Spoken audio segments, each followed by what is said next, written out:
The story begins in Shanghai City. In a quiet room, a woman with blue-green hair, Zhang Wangshan, is breastfeeding her newborn son. She tells her baby, Chenchen, how lucky he is to just eat and sleep, smiling that while she's losing sleep over him, it's worth it if he grows up healthy. Unknown to her, the baby is not ordinary.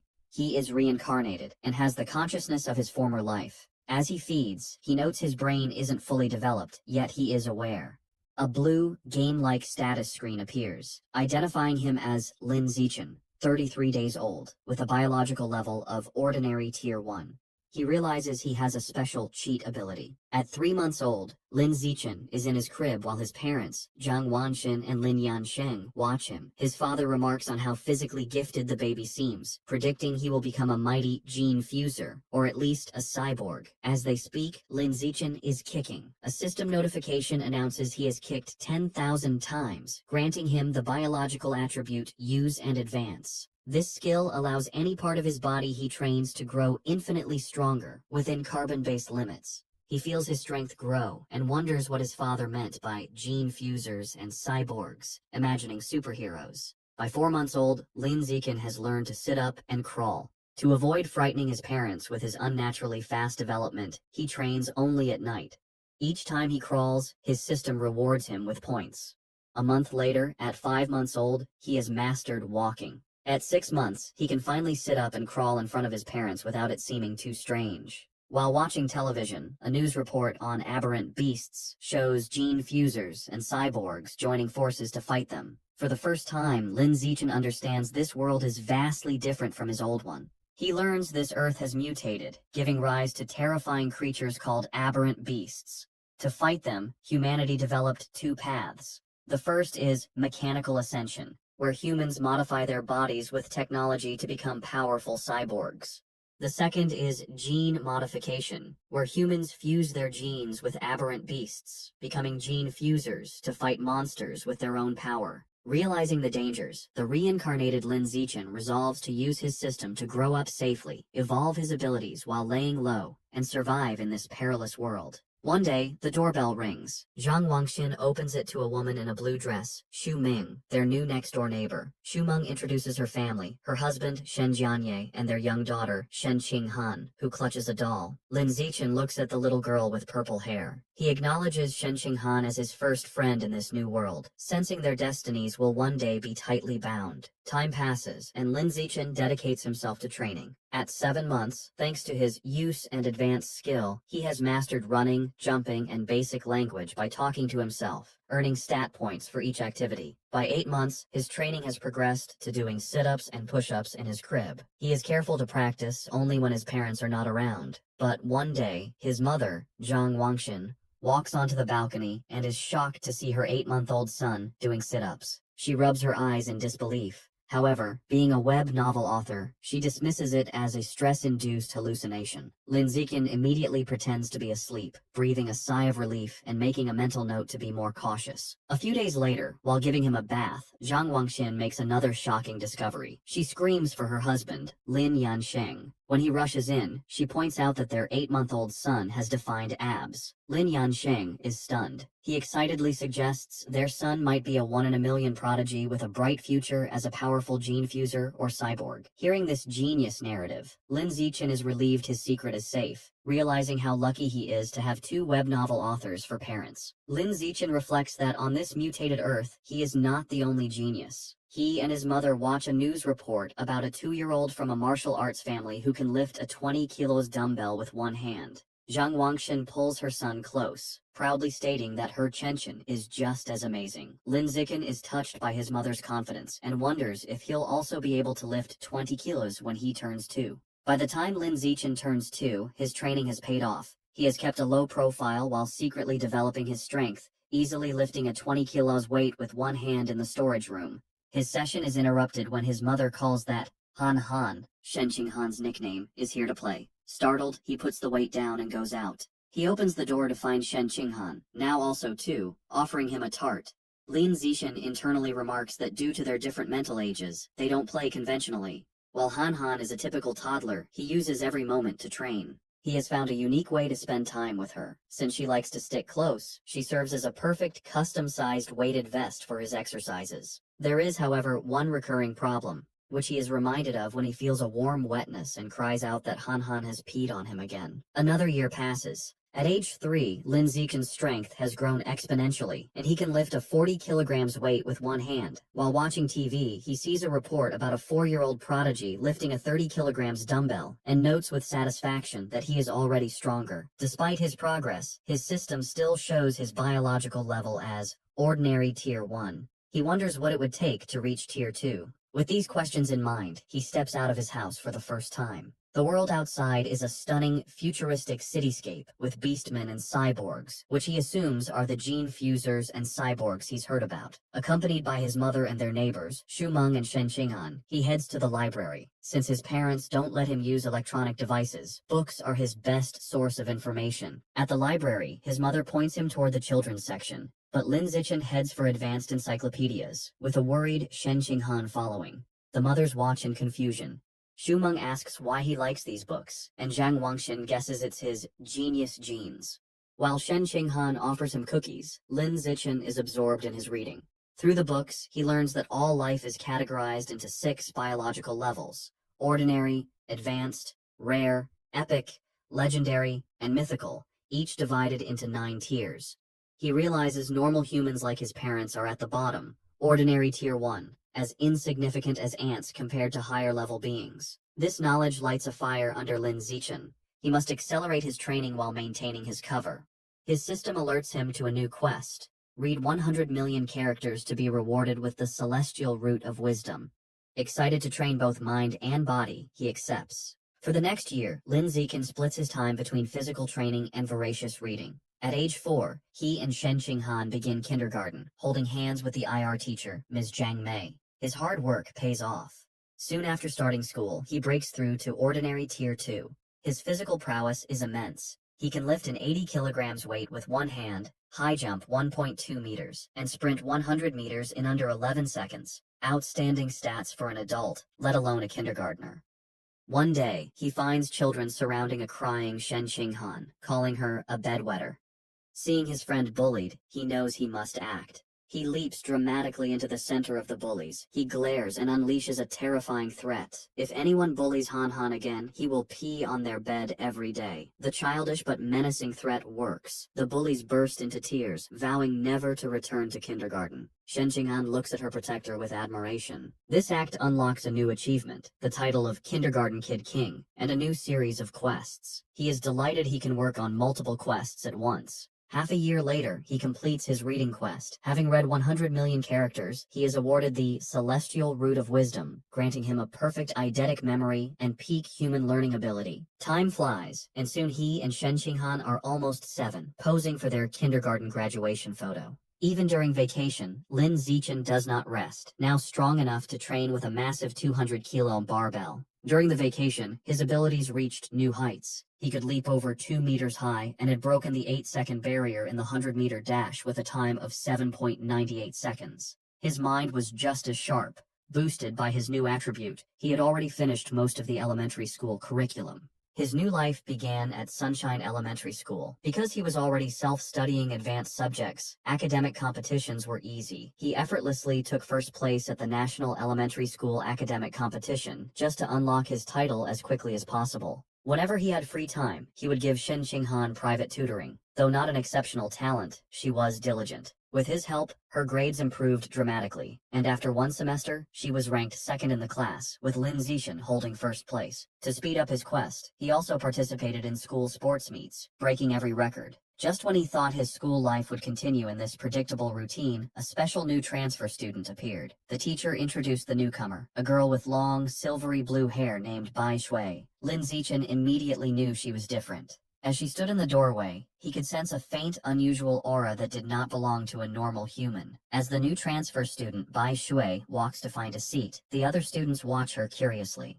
Shen Qinghan leans over to Lin Zichen, whom she calls Xiao Chen, and whispers about how pretty Bai Shui's hair is, like winter snowflakes. However, Lin Zichen is not in the mood to discuss aesthetics. As Bai Shui sits near him, his mind is on the strange, non-human aura he senses from her. He wonders if she could be a gene fuser, or the descendant of one. In the following days, Bai Jue proves to be an enigma. She doesn't speak to anyone and lays her head on her desk the moment class ends, remaining motionless. She barely even gets up for the restroom. At first, students are curious, even taking photos with her while she sleeps. But as her behavior doesn't change, they lose interest, and the classroom returns to its routine. This peace is shattered over a month later. A bizarre phenomenon begins. Bai Shui starts to secrete a viscous, white liquid. The substance has a foul odor and drips down her clothes and legs. The other students react with disgust, complaining about the terrible smell. A mean-spirited boy sneers a crude comment about the liquid and then pours his water bottle over her head, claiming he's washing her out.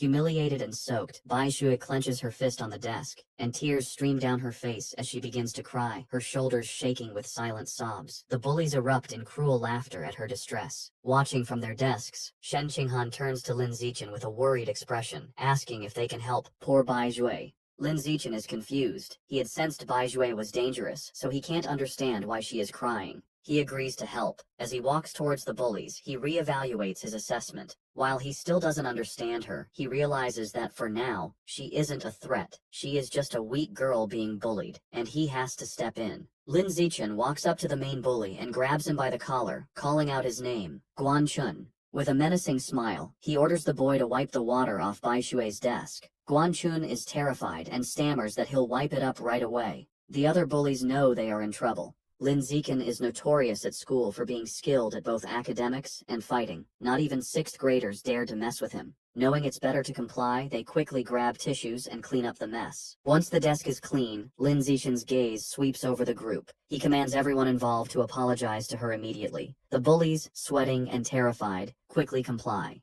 They line up before her desk and bow their heads, offering apologies and promising never to bully her again. With the bullies gone, Bai Shui looks up, her eyes still tearful. She gratefully thanks both Lin Zichen and Shen Qinghan. Shen Qinghan puts a comforting hand on Bai Shui's shoulder, telling her that classmates are supposed to help each other. From that day on, Shen Qinghan makes it her mission to befriend the quiet, white-haired girl, always dragging Lin Zichen along. The three begin spending their free time together. Shen Qinghan is especially kind, always sharing her tastiest snacks with Bai Shui first. During one of these moments, as Shen Qinghan offers her a treat, Bai Shui hesitates. She looks at them and asks if they aren't disgusted by her because she smells so bad. She explains she's sorry for not trusting them, but since she was little, she has always been ostracized by everyone. Having someone be nice to her feels so unreal that she thinks she must be dreaming. Bai Shui looks up in surprise when Shen Qinghan tells her firmly that this is not a dream. Shen Qinghan smiles gently and says she knows what it's like, so she would never be disgusted by her. She declares that as long as Bai Shui is willing, they will be friends forever, pulling a slightly exasperated Lin Zichen into the promise. Overcome with emotion, Bai Shui tightly hugs Shen Qinghan. Tears of gratitude stream down her face as she thanks them for their kindness. After composing herself, she tells them she wants to give them a gift in return. She holds out a necklace with a pair of beast fangs, explaining it was a birthday present from her mother. She gives it to them, hoping it can be a symbol of their friendship. Shen Qinghan enthusiastically agrees, and the three children stand together in the schoolyard as the sun sets, joyfully declaring they will be friends forever. However, just as their newfound friendship was solidified, the unexpected happened. One day, Shen Qinghan is stunned to learn that Bai Shui has transferred out of the school. Lin Zichen confirms it, revealing that he saw her filling out the withdrawal papers. He flashes back to watching from the principal's office doorway. He saw Bai Shui with the principal and a large, intimidating man with cybernetic arms. The principal assured the man that Bai Shui's paperwork was complete and her information would be kept confidential. The encounter confirmed Lin Zichen's suspicions that Bai Shui's identity was not simple. From that day on, he never saw Bai Shui again, left to wonder about her. But he notes that the events that followed were what truly captured his attention. Sometime later, Lin Zichen is at home giving his mother, Zhang Wangxin, a shoulder massage. She sighs in relief, telling him the massage is perfect after a long day of typing. Lin Zichen internally notes that he learned professional massage techniques thanks to his celestial root of wisdom, and is surprised by its usefulness. Their quiet evening is interrupted by a major news report. It features another incredible achievement by the Kyoto prodigy. At just 10 years old, the boy has successfully fused with aberrant beast genes and can now lift a 500 kilograms boulder with one hand. Lin Zichen recognizes the boy and realizes with a jolt that his rival has already begun gene fusion. His father, Lin Yansheng, complains that the Kyoto prodigy is always on TV, questioning if they are trying to turn him into an influencer. The parents discuss it. Lin Yansheng explains the boy is from a 1,000-year-old martial arts family, so they likely have advanced gene fusion technology. Zhang Wangxin argues it's wrong to use a child as a guinea pig. Her husband counters that for such a family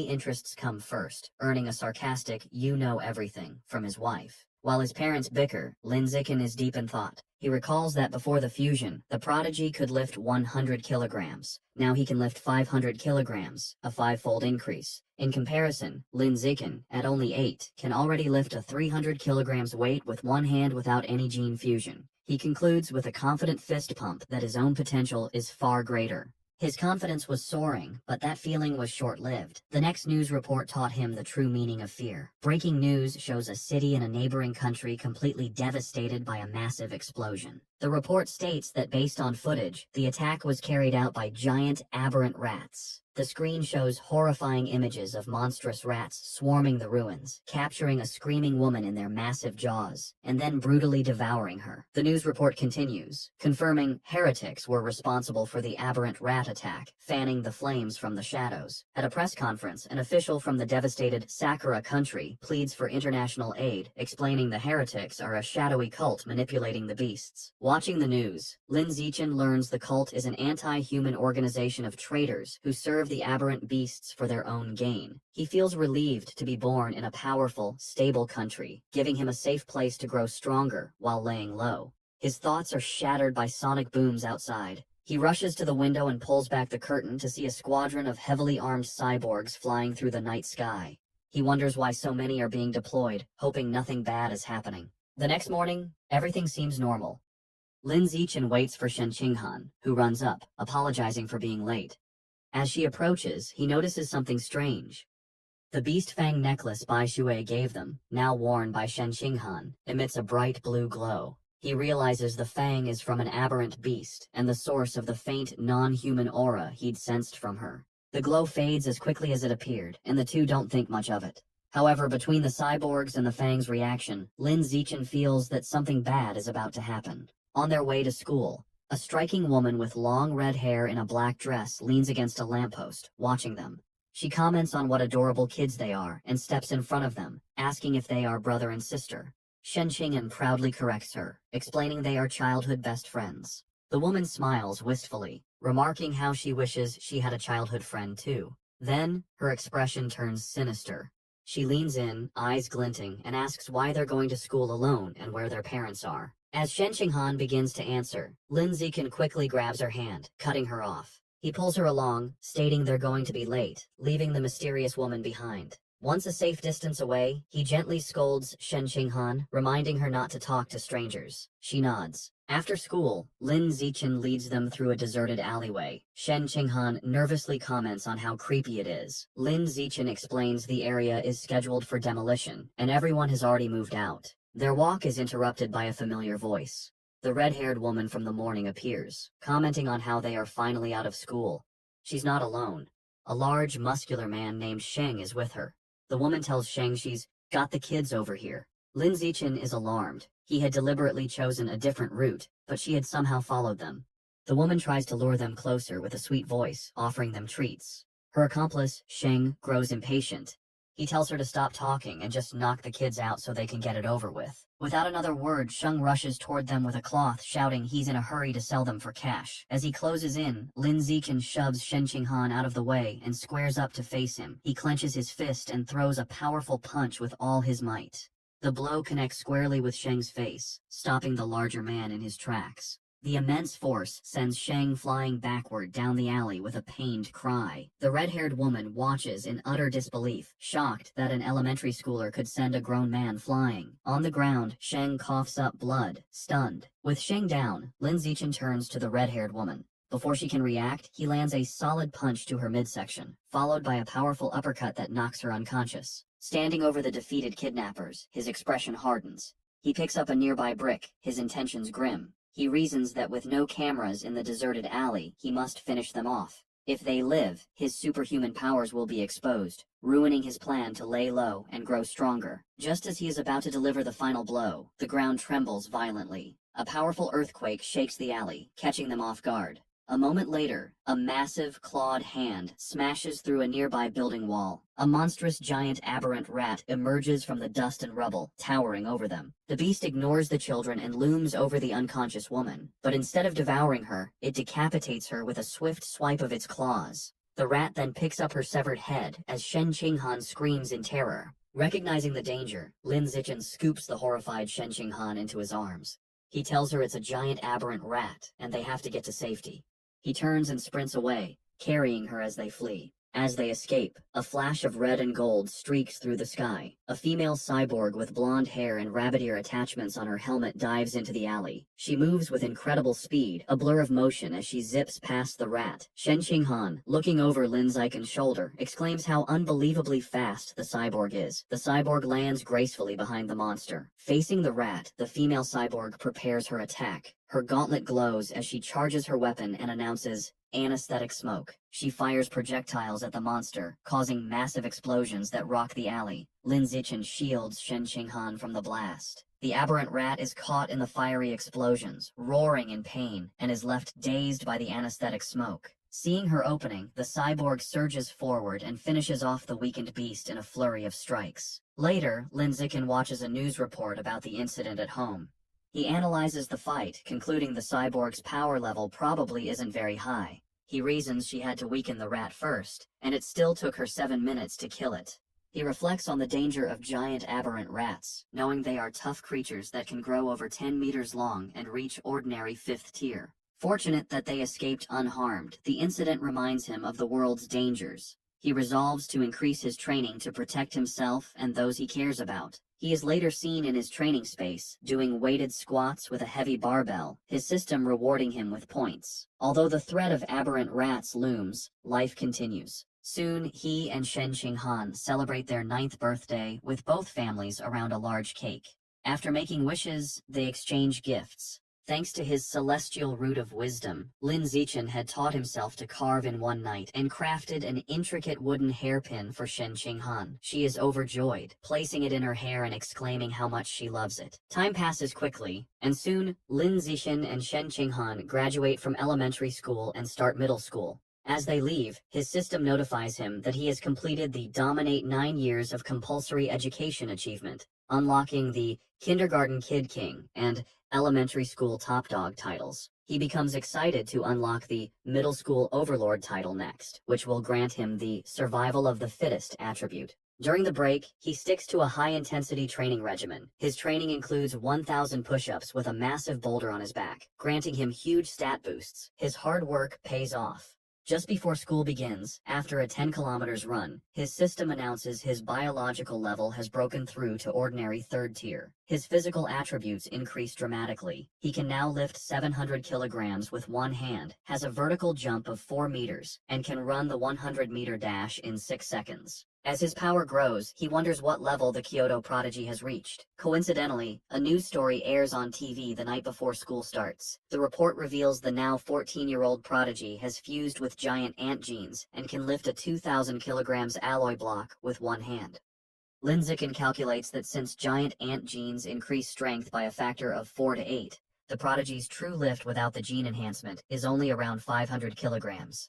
This means Lin Zichen is still fundamentally stronger. He smiles, imagining how powerful he will become with future gene fusion. The next day, middle school begins. Because he was the city's top student, all the best middle schools tried to recruit him. He accepted the invitation from Shanghai Middle School, but only if Shen Qinghan could be in his class. During registration, they are welcomed by the principal and their new homeroom teacher, who express how much they are counting on him. After a few pleasantries, he makes an excuse and leaves with Shen Qinghan. The real reason he chose Shanghai Middle School was for its excellent athletic facilities. They had planned to play badminton on the school's court before classes officially started. On the court, an excited Shen Qinghan tells Lin Zichen, "Xiao Chen, they should start." She serves with a flourish, calling out her fairy's curveball. Lin Zichen easily catches the shuttlecock mid-air, but their game is interrupted. A group of upperclassmen approaches, and their leader, in a backward cap, snatches the shuttlecock, informing them the court is reserved. His friends mockingly offer to let Shen Qinghan stay and spar with them. Shen Qinghan stands her ground, telling them they have to follow the rules, and they were there first. Lin Zichen, seeing them get too close to Shen Qinghan, steps in with a cold expression. He tells them to get away from her and reminds them of the first come, first served rule. The leader scoffs, arrogantly declaring he is taking the court. The leader holds the shuttlecock and tosses it up, but before he can serve, Lin Zichen moves. He declares that from now on, his rules are the only ones that matter. With a surge of power, he leaps and smashes the shuttlecock with incredible force. The shuttlecock rockets across the court, a white blur. It moves so fast, the leader barely has time to react. The force of the impact shatters his racket and sends his cap flying. The upperclassmen are left in shock, sweating and trembling. They wonder if Lin Zichen is even human, questioning if he's a gene fuser. One notes with terror that if the shot had been off by a little, their boss's head would have been taken off.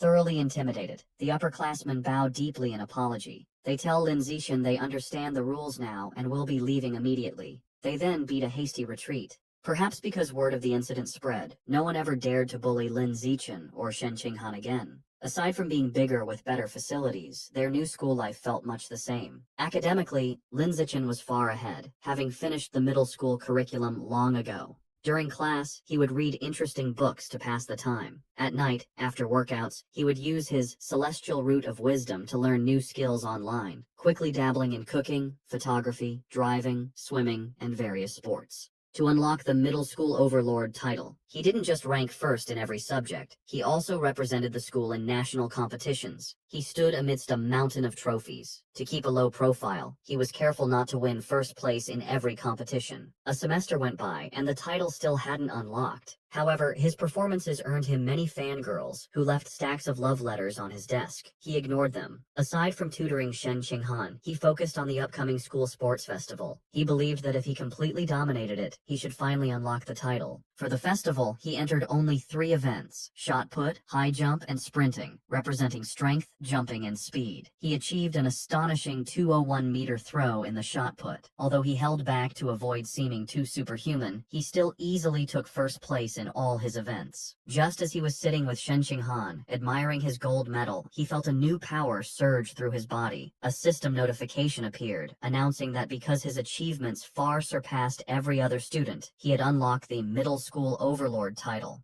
With all 3 school-age titles unlocked, the dominate 9 years of compulsory education achievement was complete, and he had obtained the new biological attribute, survival of the fittest. As the power flowed through him, he realized with satisfaction that the title had finally unlocked. As Lin Zichen and Shen Qinghan leave school, he considers his new survival of the fittest attribute. The ability lets a predator devour the life essence of other creatures to evolve. He wonders what life essence is, lost in thought until Shen Qinghan calls for him to wait. Snapping back to reality, he gets an idea. He asks Shen Qinghan if he can borrow her beast fang necklace. She agrees and hands it to him. The moment his fingers touch the fang, a system notification appears. It informs him he has devoured a trace of the abyssal giant butterfly's life essence, unlocking a new guidebook with 1% progress. A spectral image of a massive, dark butterfly with eyes on its wings appears around him. He is stunned to realize the fang is a butterfly's tooth. That night, hoping to learn more, he searches for abyssal giant butterfly online. To his surprise, the search returns no results.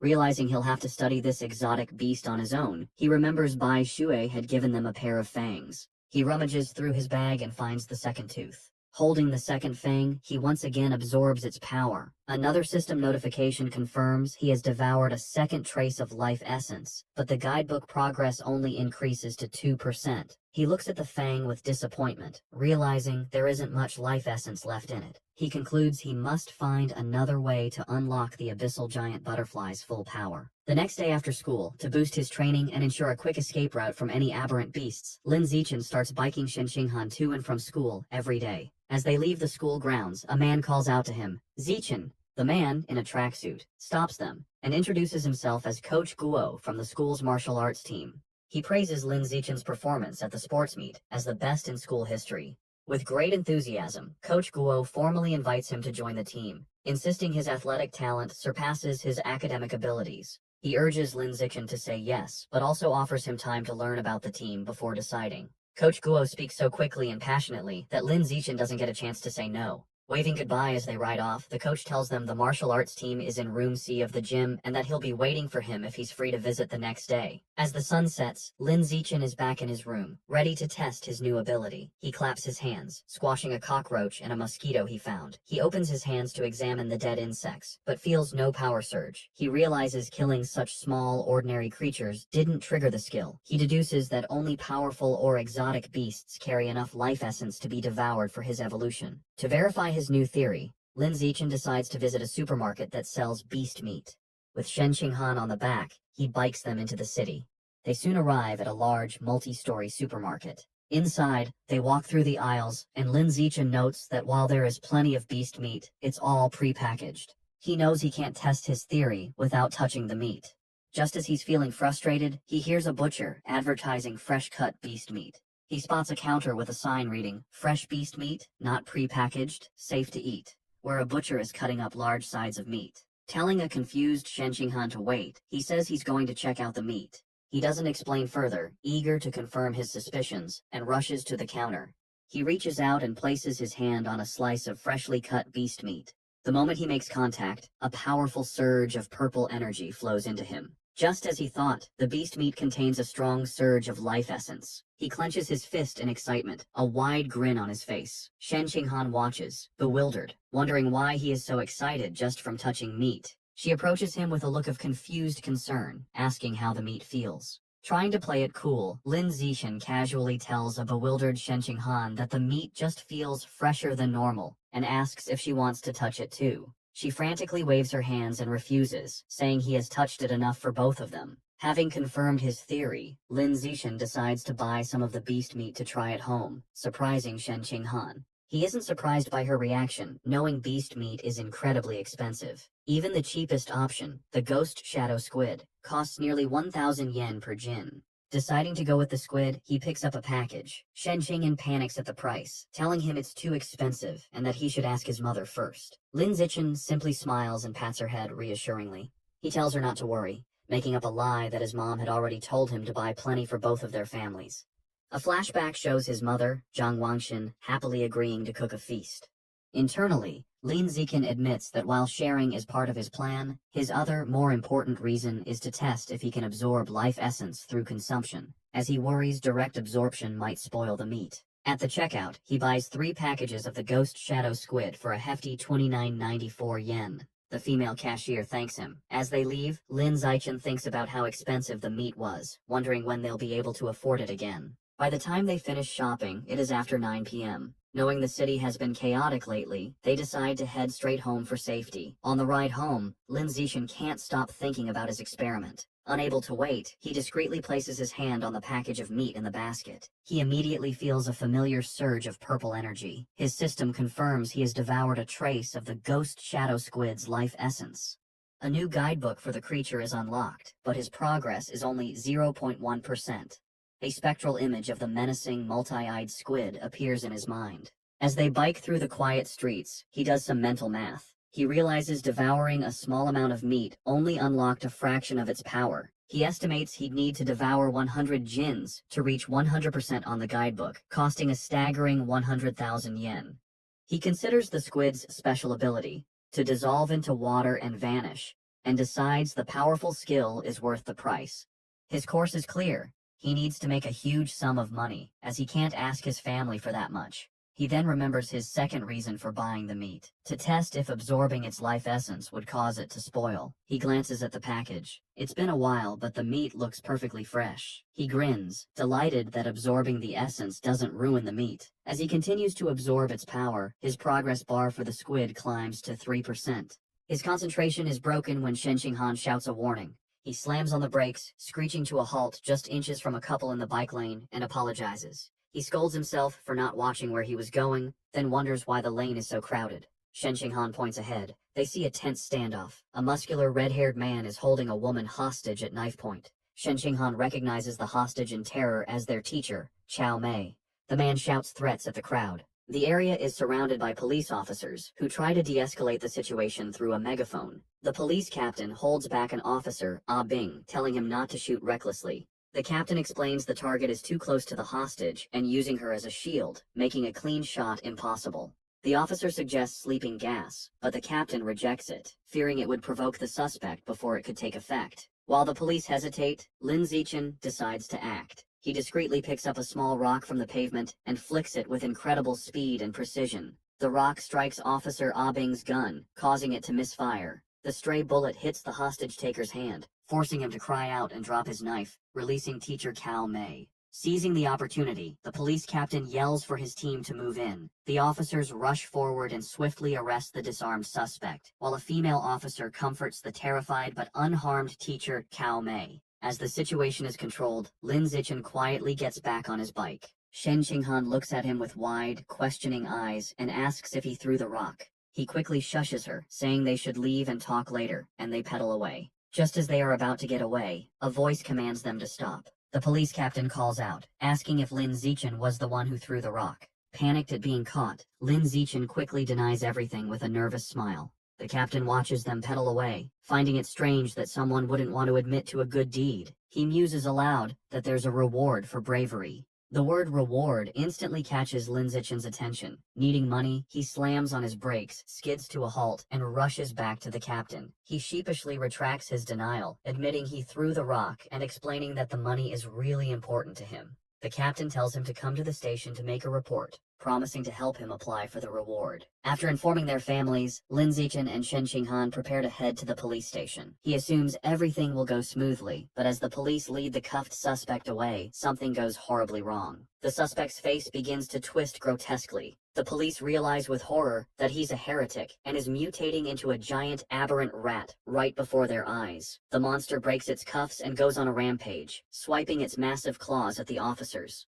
The police captain gets on his radio, ordering all forces to open fire but to protect the civilians. The officers unload their weapons, but the bullets have no effect. A frantic report comes in, identifying the heretic as having fused with Rat King genes and calling for immediate backup. Realizing the danger, Lin Zichen apologizes, grabs both of them and pulls them away, urging them to run. He is relieved the monster isn't chasing them, but knows they need to get away fast. As they flee, a new figure streaks down from the sky in a purple aura. It's a female cyborg in sleek, futuristic armor. She lands a powerful blow on the giant rat, sending it staggering backward. Hovering in the air, the cyborg, a woman with short, dark purple hair, begins to charge a laser cannon in her chest. With a command to fire, she unleashes a massive, devastating beam of purple energy that engulfs the mutant rat.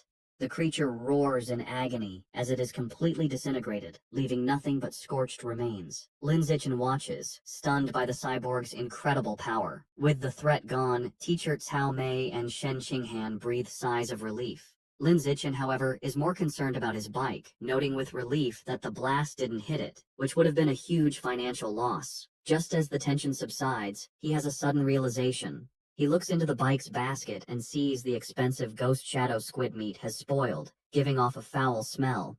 He now understands his initial theory was correct. Absorbing the life essence causes the meat to spoil, but there's a delay. Holding up a limp tentacle, he realizes he needs an excuse and decides to blame the fight and the now deceased heretic. Putting on a dramatic show, he throws the spoiled tentacle down, loudly blaming the heretic and the cyborg's attack for roasting the meat. Teacher Cao Mei comforts him, saying what matters is that they're all safe. Although they plan to go home, at the captain's request, they end up riding with the security team to the station. They didn't expect to be transported in the same van as the heretic's remains. After the laser blast, all that was left was a pile of scorched flesh on a gurney, and the smell was intense. As he sits in the foul-smelling van, another thought strikes Lin Zichen. He remembers that the beast fangs from Bai Shui still contained life essence long after the creature was dead. A new possibility dawns on him. Could there be life essence left in this corpse as well? And if so, could he devour the corpse's Rat King gene for himself? Sitting in the police van, Lin Zichen wonders how much of the Rat King gene he can devour from the heretic's scorched corpse.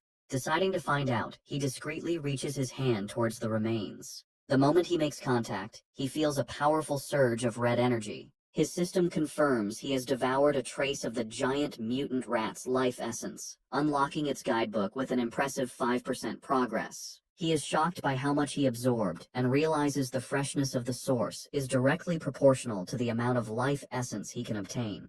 The escorting officer, Ah Bing, notices his movement and tells him to sit still. Lin Zichen quickly claims he just needed to stretch. Later, at the public security office, he knows that while Ah Bing was easy to fool, the security captain is sharper. The captain informs Lin Zichen that he has applied for his bravery reward, but then questions him more seriously. He asks how a middle schooler, at such a distance and in poor lighting, managed to so precisely hit the heretic's knife hand with a rock. Lin Zichen gives a vague answer, claiming it's because he often trains his right hand. The odd response leaves the captain speechless. Their conversation is interrupted when Shen Qinghan calls out that her auntie is here. Lin Zichen is surprised to see his parents rush into the station. His mother runs towards him in a panic, calling his name with a terrified expression. She throws her arms around him in a tight hug, asking if he's all right and telling him he scared her half to death. He tries to calm her, reassuring her that he's fine and even got a bravery reward. Holding him close, his mother makes him promise that next time there's danger, he will hide somewhere safe first. She tells him with tears in her eyes that all she wants is to see him grow up safe. Lin Zichen is visibly moved by his mother's heartfelt concern. As they leave, Lin Zichen reassures his mother he will always protect himself first. The police captain watches them go, still pondering the boy's strange abilities. On their way out, Lin Zichen passes two female police officers discussing the case. One remarks that perverts are getting more brazen, and her colleague reveals the heretic was a liberal arts student from Guangyuan University, brainwashed by the rat god cult. The first officer curses the cult, but the second points out they need to eliminate the root cause, the self-proclaimed Rat King. The name instantly catches Lin Zichen's attention. In the car home, he immediately starts researching the rat god cult on his phone. Surprised to find a ton of information, he learns the cult's main base is in Shanghai City, and most of its members are societal outcasts. He uncovers a shocking piece of information suggesting the Rat King wants to evolve into a higher life form and is forcing its followers to gather evolution materials. This leads him to a chilling question. Has the Rat King, an aberrant beast, already developed sentience? His thoughts are interrupted when he glances out the window and sees a giant rat, nearly the size of a cat, on the sidewalk. For a moment, he wonders if it's related to the Rat King, but quickly dismisses the idea, telling himself that in the South, cat-sized rats aren't that unusual. Shaking off the thought, he realizes how quiet Shen Qinghan has been. He looks over and sees her squirming uncomfortably, her knees pressed tightly together. He immediately understands. He recalls that ever since she was a child, whenever she gets nervous or startled, she can't control her bladder. While embarrassing for her, Lin Zichen has always felt this peculiar reaction might be linked to some hidden potential within her. When they get home, Lin Zichen's mother, Zhang Wangxin, is shocked that the nearly 3,000 yen worth of beast meat is gone. Lin Zichen quickly thinks of an excuse, sheepishly claiming that during the emergency, he must have dropped it while running away. His mother immediately puts his safety first, telling him to forget the meat and that all that matters is he is unharmed. Lin Zichen breathes an internal sigh of relief, glad he fooled his mother. However, his father, Lin Yansheng, is more stubborn. He announces he is going back to look for the expensive meat, boasting that a fated wage slave like him is tough. Lin Zichen tries to stop him, arguing it's too dangerous and the meat is already spoiled. His father becomes suspicious, asking how he could know it had gone bad. Sweating nervously, Lin Zichen quickly claims it was an obvious guess. Meanwhile, back at the now empty public security office, the police captain is still pondering the night's strange events. As he smokes a cigarette, he can't shake the question of how an ordinary middle schooler could have thrown a rock with such incredible power and precision. Suddenly, he hears a strange noise from the corner. His eyes widen in shock as he sees a massive rat, far larger than any normal rodent, perched on top of the filing cabinets. Before he can react, the giant rat leaps down. The captain instantly draws his pistol and opens fire. The confrontation is swift and violent, ending in a bloody blur. The next day in class, Lin Zichen sighs at his desk. Reflecting on the previous night, he concludes he is still too weak compared to the powerful heretic and the female cyborg. He needs to make money fast to buy more beast meat like the ghost shadow squid to fill his guidebook's progress bar. He considers becoming an influencer or selling study materials, but dismisses the idea as too flashy and against his goal of keeping a low profile. Suddenly, an idea strikes him. He remembers that in this world, martial arts and gene fusion are more important than academics.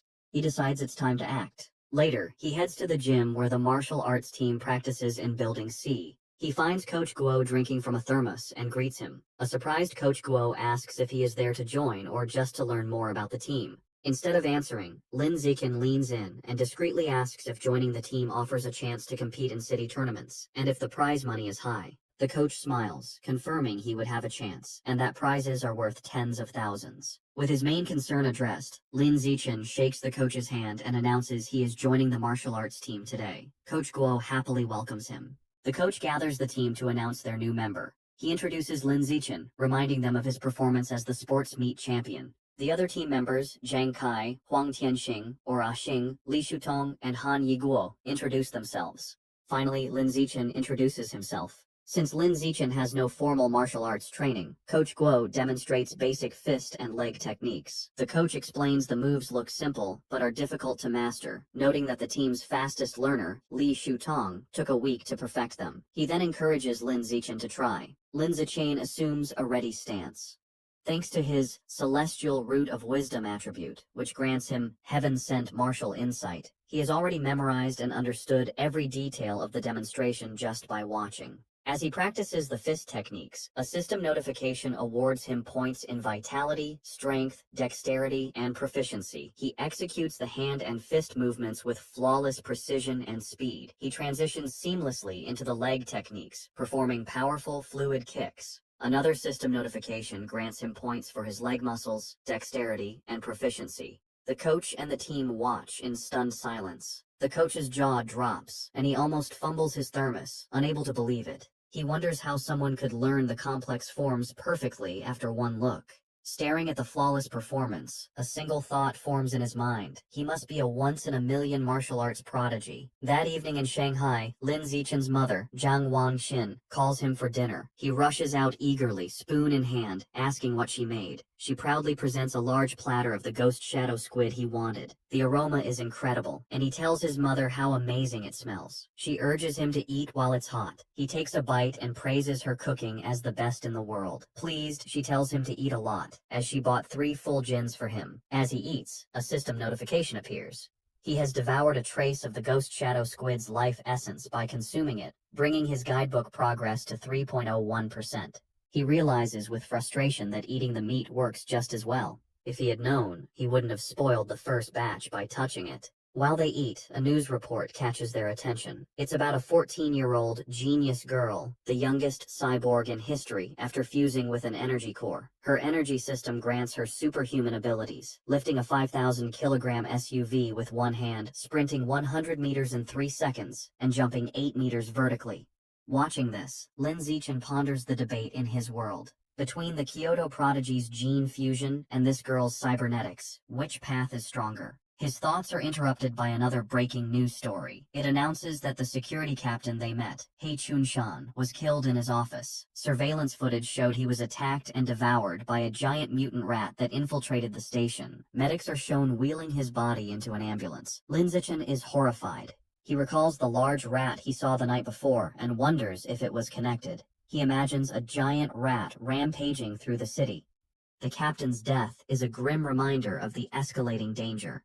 Staring intently, Lin Zichen decides he must intensify his training immediately. Following the police captain's death, Lin Zichen dedicates himself to a grueling training regimen. After intense practice, he can now sprint 100 meters in a blistering 4.61 seconds. His physical power has skyrocketed. His vertical jump is 5.3 meters, and he can lift an astounding 1,200 kilograms with one hand. In addition to his personal training, he continues his martial arts practice with the school team, hoping to boost his strength quickly for the upcoming tournament. The next morning at school, he heads to the gym to practice, with a curious Shen Qinghan tagging along. On their way, a girl with pink hair warmly greets Lin Zichen and offers him a bottle of fresh milk. He politely declines, thanking her, and walks past with Shen Qinghan, leaving the girl disappointed. Watching from a distance is his teammate, Zhang Kai. He clenches his fist in anger, resentful that the person who beat him at the sports meet is rejecting a gift from the girl he admires. Unable to contain his frustration, Zhang Kai rushes forward and blocks their path. He confronts Lin Zichen, scolding him for his poor manners and for hurting the girl's feelings. When Lin Zichen calmly explains he is allergic to milk, Zhang Kai refuses to believe him and calls him a liar. Enraged, Zhang Kai points at Lin Zichen and challenges him to a spar. He sets the terms. If he loses, he will never bother Lin Zichen again, but if Lin Zichen loses, he must drink the whole bottle of milk. Just as the challenge is issued, a new system notification appears. A new achievement mission has been triggered. Defeat 1,000 different opponents in formal competition for the survival of the fittest biological trait. A sly grin spreads across Lin Zichen's face. This is the opportunity he has been waiting for. Surrounded by a menacing purple aura, he accepts the challenge, his eyes glinting with anticipation as he agrees to the spar. Word of the duel spreads quickly through the school. Two students excitedly decide to go watch the fight between the popular junior, Lin Zichen, and a senior. By the time they are ready, the gym is packed with onlookers in a large circle around the sparring area. The crowd is clearly on Lin Zichen's side. Many of his female fans cheer him on, telling him to teach his opponent a lesson, including the pink-haired girl from earlier who gets her phone ready. Zhang Kai scoffs, annoyed that everyone assumes he will lose. He internally admits Lin Zichen's talent has grown incredibly over the past month. He sees this duel as his last chance to put the rising genius in his place and show off his own strength. In contrast to his opponent's intensity, Lin Zichen seems unfazed. He casually states that he needs to go home for dinner and asks if they can make the fight quick. Taking this as an insult, Zhang Kai smirks and agrees to grant his wish. Coach Guo steps between them to officiate. He raises his hand to start, reminding them of the rules. However, before the fight begins, Zhang Kai shouts for them to wait. With a condescending grin, he offers Lin Zichen a handicap. He points out that he has trained for nearly 2 years, while Lin Zichen is a novice of only a month. To be fair, he declares he will let Lin Zichen have the first 3 moves. Lin Zichen simply agrees. The moment he agrees, Lin Zichen explodes into motion. He closes the distance in a blur, catching Zhang Kai by surprise. Before his opponent can raise his guard, Lin Zichen unleashes a single devastating punch. The blow connects with brutal force, sending blood flying from Zhang Kai's nose. He is knocked out instantly, collapsing unconscious on the gym floor. The entire gym is stunned into silence. Coach Guo's jaw drops as he stares in disbelief, shouting that the fight was over in one punch. The rest of the martial arts team and the crowd are equally shocked, calling the outcome ridiculous, unable to process that the duel was over in a single second. The silence is broken by a roar of celebration. Shen Qinghan throws her fist in the air, ecstatically cheering for Lin Zichen's victory. The other girls, including the one with pink hair, join in, shouting about how amazing he was. Standing over his defeated opponent, Lin Zichen receives a system notification. It informs him that by defeating a rival and winning the affection of the opposite sex, he has obtained priority mating rights. More importantly, his new mission progress is now 1,000. He reflects that he has a long way to go to unlock the natural selection attribute. To speed up his progress, he turns to the remaining, terrified members of the martial arts team. With a friendly but unsettling smile, he suggests they should all spar as well. The team members stare back, their faces pale with horror. Immediately, they all start making pathetic excuses. One has cram school, another's mother is waiting for dinner, while others pretend to feel sick. Before they can flee, Zhang Kai struggles to his knees. He refuses to accept his loss, furiously accusing Lin Zichen of a sneak attack and vowing to crush him in a rematch. Coach Guo steps in, telling Zhang Kai to accept his loss like a man. The coach then wonders aloud if the punch was just a lucky shot, deciding to test the theory on another team member named Xiao Lizi. Hearing his name, a spiky-haired boy freezes in terror. Though he assumes a fighting stance, he is clearly terrified, begging Lin Zichen for mercy and not to hit his face. 10 minutes later, the results are clear. Several martial arts team members are lying unconscious on the gym floor. Lin Zichen stands over them, noting he made sure not to go too hard on them and just exchanged a few blows. However, when he checks his system again, he is disappointed. Aside from the initial victory, none of the other spars counted toward his achievement. The rival count remains at 1,000. He realizes friendly sparring isn't enough. He has to defeat rivals in an official competition. As he thinks about this, a hand claps his shoulder. Coach Guo grins manically, declaring that Lin Zichen is a true genius. He exclaims that in just over a month, the newcomer has become the team's ace. Filled with new confidence, the coach proclaims that with Lin Zichen leading, their school will crush all others and take first place at this year's regional martial arts tournament. As Coach Guo celebrates, Lin Zichen has a moment of clarity. He realizes the coach is right. The upcoming tournament is the perfect opportunity to face many official opponents at once. He becomes determined, understanding that as long as he defeats them in an official competition, each victory should count toward his progress. His thoughts are interrupted when a defeated Jiang Kai calls his name. Having regained consciousness, Jiang Kai stands, points at Lin Zichen, and formally accepts his loss with a bizarre and overly graphic declaration of submission. His strange words leave everyone, including Shen Qinghan, Coach Guo, and Lin Zichen, completely shocked and disturbed. With the duel over, the spectators and coach quickly flee, leaving a bewildered Jiang Kai alone, complaining he hadn't finished his speech. In this world, high schoolers must choose between martial arts or academics. Given the world's dangers, the martial arts class is considered the superior choice. Determined not to be left behind, Shen Qinghan decides to join the martial arts class and begins training rigorously with Lin Zichen. Their daily routine is intense. They start with a 3,000-meter run, followed by an hour of hand-to-hand combat practice. After that, they do sit-ups and push-ups to build strength. To conclude each session, Lin Zichen gives Shen Qinghan a massage to relieve her muscle tension. Of course, Lin Zichen doesn't slack on his own training. He pushes himself to the limit daily, driven by the goal of winning the tournament and unlocking the natural selection attribute as quickly as possible. 1 month later, all their hard work is about to be tested. The day of the regional martial arts tournament has arrived, and a determined Lin Zichen is ready to compete. The tournament is at the massive city gymnasium, with a huge crowd around a central fighting ring. In the waiting area, the mood is tense. Coach Guo nervously reviews the roster, complaining that their school, Shanghai High, drew a match against the strongest team, Shanghai No. 1 High. Another team member adds to the anxiety, mentioning their opponents have a fighter who can run the 100-meter dash in under 9 seconds, leaving them feeling outmatched. Sensing the team's low morale, Lin Zichen calmly raises his hand and volunteers to fight first. Though still worried, Coach Guo agrees to let his ace take the stage. As Lin Zichen walks into the arena, Shen Qinghan cheers him on from the sidelines, while Coach Guo shouts encouragement through a megaphone. Lin Zichen readies himself for the fight. His opponent, a much larger and more muscular student from Shanghai No. 1 High, steps forward. He acknowledges Lin Zichen's talent for making it to the tournament as a first year. However, his tone quickly turns mocking. He sneers that the stage isn't meant for a shorty who hasn't even hit 1.7 meters. Flexing his bicep, he promises to show Lin Zichen what a true gap in size and power feels like. The referee signals for the duel to begin. The large opponent rushes forward, unleashing a powerful punch. To his shock, Lin Zichen doesn't retreat. He effortlessly sidesteps the blow and counters with a swift punch to his opponent's chest. The impact is devastating. The force sends the massive student flying backward across the arena, knocking him out cold. The announcer stares in stunned silence before stammering a victory for Lin Zichen. On the sidelines, Shen Qinghan jumps to her feet, cheering that her Xiao Chen was amazing. The rest of the Shanghai High team erupts in celebration, mobbing their coach and shouting that Lin Zichen is insane, dismissing his opponent's strength as dead muscle. Meanwhile, on the other side, the coach for Shanghai No. 1 High is furious. He berates his defeated student for charging in blindly without using his footwork.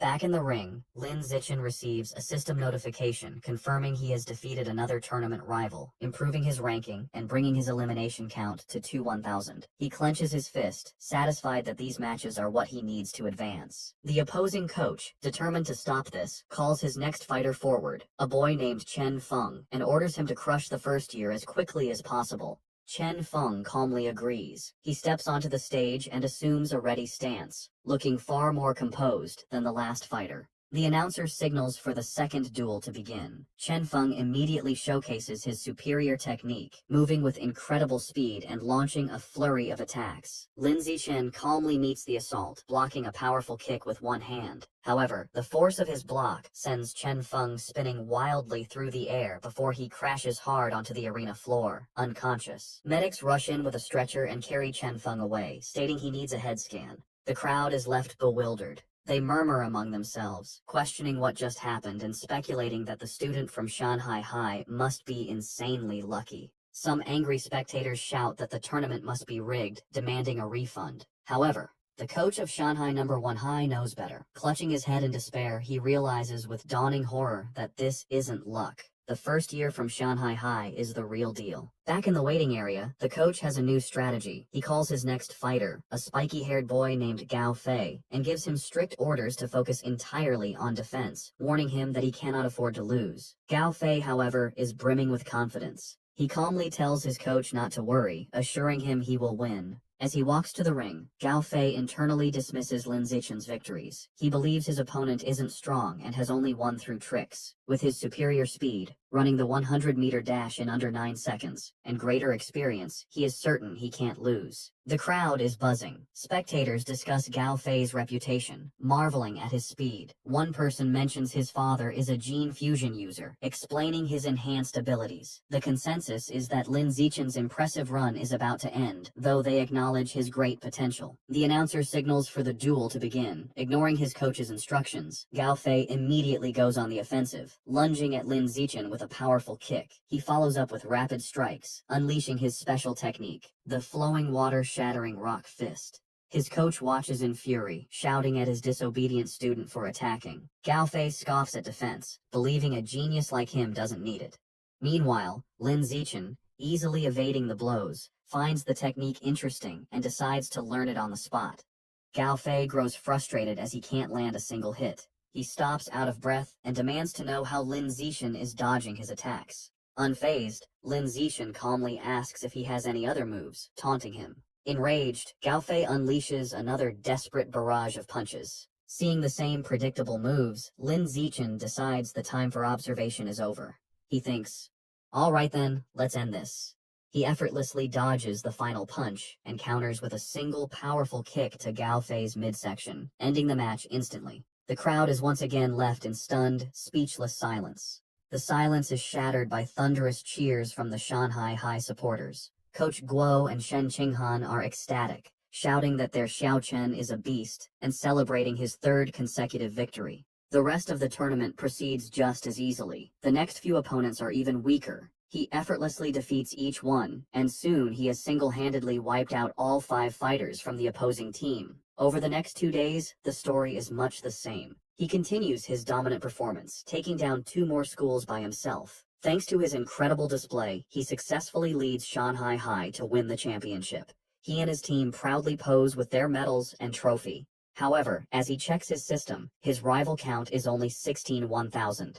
He realizes with disappointment that at this rate, it will take years to unlock the natural selection attribute. Despite his slow quest progress, there is a silver lining. He didn't expect Coach Guo to be so generous, but he gets the bulk of the tournament prize money, a full 20,000 yuan. Combining this with prize money from academic competitions, he now has around 30,000 yuan. That money doesn't last long. He immediately spends it all at the supermarket on a massive supply of ghost shadow squid meat. For the next several weeks, he devours the expensive meat at every meal. After consuming 30 jin, his codex unlock progress for the ghost shadow squid reaches 33%. His intensive training and consumption of beast meat pay off. By his second year of middle school, he breaks through to the next level, advancing from ordinary Tier 3 to Tier 4. His physical abilities reach new heights. He can now effortlessly lift 1890 kilograms with one hand, jump 5.65 meters vertically, and sprint 100 meters in just 4.49 seconds. Time flies, and soon he and Shen Qinghan graduate from Shanghai's middle school division.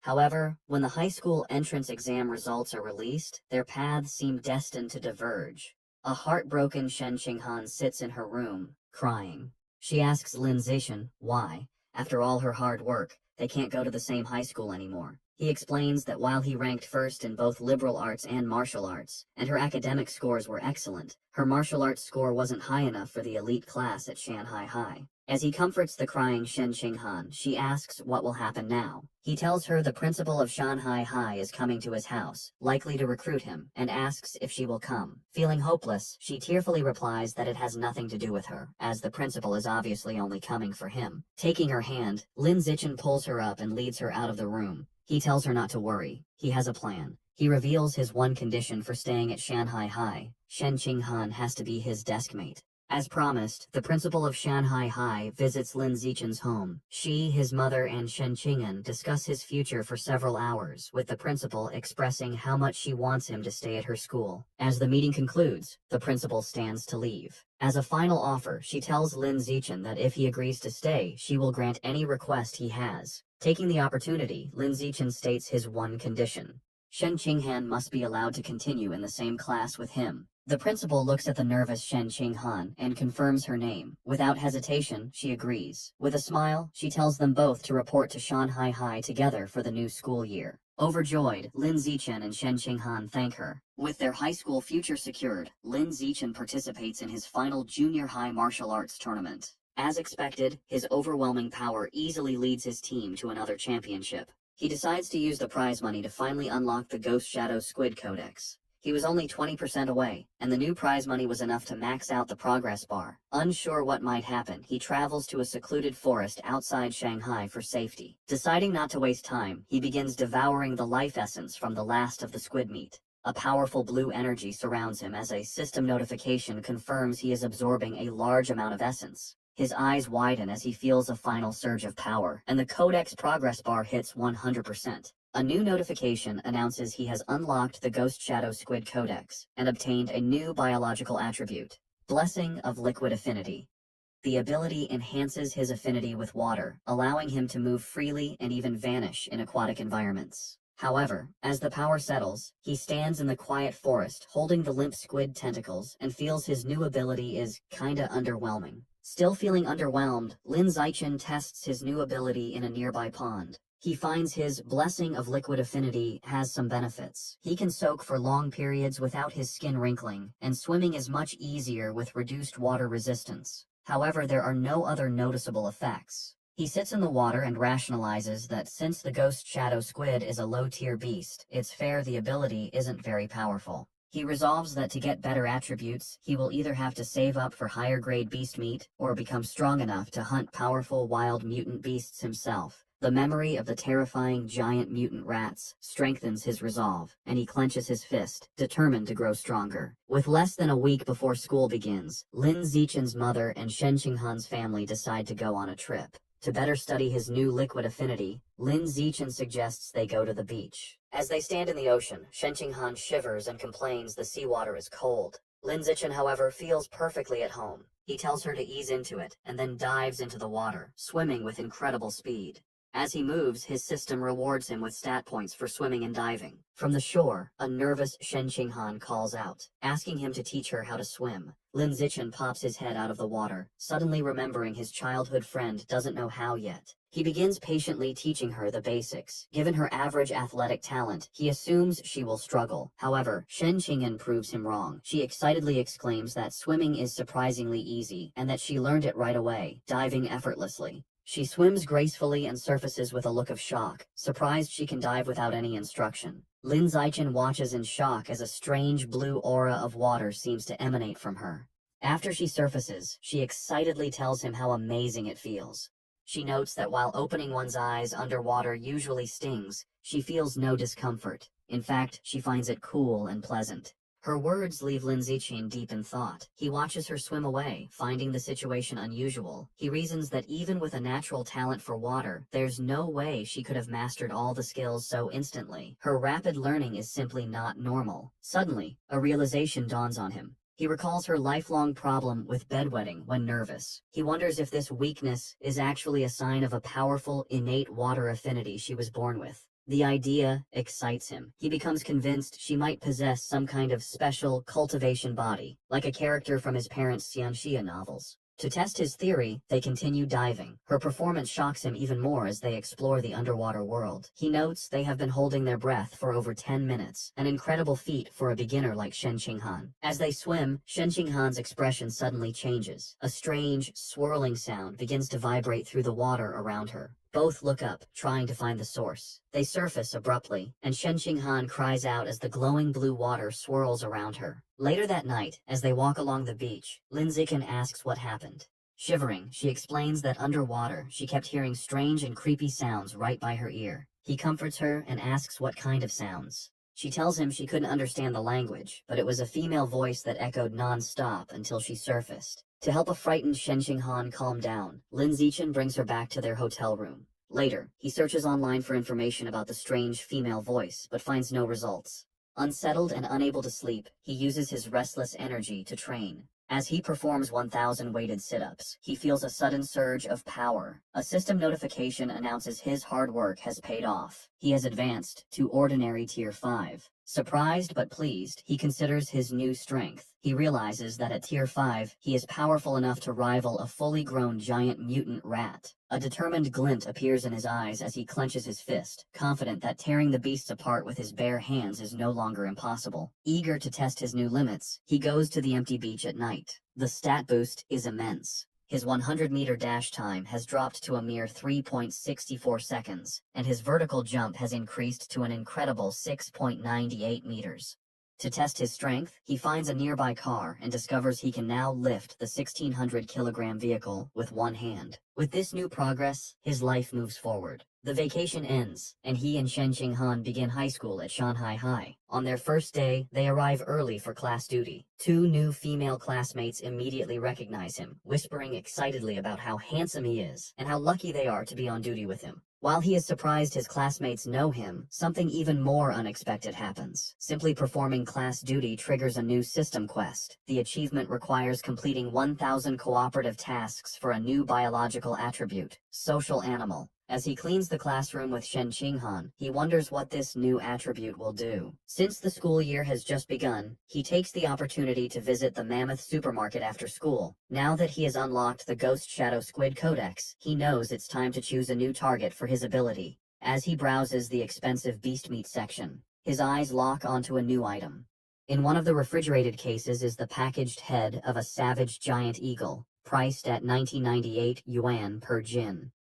An eager grin spreads across his face as he picks up the package, making his decision. This will be his next target.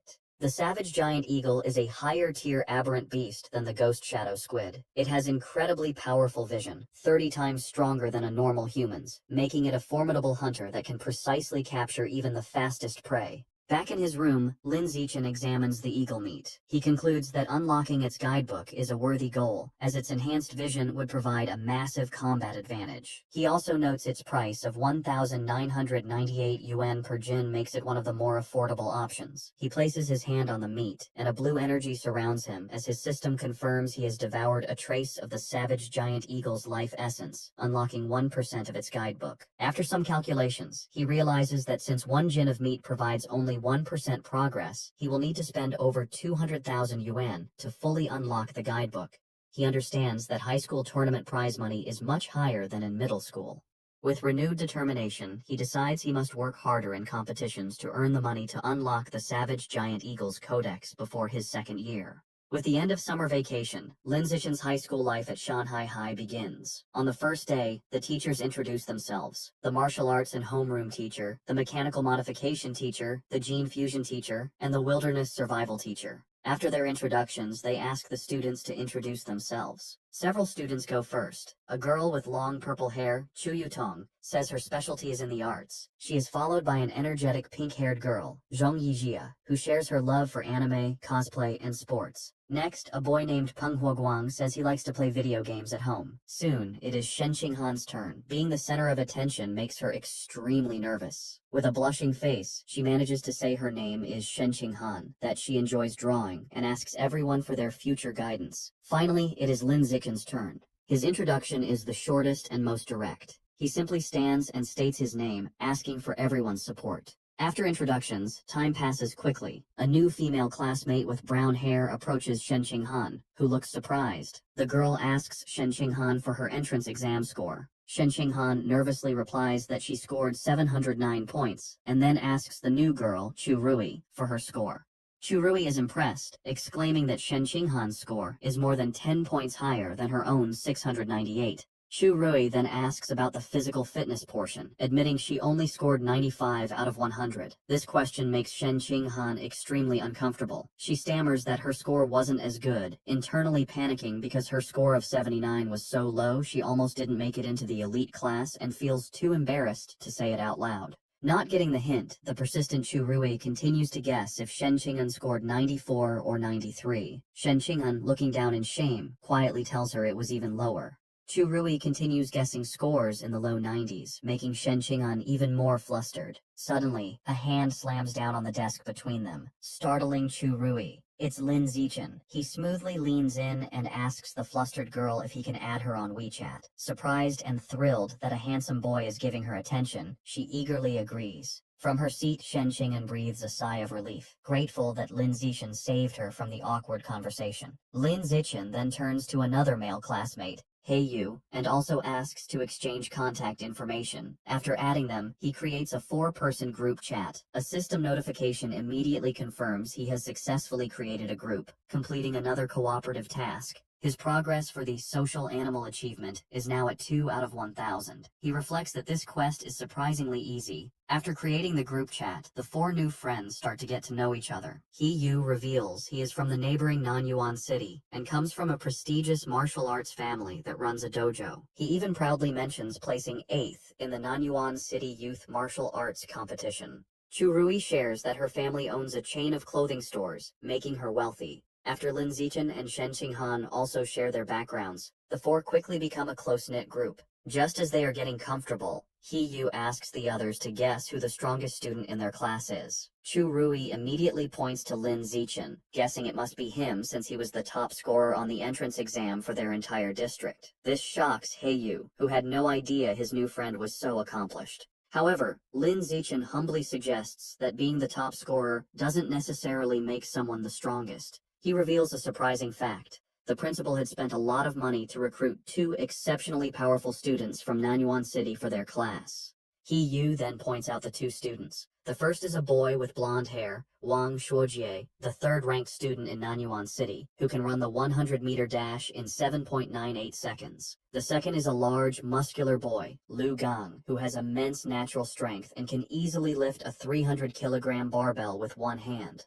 Shen Qing'an and Chu Rui are both visibly impressed and intimidated. Lin Zichen, on the other hand, remains completely calm. Internally, he scoffs at their achievements, knowing he had surpassed those numbers back in elementary school. Soon, the bell rings again, and the next class is for distributing textbooks. There are 4 main subjects for the semester: martial arts, gene fusion, mechanical modification, and wilderness survival. Since Lin Zichen had already self-studied all the material, he decides to use the free time to find a secluded spot to train. As he trains, his thoughts turn to the larger threats. He remembers the dangerous rat god cult is still active. The police have only captured some lower-level heretics, but the powerful Rat King, their leader, remains at large. This grim reality fuels his determination. He clenches his fist, resolving to increase his power as quickly as possible and reach at least Tier 6, a level he believes will be strong enough to confront even the Rat King. The first practical class is Wilderness Survival. The teacher, Xu Chungbei, gathers the students in a wooded area and asks if any know how to make a fire by drilling wood. He Yu mutters, "It's a useless skill." To everyone's surprise, both Wang Shuojie and Lu Gang step forward and successfully start fires using the primitive method. The teacher is impressed and asks how they learned. Lu Gang explains he learned at a summer camp, while Wang Shuojie says he taught himself by watching videos online. After they are done, Lin Zichen easily teaches the same technique to his own small group, and they quickly master it. Later, in martial arts class, the teacher, Yao Yuanfeng, announces he will teach them a special breathing and cultivation technique. Once again, Wang Shuojie and Lu Gang loudly declare they have already learned it, showing off for the class. Though their demonstration is a bit clumsy, they manage. Lin Zichen, who already knows these skills, decides to maintain his low profile. In this way, over a month passes uneventfully. One day in mechanical modification class, the teacher, Kai Yuanfei, announces a test to check their progress. To motivate them, he reveals cash prizes for the top 3, 888 yuan for first, 666 for second, and 333 for third.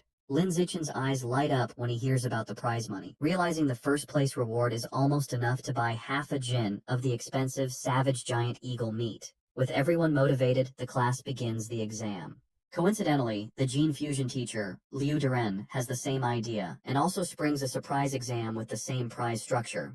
After the 2 difficult exams, the students are drained. He Yu collapses onto his desk, groaning. The other students complain about how difficult the questions were. One girl laments that she was hoping for a 90, but would be lucky to get a passing grade of 60. While everyone else complains, Wang Shojie and Lu Gong begin to casually brag. Lu Gong asks Wang Shojie how he did. Wang Shojie confidently replies that he should score a 95, as he only struggled with the last part of the final question. Lu Gong nonchalantly agrees, stating he is in the same boat and also expects a 95. Listening to their arrogant exchange, He Yu glares at them, clenching his fists in fury and thinking about how badly he wants to punch them. The teacher announces the results of the mechanical augmentation test. He reads the scores, revealing that Guo Yunling received 52 points, while Shen Qinghan passed with 61. Shen Qinghan excitedly tells Lin Zichen she passed, and he congratulates her on her hard work.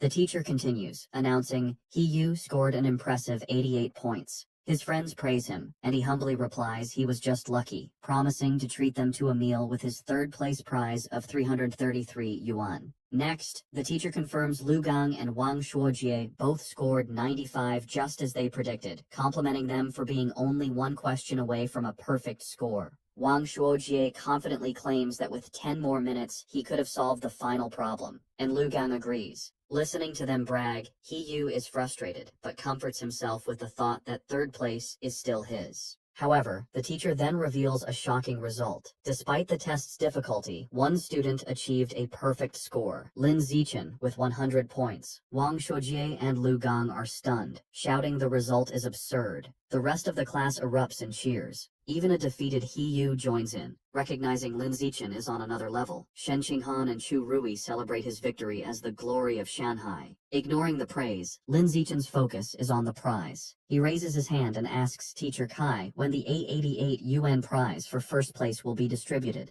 The teacher promises to send it later, internally finding Lin Zichen's intense focus on money strange. An hour later, the gene fusion exam results are announced. The teacher, Kai Yuanfei, reads the scores. This time, the non-Yuan duo did not perform as well. Lu Gang scored 81 and Wang Shuojie 83. Though still good scores, they are clearly disappointed. In contrast, Shen Qinghan achieves an excellent 78, placing her in the top 5, and she celebrates with Chu Rui. To the shock of his classmates, Lin Zichen once again secures a perfect score, effortlessly winning another prize. This second crushing victory deals a huge blow to the confidence of He Yu, Wang Shuojie, and Lu Gang, who are left demoralized. Unable to accept their defeat, Wang Shuojie and Lu Gang question how anyone could get full marks on such a difficult test, openly suggesting Lin Zichen must have known the answers in advance. The teacher, Kai Yuanfei, immediately shuts down their accusation, stating firmly that it is impossible. He explains that he personally designed every question, and the answers are not available online, making cheating impossible. The two are left speechless. Their classmates are not so kind. He Yu and Chu Rui laugh, mocking Wang Shuojie and Lu Gang for being sore losers. He Yu calls them a disgrace to Nanyuan City, and Chu Rui adds that uncultured, ugly people always cause the most trouble. After lunch, the practical exam for wilderness survival begins. The teacher, Shi Chengbei, explains the rewards are the same, with cash prizes for the top 3. The exam has 3 parts: climbing, swimming, and making fire by friction. Having been beaten in the academic tests, Wang Shuojie tells Lu Gang they must redeem themselves in the practical exams. Lu Gang agrees, and both glare at Lin Zichen, vowing to crush him and wash away their shame. The exam begins with climbing, where speed determines the winner. As expected, Lin Zichen's superior physical abilities allow him to easily dominate. He scales the rock wall with incredible speed, leaving the Nanyuan duo far behind to secure first place. The tree climbing event ends the same. Lin Zichen again takes first, while a defeated Wang Shuojie complains he couldn't even see his shadow. While Lin Zichen excels, he notes his real concern is for Shen Qinghan. As he expected, she struggles with the climbing and finishes last. However, he isn't worried, knowing her true talent is in the water, and confident she will regain her confidence during the swimming segment. Next is the fire-starting segment. With his eyes on the prize money, Lin Zichen knows he must continue to crush the Nanyuan duo. He starts the task with intense focus and speed, successfully creating a fire in just 58 seconds. Wang Shuojie and Lu Gang watch in utter disbelief, wondering how he can be so fast at everything, bewildered by his insane hand speed. The final part of the wilderness survival exam was swimming. This time it was Shen Qinghan's turn to shine. Tapping into her natural affinity for water, she swam with incredible speed, easily crushing the Nanyuan duo and delivering another heavy blow to their shattered confidence. Wang Shuojie was left in disbelief, unable to understand how Shen Qinghan could suddenly exhibit such explosive power in the water, concluding he must be hallucinating. After the exam, a defeated Wang Shuojie and Lu Gang were completely silent for a long time. However, their silence only lasted through lunch. In the afternoon, the final exam for martial arts began. The teacher, Yao Yuanfeng, announced it was time to test their progress with a sparring competition. The top 3 would receive prizes, motivating the class. For Wang Shuojie and Lu Gang, this reignited their hope. Filled with determination, they resolved to reclaim their pride. They reasoned this was martial arts class, where physical fitness and combat technique truly mattered. They believed if Lin Zichen was weak in martial arts, his other scores were meaningless. Before sparring, the teacher had everyone do a physical test as a warm-up, measuring their 100-meter sprint, one-hand barbell lift, and vertical jump. Lin Zichen, holding back to avoid being too flashy, still gave an incredible performance. He ran the 100-meter dash in 7.78 seconds, and lifted a 330-kilogram barbell with one hand. His vertical jump was 2.18 meters, and he easily took first in all 3 events, making sure to only slightly beat the Nanyuan duo. They were once again left in utter shock.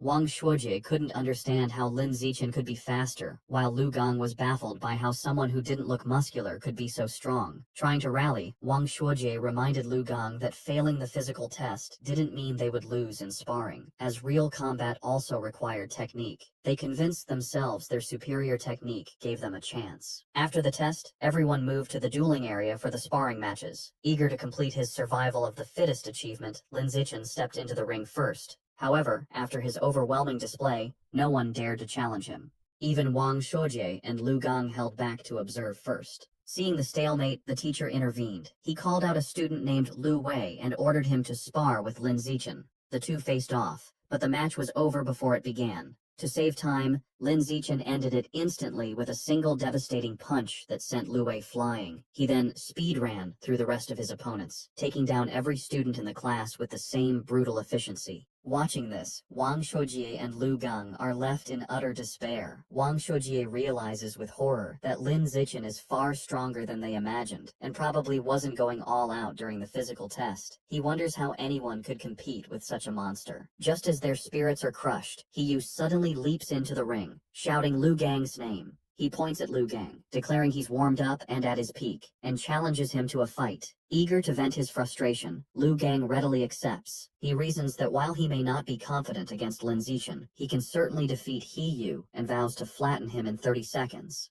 With a battle cry, He Yu rushes forward, and the two clash in a fast exchange of blows. However, the fight is decided by the clear gap in their power. Lu Gang easily catches He Yu's kick, uses his superior strength to swing him around, and then hurls him out of the ring. He Yu crashes hard, defeated and vomiting. Standing victoriously, Lu Gang looks down at his defeated classmate. He offers a backhanded compliment, acknowledging He Yu's physical technique is the best in their class, but smugly concluding that he is still better. After his victory, Lu Gang turns to see Lin Zichen approaching. Lin Zichen calmly issues a challenge for them to spar. Internally, he sees this as a perfect chance to make progress on his achievement quest. Fresh off his win and brimming with confidence, Lu Gang smirks and accepts, declaring he is not afraid. Lu Gang immediately goes on the offensive with a powerful punch. However, the gap in their abilities is apparent. Lin Zichen moves with blinding speed, effortlessly dodging the attack and leaving after images. Before Lu Gang can register what happened, Lin Zichen counters with a swift kick. The powerful blow connects squarely with Lu Gang's back, and he is sent flying out of the ring, defeated in a single blow. With both Nanyuan duo members utterly defeated, the other students begin to taunt the last one standing. They shout at Wang Shuojie, asking if he's going to avenge his fallen bro, and telling him the pride of Nanyuan now rests entirely on his shoulders. They jeer, telling him not to chicken out. Annoyed, Wang Shuojie snaps at the crowd to shut up, claiming he was already planning to fight. He rushes into the ring to face Lin Zichen. As he stands before his overwhelmingly powerful opponent, he steels his resolve, telling himself that what is meant to come will come, and he must find a way to defeat him. Determined to win, Wang Shuojie shouts that he's going all out and rushes at Lin Zichen with a furious attack. However, his effort is futile. Lin Zichen effortlessly stops the punch with one hand and counters with a single devastating blow that sends Wang Shuojie flying upside down. He crashes hard onto the gym floor, knocked out and foaming at the mouth, defeated as easily as everyone else. With the Nanyuan duo taken care of, Lin Zishan proceeds to systematically take down the rest of the boys in the class one after another with the same effortless efficiency. After defeating all the male students, he checks his system. He notes that according to the survival of the fittest achievement rules, defeating the same person multiple times only counts once. This means his only remaining opponents in the class are the girls.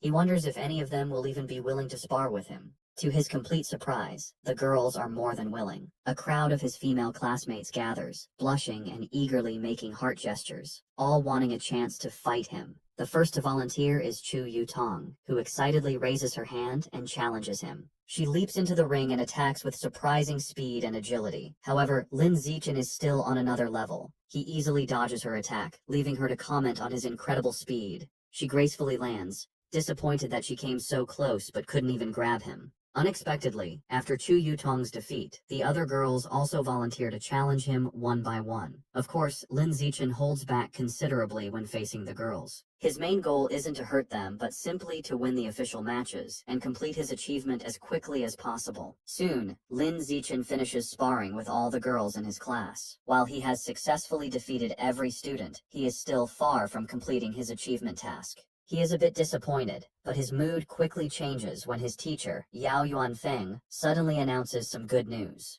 The teacher praises the class and tells them that as elite students, they must learn to challenge those above them. He then announces that in 1 month, their class will challenge the strongest regular class in the second year, and he expects them to be ready. Lin Zichen, who was just feeling frustrated about the lack of opponents to speed up his survival of the fittest achievement, is overjoyed. A new match has been delivered right to his door, a true blessing. After the teacher dismisses the class, a newly humbled Lu Gang approaches Lin Zichen. He admits he had underestimated the school and declares that from now on, he will consider Lin Zichen his rival for the next 3 years. Lin Zichen realizes that with the teacher's plan to constantly challenge other classes, completing his achievement within a year might not be impossible. Wang Shuojie also confronts him, vowing to wash away the humiliation of his defeat before they graduate. Lin Zichen, however, is more focused on the practical benefits. He calculates that he has earned over 3,000 yuan from the exam prizes alone. This excites him, as he can now use this money to buy more beast meat. He clenches his fist, completely ignoring the non-Yuan duo, who are left fuming at his arrogant dismissal. That night, back in his room, he considers his financial situation. Although he earned some money from the rewards, it is still far from enough to buy all the beast meat he needs. To earn more money, he decides to follow in his parents' footsteps and registers as a web novel author, beginning his writing journey. Thanks to his celestial root of wisdom, his writing is exceptional. The next morning, he finds a contract invitation from the Yuiwen platform in his messages. After signing the contract, a piece of news from that very day catches his eye. The report is about a terrifying incident just 2 hours ago. A giant mutant rat had attacked a frozen meat-cold storage facility on the outskirts of the city. The news report details the horrific attack. The mutant rat was over 5 meters long and so powerful that it bit a responding cyborg in half. In a final, desperate act, the captured cyborg activated its hidden backup energy core to self-destruct, taking the enemy with it. The resulting explosion was massive, blowing the giant mutant rat to pieces on the spot. Reading the news, Lin Zichen is horrified. He stares at an image of a monstrous rat, wondering with growing dread how many more of these giant mutant rats are hidden in Shanghai City. He also questions where such enormous creatures could possibly be hiding. The day of the sparring session against the strongest regular class of the second year arrives, and the students gather at the Shanghai High Gymnasium. Before the match, the teacher, Yao Yuanfeng, holds a strategy meeting with his top fighters. He warns them that while their top fighters are strong, the opposing class is stronger overall and will likely use defensive tactics to wear them down. He orders them to finish their fights as quickly as possible. The moment the meeting is over, Lin Zichen rushes towards the ring, eager to defeat as many new opponents as possible to complete his survival of the fittest achievement. He volunteers to go first. His opponent, a tall girl with long blonde hair from the second-year class, steps into the ring. Seeing who she's up against, she immediately complains to her teacher, pointing out that the elite class has sent their strongest fighter out first. She claims she is the weakest student in her own class, and questions how she is supposed to fight him. Hearing this, teacher Yao Yuanfeng storms over to the opposing teacher, an older man he calls Brother Feng. He angrily accuses him of breaking the unspoken rules of class sparring, which dictate that the weakest students should fight first. He demands to know why the other teacher sent his strongest student to fight in the first match.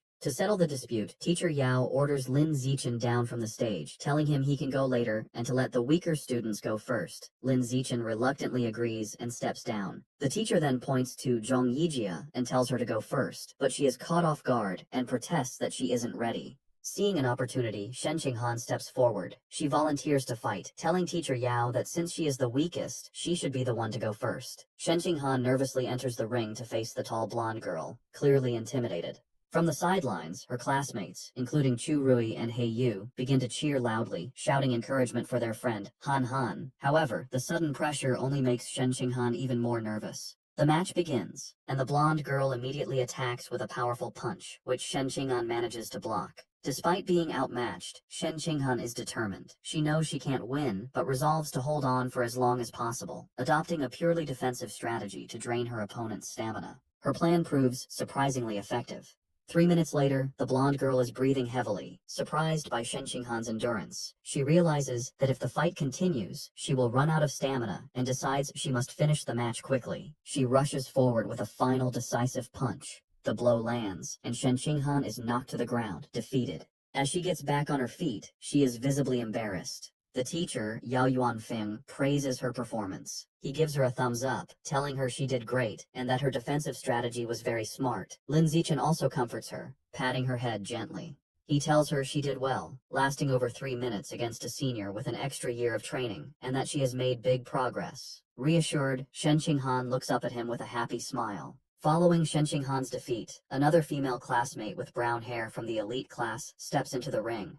Seeing that her senior opponent is running out of stamina after the previous match, she sees an opportunity and rushes in to attack. She throws a powerful kick, but the more experienced senior easily dodges the blow and counters with a swift punch to the face. The brown-haired girl is quickly overpowered and pinned to the ground, where she cries out in pain and is forced to surrender. Standing over her defeated opponent, the senior mockingly asks if she was looking down on the regular class by charging in so recklessly. She continues to taunt the girl, telling her that while she may not have her talent, she has trained for a whole year longer. She dismisses her, telling her to come back and fight again after she's trained for another year. Just then, Chu Rui steps forward. Filled with determination, she declares that she will avenge Shen Qinghan and crush the senior. Chu Rui proves to be a formidable fighter. She easily defeats her senior opponent with a single powerful punch. From the sidelines, Shen Qinghan cheers enthusiastically, calling out how amazing Chu Rui was. Lin Zichen tells Shen Qinghan that she was amazing too, explaining that Chu Rui's victory was easy only because Shen Qinghan had drained the senior's stamina first. Shen Qinghan smiles happily.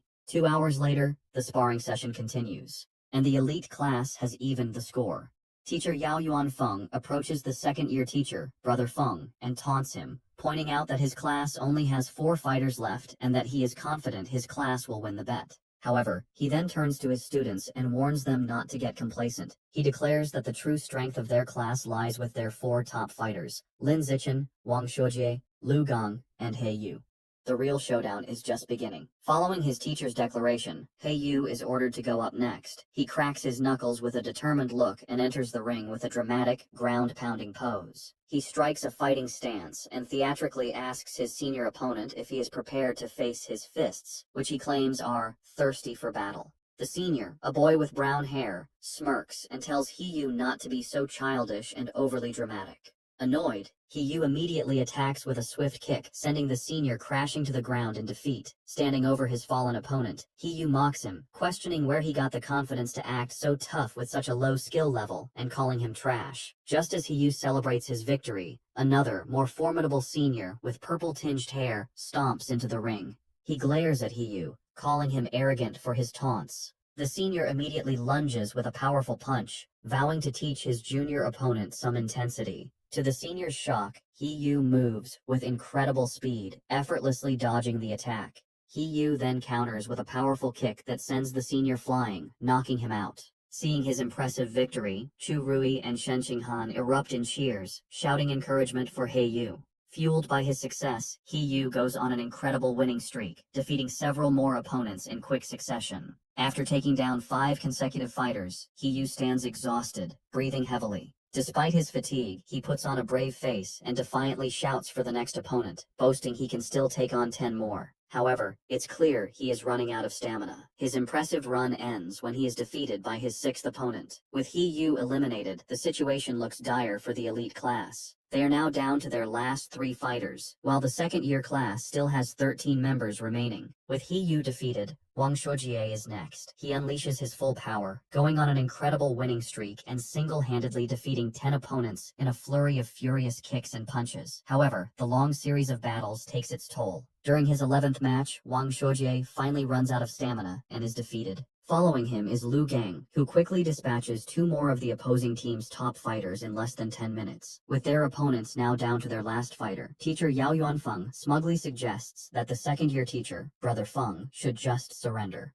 Brother Feng, however, remains unfazed. He smirks and calls forth his final student, Wang Jinhei, telling him it is his turn. A new challenger steps forward, an enormous, overweight student who towers over Lu Gang. Despite his opponent's intimidating size, Lu Gang is not impressed. Dismissing him as just a slightly larger fatty, he rushes into attack, confident he can beat him. He lands a powerful punch on Wang Jinhei's massive belly, but to his shock, the blow has no effect. He feels as if he just punched solid rubber. He tries again, unleashing a rapid barrage of punches, but all his attacks are harmlessly absorbed by his opponent's thick layer of fat. Soon, Lu Gang is left panting and exhausted, realizing his attacks are useless. His opponent, who has not moved an inch, looks down at him with a calm expression. He asks if Lu Gang is finished, because now it is his turn. Before Lu Gang can react, Wang Jinhei grabs him by the neck with incredible strength. With a single, effortless motion, he throws Lu Gang out of the ring, securing the victory and leaving the elite class with only 1 fighter remaining. Stunned by such a powerful fighter, teacher Yao Yuanfeng exclaims that he doesn't remember the second-year class having such a strong student. The opposing teacher, Brother Feng, smirks and explains that Wang Jinhei is a new transfer student who just arrived this semester. He then smugly reminds teacher Yao about their bet, telling him it looks like he is going to lose and will have to buy dinner for the entire opposing class. Realizing he has been tricked by his rival's secret weapon, teacher Yao clenches his fist in frustration, worried that not even Lin Zichen can defeat this monster. Despite his doubts, he puts on a brave face for his last student. He places a hand on Lin Zichen's shoulder and tells him it's his turn, encouraging him to just do his best and not worry too much about winning, as the experience will be valuable. Lin Zichen simply smiles and reassures his teacher that he will win, leaving the man speechless. As Lin Zichen steps into the ring, Wang Jinhei looks down at him, unimpressed. He dismisses his opponent as looking rather weak to be his class's final ace.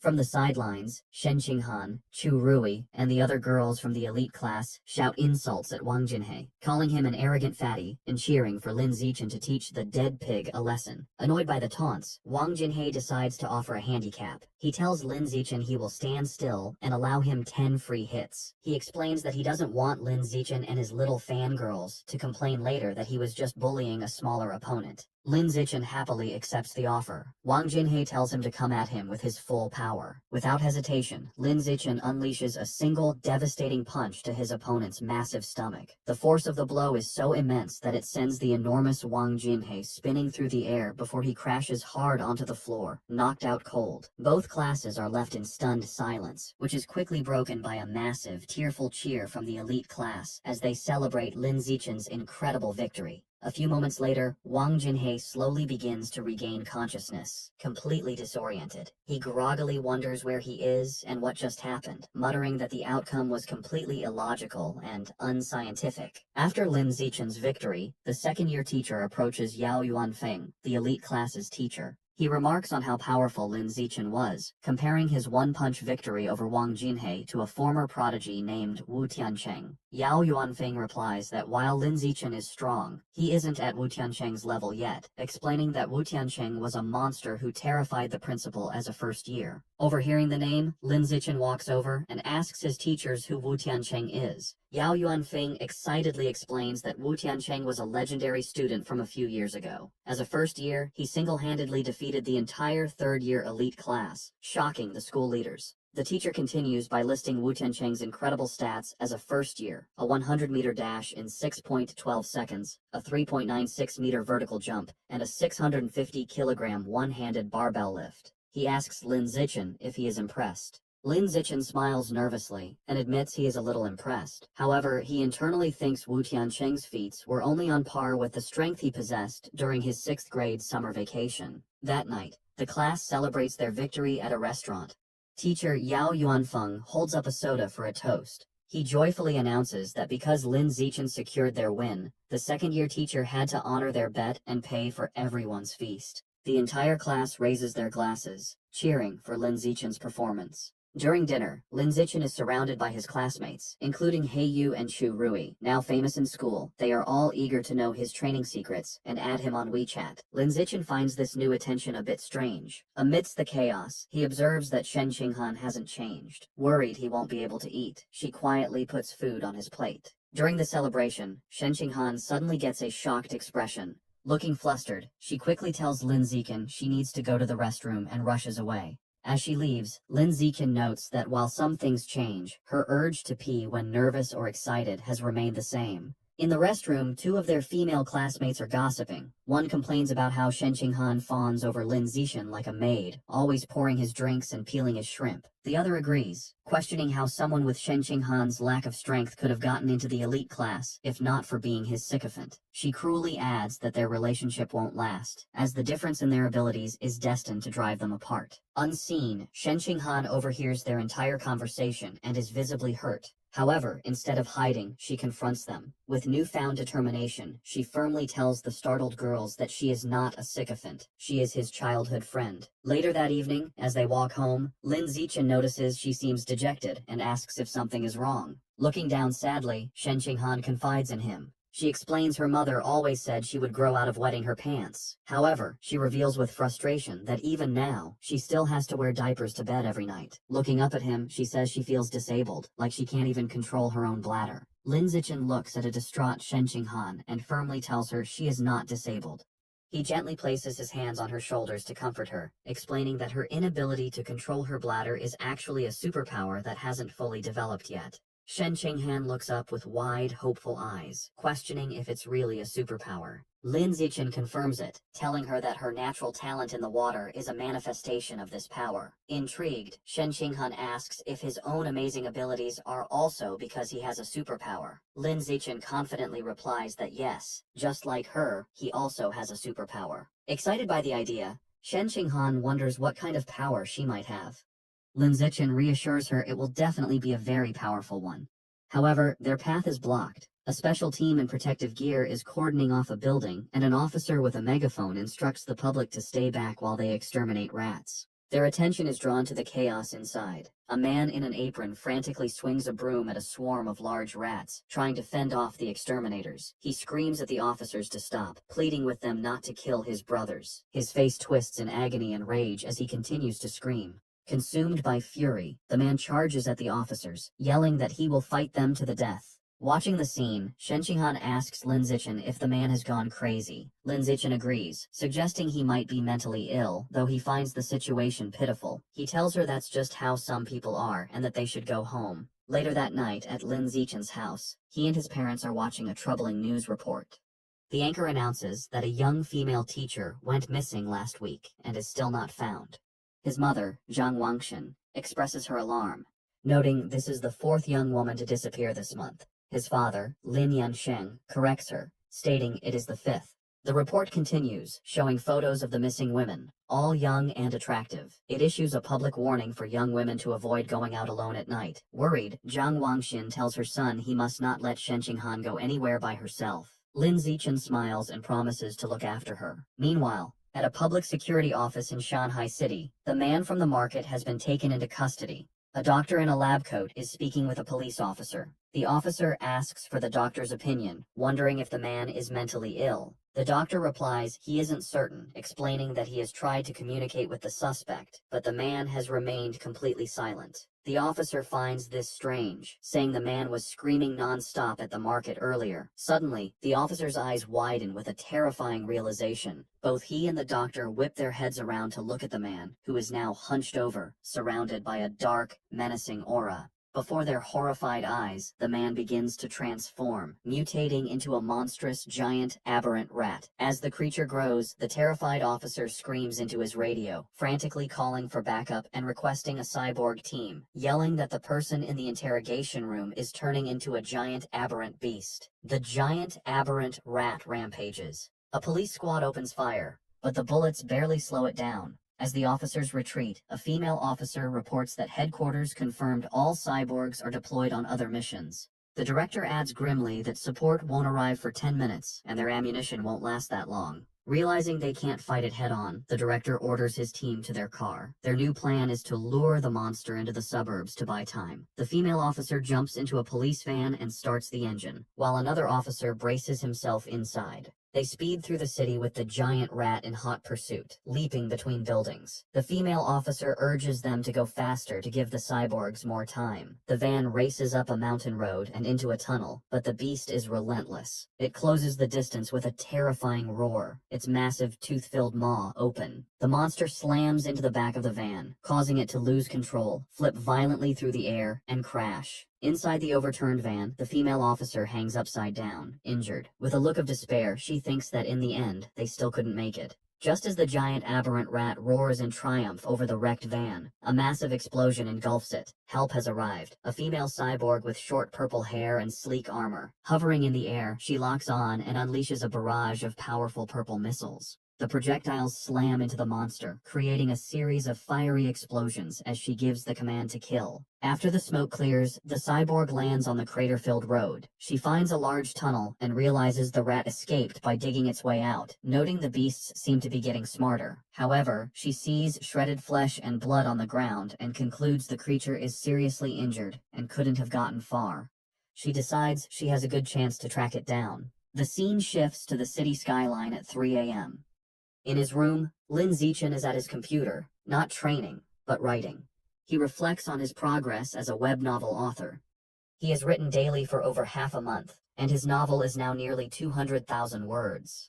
More importantly, his paid income has already surpassed 10,000 won. He thinks about the novel's future potential, noting it is still in the new book period. He eagerly wonders how much money he will make once it is officially launched. Too excited about his novel's income to sleep, Lin Zichen decides to train. He finds a deserted, unsurveilled alley to test his recent efforts. As he practices, he is pleased with his progress. His 100-meter sprint time has dropped to an incredible 3.43 seconds, and his vertical jump has reached 7.22 meters. He feels that if he continues improving at this rate, he will eventually achieve a saintly body. His training is interrupted by an unsettling gnawing sound. He turns and sees a shadowy figure hunched in a dark corner. The figure is a grotesque, rat-like creature, a mouseman. It is chewing on a human arm. Noticing Lin Zichen, the creature begs for its life, pleading for forgiveness and explaining it was just too hungry. It strangely promises that once full, it will come and pay its respects every year. Lin Zichen stares in horror, recognizing the creature as a mouseman. He immediately connects this sight to the news report about the giant mutant rat that escaped. He wonders with dawning dread if this creature is that same beast, now in a more humanoid, but no less monstrous form. Realizing the extreme danger, Lin Zichen decides he must inform the police. However, as he turns to leave, the mouseman panics, thinking he is its next meal. It stammers that it doesn't have to eat him and can go find others to devour instead. Before Lin Zichen can react, the creature springs into action. It leaps off the alley walls with blinding speed, ricocheting from side to side in a series of lightning-fast jumps. The mouseman lunges at him, screaming it wants to eat human meat as hunger overrides its fear. The attack is so fast that Lin Zichen realizes there is no time to dodge. With no other option, he faces the monster head-on. As the creature closes in, Lin Zichen meets its charge with a single, devastating kick to its jaw. The impact sends the mouseman spinning through the air before it crashes hard to the ground. The beast struggles to its feet, clutching its bleeding chest. It stares at Lin Zichen in disbelief, wondering how a weak-looking student could possess such overwhelming strength. Stunned and injured, the mouseman stares back at Lin Zichen, shocked by his unexpected power. Before it can recover, a rock suddenly flies through the air and slams into its head. Seizing the advantage, Lin Zichen gives the monster no chance to retaliate. He unleashes a furious storm of rocks, throwing them with incredible speed and precision. The mouseman is completely overwhelmed by the relentless assault, unable to defend itself as the rocks pummel its body. After a few moments, the onslaught stops. Lin Zichen stands at the end of the alley, breathing heavily. He watches the spot where the creature fell, noticing it is no longer moving. He approaches cautiously and finds his attack was more devastating than he imagined. The mouse man is obliterated, reduced to a steaming pile of skeletal remains. Wondering if the creature was truly dead, Lin Zichen touches the pile of bones. A surge of blue energy flows into him, and a system notification confirms he has devoured a trace of the giant mutant rat's life source, increasing his codex progress to 7%. He is disappointed to only absorb 2% this time, compared to the 5% from the scorched corpse. He theorizes the difference is due to the varying amount of Rat King gene each heretic had consumed. Realizing it was nearly morning and unsafe to stay, he heads home. Moments after he leaves, the purple-haired female cyborg lands in the empty alley. She stands over the steaming bones, wondering who could have killed the Rat Man. The scene shifts to a dark building where a sinister ritual is happening. A hooded cultist carries an unconscious woman to a large, glowing red summoning circle. He places her in the center and kneels, offering her to his Lord Rat God to enjoy. From the darkness, menacing, multi-lensed red eyes glare back. A deep, angry voice questions why there is only one woman, accusing the cultist of trying to starve it. The voice complains the offering isn't even a mouthful and threatens to make the cultist part of the sacrifice. The cultist prostrates himself in terror, desperately begging to explain. Still on the floor, the terrified cultist explains that young women have become cautious lately, rarely going out at night and always traveling in groups, making them hard to capture. The massive, shadowy rat god looms over him, its deep voice commanding that if women are too difficult, he should catch young men instead. The cultist immediately agrees. Suddenly, a large, bloody chunk of raw meat is thrown onto the floor. The cultist greedily grabs it and begins to devour it raw, thanking his Lord Rat God for the blessing. As he eats, the ritual reaches its gruesome climax. Massive red tentacles emerge from the summoning circle, wrapping around the unconscious woman and lifting her into the air. The monstrous, multi-eyed maw of the rat god opens wide and devours her whole. Sounds of chewing and crunching echo through the building. After its meal, the Lord Rat God gives one final, chilling order. It tells the cultist not to capture ordinary people next time, complaining their meat is too bitter. The entity declares it wants to eat nobles who live in luxury, believing their meat will be more tender. To help Shen Qinghan improve her martial arts grades, Lin Zichen holds special training sessions with her at her house. During one session, he acts as her personal coach, correcting her form. He adjusts her arm, stance, and shoulders, explaining how to generate more power and maintain better balance. Once her posture is corrected, he tells her to attack him with her full strength. She lunges at him with a determined punch. Lin Zichen easily catches her fist, praising her for the precise angle and improved power. He also catches her follow-up kick, pointing out a flaw in her form and demonstrating the correct technique by physically moving her leg into the proper position. After the intense session, an exhausted and sweaty Shen Qinghan collapses onto the floor. She catches her breath, telling him that even though she is exhausted, she can feel her martial arts strength has genuinely improved. Still kneeling on the floor, a motivated Shen Qinghan tells Lin Zichen that training 3 times a week isn't enough and asks if they can do it every day. Lin Zichen tells her that isn't necessary, explaining her body couldn't handle a daily high-intensity regimen. Shen Qinghan agrees and decides to stick with their current schedule. Just then, Lin Zichen's phone buzzes. As he takes it out, Shen Qinghan leans in curiously, asking if it's a special news report. He looks at the screen and sees 2 major headlines. The first announces that the Jishin Corporation will provide free treatment for former mechanical prodigy girls left disabled by early mechanical modifications. The second, more shocking report reveals a genius from Beijing University has successfully fused with the 1,000-threaded spider beast gene, breaking the record for the youngest person to undergo a dual gene fusion. Lin Zichen's eyes widen as he reads the second story, immediately realizing this genius must be the same prodigy from the capital he has been competing with for years. Most people cannot undergo gene fusion until adulthood, as a younger body can't withstand the backlash from beast genes and risks severe mutation. However, this prodigy has now successfully undergone a second gene fusion at the young age of 18. Lin Zichen is left to ponder the prodigy's incredible physical talent and wonder if gene fusion is indeed the best path to power. At his house, Lin Zishan is busy with his new career as a web novel author. Thanks to his incredible writing speed, his novel is an instant hit. The comment section is filled with readers amazed by his output, with one calling him a tentacle monster for posting 50,000 words on the first day. Lin Zichan reflects that with his use in advance and celestial root of wisdom attributes, a month of practice allows him to type at 10,000 words per hour. This efficiency means writing takes only about an hour a day, leaving him plenty of time for training. His father, Lin Yansheng, enters and praises his success. He estimates that if Lin Zishan maintains a stable plot and a 10,000-word daily pace, he could earn around 50,000 wen in his first month. He adds that once the novel's word count grows, making 100,000 wen a month would not be a problem. Lin Zichan is thrilled. With an income of 50 to 100,000 wen a month, he will no longer have to worry about funding his quest to unlock the exotic beast codex. He sets a firm goal. He will use his first 2 months' fees to finally unlock the savage giant eagle codex. The scene shifts to his martial arts class, where the teacher, Yao Yuanfeng, announces a sparring session to assess progress. Lin Zichan's overwhelming power is on full display. He completely crushes the field, effortlessly defeating every opponent with powerful kicks and punches. No one lands a single hit on him. After the session, his teacher presents him with his prize money. Lin Zichan reflects on the successful day, pleased that he not only earned another 888 yuan, but also gained crucial experience points toward his survival of the fittest achievement. While Lin Zichan dominated, Shen Qinghan's results were not as stellar. As usual, she ranked last. Her friend Chu Rui tries to comfort the dejected girl. However, her training with Lin Zichan has clearly paid off. She now has the ability to fight back.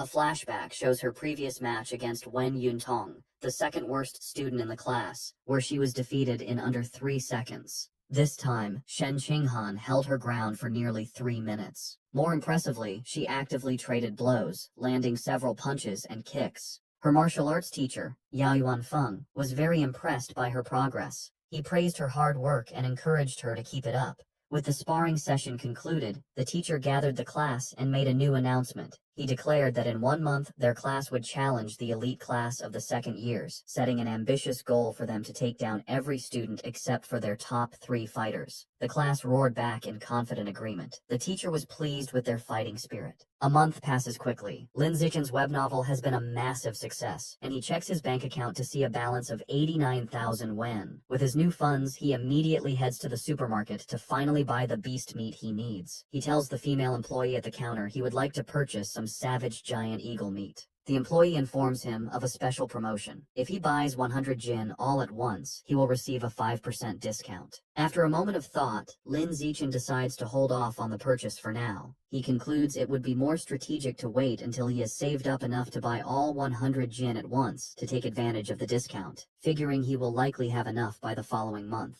The next day at school, Shen Qinghan excitedly tells Lin Zichan the cafeteria has a new stir-fry counter, and she has heard the chef's dishes are delicious. He agrees to go with her. They arrive at the counter, where several chefs are busy, and both are impressed by the amazing aroma. After getting their food, they sit down at a table. Lin Zichan comments that it was a good thing they arrived early, as a long line has already formed. Their meal is interrupted by a loud argument in the line. One student accuses another of cutting, but the second claims his desk mate was saving his spot. The argument escalates, with the first student insisting saving a spot is still cutting, and the second becoming defiant. Shen Xinghan recognizes one of the voices and points out to Lin Zichan that their friend, He Yu, is the one arguing. She asks if they should check on him. Lin Zichan glances over and calmly tells her it probably isn't necessary, observing that He Yu has an aggressive presence and seems to have already scared the other guy off.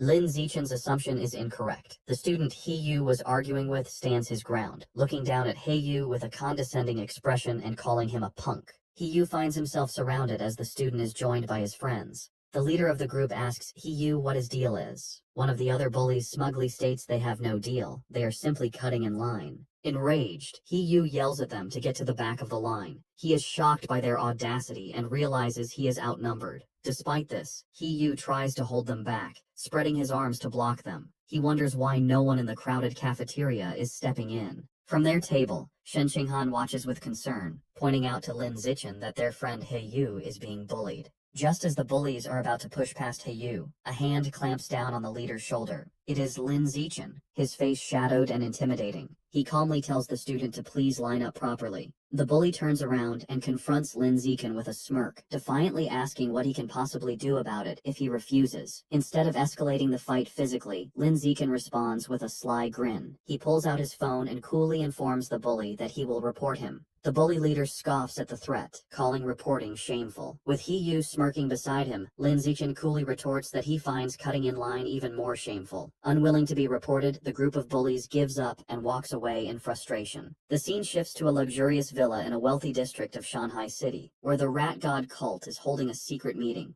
Their leader, a man in a black hooded robe, sits on a throne-like chair and addresses his followers. He announces that one of their members, Sha Chang, is dead, explaining that he went crazy at the market and was killed after provoking the security squad. Another cultist mutters that it is good riddance. The leader then introduces a new young man who will be taking Sha Chang's place. He relays a new, chilling order from their Lord Rat God. From now on, they must only capture and sacrifice noble elites, as their god finds ordinary people to be too bitter. This new directive causes concern. Two members speak up, arguing that capturing nobles is too risky. They reason that while a missing ordinary person might be overlooked, a missing noble would cause serious trouble. The cult leader suggests they target the sons of rich but powerless merchants to lower the risk. He then turns his attention back to the newcomer. He instructs him that, as he is new, he should not go after nobles yet. Instead, he is to practice by capturing a handsome young man as a sacrifice to one of the rat god's subordinates. The newcomer, his face hidden in the shadows of his hood, confidently accepts the mission, promising he will not just find any handsome man, but will offer the most handsome man in the entire city to the divine child. In the classroom, He-Yu is still fuming about the cafeteria. He tells Lin Zichen he investigated the students who cut in line and discovered they are from Class 3 of the second year, the same top honors class they are scheduled to challenge. He-Yu can't believe students from an elite class could be so rude. Leaning against the lockers, Lin Zichen looks at his phone and remarks that good grades don't mean a person has good manners. His expression shifts as a news alert catches his eye. He reads that another wealthy heir has gone missing, the fifth recently. Knowing the kidnappers haven't asked for ransom and remembering the rat god cult's order to capture nobles, Lin Zichen grimly concludes the cult is behind these disappearances. The day of the competition arrives, and students gather in a large gym with 2 fighting rings. Tension between the classes is high, as the students who bullied He-Yu glare at him, and He-Yu makes a defiant gesture in return. After both classes warm up, the sparring matches begin. Just as she did last time, Shen Qinghan takes the first fight. Her opponent, a senior from the honors class, immediately attacks with a fierce kick. Shen Qinghan blocks the strike, but the senior's power is too great. Her defense is broken, and she is knocked to the ground, defeated. The senior is formidable, as other first-year girls, including Chu Rui, are also swiftly defeated one by one without landing a single hit. The first year's losing streak is broken when a muscular, short-haired girl defeats the senior with a powerful kick. However, this victory is short-lived. The next senior, a girl with long red hair, immediately seizes control. She is an overwhelming opponent, defeating 9 first-year students in a row in less than 10 minutes, including 3 boys. The first-year class is now down to its last 4 fighters: Lin Zichen, Wang Xiujie, Lu Gang, and He-Yu. The situation is bleak, as the second-year honors class has only lost 5 students, all girls. A staggering 36 of their students, none of them boys, have yet to fight. Their teacher, Yao Yuanfeng, clenches his fist, feeling the gap in strength is hopeless. With limited options, Yao Yuanfeng tells He-Yu it is his turn, asking if he can take out the 6 remaining girls on the opposing team.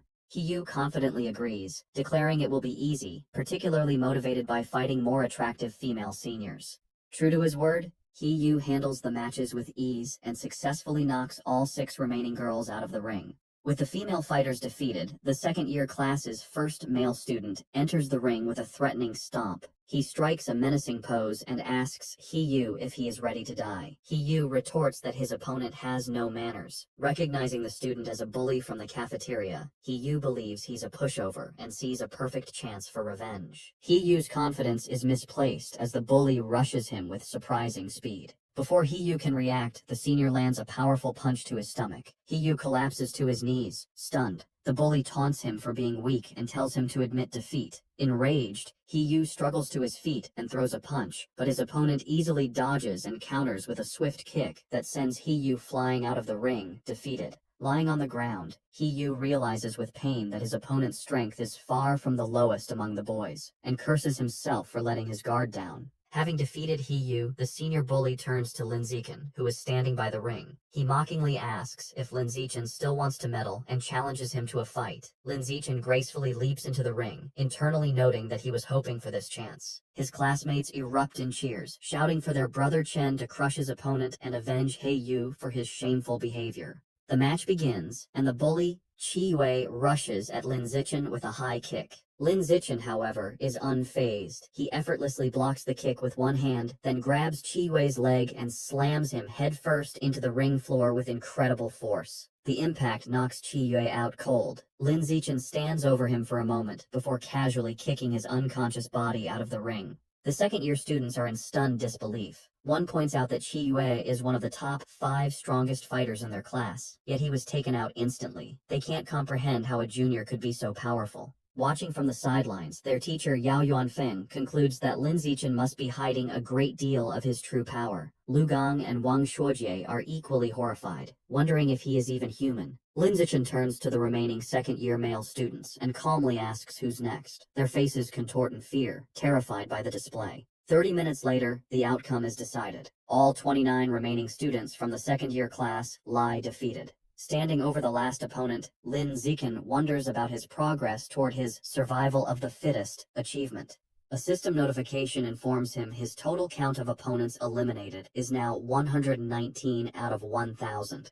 He looks at the number with disappointment, realizing the progress is far too slow. He reflects that in every class sparring session, he is always the last to fight, and he decides this slow pace cannot continue. Concluding his strength has far surpassed the high school level, he sees no reason to follow their rules anymore, and resolves to make the rules himself. The following Monday, a shocked shout is heard from the principal's office. Inside, the principal of Shanghai High stares at Lin Zichen in disbelief, asking if he truly wants to hold a personal challenge match with rewards. Lin Zichen confirms his request, boldly stating that he wants to challenge the entire school. In her office, the principal of Shanghai High presses her hand to her forehead, bewildered. She asks Lin Zichen if he is serious about challenging the entire student body as a first year. He confirms his intentions and asks her to come to the gym, promising to prove he has the necessary strength. Later, they arrive at the empty gym.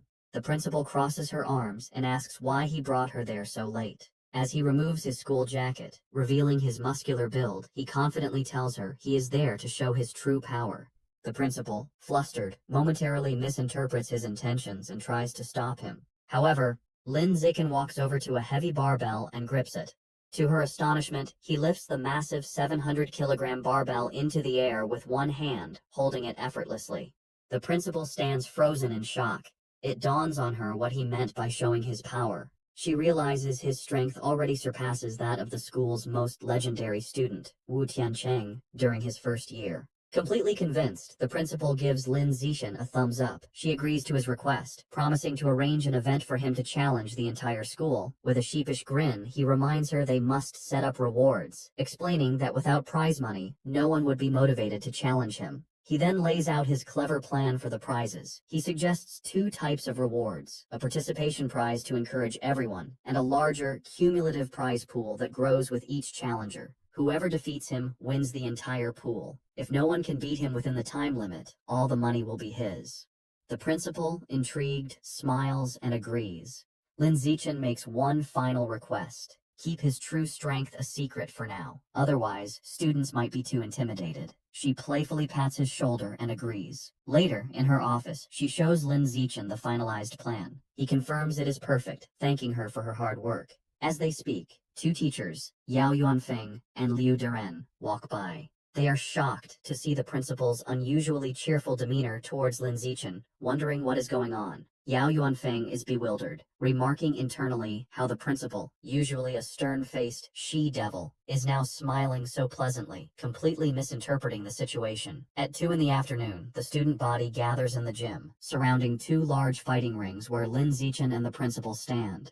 The principal takes the microphone and begins the announcement. She introduces Lin Zichen, details his recent victories, and explains the rules and prizes for his personal challenge against the entire school.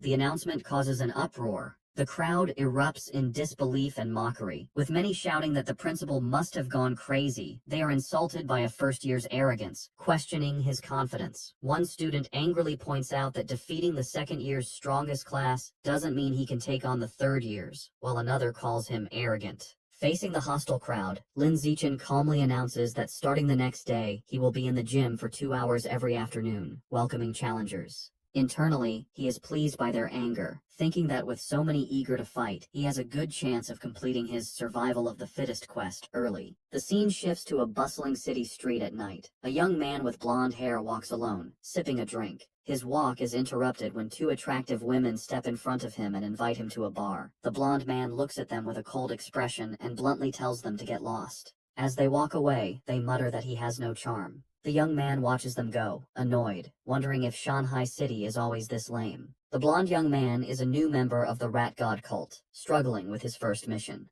Looking down at the people, he complains that after searching for days, he still hasn't found a single man attractive enough to be a worthy sacrifice. He is consumed by anxiety, picturing his cult leader and worrying how he will be perceived if he fails. He fears failure will lead to being ostracized. He had considered kidnapping a male celebrity, but realized it was impossible, as they are constantly surrounded by bodyguards, and he lacks the power to overcome them. As he walks, the pressure mounts. His deadline is fast approaching, and he is growing desperate. Just as he is lost in thought, Lin Zichen, out for a run in a tank top and shorts, sprints past him. The blonde man turns, and his eyes widen. He is immediately struck by Lin Zichen's appearance, thinking he has finally found an incredibly handsome man. He has found his target. The blonde cultist watches Lin Zichen run, feeling triumphant relief. After searching for so long, he has found the perfect target without even trying. A wide, sinister grin spreads across his face as he confirms his decision.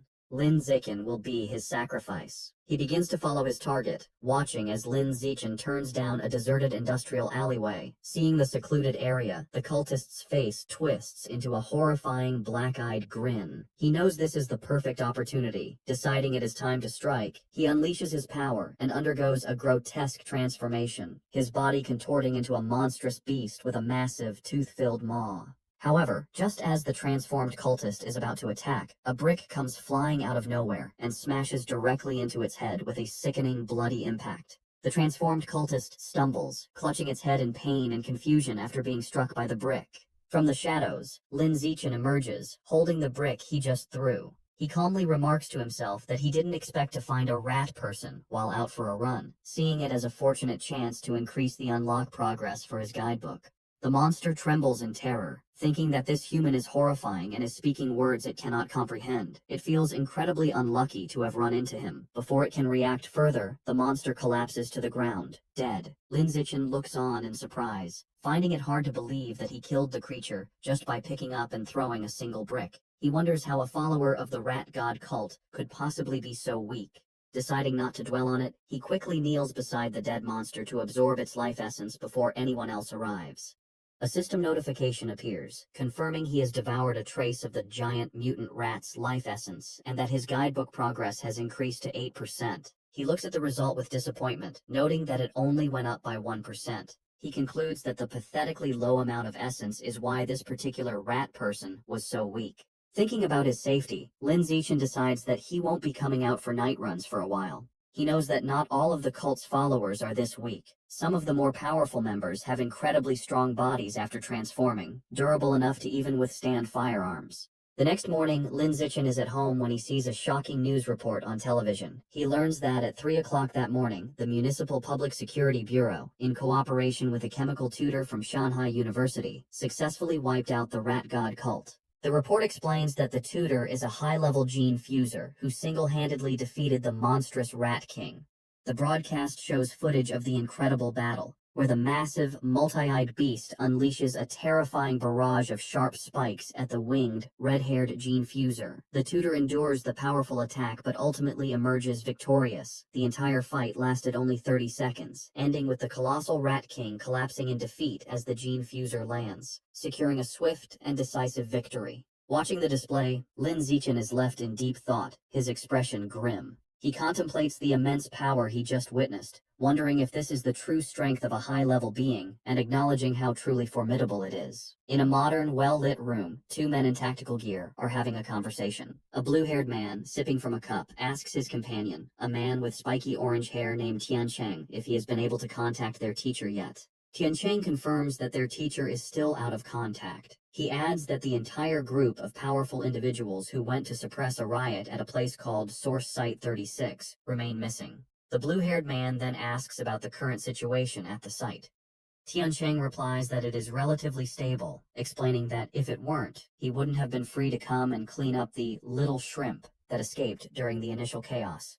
The blue-haired man seems to question his dismissive term. The blue-haired man reflects on the immense power of the Rat King, a monster that the entire Public Security Bureau was helpless against. He then internally acknowledges that in the face of a genius high-level being like Tiancheng, the monstrous Rat King was indeed just a little shrimp. Changing the subject, the blue-haired man playfully puts his arm around Tiancheng's shoulders, suggesting that since he is already there, he should visit their old school to give a lecture. Tiancheng resists, stating that he isn't an idle person and has a real job to do. The blue-haired man playfully insists, telling him that providing some ideological guidance to their cute junior students is also a form of work. Deep within a dark cavern under the light of the full moon, it is revealed that the Rat King survived its battle with Wu Tiancheng. The creature explains its recent actions, stating that at first, it only ate beggars, then it moved on to eating young people. Now, it kneels in submission, admitting that it eventually developed a taste for the pampered elite.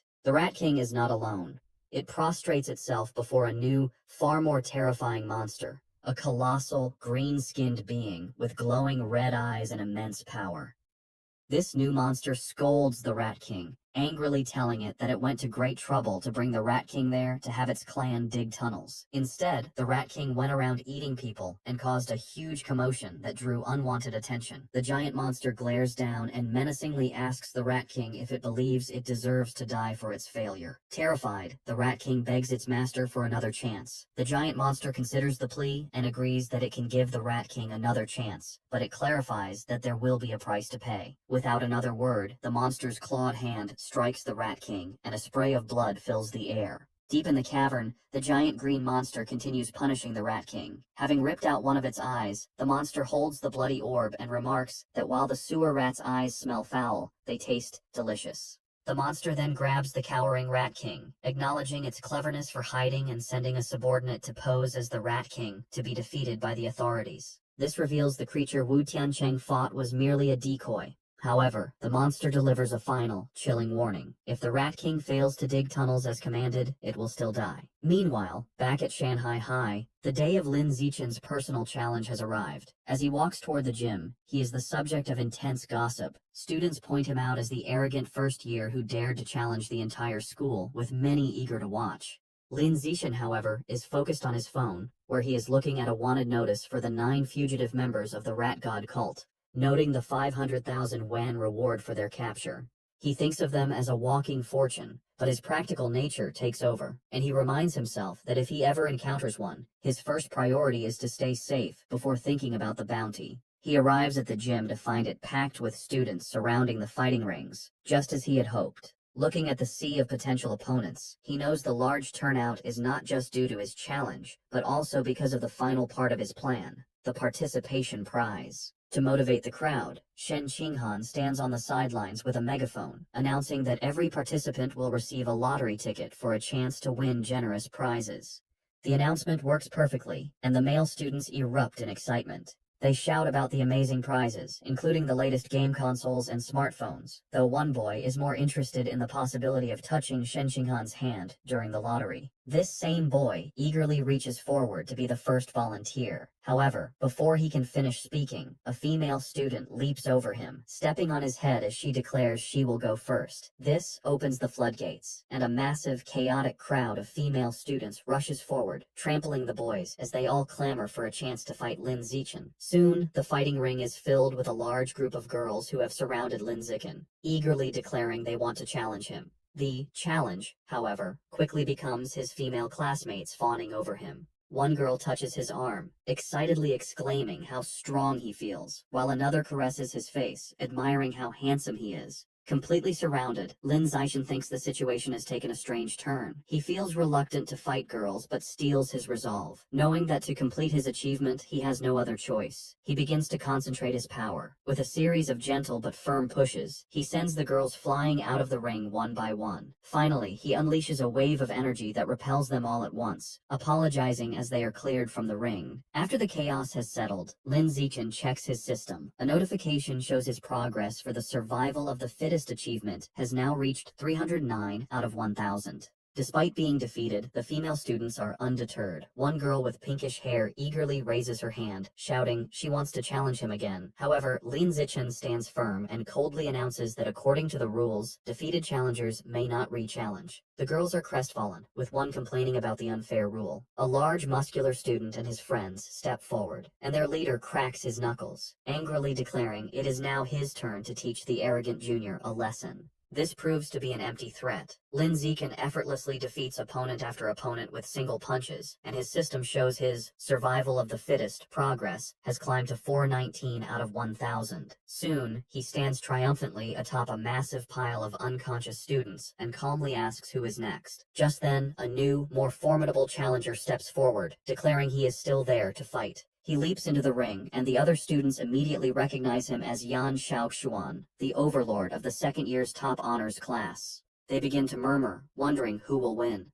The consensus is that Yan Xiaoxuan has the advantage, recalling his legendary reputation for once defeating an entire class single-handedly, though he was eventually put in his place by a third-year instructor. Yan Xiaoxuan lands in the ring and addresses Lin Zixin, telling him he was once arrogant just like him, but was taught a valuable lesson. He explains that he learned there is always someone stronger. He then launches into a condescending monologue, offering to teach Lin Zixin a life lesson. Completely ignoring the speech, Lin Zixin turns to the teacher and simply asks if he can begin. The flustered teacher quickly declares the start of the match. Before Yan Xiaoxuan can finish his advice, Lin Zixin interrupts him with a single, devastating kick that sends him flying across the ring. As Yan Xiaoxuan crashes into the far wall, Lin Zixin casually puts a finger in his ear, remarking with relief that it is finally quiet. The students are left in stunned silence. They shout in disbelief, questioning how their school's formidable overlord could have been defeated so instantly, and wondering just how powerful Lin Zixin truly is. The stunned silence is broken by slow, deliberate clapping. A new challenger, a muscular student with spiky red hair, makes his way through the crowd. The students immediately recognize him as Chen Wuxing, the #1 student in the entire school, and they erupt in excitement, assuming the real show is about to begin. Lin Zixin watches the newcomer approach, thinking this is a classic case of beating the young one brings out the old one. Chen Wuxing lands in the ring with a confident smirk, remarking that he never expected Yan Xiaoxuan to lose to a junior.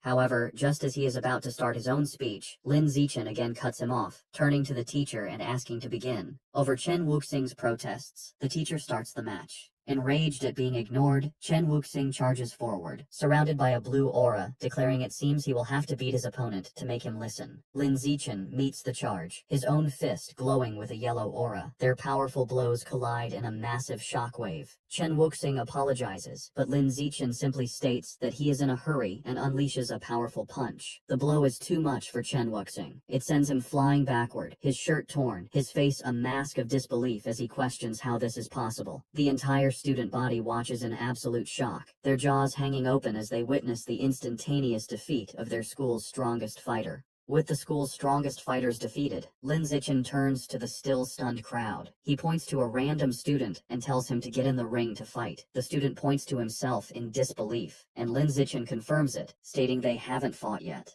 The student nervously asks him to be gentle, but Lin Zixin smiles and reminds him that if he participates, he will get a lottery ticket. Motivated, the student rushes into the ring, and Lin Zixin promises to go easy. His promise is short-lived, as he immediately knocks the student out with a single punch. A system notification confirms that his achievement progress for survival of the fittest has increased by 1. Seeing this, the rest of the student body realizes there is no shame in losing to someone so overwhelmingly powerful, and they still have a chance to win the lottery prizes. Renewed enthusiasm sweeps through the crowd as they all surge forward, motivated by the prospect of winning a new smartphone.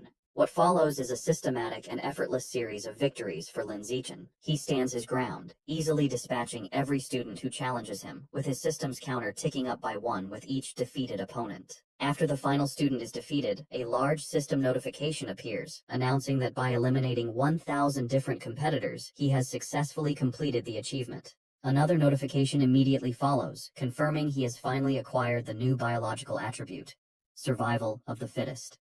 Lin Zichen clenches his fist, a look of pure triumph on his face, ecstatic that his long and arduous challenge has finally paid off. With his quest complete, a system notification details Lin Zichen's new reward. He has acquired the biological attribute, survival of the fittest, which increases the damage he inflicts on other living beings. He strokes his chin thoughtfully, concluding that while it is a simple and practical damage-boosting ability, he is slightly annoyed the system doesn't specify the exact value of the increase. His objective achieved, Lin Zichen leaps down from the ring and announces the challenge is over. The female students are disappointed, complaining it ended too quickly, and they wanted to watch him more. Wasting no time, Lin Zichen grabs Shen Qinghan's hand, leads her through the parting crowd, and they quickly leave the emptying gym. Later, a hearty laugh is heard from the principal's office. Inside, the principal of Shanghai High sits on her desk, congratulating Lin Zichen for officially earning the title of the school's #1 fighter. Leaning in close, she playfully questions him, suggesting that since he defeated even Chen Wuxing in an instant, he must surely be hiding his true strength. Sitting on the couch with Shen Qinghan, Lin Zichen sips his drink and modestly replies that he only hid a little of his power.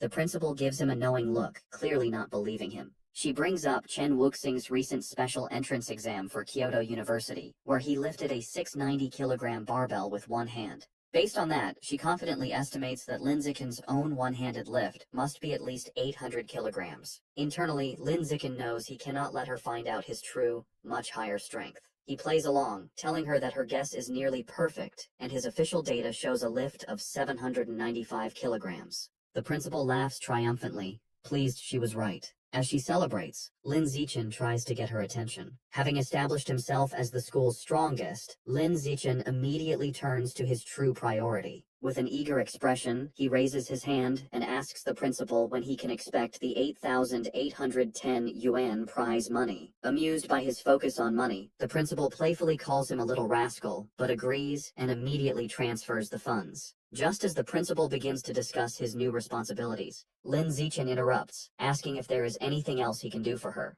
He then makes a special request. Since both he and Shen Qinghan enjoy swimming, he asks for use of the gym's swimming pool. He clarifies that he wants exclusive access, meaning the pool should be closed to everyone else whenever they use it. The principal smiles and readily agrees. Internally surprised at how easily she consented, Lin Zichen adds one more condition. He explains that he dislikes being watched in his swim trunks, so he will be covering the security cameras during their private sessions. This statement causes Shen Qinghan to blush furiously. The principal's mind immediately jumps to a suggestive conclusion, thinking about the implications of a boy and girl being alone in a pool with the cameras covered. Her imagination runs wild, picturing a romantic and steamy encounter between the two of them. Playing along with her own misunderstanding, the principal retrieves a key from her desk, telling Lin Zichen that she will, of course, satisfy all of his requests. She hands him the key, officially designating the pool as their exclusive, private swimming area. As he takes it, she leans in close and whispers a final, teasing warning, telling him to just be careful not to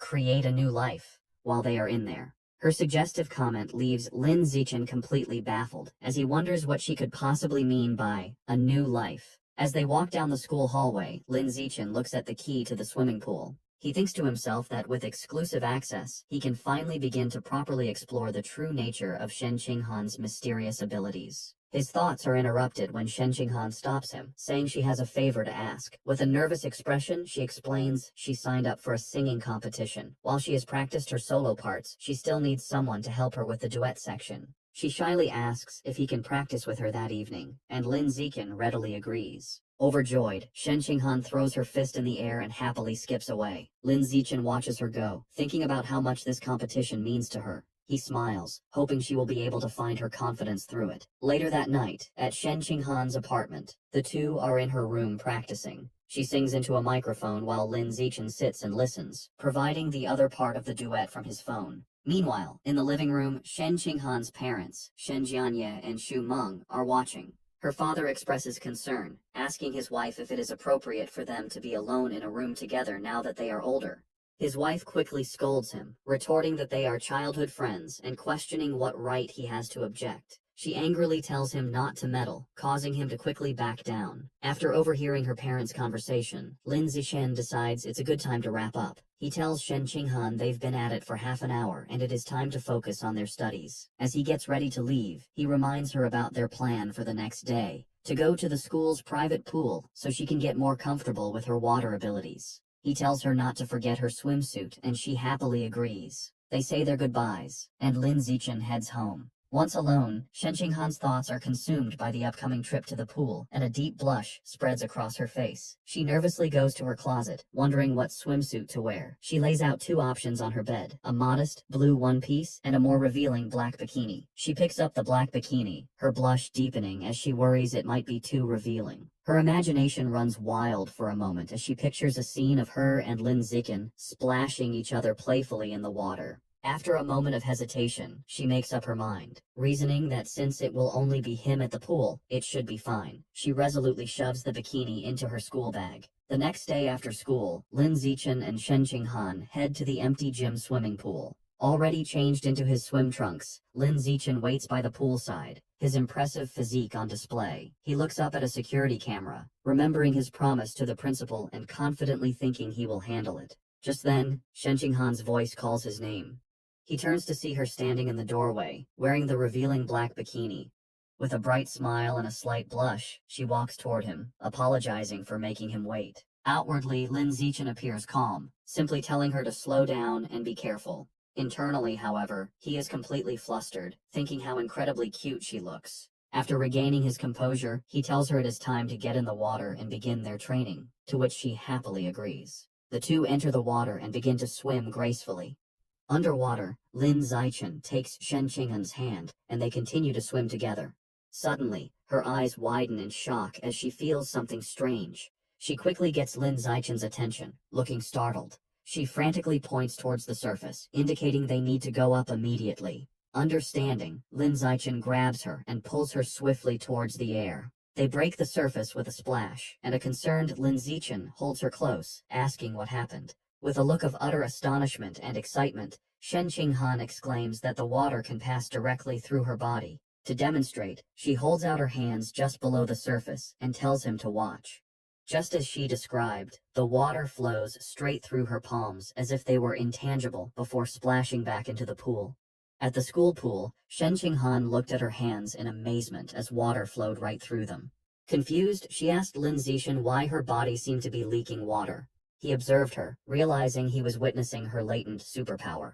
He seriously asked to see her hand to examine it. Upon touching her palm, he noted that aside from the strange ability, there seemed to be nothing abnormal. To investigate further, he suggested they get out of the pool so he could check the rest of her body. A noticeably blushing and nervous Shen Qinghan shyly agreed. Shortly after, Shen Qinghan was lying on a lounger by the pool, covered in water from Lin Zichen's tests. As he poured water over her, she asked how much longer the examination would take. After checking her 3 times, Lin Zichen thoughtfully concluded there were no other abnormalities. Helping her sit up, he told her that, for now, it seemed only her hands had this ability, and she nodded in understanding. Sitting on the edge of the pool, Shen Qinghan asked if her lifelong problem of bedwetting could be related to this power, speculating that perhaps another part of her body also let water pass through. Lin Zichen admitted it was a possibility, and told her that the next time she felt the urge to pee, she should let him know. Visibly blushing, he added that she should try to feel if any other part of her body had the same sensation as her palms. He immediately felt embarrassed, thinking he had almost sounded like a pervert. Suddenly, Shen Qinghan's face lit up. She exclaimed with joy that this meant she wasn't a useless girl, but a superpower user with water-related abilities. With newfound determination, she thought that maybe, if she managed to fully develop her power, she could finally stand by Lin Zichen's side as a worthy partner. The story continues in a bustling city at night, with large holographic ads for cyborgs. Lin Zichen enters a supermarket, where a friendly female clerk welcomes him. He confidently walks to the counter, slides a card across it, and makes an astonishing request: 100 jin of the expensive savage giant eagle meat. The clerk is shocked by the massive order. She nervously takes his payment card and a note with a delivery address, stammering her agreement. As Lin Zichen leaves, the clerk watches him go, wondering which wealthy young master could be so extravagant. Despite her surprise, she professionally completes the order form, even asking for a good review with a smile. Later, in a secluded industrial area, Lin Zichen receives his delivery. He reflects on his finances, noting he had just received 120,000 yuan from his web novel, bringing his total funds to 210,000 yuan. He thinks this is more than enough to cover the cost. Looking at the large box of beast remains, he prepares to unlock its power, telling himself it's time to see what surprise the codex will give him as he places his hand on the meat. Immediately, a powerful vortex of white energy erupts and surrounds him. A blue system notification confirms he is devouring the savage giant eagle's life source, and the codex unlock progress has reached 100%. He then receives a vision of the eagle's power, the magnificent white bird soaring high, diving into the water, and hunting a massive purple squid-like creature with its powerful talons. As the vision fades, Lin Zichen stands in a radiant blue light. A final system notification announces he has successfully unlocked the Savage Giant Eagle Codex and acquired a new biological attribute, Eye of the Sky. A system notification explains his new ability, Eye of the Sky.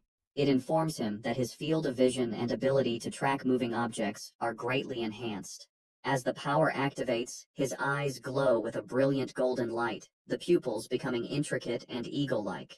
Putting his new skill to the test, Lin Zichen's perspective expands dramatically, giving him a panoramic bird's-eye view of the city. The power is incredibly precise, allowing him to zoom in on a single man in a crowd and even read the text on his phone from an immense distance. He marvels at how powerful an eagle's vision truly is. Afterward, Lin Zichen returns home. He is surprised to find his parents, Lin Yansheng and Zhang Wangshin, watching a grim news report about a high-level gene fuser who mutated in public, resulting in hundreds of casualties. The footage shows a horrific winged monster holding a truck above a scene of destruction. The broadcast then cuts to a heated debate. A man argues that gene fusion is a flawed path, claiming humans should be able to unlock their own latent potential and evolve. This is immediately challenged by another man who calls the idea a fantasy, angrily questioning how they could fight aberrant beasts without gene fusers, pointing out that traditional martial artists can't even stop bullets. Watching the debate, Lin Zichen's parents discuss the issue. Lin Yansheng remarks that gene fusers are like uncontrollable bombs. Zhang Wangshin dismisses his concerns, explaining that government regulations are very strict and the probability of such an incident is incredibly small. She adds that a more pressing issue is that gene fusers often lose their ability to have children. Lin Yansheng agrees, suggesting it's best to save their genetic material or have a child before the fusion process. As they were talking, Zhang Wangshin suddenly noticed her son had returned. She became flustered, realizing they had been having a conversation not meant for his ears, and greeted him with an embarrassed blush. Seeing their awkwardness, Lin Zichen suggested they all have dinner. While the family ate, Lin Zichen announced that his school would hold a campus singing competition the next day, and Shen Qinghan had signed up. His parents were thrilled. Lin Yansheng declared the entire family had to go cheer her on, and Zhang Wangshin enthusiastically agreed, adding that Shen Qinghan was like a daughter to her. Lin Zichen calmly agreed. The night of the competition was a massive event, with a large, brightly lit stage and an energetic crowd. True to their word, Lin Yansheng and Zhang Wangshin were in the audience, cheering wildly for Shen Qinghan with supportive headbands and a large, glowing sign. Before the show, in an empty classroom, Lin Zichen was helping Shen Qinghan prepare. He gently applied makeup to her face. When she opened her eyes, she noticed he was staring intently at her.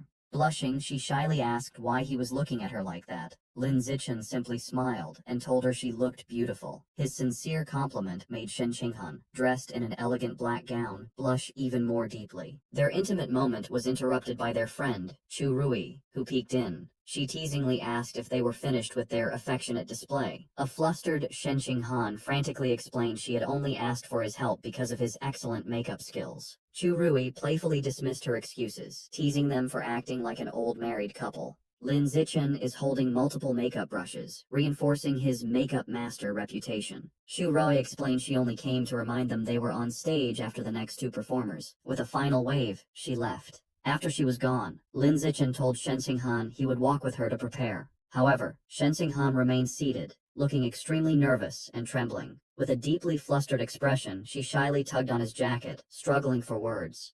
A moment later, she blurted out that she had lost control of her bladder again, revealing her nervousness had triggered her unusual condition, leaving a wet stain running down her elegant dress and onto the floor. Overwhelmed with despair, Shen Qinghan cries hysterically. She tells Lin Zichen their performance is about to start and worries she has ruined everything. She fears everyone will hate her if they find out she wet her pants. Lin Zichen calmly approaches her, holds her face, and tells her to stop crying or her makeup will be ruined. As they stand alone in the empty classroom, an idea strikes him. His gaze falls on the large white curtains. Wasting no time, he grabs scissors and rips a curtain from the wall. He spreads it on a table and skillfully begins cutting the fabric. Shen Qinghan watches in amazement, her tears stopping. In a moment, he transforms the curtain into an elegant, multi-layered white dress. Moved by his ingenuity, she whispers his name. Lin Zichen presents his creation and tells her to hurry to the bathroom to change. Blushing, Shen Qinghan says that's not necessary and asks him to turn around so she can change right there. Lin Zichen is visibly flustered by her request, a deep blush spreading across his face. Despite his embarrassment, he agrees and turns his back so she can have some privacy.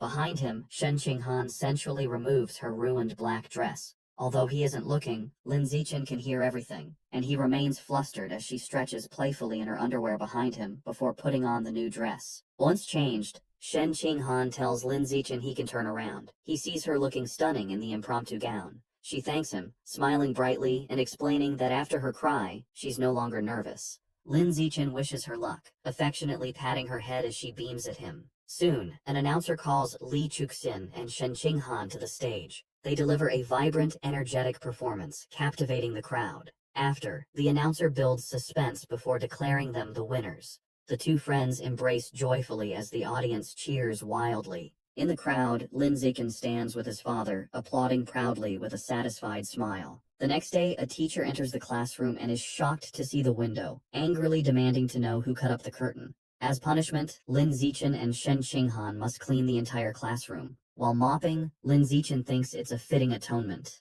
Suddenly, a system notification pops up, announcing he completed an achievement for cooperating 1,000 times. His reward is the Gregarious Animal attribute, which increases his combat power based on nearby allies. A small, satisfied smile crosses his face at this unexpected gain. Meanwhile, Shen Qinghan's life has improved. After her victory, she becomes much more popular. Other girls praise her singing and invite her to karaoke. Beaming with newfound confidence, she happily agrees. Her confidence also helps her martial arts skills improve steadily. Lin Zichen also progresses, winning a major martial arts tournament, the first for Shanghai High in 5 years. He is celebrated by his parents, a joyful Shen Qinghan, and his teammates. Soon his room is filled with trophies. His fame leads to an endorsement deal, making him the spokesperson for the He family's martial arts gym. All his hard work pays off.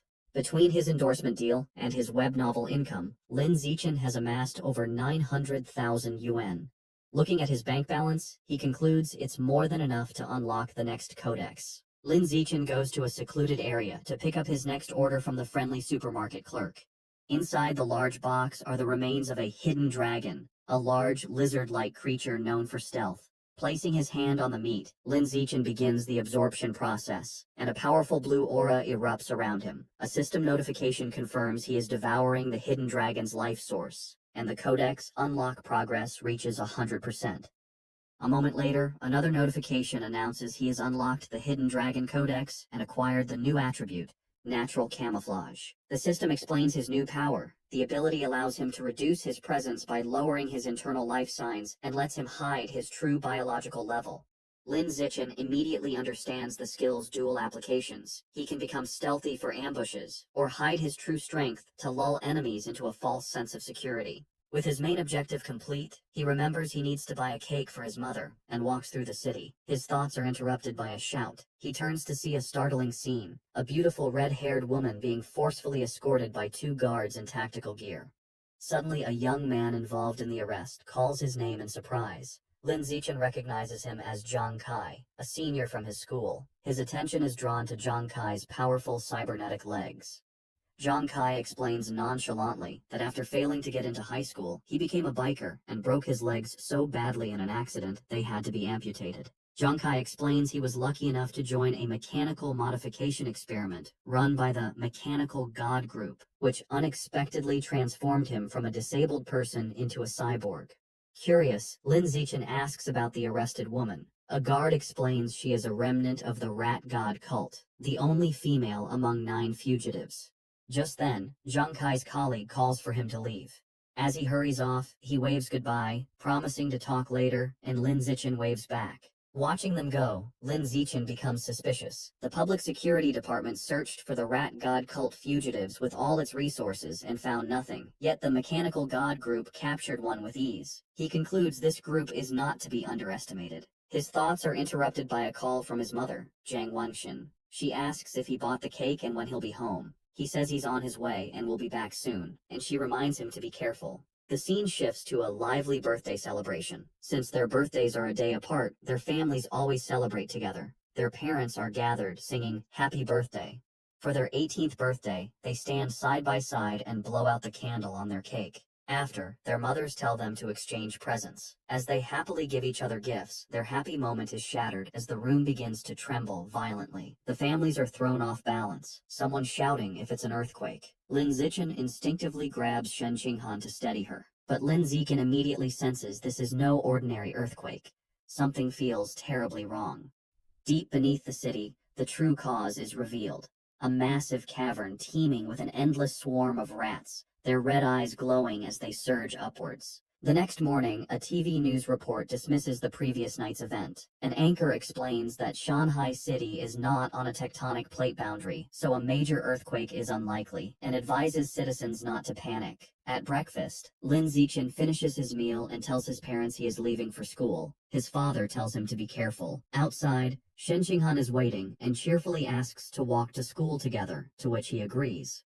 As they walk, she happily remarks that since they have celebrated their 18th birthday, they are officially adults. Lin Zichen adds that the college entrance exams are also approaching. Shen Qinghan admits she gets nervous just thinking about it. Some time passes, and Lin Zichen finally saves up enough money to unlock his next codex. He begins the absorption process, and a powerful purple energy swirls around him as he targets the void crocodile. A system notification confirms he is devouring the creature's life source, and the codex unlock progress reaches 100%. He receives a vision of a large crocodilian beast with fish-like fins swimming powerfully, trying to escape from the savage giant eagle. A final notification announces he has successfully unlocked the Void Crocodile Codex and acquired a new biological attribute, danger perception. The system explains this ability allows him to sense hostility from other creatures within a certain range, and makes it easier to judge their biological level. Lin Zichen thoughtfully concludes this will be a useful skill for preventing sneak attacks.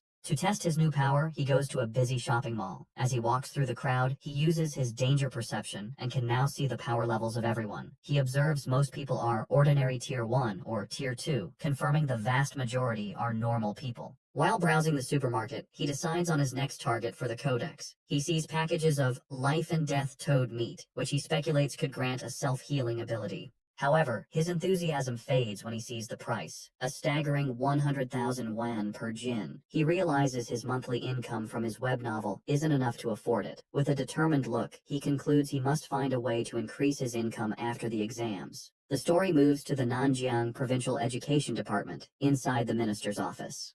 A striking woman with light purple hair and antler-like horns, Mo Dongji, the vice principal of Shanghai University and Minister of Education for Nanjiang Province, sits listening to a report. A male subordinate is finishing a presentation on the educational situation across the province. Mo Dongji calmly sips her drink and thanks him.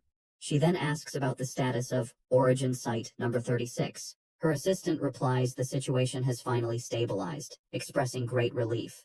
He explains that if it hadn't, the entire province would have been doomed. With nothing else to discuss, Mo Dongji tells him he can go. After he leaves, Mo Dongji is alone with her thoughts. She muses to herself that it has been many years since she last accepted a disciple. She walks to the large window, which looks out onto a beautiful tropical beach, and stares at her own reflection. The martial arts college entrance exam is an intense, 9-day ordeal. The first day consists of a written exam in the morning and a physical fitness assessment in the afternoon. From the 2nd to the 8th day, students are sent into a forest for a week-long practical combat and survival test. The final 9th day is dedicated to an aptitude test for gene fusion and mechanical modification. The story picks up on June 7th, the first day of the exam. Lin Zichen and Shen Qinghan walk together, but she is clearly on edge. She nervously tugs on his sleeve, confessing how tense she is, her primary fear being that she might lose control of her bladder again. Lin Zichen looks at her with a warm smile.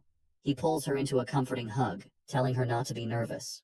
Holding her close, he reminds her that her theoretical knowledge is solid and she has already taken precautions by wearing a diaper, so she just needs to do her best. His closeness makes her blush. Flustered but comforted, she promises she will do her best, and tells him he needs to do his best as well.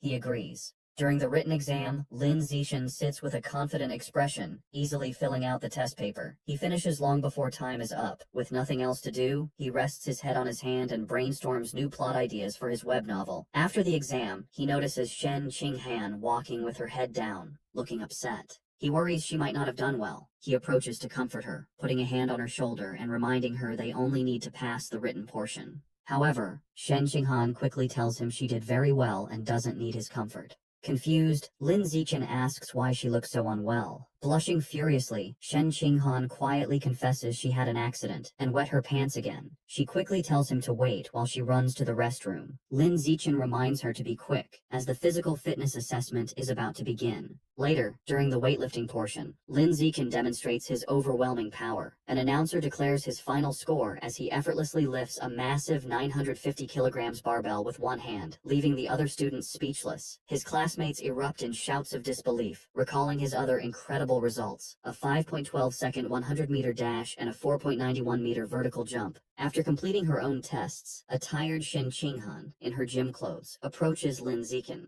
He asks how she did. With a weary but proud smile, she reports her impressive scores: a 9.32-second 100-meter dash, a 1.62-meter vertical jump, and a 125-kilogram lift. She adds with a small sigh that her results are still nothing compared to his. Lin Zichen praises her, telling her that with scores like that, she is a top-tier female student. He gives her an affectionate pat on the head, and she looks up at him with a happy expression. Sometime after, their classmate He Yu runs up, excitedly announcing their written exam scores are available. He tells them he heard Wang Shuojie and Lu Gang scored in the high 80s, and he himself got an 80. As he asks about their scores, a nervous Shen Qinghan checks her phone. Her face lights up with joy as she exclaims she got an 82. He Yu is stunned. They both turn to Lin Zichen. He calmly holds up his phone, showing a perfect score of 100. Shen Qinghan cheers for him, while a dumbfounded He Yu mutters that Lin Zichen is as freakishly talented as ever. Later, as they walk home, Shen Qinghan expresses her nervousness about the next phase, the week-long practical test in the forest. Lin Zichen takes her hand and reassures her, telling her not to worry because he will stay by her side and protect her. Comforted, she agrees to stick close to him. Meanwhile, in a private room, two mysterious figures discuss the exam. One man in a formal suit and a sinister plague doctor mask hands a small wooden box to a younger man. The masked man instructs his subordinate to make good use of his position as a safety officer. The young man takes the box. Inside are 10 dark, seed-like objects, which the masked man calls demon seeds, that will aid him in his mission. The masked man promises that if the young man succeeds, he will be recommended to become a full member of their organization. The young man seems more interested in a different reward, stating he would prefer a rare, different fruit. The masked man scoffs, calling him short-sighted. He explains a single fruit could only help him evolve to a mid-tier rank, whereas joining their organization opens the door to evolving into a truly advanced being. After a moment, the young man is convinced, agreeing that becoming an official member is the more valuable prize. A convoy of buses travels through a dense, foggy forest. An announcement informs students they are about to arrive at the practical exam location. Inside a bus, Shen Qinghan is sleeping on Lin Zichen's shoulder. He gently wakes her, letting her know they have arrived. An automated voice directs students from entrance 9 to get off the bus and proceed to the assembly point. The students gather at a large staging area where the rules of the week-long exam are explained. Numerous score tokens are hidden throughout the forest, some in hard-to-reach places and others carried by beasts. Safety officers are stationed near dangerous creatures, but calling for their help results in immediate disqualification. The most powerful beasts and the highest scores are located deep within the forest. A student's final grade is determined by the points from tokens and a performance review based on camera footage. With 100,000 students competing for 50,000 tokens, at least half will fail to score any points. The exam encourages both cooperation and competition. Students can team up to share tokens or steal them. An official announces they have 1 hour to prepare. Immediately, students begin trying to form alliances. One student loudly tries to recruit teammates by boasting about his father. Their attempt is quickly shut down by a strict female instructor who warns them against such open recruiting. Nearby, Lin Zichen and Shen Qinghan are snacking when a group of female students asks Lin Zichen to team up. He bluntly refuses. Just then, another student, a young man with brownish red hair, walks up and asks if he could buy some of their food. Instead, Lin Zichen tosses him a package of toast as a gift. Impressed, the student suggests they team up, introducing himself as Hong Junping from a top high school. While eating his snack, Lin Zichen politely rejects the offer. A bit dejected, Hong Junping thanks him for the food and walks away. Watching him leave, Shen Qinghan comments on how strange the guy was. Lin Zichen gives her a knowing smile and explains that the man's true intention was not about the food, but about the great beauty with him. Realizing he was trying to hit on her, Shen Qinghan blushes. With their break over, Lin Zichen takes Shen Qinghan's hand, and they set off into the forest. As they enter the vast wilderness, Lin Zichen decides on a cautious strategy. To help Shen Qinghan acclimate, they begin by searching for score tokens in the safer, outer regions. To aid their search, Lin Zichen activates his Eye of the Sky ability, his eyes glowing with golden light. His enhanced vision lets him instantly spot a target. He tells Shen Qinghan he has found a token at the top of a nearby tree and instructs her to get it. Eagerly, Shen Qinghan leaps high into the air with incredible agility. A moment later, she triumphantly holds up a token with the number 1 on it, happily shouting to Lin Zichen that she got it. With his Eye of the Sky active, Lin Zichen systematically scans the area, directing Shen Qinghan from one hidden token to the next. Soon, she has collected a small handful of 1-point tokens. Overjoyed, Shen Qinghan throws her arms around Lin Zichen in an excited hug, exclaiming how amazing he is. Their celebration is cut short as they are surprised by an unexpected arrival. It is Hong Junping who greets them with a smile. He holds up a large score token, stating he has already gathered 28 points. He claims he wants to repay Lin Zichen, but internally, his motive is to get to know the incredibly cute Shen Qinghan. He formally offers to team up, suggesting they split all points evenly among the three of them. Lin Zichen flatly rejects the offer. He tells Hong Junping that if he is serious about repaying them, he can simply hand over all his score tokens. Hong Junping is visibly shocked and angered by this outrageous demand. His friendly demeanor vanishes, and surrounded by a surging aura, he charges forward, shouting that they have chosen the wrong path. As Hong Junping charges, yelling they have chosen the wrong path, Lin Zichen calmly smirks, agreeing that Hong Junping is the one who has chosen wrongly. The fight is over in an instant. Lin Zichen lands a single devastating punch to Hong Junping's stomach, causing him to double over in agony and spit up blood. With their opponent defeated, Lin Zichen and Shen Qinghan walk away arm in arm, with Lin Zichen now casually holding Hong Junping's score token. Behind them, their attacker lies unconscious. A concerned Shen Qinghan asks if he will be all right, but Lin Zichen nonchalantly reassures her that he didn't even use any real force. Over the next few days, Lin Zichen continues to guide and train Shen Qinghan. He helps her find more score tokens, pushes her to improve her strength by having her lift massive boulders, and teaches her practical survival skills like hunting wild boars. Their time is not all work. They also enjoy simpler moments, like gathering fresh fruit. They work as a perfect team, easily fending off other students who try to ambush them. When tired, they rest together under a makeshift roof. As Shen Qinghan sleeps on his shoulder, Lin Zichen looks at her fondly, wishing the peaceful moment could last longer. Finally, they arrive at the central area of the forest. Shen Qinghan points out a wooden sign that ominously reads, "Danger, Aberrant Beast Zone."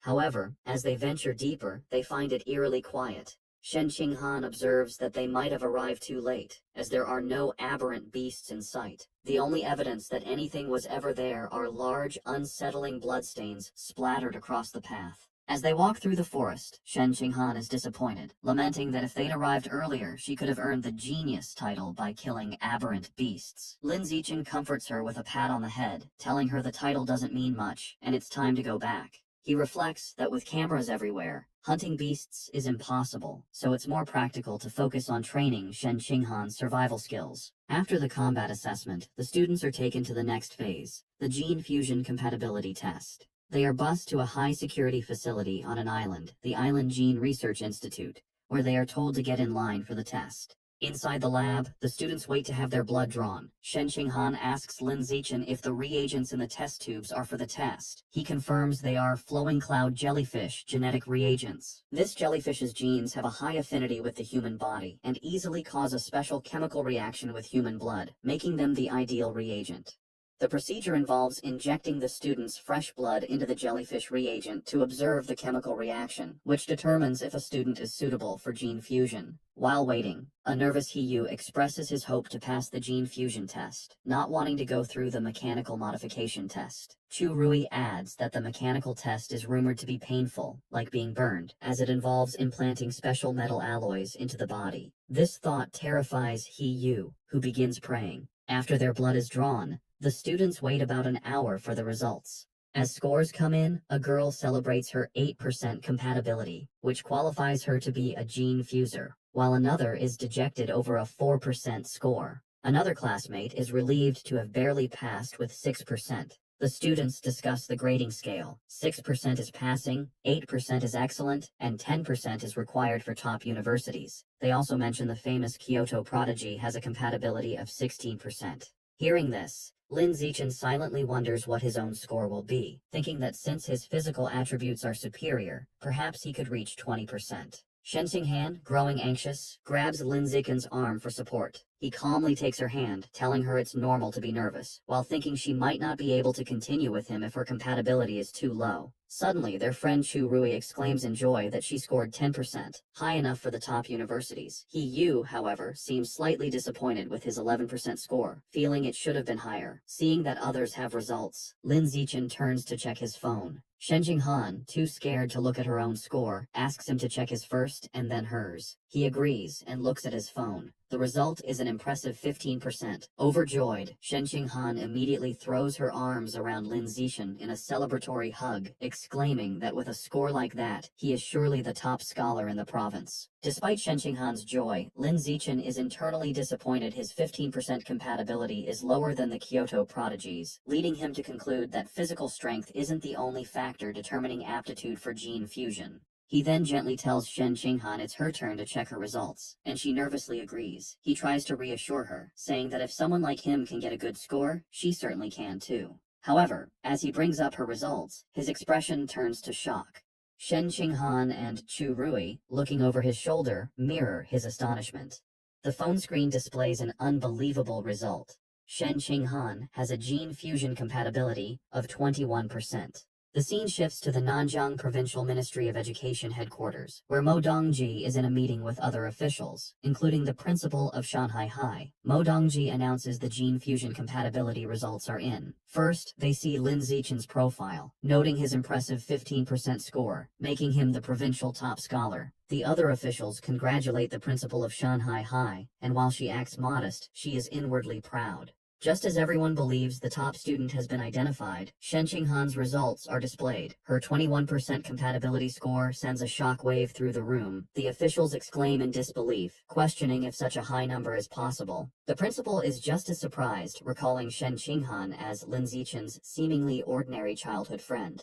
The extraordinary result piques Mo Dongji's interest, who asks for more information on Shen Qinghan. The principal of Shanghai High nervously suggests to Mo Dongji that Shen Qinghan's result must be a mistake, as her school performance has always been ordinary. With a sigh, Mo Dongji decides there's no other way, and that she must go see for herself. Back at the testing facility, students are in an uproar over the 21% result, questioning if the test was wrong. Shen Qinghan herself turns to Lin Zichen in disbelief, asking if there was a mistake. Lin Zichen calmly tells her he doesn't think it's an error. He leans in close, explaining she has a natural high affinity for water, and since the test used a reagent from a water attribute beast, like the flowing cloud jellyfish, her result makes sense. Shen Qinghan's eyes light up with understanding. She excitedly realizes this means her body is highly compatible with water attribute beast genes, making her a natural genius. With newfound confidence, she looks at Lin Zichen, thinking she is finally worthy of standing by his side. Lin Zichen smiles warmly, happy for her. Their moment is suddenly interrupted when someone shouts for everyone to look outside. As they turn, they witness a massive whirlpool of water rising from the ocean, and standing atop it is Mo Dongji. The students watch in awe as she stands powerfully on the surging wave. The other students panic, wondering if she is a heretic, and fearing she is about to destroy the entire facility. Mo Dongji lands gracefully, the water receding around her. The Research Institute staff immediately recognize her, bowing and calling her name. They identify her as Mo Dongji, vice principal of Shanghai University, from a prestigious martial arts family with a 1,000-year history. Staff members whisper rumors that her family once tamed dragons and fused with their genes, which would explain her incredible ability to manipulate water. Ignoring the staff, Mo Dongji walks directly to Shen Qinghan and asks if she is the one. To verify the extraordinary test result, she orders a scientist to draw Shen Qinghan's blood and retest it 3 more times. Afterward, a drained Shen Qinghan sits with her friends. Yu expresses his concern, and she admits her arm is a bit numb after the repeated blood draws. Soon, a scientist calls for Shen Qinghan to follow him, and she complies. She is led to a private office where Mo Dongji is waiting. Mo Dongji smiles, announcing the results are in. She leans close to the nervous girl, exclaiming that all 3 tests consistently showed 21% compatibility.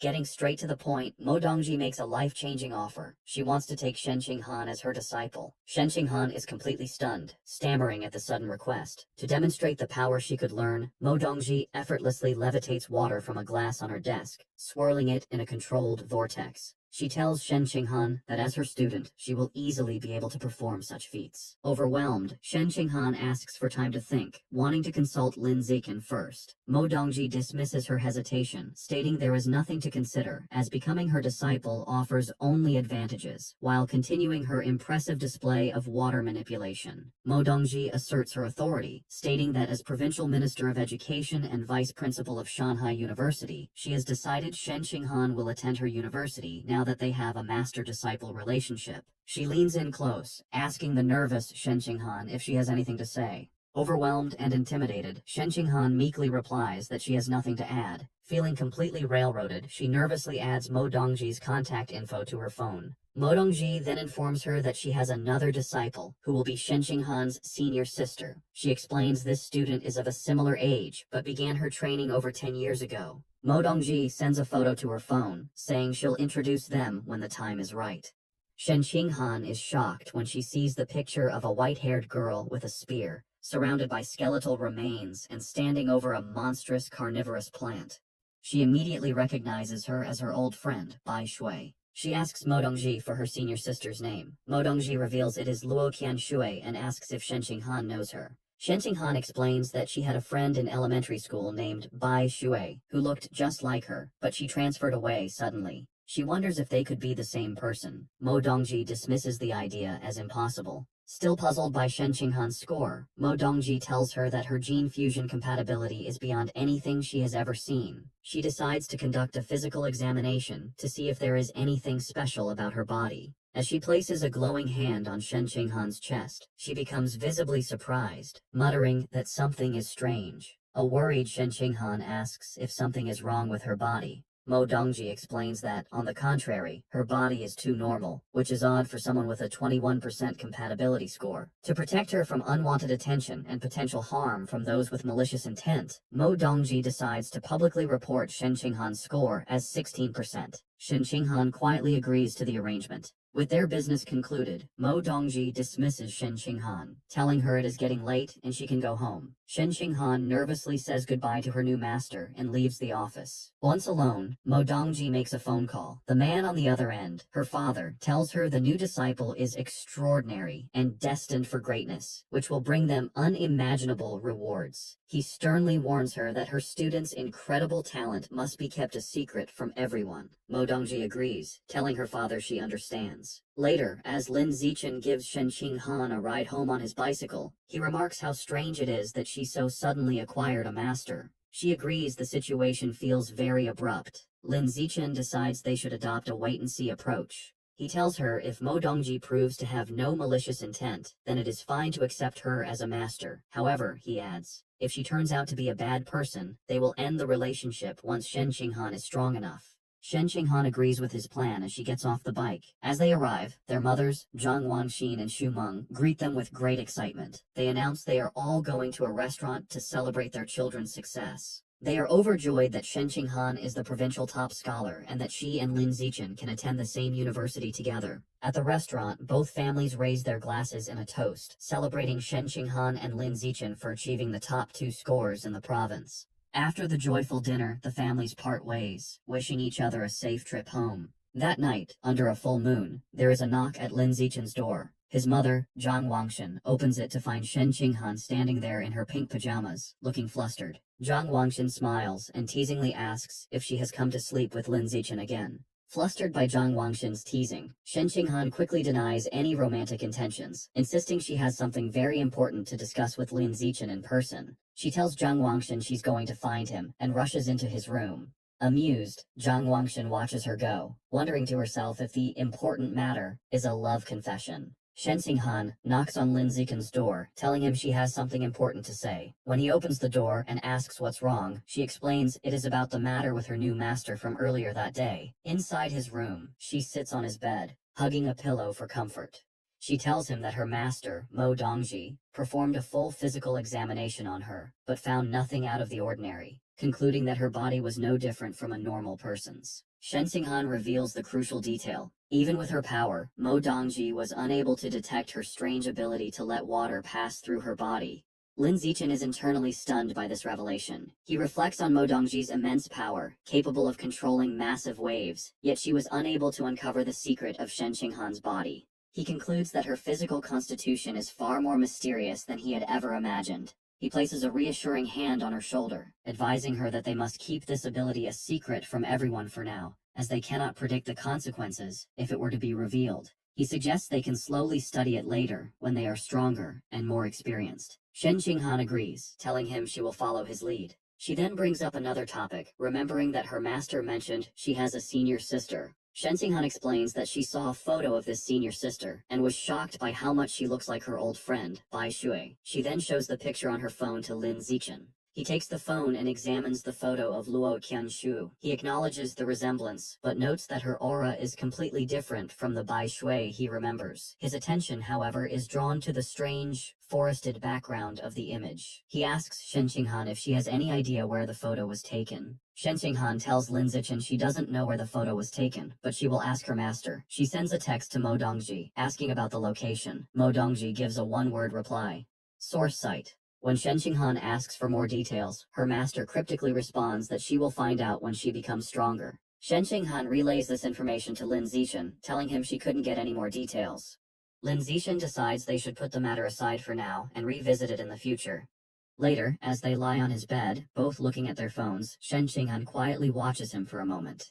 She then asks him if men like women who wear cheongsams. The question catches Lin Zichen off guard, and he internally wonders if she was influenced by her master, Mo Dongji, who wears a similar traditional dress. He blushes as he imagines Shen Qinghan in a cheongsam, thinking to himself that it would look very good on her, and admitting that it depends on the person. Sensing his response, Shen Qinghan leans in closer, pressing him on whether he likes them. A completely flustered Lin Zichen stammers that he supposes he does. She continues her questioning, asking about stockings and whether he prefers black, white, or nude-colored ones. He wonders why she is asking such strange questions. Pinned down on the bed, he finally relents, admitting that if he had to choose, he would pick black or white stockings. Satisfied with his answers, Shen Qinghan immediately sits up and starts ordering a cheongsam and stockings on her phone, leaving a bewildered Lin Zichen to wonder what just happened. Their conversation is interrupted by a knock at the door. It is Zhang Wangshan who has brought a bag for Shen Qinghan. She explains that Shen Qinghan's mother sent over some toiletries and told her to just sleep over for the night. A completely flustered Shen Qinghan takes the bag, stammering that she never asked her mother to send anything, and wondering why she would act on her own. As she leaves, Zhang Wangshan cheerfully tells them not to worry, as they are both adults now, so it is perfectly fine for them to sleep over together, before closing the door.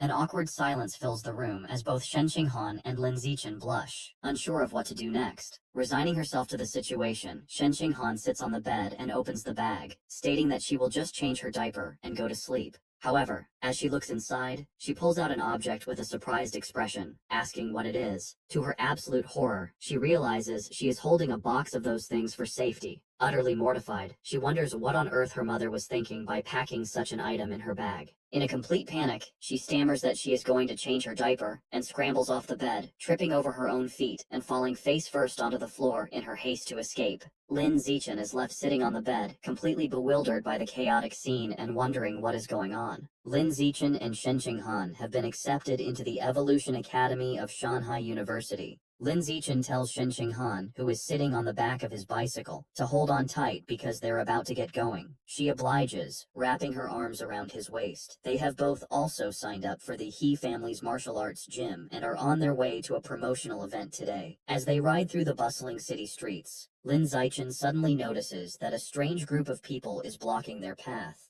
A man in black and gold robes, accompanied by several men in white karate uniforms, stands before them and asks if he is Lin Zichen. Surprised, Lin Zichen stops the bike and asks them who they are. The man introduces himself as Liu Chuanwu, the dean of Shanghai University's Budo Academy. However, he clarifies that he is not there in his official capacity, but as a representative of an organization called Tianren-Ge. Tianren-Ge is a conservative organization that opposes gene fusion and mechanical modification, preferring to fight threats with traditional martial arts. Lin Zichen recalls hearing about them, but internally dismisses them, thinking their ideology is misguided and deludes its followers. Liu Chuanwu formally invites Lin Zichen to join Tianren-Ge. Ignoring him, Lin Zichen simply asks them to get out of his way. As Lin Zichen tries to pass, Liu Chuanwu places a hand on his shoulder to stop him, asking for a moment to talk. Attempting to persuade him, Liu Chuanwu offers him a new phone as a gift, but Lin Zichen is clearly made uncomfortable by the insistence. Later, Lin Zichen, Shen Qinghan, and Liu Chuanwu are sitting in a cafe. Liu Chuanwu explains that his organization, Tianren-Ge, researches how to unlock the potential of pure-blooded humans without gene fusion or mechanical modifications. He passionately claims that their goal is to help humans break through the ordinary biological barriers and evolve into advanced, rare, or even epic beings.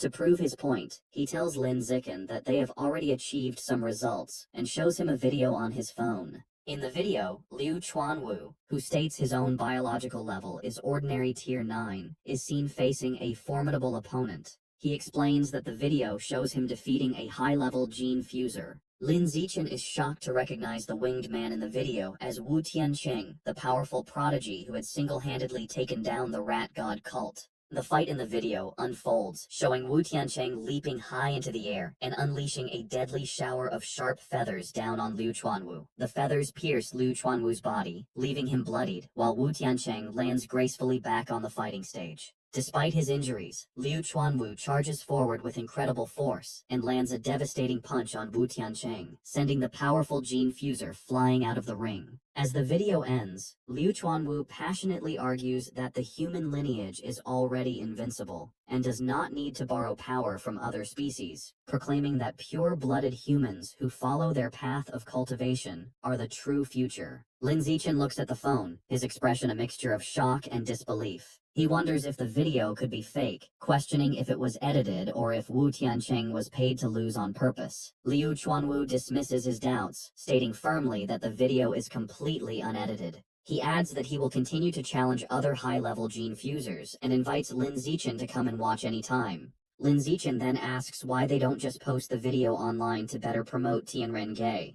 Liu Chuanwu explains that they would like to, but those in power do not allow it. With a surge of anger, he elaborates that the authorities believe that as long as a method doesn't raise a person's biological level, it has no future and is not worth promoting. He slams his fists on the table in frustration, arguing that without wider promotion, they cannot attract more people to their research, which makes achieving a breakthrough incredibly difficult. After all, he says, qualitative change requires quantitative change. He then looks at Lin Zichen with hope, telling him that if a genius like him joined them, he wouldn't get stuck at ordinary tier 9 for 50 years like he has. Liu Chuanwu is certain that Lin Zichen would be able to evolve into a high-level being. Lin Zichen is taken aback by this information, internally noting that Liu Chuanwu has been stuck for 50 years, but only looks about 50 years old himself. Seemingly reading his thoughts, Liu Chuanwu reveals a startling secret. He tells Lin Zichen not to be fooled by his appearance, as he is actually almost 100 years old. He explains that he has been able to maintain his youthful appearance thanks to their special cultivation methods.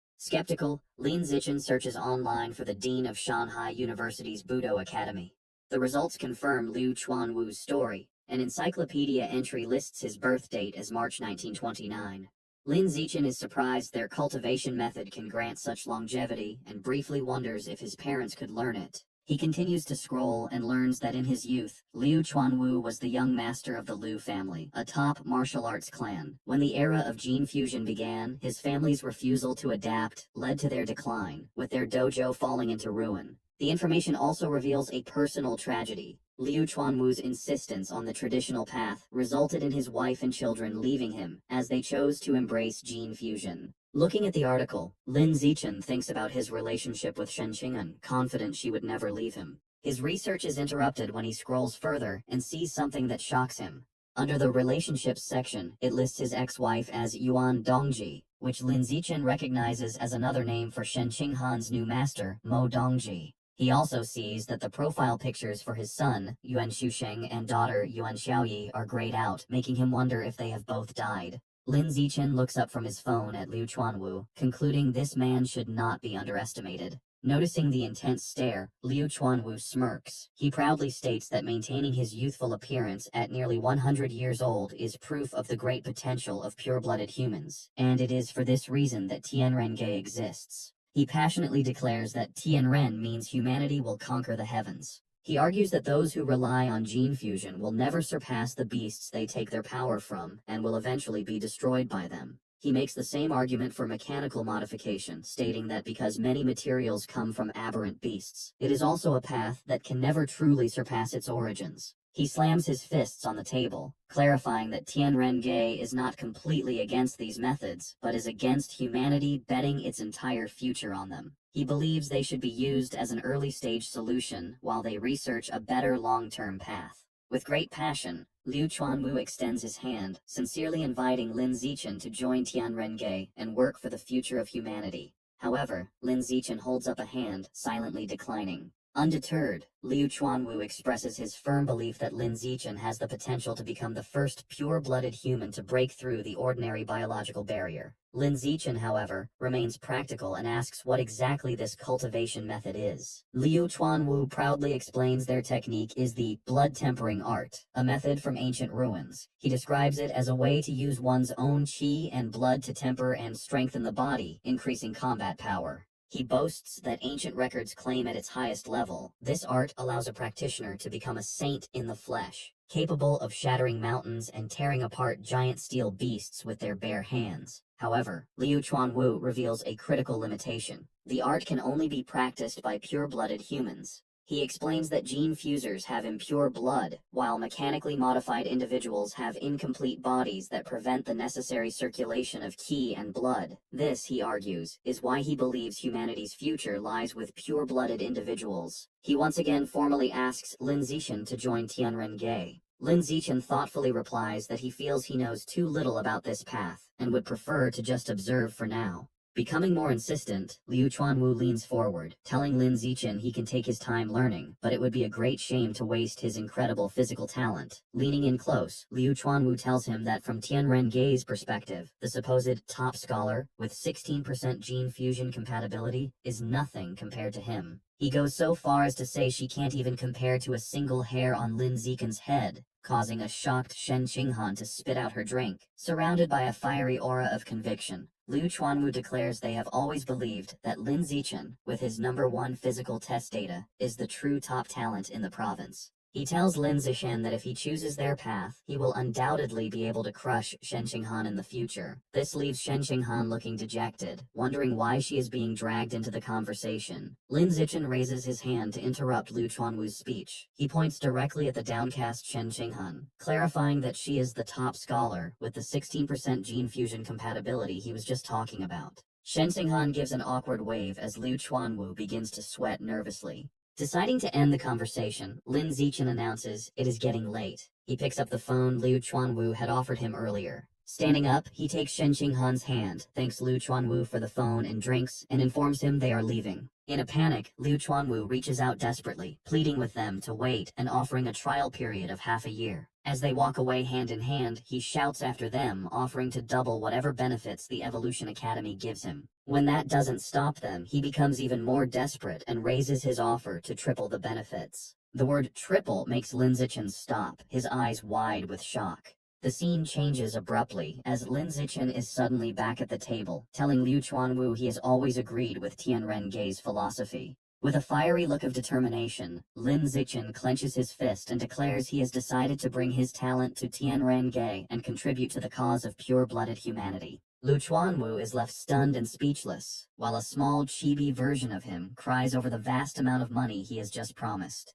Having made his decision, Lin Zichen tells Liu Chuanwu he has a question. He asks if he knows what the source site is. Liu Chuanwu is visibly surprised, wondering how a young student could know about such a place. His expression turns solemn as he explains that the source site is believed to be the origin of all life. He elaborates that all the aberrant beasts in the world originate from there. Lin Zichen reflects on the information, realizing the source site is the origin of all aberrant beasts. He asks Liu Chuanwu if the beast meat sold in markets also comes from there. Liu Chuanwu confirms this, explaining the meat on Earth isn't enough to feed the general population. Lin Zichen then asks about videos of the place. Liu Chuanwu shakes his head, explaining that no electronic devices function there, so the only way to record anything is through realistic drawings. This triggers a memory for Lin Zichen. He recalls the image of Shen Qinghan's senior sister, Luo Qianshui, and realizes what he thought was a photograph was a highly detailed painting. Their conversation is interrupted by Lin Zichen's phone ringing. It is their friend He Yu, asking where they are, as the promotional event at the gym is about to start. Lin Zichen assures him they are on their way. He stands, puts on his backpack, and tells Liu Chuanwu they have matters to attend to and must leave. Before they go, Liu Chuanwu hands Lin Zichen a blue book titled Blood Tempering Art, explaining it contains the detailed cultivation methods. However, he offers a caution, stating there's a threshold for practicing it. One must reach ordinary tier 4 and have sufficient qi and blood. He suggests that since Lin Zichen's physical test data is close to tier 4, he should study the book over the summer and begin practicing once he advances. Lin Zichen takes the book and casually stuffs it into his bag. To Liu Chuanwu's surprise, Lin Zichen reveals that he has already reached ordinary tier 6, so he plans to start practicing as soon as he gets back. The scene shifts to a high-rise building. Inside, a young woman with a ponytail is training intensely, delivering a powerful kick to a heavy bag that sends it swinging. She stops when she hears someone whistling happily. Turning, she sees Liu Chuanwu walking in with a spring in his step. Curious, she asks the dean what has made him so happy. Liu Chuanwu boasts to the young woman with a proud expression. He claims that thanks to his charisma, he recruited the student with the top physical test scores in the province into Tianren Gei. The young woman is shocked and asks if it is true. Liu Chuanwu shows her his phone with Lin Zichen's contact information, claiming it was all his personality, but she demands the truth. Under pressure, Liu Chuanwu nervously admits he had to offer Lin Zichen triple the benefits the Evolution Academy was offering. The young woman screams in horror, reminding him their organization is already heavily in debt. Liu Chuanwu tries to calm her by massaging her shoulders, reassuring her he has set up dates with 3 wealthy women to cover the costs, while she looks annoyed. Changing the subject, Liu Chuanwu asks how long it took her to sense her qi and blood when she first practiced the blood tempering art. She recalls it was 10 years ago and says it took about a week. He then asks how long it took to master blood control, and she replies, 2 months. Liu Chuanwu strokes his chin, praising her talent as expected of the former Kyoto exam runner-up. He admits that even he, a self-proclaimed genius, took 2 weeks to sense his qi and blood.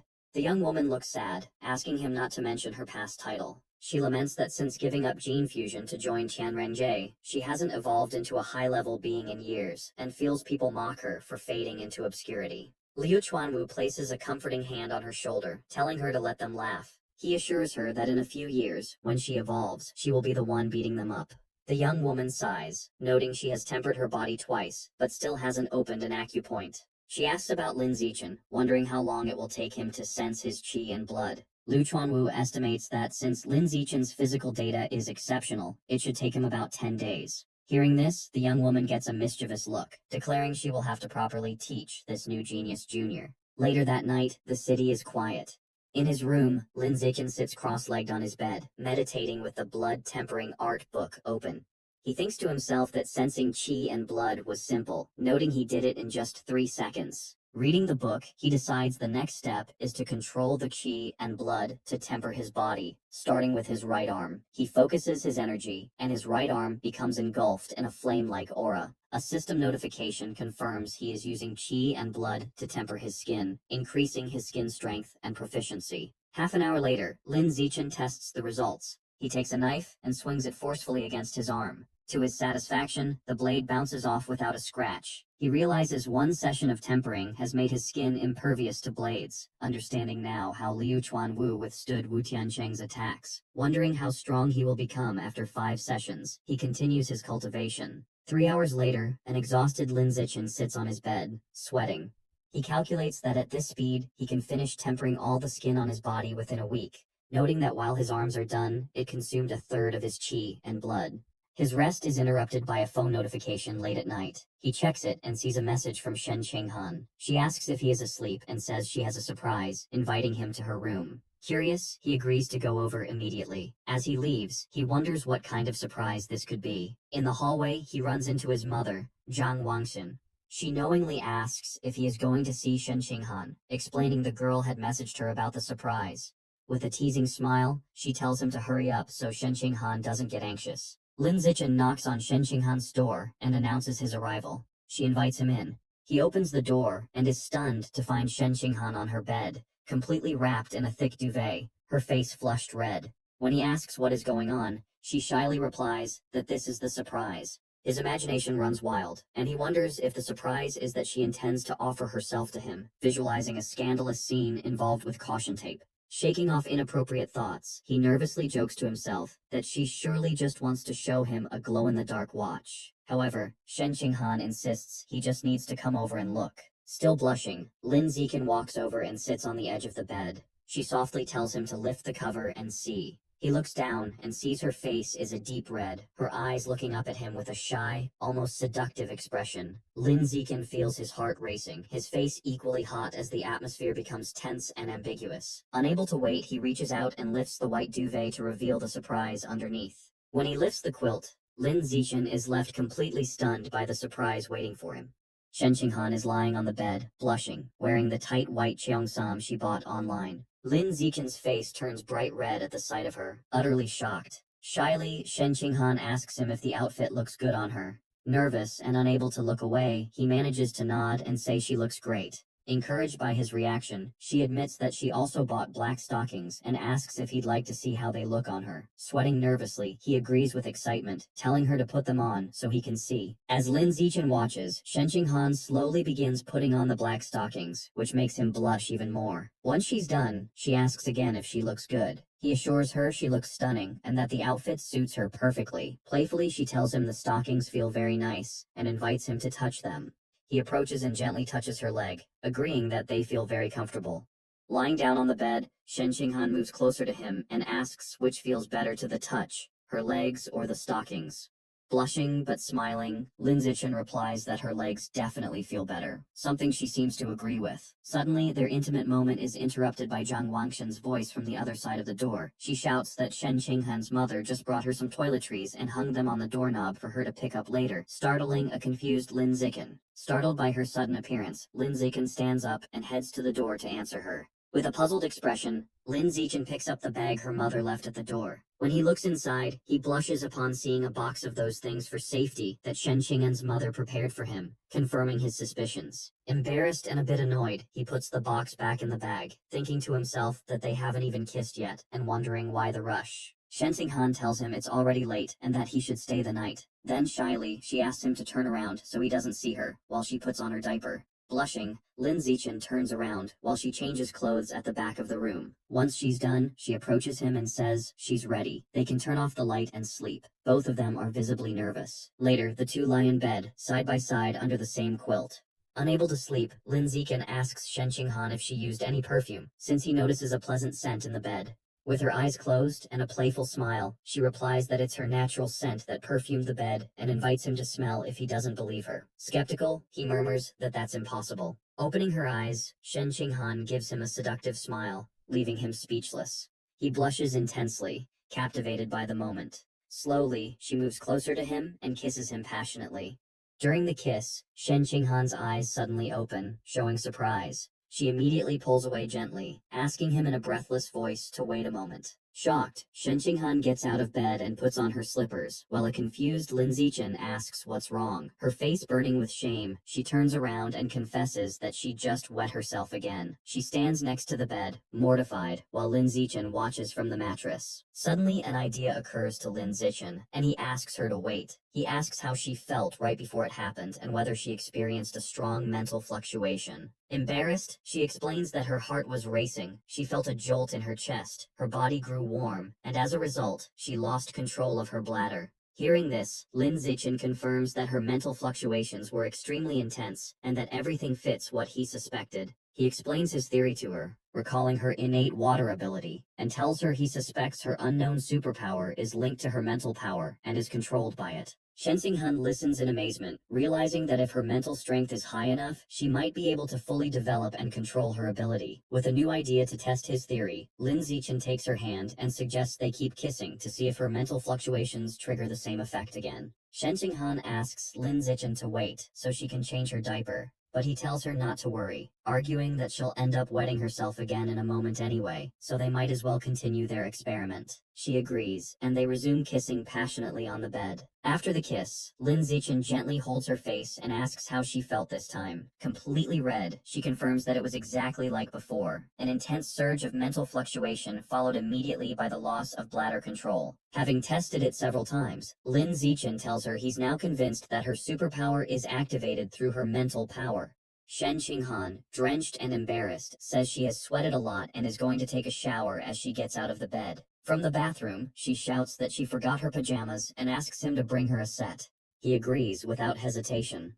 Lin Zichen goes to Shen Qinghan's wardrobe and opens it, looking through her neatly folded clothes. While searching, he finds a cute pair of underwear with a pink bow and is surprised, thinking to himself how pretty it is. He quickly puts it back, blushing and reasoning that she probably doesn't wear underwear when she sleeps with a diaper. Finally, he grabs a light blue pajama set and decides it will do. Later, the two are in bed, ready to sleep. Lin Zichen lies awake with a thoughtful expression and turns to look at Shen Qinghan, who is already fast asleep, even drooling a little. He smiles tenderly and gently strokes her cheek. The next morning, Lin Zichen quietly leaves her room, closing the door carefully so as not to wake her. Just as he's about to leave, he runs into her mother, Xu Meng, in the kitchen. She tells him that breakfast is almost ready, and suggests he stay and eat before going home, and he gladly agrees.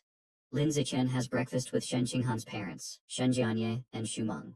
Her father asks if Shen Qinghan is awake yet, and Lin Zichen replies that she is not, and that they should let her sleep a little longer. Xu Meng comments that she wishes her daughter were as disciplined as Lin Zichen, but Shen Jianye defends her, saying that after becoming the top student in the province, she deserves to rest during the holidays. After breakfast, Lin Zichen says goodbye to Xu Meng at the door, telling her there's no need to walk him out. Once he leaves, she closes the door with a sly and satisfied smile. Xu Meng goes to her husband and tells him that last night she got up to use the bathroom and heard the shower running upstairs, hinting that their daughter and Lin Zichen were together. Shen Jianye, thoughtful, agrees with her conclusion. Excited by this major progress in their relationship, Xu Meng grabs her phone to immediately share the good news with Zhang Wangshan. Meanwhile, Lin Zichen arrives home and gets ready to wash the clothes he wore the previous day. Just as he's changing, his mother, Zhang Wangshan, appears. Seeing him, she gives him a knowing smile and a thumbs up, telling him he's very capable, leaving Lin Zichen completely confused by her sudden praise.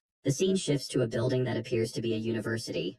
A muscular man with sunglasses and long hair, followed by a group of equally strong men, bursts into a dojo shouting Liu Chuanwu's name and demanding an explanation regarding Lin Zichen. Calmly, Liu Chuanwu pretends not to know what he's talking about. Furious, the man yells that Lin Zichen had already enrolled in his Evolution Academy and accuses Liu Chuanwu of using dirty tactics to steal the student for his martial academy. Liu Chuanwu angrily retorts, asking why only the Evolution Academy should have the right to recruit students. The argument intensifies, with both deans shouting at each other about recruitment principles and prior agreements, which Liu Chuanwu brazenly disregards. With an air of superiority, Liu Chuanwu states that his recruitment method was completely reasonable and part of fair competition. He challenges the other dean, telling him that if he's dissatisfied, he's free to try recruiting Lin Zichen back. Enraged, the Evolution Academy dean shouts at him, questioning how someone as contemptible as him can talk about fair competition, and challenges him to a fight on the spot as the true measure of justice. Liu Chuanwu scoffs at the idea, asking if he thinks he's an idiot.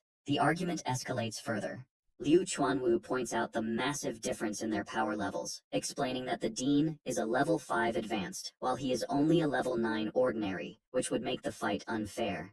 The dean counters that he is 48 years old, while Liu Chuanwu is 95, accusing him of taking advantage of his youth. Liu Chuanwu fires back, accusing him of trying to bully an old man, leaving the dean speechless with rage. Defeated in the argument, the dean turns around and leaves with his group, shouting that as long as Liu Chuanwu refuses genetic fusion, he'll remain weak forever, and can continue playing with his pure-blood humans, who are no better than insects. Later, the dean is in an office speaking with Mo Dongji. She advises him not to worry, assuring him that in time, Lin Zichen will see how his classmates surpass him through genetic fusion and mechanical modification, and then he will naturally want to switch majors. He insists the real problem isn't that, but that Liu Chuanwu broke the rules and must be punished for it. Calmly, Mo Dongji suggests that if he feels so wronged, he should repay him in kind by stealing his best student. Nervous but convinced, the dean agrees to follow her advice. Once the dean leaves, Mo Dongji closes the office door. Holding her cup, she reflects that although Ma Zhenhe is usually a calm person, he always loses his composure and becomes irrational when dealing with Liu Chuanwu.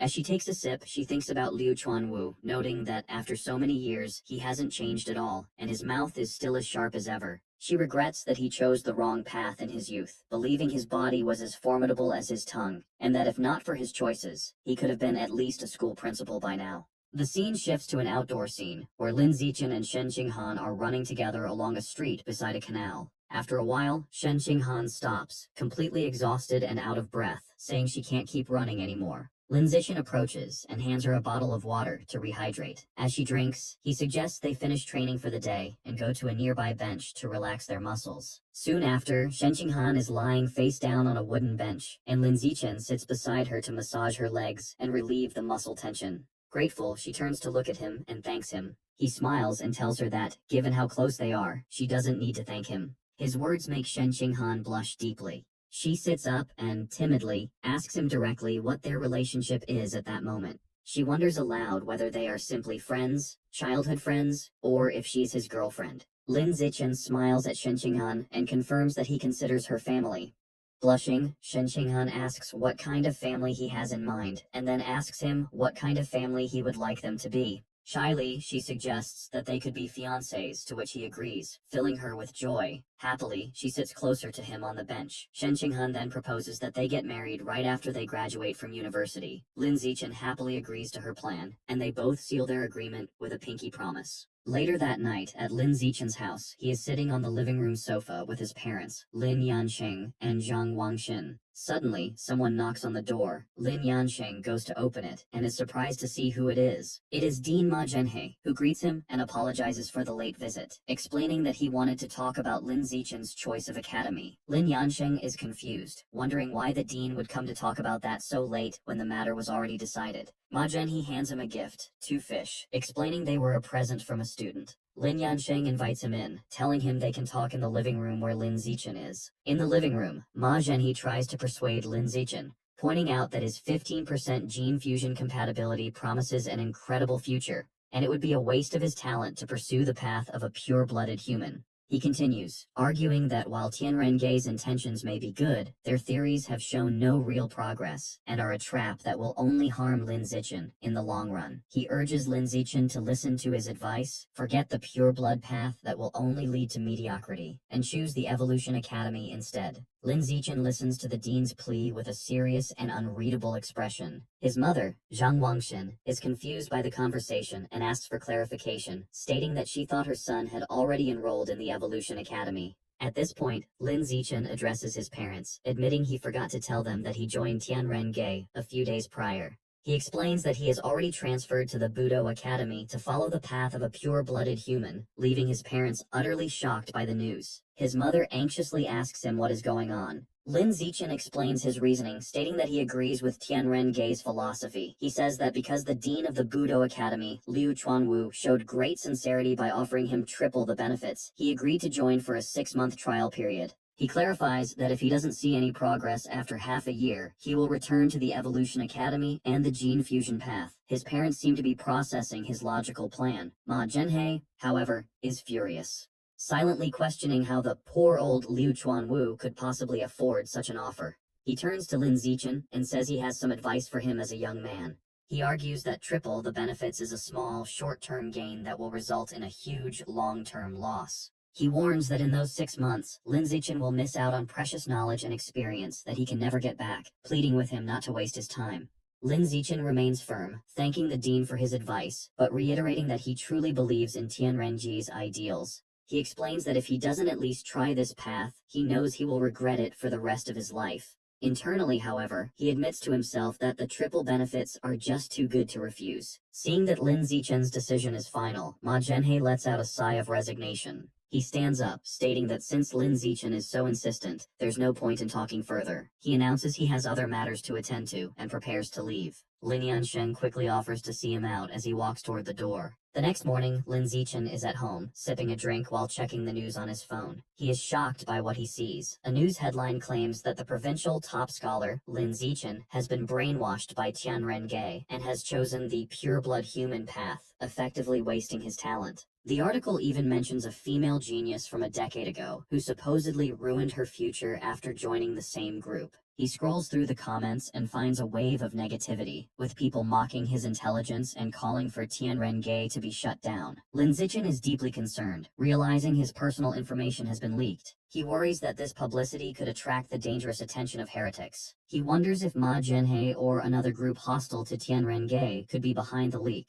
Deciding that the immediate priority is damage control, he makes a phone call to report a news outlet for leaking a student's private information. 2 hours later, Lin Zichen is sitting on his couch, relieved that the article has been taken down. However, his phone starts buzzing with notifications. He sees messages from a group chat where his classmates are questioning why he joined the misleading Tianren. They also mention that his photos have been leaked online, and the internet is buzzing with discussions about him. He looks stressed, realizing that with his face now public, his situation has become even more complicated and dangerous. That night, Shen Qinghan appears at Lin Zichen's door in a pink nightgown, cheerfully announcing she will be sleeping there. Later, as they lie in bed, she sees him reading the negative news about himself and remarks on how awful people are. Lin Zichen calmly explains that in power struggles, those who follow the rules are at a disadvantage, while those who ignore them gain the upper hand. Shen Qinghan suggests asking her powerful master, Mo Dongji, for help. Lin Zichen dismisses the idea, pointing out the conflict is between the gene fusion and pure blood factions, so her master would have no reason to help him. Undeterred, Shen Qinghan insists on trying and messages her master. A short while later, she shows her phone to Lin Zichen. Mo Dongji has replied that the problem is solved. Shen Qinghan is amazed it was handled in just half an hour, and Lin Zichen is equally shocked. A quick online search confirms all news related to him has been completely erased. Lin Zichen is left wondering why Mo Dongji would help him, speculating if it's because she's doting on her new disciple, or due to some sentiment for her ex-husband. Regardless, he acknowledges he has benefited. He asks Shen Qinghan to thank her master for him. Playfully, she leans in close and asks how he plans to thank her. When he asks what she wants, she tells him to kiss her. The two lean in for a kiss, both blushing. Later, Lin Zichen sits cross-legged on his bed, meditating as a white, misty energy swirls around him. He takes a deep, controlled breath. A system notification announces his biological level has increased to ordinary tier 7. He opens his eyes, powerful and covered in sweat, exclaiming he has finally finished tempering his entire skin. After his training, Lin Zichen checks his updated status. It confirms he is 18, and at ordinary tier 7, with a long list of 9 biological attributes. The screen also notes he has completed the first stage of body tempering for his skin. He feels confident, thinking that having 9 attributes must be equivalent to 10 gene fusions. With a confident smirk, he believes he is now strong enough to overpower the famous Kyoto prodigy. His thoughts are interrupted by a message from Shen Qinghan, asking him to accompany her and their friend Chu Rui to retrieve their eggs next Monday. He understands that since she plans to follow the gene fusion path, which often leads to infertility, she is preserving her eggs so they can have a test tube baby in the future. He quickly replies, agreeing to go. The following Monday, they arrive at a large modern hospital. Inside a room, Shen Jinghan lies on a hospital bed in her underwear, school shirt, and stockings. A nurse gives her an ovulation induction shot and tells her to return the next day for the retrieval procedure. Shen Jinghan thanks her. Later, as they walk down the hospital corridor, Lin Zichen comments on how troublesome the process is. Shen Jinghan admits she still feels a bit nervous. Hearing this, Chu Rui puts an arm around her shoulder and suggests they go shopping to take her mind off things. Shen Qinghan happily agrees. The girls ask Lin Zichen if he wants to join them, but he declines, explaining he has other things to do. Chu Rui is thrilled to have a fun day alone with Shen Qinghan. The two girls wave goodbye and walk off happily. Back in his room, Lin Zichen decides it's time for the next stage of his training, tempering his muscles. As he meditates, system notifications confirm his muscle strength, and blood tempering art proficiency are increasing. He notes the burning sensation is more intense than when he tempered his skin, but it's a pain he can endure. After an entire afternoon focused on tempering just his right arm, he lies on his bed, exhausted. To recover, he eats a large amount of bread to replenish the qi and blood he consumed. Afterward, he tests his new strength with a hand gripper and is amazed to find tempering just one arm increased his power by 50%. Suddenly, there is a knock on his door. Shen Qinghan enters and explains that Chu Rui suggested they all hang out with He Yu before school starts, and she has already accepted on his behalf. Lin Zichen takes her hand and assures her that if she is going, he will definitely go too. However, Shen Qinghan looks worried and explains that Chu Rui wants to go to the beach. She doesn't want to go but feels bad for wanting to refuse. She reminds him of her past trauma, recalling the terrifying, mysterious voice she heard in the ocean, and admits she is scared. Lin Zichen comforts her, promising to protect her. He suggests that if she's too afraid, they won't go in the water. Reassured, she agrees. The scene shifts to a dark, fiery cavern, with a large circular platform covered in glowing runes floating above lava. On this platform, a secret meeting is taking place. The giant green monster is reporting to an enigmatic figure, a man in a fine suit and a sinister plague doctor mask.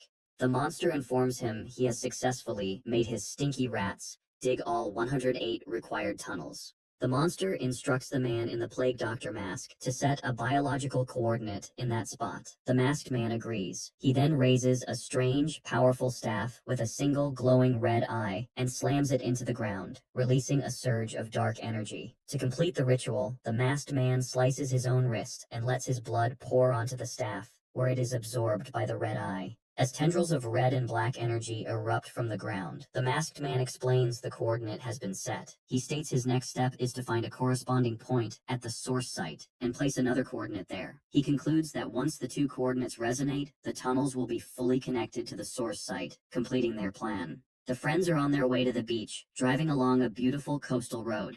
Inside the car, Chu Rui asks He Yu when he got his driver's license. He explains that his father pulled some strings to get him into a crash course right after summer break started. When he offers to get the others into the same program, they enthusiastically agree, much to He Yu's delight. Soon, they arrive at the beach parking lot. He Yu is ecstatic, running onto the sand and shouting about his love for the sea breeze, the ocean, and, most of all, the women in bikinis frolicking in the water. Annoyed by his perverted comment, Chu Rui hits him on the back of the head. She then grabs Shen Qinghan's arm and announces they are going to change, ignoring He Yu's protests. Left behind, He Yu puts his arm around Lin Zichen and suggests they should get changed as well, saying he can't wait to go diving. As they walk away, a group of guys on the beach recognize Lin Zichen, identifying him as the runner-up in the Nanjing province's Gaokao exam. They begin to gossip, mentioning that he is the one who joined Tianrenge. They speculate that he must have been brainwashed or was brain damaged to begin with, concluding that he has completely ruined his future. He Yu overhears their conversation and becomes furious. He confronts the gossips, angrily demanding to know who they think they are to judge the provincial runner-up and yelling at them to keep talking. The group is left speechless and terrified by his sudden outburst. Just as He Yu is about to escalate the confrontation, Lin Zichen calmly grabs his arm, telling him to forget it and not waste his breath on them. He Yu expresses his frustration, saying that Lin Zichen has a good temper and that he would have punched the guys. Lin Zichen explains that he simply doesn't care about their opinions, but if they had said something he truly cared about, he would have definitely gotten physical. When He Yu asks what he cares about, Lin Zichen just gives him a look and glances to the side, as if the answer is obvious. Just then, Chu Rui and Shen Qinghan return, now changed into their beach attire. Chu Rui cheerfully points out that obviously, the person Lin Zichen cares most about is Shen Qinghan, who is holding a tube of sunscreen. He scratches his head, admitting it was a pointless question, while Chu Rui tells the boys to hurry up and get changed. A short time later, Lin Zichen and He Yu reappear in their swim trunks, showing off impressive, muscular physiques. Lin Zichen teasingly offers to apply sunscreen for Shen Qinghan. From their lounge chairs, Shen Qinghan happily accepts the offer. As Lin Zichen rubs sunscreen onto her back, she confirms that he is doing a good job. He Yu watches with a jealous blush, thinking to himself that Lin Zichen has some serious moves. Inspired, he tries the same line on Chu Rui, who bluntly tells him to get lost. As Lin Zichen continues to apply sunscreen, now on Shen Qinghan's lower back and buttocks, she thinks about how amazing he is. Suddenly, she hears a mysterious, powerful voice in her mind. Her eyes snap open in shock, and she quickly sits up, muttering about a revival and the source of the sea. She turns her head toward the ocean, a look of fear on her face, and exclaims that she hears that voice, again, catching Lin Zichen's immediate attention. Lin Zichen holds a frightened Shen Qinghan, asking what's wrong. She explains with a terrified expression that she heard the creepy voice again, talking about a great god, revival, and the source of the sea.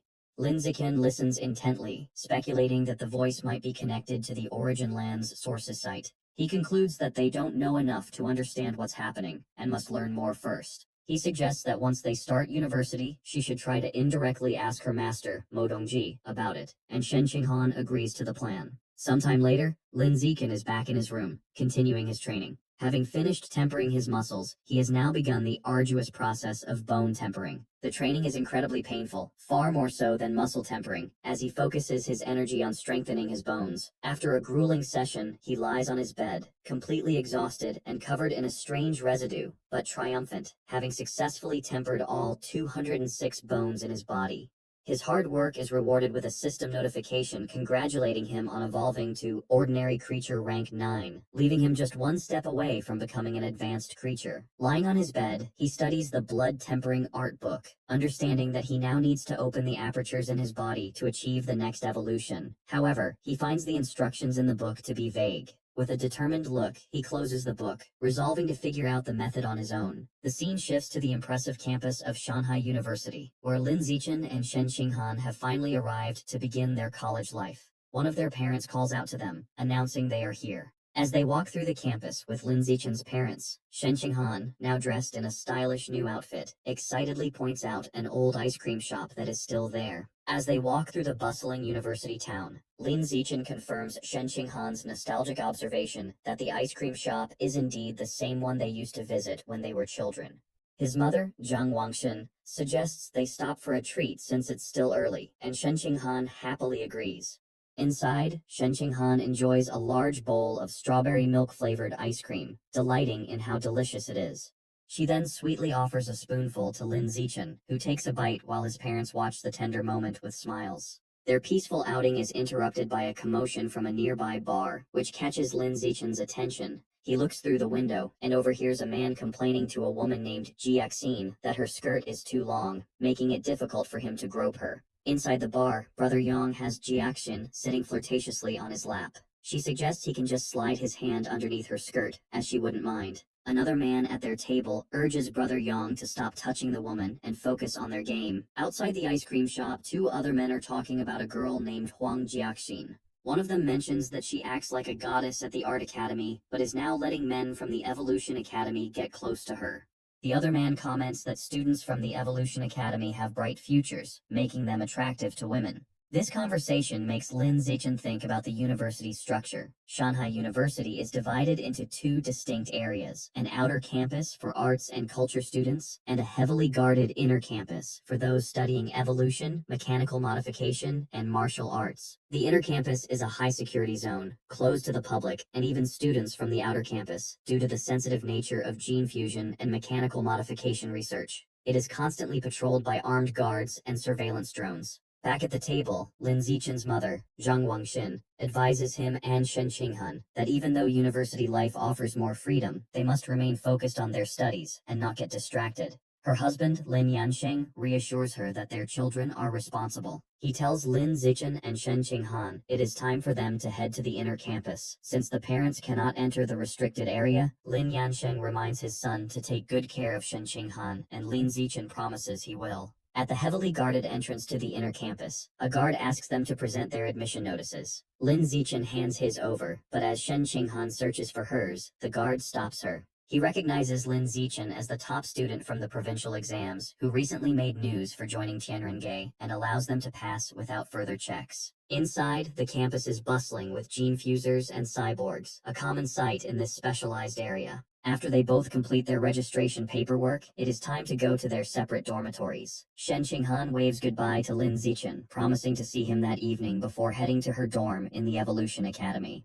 Upon arriving at the Budo Academy, Lin Zichen is immediately swarmed by a group of enthusiastic female upperclassmen. They shower him with compliments about his good looks, offer to carry his bags, and eagerly ask for his contact information. Just then, a confident blonde senior steps forward, telling the others to back off, and volunteering to personally escort Lin Zichen to his dormitory. He gratefully accepts her offer. As they walk, the senior asks if he'd like to see the school's combat power rankings. She leads him to a display with two lists, the peak ranking for the top 500 students school-wide, and the new student ranking for the top 100 freshmen. She explains that the top 3 students on the peak ranking are all powerful 4th years from the Evolution and Mechanical Academies. In contrast, only 3 students from the Budo Academy are on the list, and their ranks are much lower. The senior then tells him about a former star student from their academy who, like him, was a top scorer on the entrance exams and even made it to 6th place on the peak ranking. However, because she was a pure-blooded human, her progress eventually stalled, and she was surpassed by gene fusers and cyborgs. The senior reveals this person's name is Song Yuyan, and she is now an instructor at the academy and a key researcher for Tianrengei, working as an assistant to Dean Liu Chuanwu. Soon, they arrive at his room.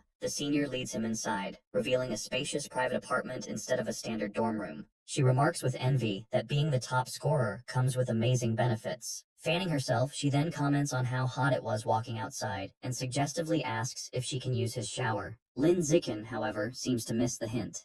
He thanks her for her help and offers to buy her a milk tea from a shop across the way. The senior is left completely confused by his response, but agrees, wondering to herself why he didn't take the bait. After the senior student leaves, Lin Zichen stands alone in his new room, thinking to himself that by treating her to a drink, he has repaid the favor of her showing him the way. He then receives a text message from Shen Qinghan, who asks to see pictures of his dormitory. She has already sent him photos of her own accommodations, which are incredibly luxurious and even include a private gym. Comparing her lavish apartment to his simple single room, Lin Zichen feels a pang of envy, realizing how much wealthier the Evolution Academy is. He reluctantly takes a few pictures of his own modest room to send her. Upon seeing them, Shen Qinghan is surprised by how small his dorm is, and immediately suggests he move in with her, telling him her bed is even bigger than the one she has at home. Without a moment's hesitation, Lin Zichen grabs his suitcase and phone, declaring that he is on his way over immediately. As he leaves the Budo Academy dorms, he grumbles to himself about the stark difference in funding between the academies, feeling that his room, the best his school had to offer, is nothing compared to the student housing at the Evolution Academy. As he walks, he lets out a sigh, momentarily wondering if Dean Liu Chuanwu will truly be able to deliver on his promise of triple the benefits. When the elevator doors open at her floor, Shen Qinghan is there to greet him with a bright smile. She happily welcomes him into her spacious, air-conditioned apartment. Looking around the clean, luxurious space, Lin Zichen comments that her master, Mo Dongji, must care for her a great deal to provide such a place. Shen Qinghan agrees, saying her master treats her very well. Shen Qinghan stretches her arms out wide, joyfully declaring that this is now their little home, a place where they can be free without their parents around. A blushing Lin Zichen quickly tells her not to get too carried away with the idea. Announcing that she is sweaty from the move, she says she will shower first and begins to undress on the spot, leaving her clothes in a pile on the floor.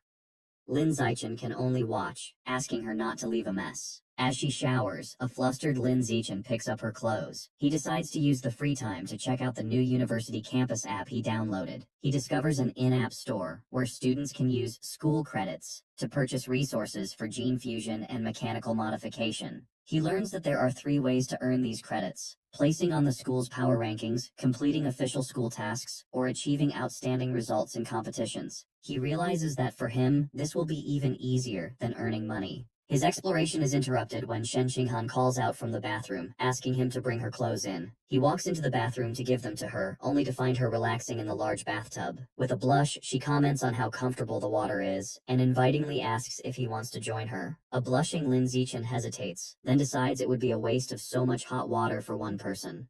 He agrees to join her and takes off his clothes.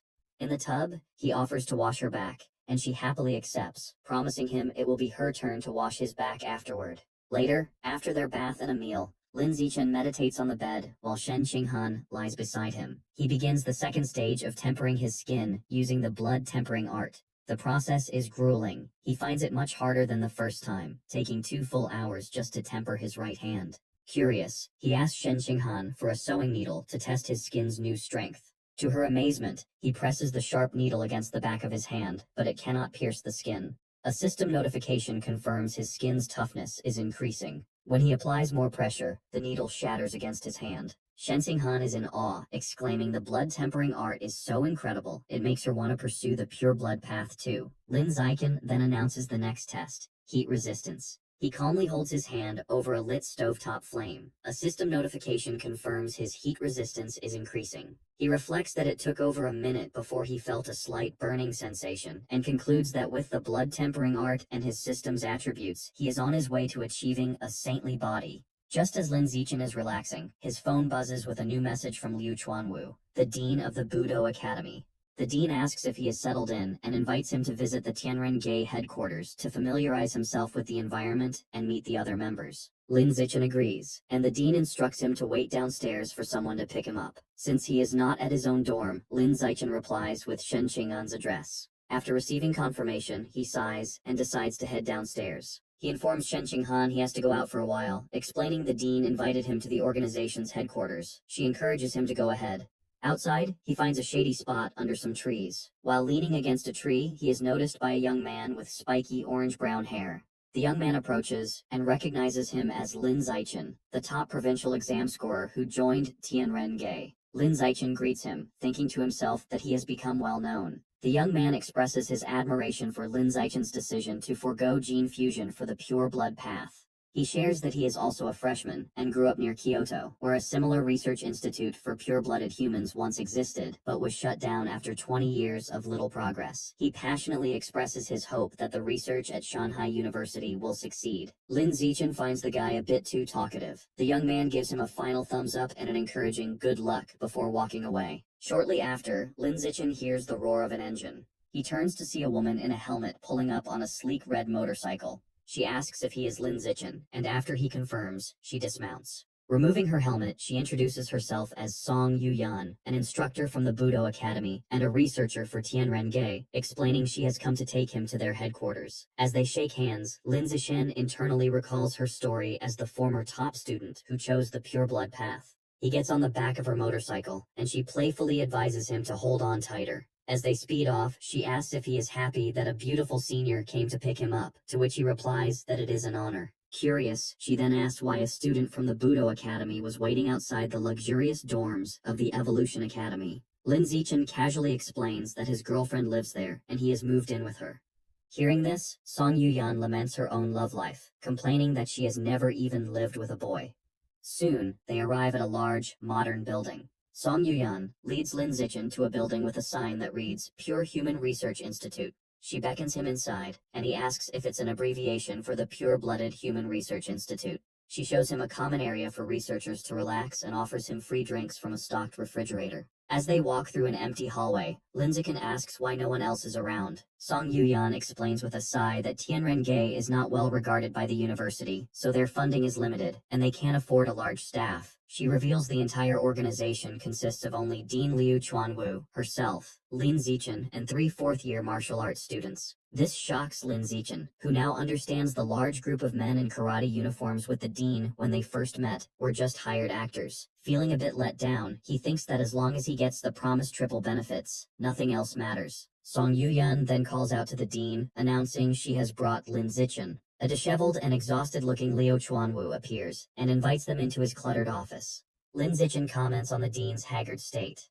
The dean explains he has been there for almost half a month, struggling to make a breakthrough in his research on the aperture opening chapter of the blood tempering art, with no progress. Despite his research struggles, Dean Liu Chuanwu gives Lin Zichin an encouraging thumbs up, confident that Lin Zichin's involvement will lead to great progress for the pure blood path. He then playfully boasts that his senior, Song Yuyan, was once the top scorer in the Kyoto entrance exams, and that his own physical test scores from his youth were even higher. Song Yuyan casually chides him to stop bragging.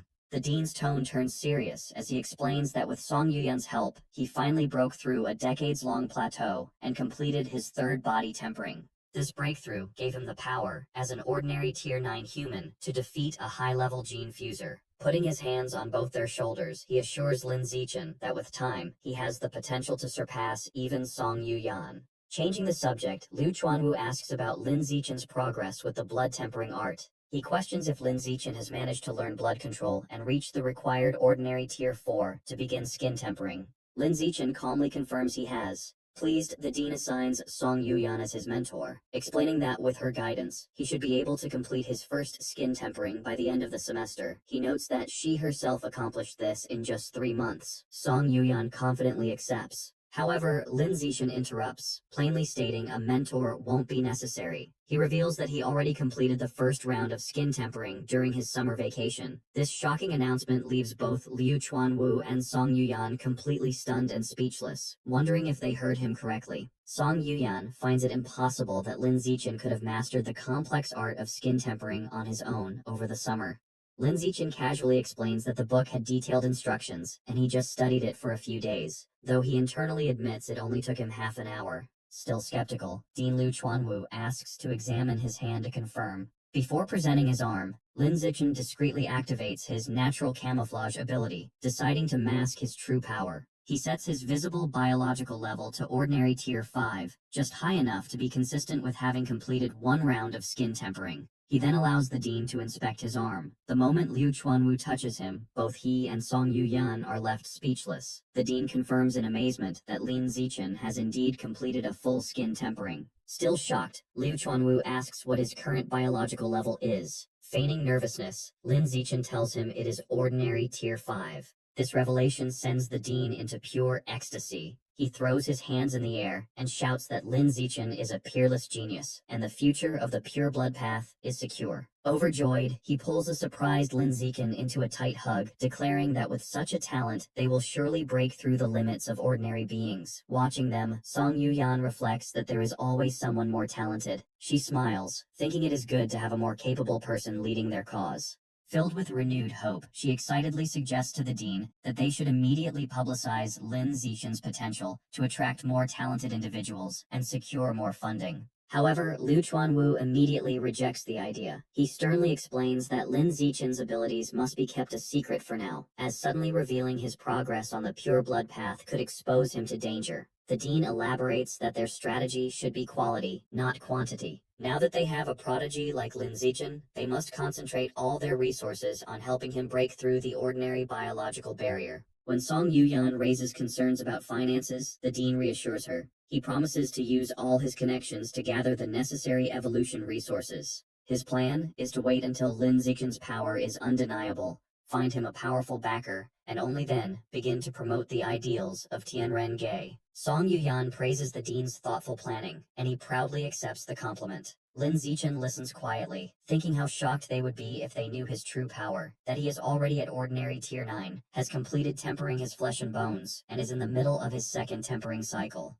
The dean then informs Lin Zichin that he no longer needs to attend basic classes at the Budo Academy. Instead, he will work directly at the Research Institute with Song Yuyan as his assistant. An annoyed Song Yuyan clenches her fist, protesting that making her an assistant to a junior is an insult. The dean dismisses her concerns, telling her pride is worthless in their research. Changing the subject, he announces that the following afternoon, the university will hold a freshman trial to determine the new king, the strongest first year. He confidently tells Lin Zichin that with his abilities, the title is practically his. He encourages him to participate to bring honor to the Budo Academy, offering a reward of 10 chi and blood pills. When this fails to elicit a reaction, he adds that the winner will also receive 10 school credits. The mention of credits immediately grabs Lin Zichen's full attention. Soon, the day of the freshman assembly arrives, and a large crowd of students gathers in the university auditorium. As Lin Zichen and Shen Qinghan sit together, they become the subject of gossip among other students, who recognize Lin Zichen as the top scorer who joined Tianrenge and wonder about his relationship with their goddess Shen Qinghan.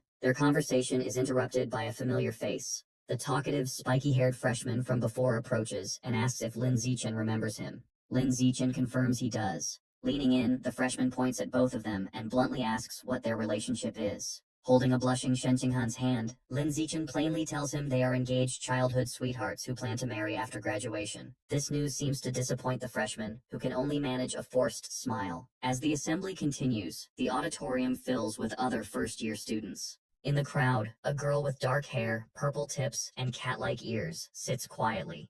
She turns and gives Lin Zichen an intense, somber stare. He notices her gaze, feeling a slight sense of unease. Meanwhile, the talkative freshman has returned to his seat and is chatting animatedly with his neighbors. Soon, a man at a podium announces the start of the ceremony and calls for the freshman representative to come to the stage. To everyone's surprise, it is the talkative, spiky-haired freshman who stands up. As he confidently walks toward the stage, other students murmur in disbelief. They question why he, with his dyed hair and chatty personality, was chosen as the representative, a role usually reserved for the strongest student, whom they had assumed would be a gene fuser. The freshman is pleased by their reaction. He thinks this is the perfect opportunity to make a big impression. Taking the microphone, he begins his speech by asking the crowd if they have heard of Li Yijin.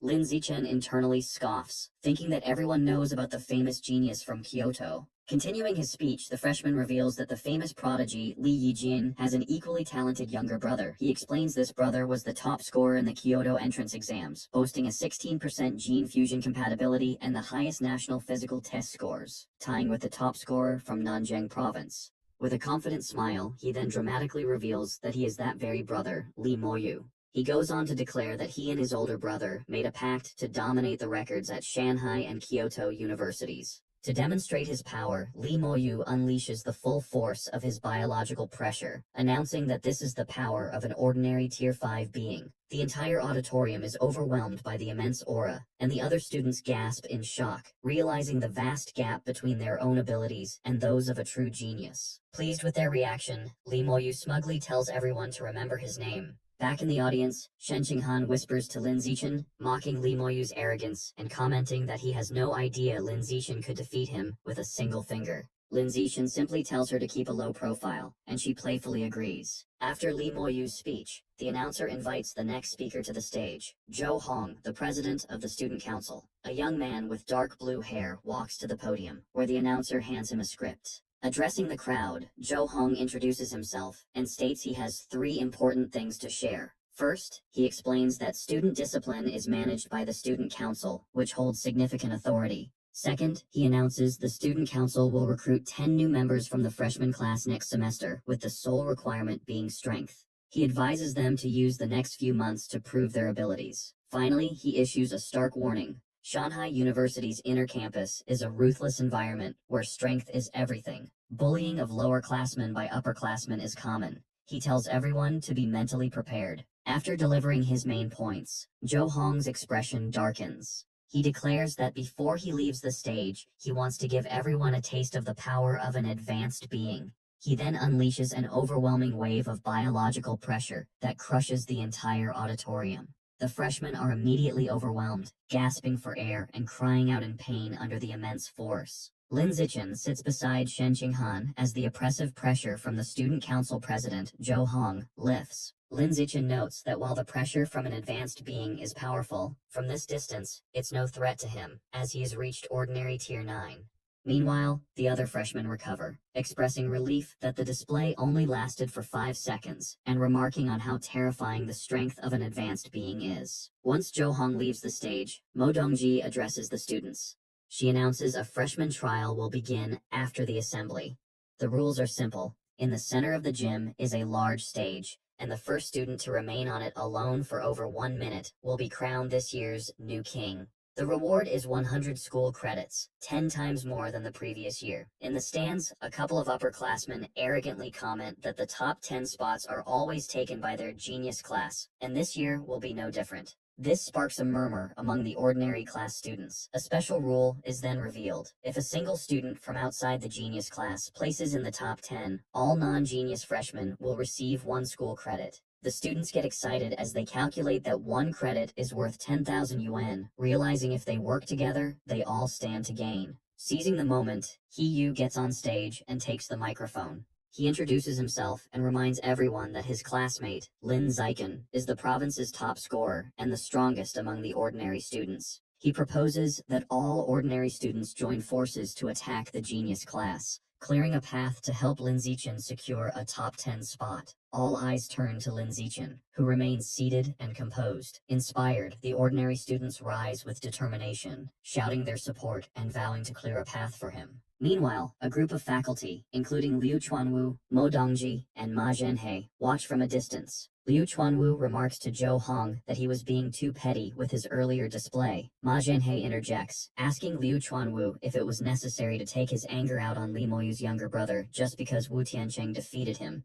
He adds sarcastically that when it comes to being petty, no one at the university can compare to Liu Chuanwu. Liu Chuanwu calmly replies that his pettiness is directed only at the person involved, never their family. Liu Chuanwu taunts Dean Ma Zhenhe, asking if he heard his daughter performed exceptionally well on her entrance exams. Ma Zhenhe replies, she was the 3rd highest scorer in Kyoto. Standing beside them, Zhou Hong suggests Ma Zhenhe's daughter should join the student council, promising to personally cultivate her as a future leader. Ma Zhenhe agrees, asking Zhou Hong to look after his daughter, to which Zhou Hong replies he takes care of any student with genius potential. Down in the arena, students speculate on who will become the new king, with most considering the 2 top freshmen, Li Moyu and Ma Weiwei, as the main contenders. One student argues Li Moyu is the clear favorite, as his biological level is already ordinary tier 5. However, another points out that while Ma Weiwei's scores were slightly lower, she successfully fused with Shadowcat genes during the summer, so her actual combat strength might not be less than Li Moyu's.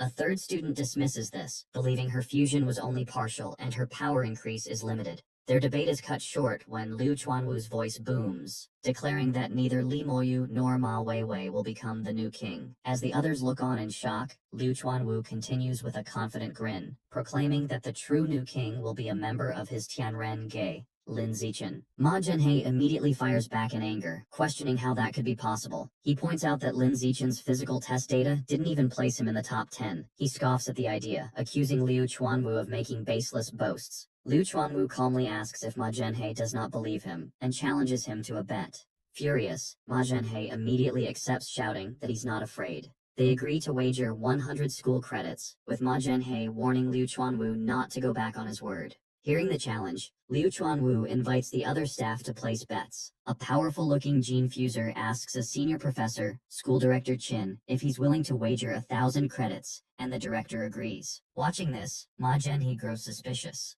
He wonders how the old man can be so confident, speculating if he's trying to get Li Moyu to throw the match. He quickly dismisses the thought, remembering his own daughter is also competing. His face contorts in fury as he tries to understand Liu Chuanwu's strategy. A final, unsettling thought crosses his mind. Could Lin Zichen actually become the new king? He immediately dismisses the notion as impossible. A figure in a sleek red and black cyborg suit, the dean of the Mechanical Academy, approaches Dean Ma Zhenhe. She remarks that the provincial top scorer, Lin Zichen, was originally his student in the Evolution Academy, and asks if he isn't upset that Dean Liu Chuanwu poached him. Ma Zhenhe replies dismissively, stating his academy has many students like that. The cyborg dean smiles knowingly. She points out that she heard Ma Zhenhe also poached the only 3 senior students from Tianren Ge, suggesting his claim of not caring is just a front for his planned revenge. Meanwhile, on the balcony, Liu Chuanwu thinks with glee about the bets. He calculates that with 9 people betting 100 credits and 1 betting 1,000, he is about to make a massive profit. As the faculty watches, the trial begins. A huge crowd of ordinary students rushes onto the main stage, shouting their intent to defeat the genius class. The floor erupts into a chaotic brawl. Lin Zichen stands apart, calmly observing. He internally notes many genius class students rely on their high gene fusion compatibility scores, rather than actual skill. Suddenly, Lin Zichen is surprised as his danger perception attribute activates, allowing him to see the students' power levels. He assesses that the strongest two, Li Moyu and Ma Weiwei, are both at ordinary tier 5, while the other top 10 members of the genius class are at least ordinary tier 4.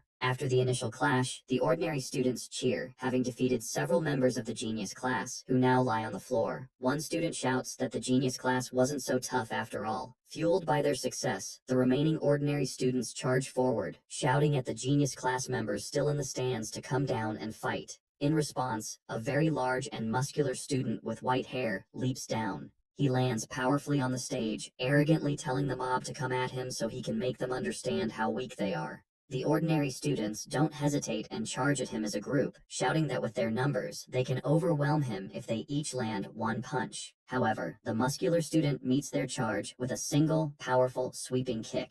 The attack sends a wave of students flying backward in shock, knocking them all out as they crash onto the floor. The muscular student remarks that ants will always be ants, and no matter how many, they can't harm an elephant. The remaining ordinary students are stunned. They turn to Lin Zichen, exclaiming that their opponent is too arrogant for calling them ants, and urging Lin Zichen to defeat him. Hearing this, Lin Zichen calmly walks towards the stage, stating that since things have come to this, he will accept. He steps onto the stage with his hands in his pockets, looking unfazed. His opponent lands powerfully in front of him, cracking the ground, and expresses excitement, stating he has been waiting to fight the top physical test scorer from Nanjing province. The student introduces himself with great enthusiasm as Lu Qiji, the top scorer from Yuntian province. He proudly lists his own impressive stats: a 5.69-second 100-meter dash, a 4.52-meter vertical jump, and a one-handed lift of 1,150 kilograms. He then smugly asks Lin Zichen to announce his own physical test data.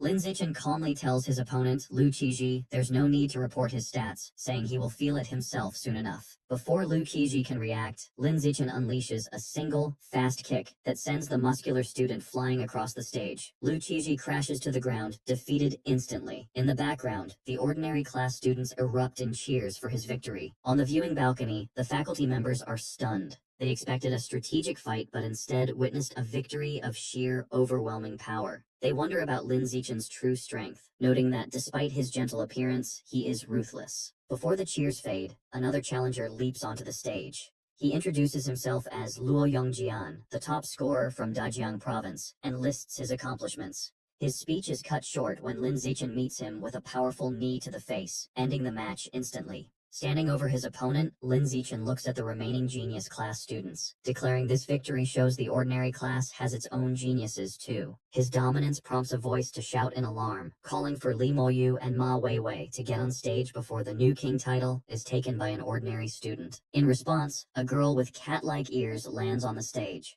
The genius class students recognize her and cheer for Miss Weiwei to defeat him. From the crowd, He Yu and the ordinary class students shout their support for Lin Zichen, telling him not to hold back just because she's pretty. As he faces his new opponent, Lin Zichen thinks this is a good opportunity to observe a gene fuser up close. The fight begins as Ma Weiwei charges Lin Zichen with blinding speed. She follows up with a powerful high kick, but Lin Zichen effortlessly dodges by leaning back. He wonders if her agility is from her Shadow Cat gene fusion. Ma Weiwei is shocked he dodged her attack so easily. Realizing the massive gap in their abilities, she knows continuing the attack is meaningless. She gracefully leaps backward, putting distance between them. She looks at him with determination and requests half a minute, explaining she needs time to fully activate the Shadow Cat genes within her before they can truly compete. Lin Zichen, unfazed, calmly agrees, telling her to take her time. He thinks this is a rare opportunity to witness gene activation firsthand. As she prepares, Ma Weiwei undergoes a dramatic transformation. Crouching on all fours, a long furry tail sprouts from her back, and her fingernails elongate into sharp claws as a powerful aura envelops her.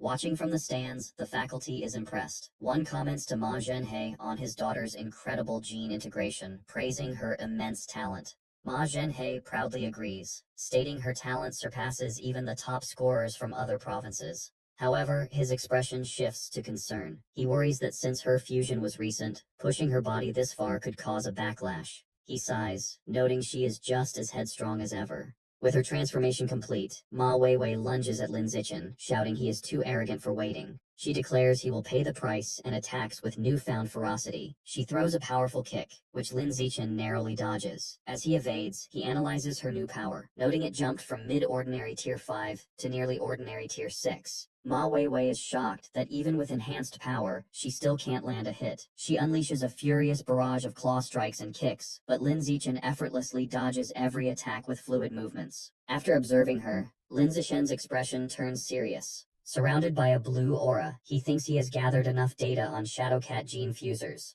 Deciding not to waste more time, he prepares to counterattack. As she lunges again, Lin Zichen meets her with a single devastating punch to the face. The force is immense, sending Ma Weiwei flying backward. She crashes hard into the pile of defeated students, knocked out cold. The other students gather around her, remarking in disbelief how her beautiful face is now a swollen mess from his punch. Ma Weiwei sits up, crying and holding her face in pain. Her father, Dean Ma Zhenhe, rushes from the stands to console her. He turns to Lin Zichen, furiously asking if he's a man for hitting a girl so hard. Lin Zichen calmly replies that on the path of evolution, there is no distinction between men and women, only between the strong and the weak. From the crowd, Li Moyu agrees, stating strength is all that matters. Seeing his chance, he dramatically leaps from the stands onto the stage. He lands with a powerful impact, and the genius class students erupt in cheers, calling him their only hope to avenge Ma Weiwei. Li Moyu addresses Lin Zichen, acknowledging he is also skilled at hiding his power, pretending to be ordinary only to reveal himself as a provincial champion. With a sinister grin, he declares Lin Zichen isn't the only one who has been holding back.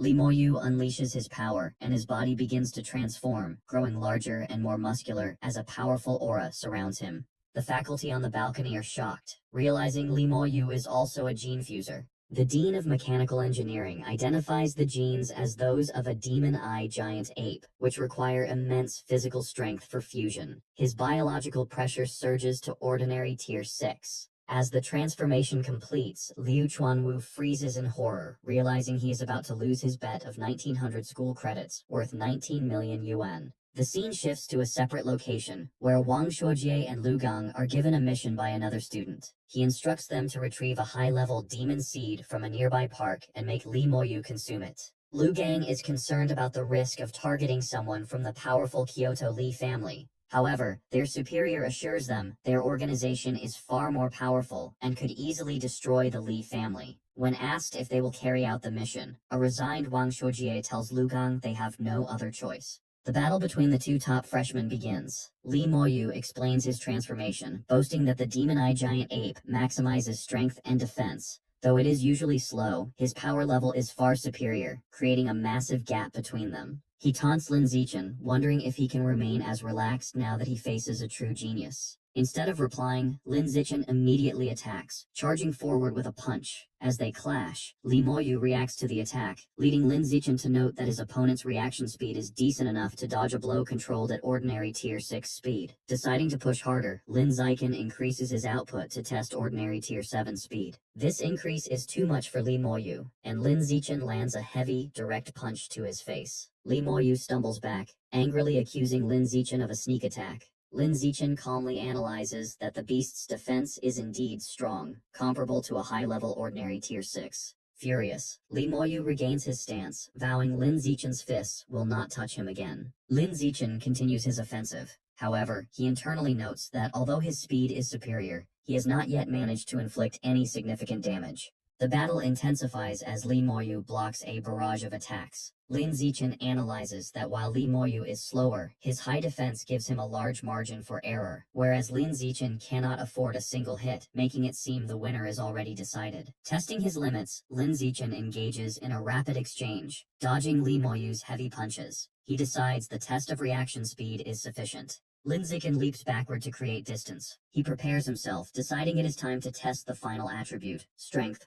Lee Moyu smiles menacingly, admitting he underestimated Lin Zikin's speed, but mocking his strength as too weak to cause harm, declaring that Lin Zikin is destined to lose. Lee Moyu announces it is his turn and winds up a massive, energized punch. As the giant fist descends, onlookers scream for Lin Zikin to dodge, but he stands completely still, ready to receive the blow. On the viewing balcony, the deans place their hands on Liu Chuanwu's shoulders in pity. Convinced Lin Zichen is about to be crushed, the dean reminds a weeping Liu Chuanwu not to forget the 100 school credits he wagered. Back in the ring, a massive impact creates a shockwave as Li Moyu punches Lin Zichen's face directly. The result is shocking. The bones in Li Moyu's hand shatter instantly on impact. He collapses to the ground in agony, clutching his hand and screaming that it has been broken. The audience is left in absolute shock, unable to process that Lin Zichen has apparently won. They mutter in disbelief, finding the outcome too bizarre to be real. Standing over his defeated opponent, Lin Zichen analyzes the situation. He realizes that while the Demon Eye Giant Ape fusion granted Li Moyu immense strength, his body wasn't durable enough to handle the recoil. Essentially, Li Moyu hit Lin Zichen so hard that the impact shattered his own hand, because Lin Zichen's defense was superior. Lin Zichen calmly calls out to the medical team, informing them that Li Moyu has likely suffered a comminuted fracture and needs immediate attention. The stunned medics awkwardly agree and rush onto the stage. Suddenly, a figure descends from the balcony. It is Mo Dongji. She lands gracefully and orders Lin Zichen to step aside. She examines Li Moyu's arm and confirms the diagnosis. The entire right hand is shattered. She deduces with shock that this was caused by the rebound force of hitting Lin Zichen's face. She takes out a glowing golden pill and feeds it to Li Moyu. As she does, she can't help but wonder just how hard Lin Zichen's face must be to cause such damage. Suspecting there is more to him, Mo Dongji unleashes mental power to probe Lin Zichen's strength. Sensing the intrusion, Lin Zichen immediately activates his skill, Natural Camouflage, hoping to hide his true level. Mo Dongji analyzes him closely. Because of his skill, she perceives him as having a biological level of ordinary tier 6. She notes his skin, bones, and muscles possess a density far exceeding that tier, but finds nothing else unusual. She wonders if that physical toughness is his only secret. The other faculty members gather around her, eager for her assessment. Mo Dongji reports her findings. Lin Zichen is simply at ordinary tier 6, with exceptionally high physical durability, and there are no other abnormalities. Hearing this, Lin Zichen maintains a stoic expression, but internally breathes a sigh of relief, glad his camouflage successfully deceived them. Meanwhile, the pill Mo Dongji administered takes effect instantly.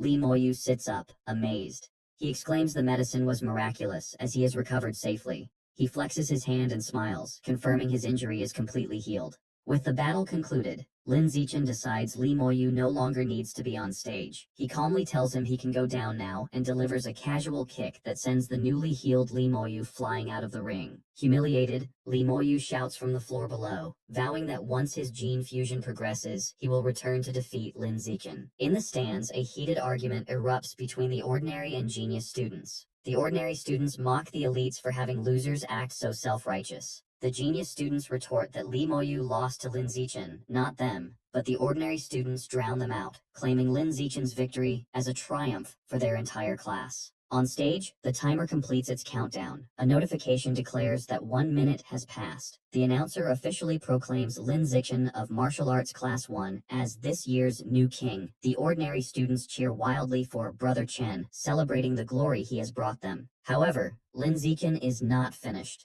Thinking that since he has secured the top spot, he might as well go further, he suddenly leaps from the stage into the spectator stands. To the shock of the crowd, he lands near the genius class seating and scoops Shen Qinghan up into his arms in a princess carry. The students whisper in confusion, wondering why he is grabbing Shen Qinghan. Shen Qinghan blushes intensely as Lin Zichen leaps back toward the stage with her in his arms. Her heart races, and she wonders if he intends to publicly announce their relationship.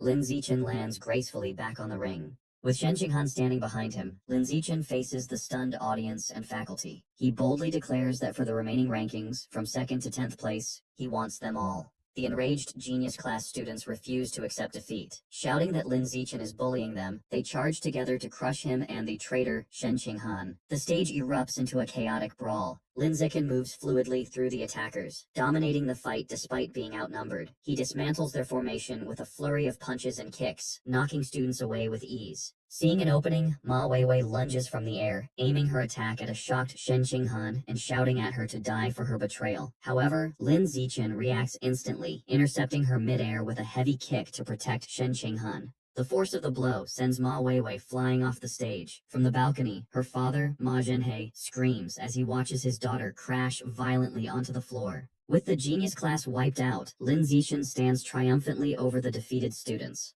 Immediately, a notification announces that Shen Qinghan has officially secured second place in the trial. She looks pleasantly surprised. Lin Zichen then turns to the ordinary students and outlines his plan. He offers them the remaining spots from 3rd to 10th place, on the condition that the school credits awarded for those spots belong to him. The students are ecstatic, cheering for Brother Chen, eager for the chance to be in the top 10. Xu Rui calculates that the top 10 spots yield a combined 550 credits. The Yu adds the participation rewards, bringing the total to 559 credits with a grin. On the balcony, Ma Zhenhe is furious. He yells at Mo Dongji, arguing that Lin Zichen's actions are improper, and questioning how the new king is allowed to control the entire top 10. A voice calmly interrupts, asking how it violates the rules. Liu Chuanwu steps forward to defend his student, challenging Ma Zhenhe to point out where the regulations forbid such a strategy. Ma Zhenhe is left speechless, forced to admit there is no rule against it, though he angrily insists Lin Zichen is exploiting a loophole.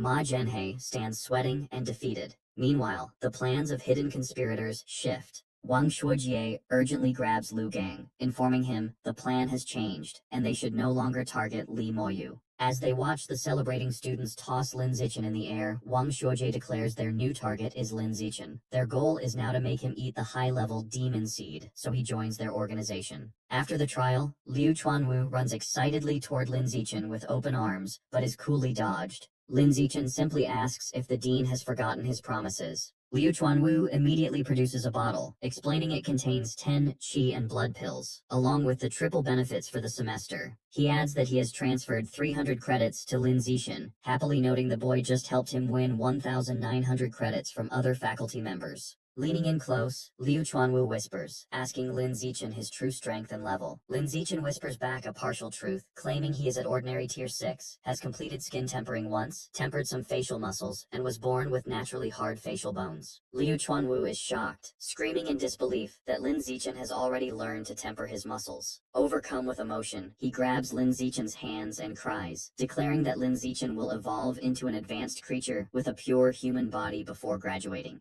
He urges the student to persist on the pure blood path, and Lin Zichen calmly agrees. Later, in his room, Lin Zichen sits on his bed holding a small red qi and blood pill.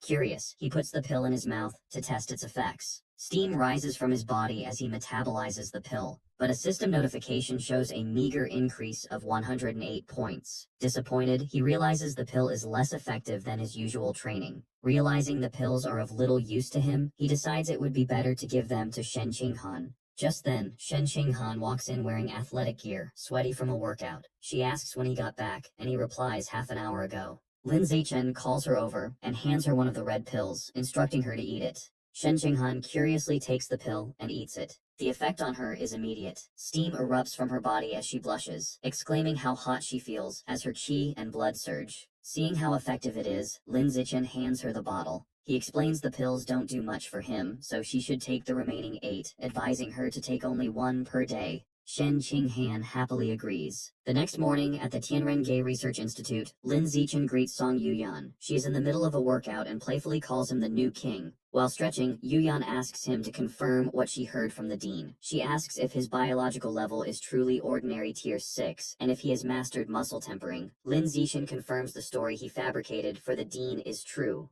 Hearing his confirmation, Yuyan is overcome with excitement and rushes toward him. She exclaims that he is an absolute genius, and declares that with his membership, Tianrenge will shock the world. As she rushes him, Lin Zichen agrees they will work hard together. Lin Zichen is busy studying in the research institute. He realizes Liu Chuanwu and Yuyan have failed to decipher the aperture opening chapter of the blood tempering art, so he decides he must find the answers in the original text himself. Thanks to his celestial root of wisdom, he finds researching such complex matters is easy for him. His study session is interrupted by Yuyan, who informs him that people from the student council are waiting at the door. She deduces they want to recruit him after his outstanding performance. Lin Zichen immediately dismisses the idea, stating he is not interested. However, Yuyan adds that student council members receive monthly credit subsidies. Hearing about money, Lin Zichen's demeanor instantly changes, and he is suddenly very interested. Lin Zichen goes outside to meet the visitor. It is Zhou Hong, the president of the student council, who extends his hand in greeting.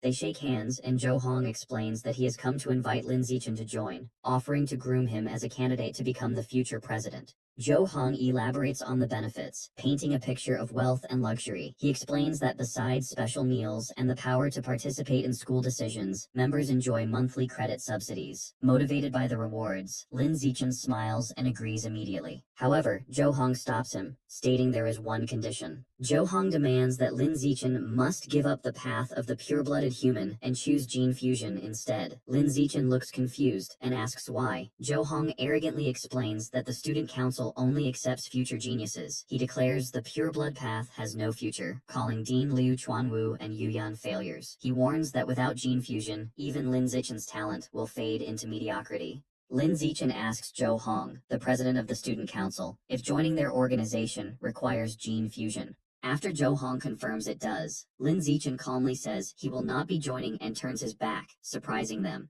Internally, he weighs the student council's benefits against what he gets from Tianren-ge. Behind him, student council members mock his decision, questioning if the new king is wrong in the head for insisting on the pure blood path and predicting he will regret it.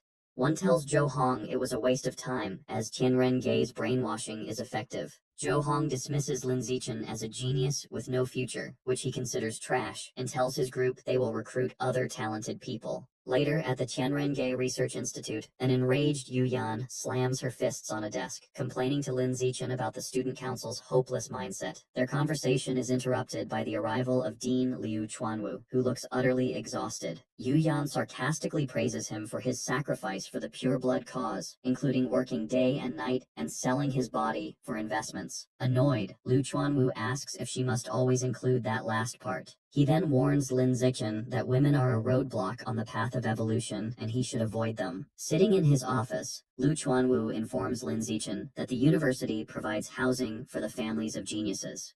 He offers to arrange jobs for Lin Zichen's parents and asks if he wants to bring them to the city. Lin Zichen says he will discuss it with his parents over the weekend. Finally, Liu Chuanwu tells Lin Zichen he has granted him early access to school missions, explaining that with his current strength, there's no need to wait until next semester. Yuyan explains to Lin Zichen that she takes off-campus missions weekly for school credits. She suggests he could join her in the future to gain experience and offers to take him on an aberrant beast extermination mission.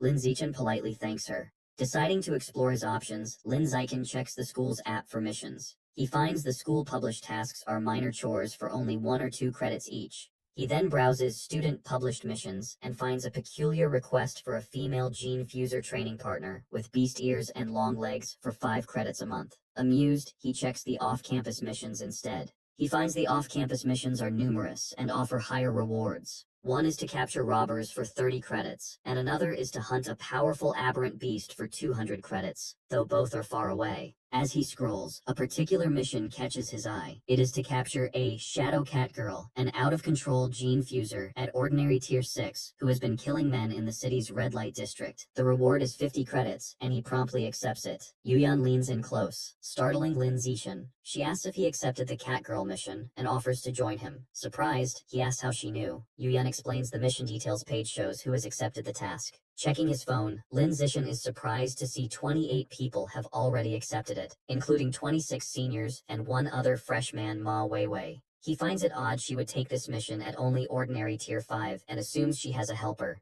Telling Yuyan it's getting late, Lin Zichen announces he is heading home for lunch and waves goodbye. As Lin Zichen walks through campus, he feels he is being followed. His danger perception activates, and he senses a hostile presence at Ordinary Tier 7. Suddenly, a muscular guy in a blue tracksuit emerges and calls out his name. The guy confronts Lin Zichen, angrily accusing him of targeting Ma Weiwei. He furiously lists Lin Zichen's offenses, from slapping her during the trial to now competing with her for a mission, and questions if Dean Liu Chuanwu put him up to it. The guy continues his tirade, challenging Lin Zichen to a fight and calling him a bully. Lin Zichen looks on, annoyed. He asks if Ma Weiwei or her father sent him, but the guy insists he came on his own. When the guy repeats his challenge, Lin Zichen simply asks, "So what?" Knowing he's dealing with a foolish simp, Lin Zichen turns to walk away, but the guy grabs his sleeve, yelling at him to stay put. Fed up, Lin Zichen turns and swiftly punches him in the face. The muscular guy is knocked unconscious. Standing over him, Lin Zichen thinks to himself if he is satisfied now. Lin Zichen arrives back at the apartment. From the kitchen, Shen Qinghan welcomes him home and says dinner is ready. She mentions that the 10 pounds of life and death toad meat he ordered were delivered. He takes the bag from the fridge, thinking he initially wanted to buy more to unlock the codex, but decided against it to avoid attention. He places his hands over the package, and a surge of blue energy flows from it, as a system notification confirms he has devoured a large amount of the toad's life essence, bringing his codex progress to 10%. Later, a confused Shen Qinghan finds Lin Zichen putting the now spoiled-looking meat in a garbage bag. He explains it has gone bad. She finds this strange, as it looked fresh on delivery. He clarifies that he has already absorbed all its essence, which causes it to spoil rapidly. Shen Qinghan is surprised and asks if this is his superpower. He confirms it is, explaining he can absorb the essence from aberrant beasts to gain some of their abilities. She is shocked, exclaiming she finally understands why he chose the pure blood path. With such a power, he doesn't need gene fusion. While eating dinner, Lin Zichen brings up the dean's offer of housing and jobs for their parents. Shen Qinghan is thrilled, and they agree to visit their families over the weekend. During the meal, she mentions an interesting duel between peak-ranking students at the gym that afternoon. She suggests they go watch it, and Lin Zichen agrees. At the university gym, a large crowd has gathered. Lin Zichen notes that in addition to students and faculty, representatives from the Mechanical God group are also there. Shen Qinghan excitedly points to a woman in a large white cyborg suit in the VIP section, the famous mechanical genius girl they've seen online. In the center of the arena, two fighters face each other, a muscular bull-like gene fuser and a sleek cyborg. Shen Qinghan asks Lin Zichen who he thinks is more powerful between the Kyoto genius and the mechanical genius girl. He replies they should get a good idea from this duel. He clarifies that if the 8th-ranked Evolution Academy student wins, the Kyoto genius is stronger, but if the 9th-ranked cyborg wins, the mechanical genius girl is more powerful. With an announcement, the duel begins. The cyborg immediately takes to the air with mechanical wings. From above, the cyborg unleashes a massive barrage of missiles, which rain down on the bull-like opponent below. The bull-like gene fuser is overwhelmed by the relentless missile attack, trying to shield himself from the explosions tearing up the stage. After the barrage, the cyborg lands. The bruised gene fuser sees an opportunity for close-quarters combat. Both fighters charge forward at incredible speed, meeting in the center of the arena. The cyborg easily blocks the gene fuser's punch and delivers a devastating counterpunch to his face. The blow sends the gene fuser flying, and he crashes to the ground, defeated. The cyborg raises its fist in victory as the crowd erupts. Meanwhile, in a private office, Mo Dongji receives a video report from a subordinate. She informs her that source site number 36 has been quiet for months, and they are unsure if the enemy has abandoned it or is plotting something big. Mo Dongji asks for an update on Luo Qiangshu. Her assistant reports that Qian Shui is adapting well, growing incredibly fast, and is close to evolving to advanced Tier 2. Curious, the assistant asks about Luo Qianshu's origins, noting her special constitution doesn't seem human. Mo Dongji sternly cuts her off, warning her not to ask questions that don't concern her. After the assistant apologizes, Mo Dongji dismisses her to watch a student duel. Switching her monitor feed, she watches the end of the fight. She thinks that with the cyborg's upper hand, the Mechanical God group is more powerful than she imagined. She concludes that mechanical modification has a greater advantage in adaptability, though she seems to have reservations. Mo Dongji acknowledges a major limitation. No matter how powerful, cyborgs cannot enter the source site, as all electronic and mechanical devices malfunction there. Turning off her monitor, she concludes that in such an environment, even the strongest cyborg would become useless scrap metal. Sometime later, Lin Zichen and Shen Qinghan return from a weekend trip home with their parents. The two families enjoy a celebratory dinner.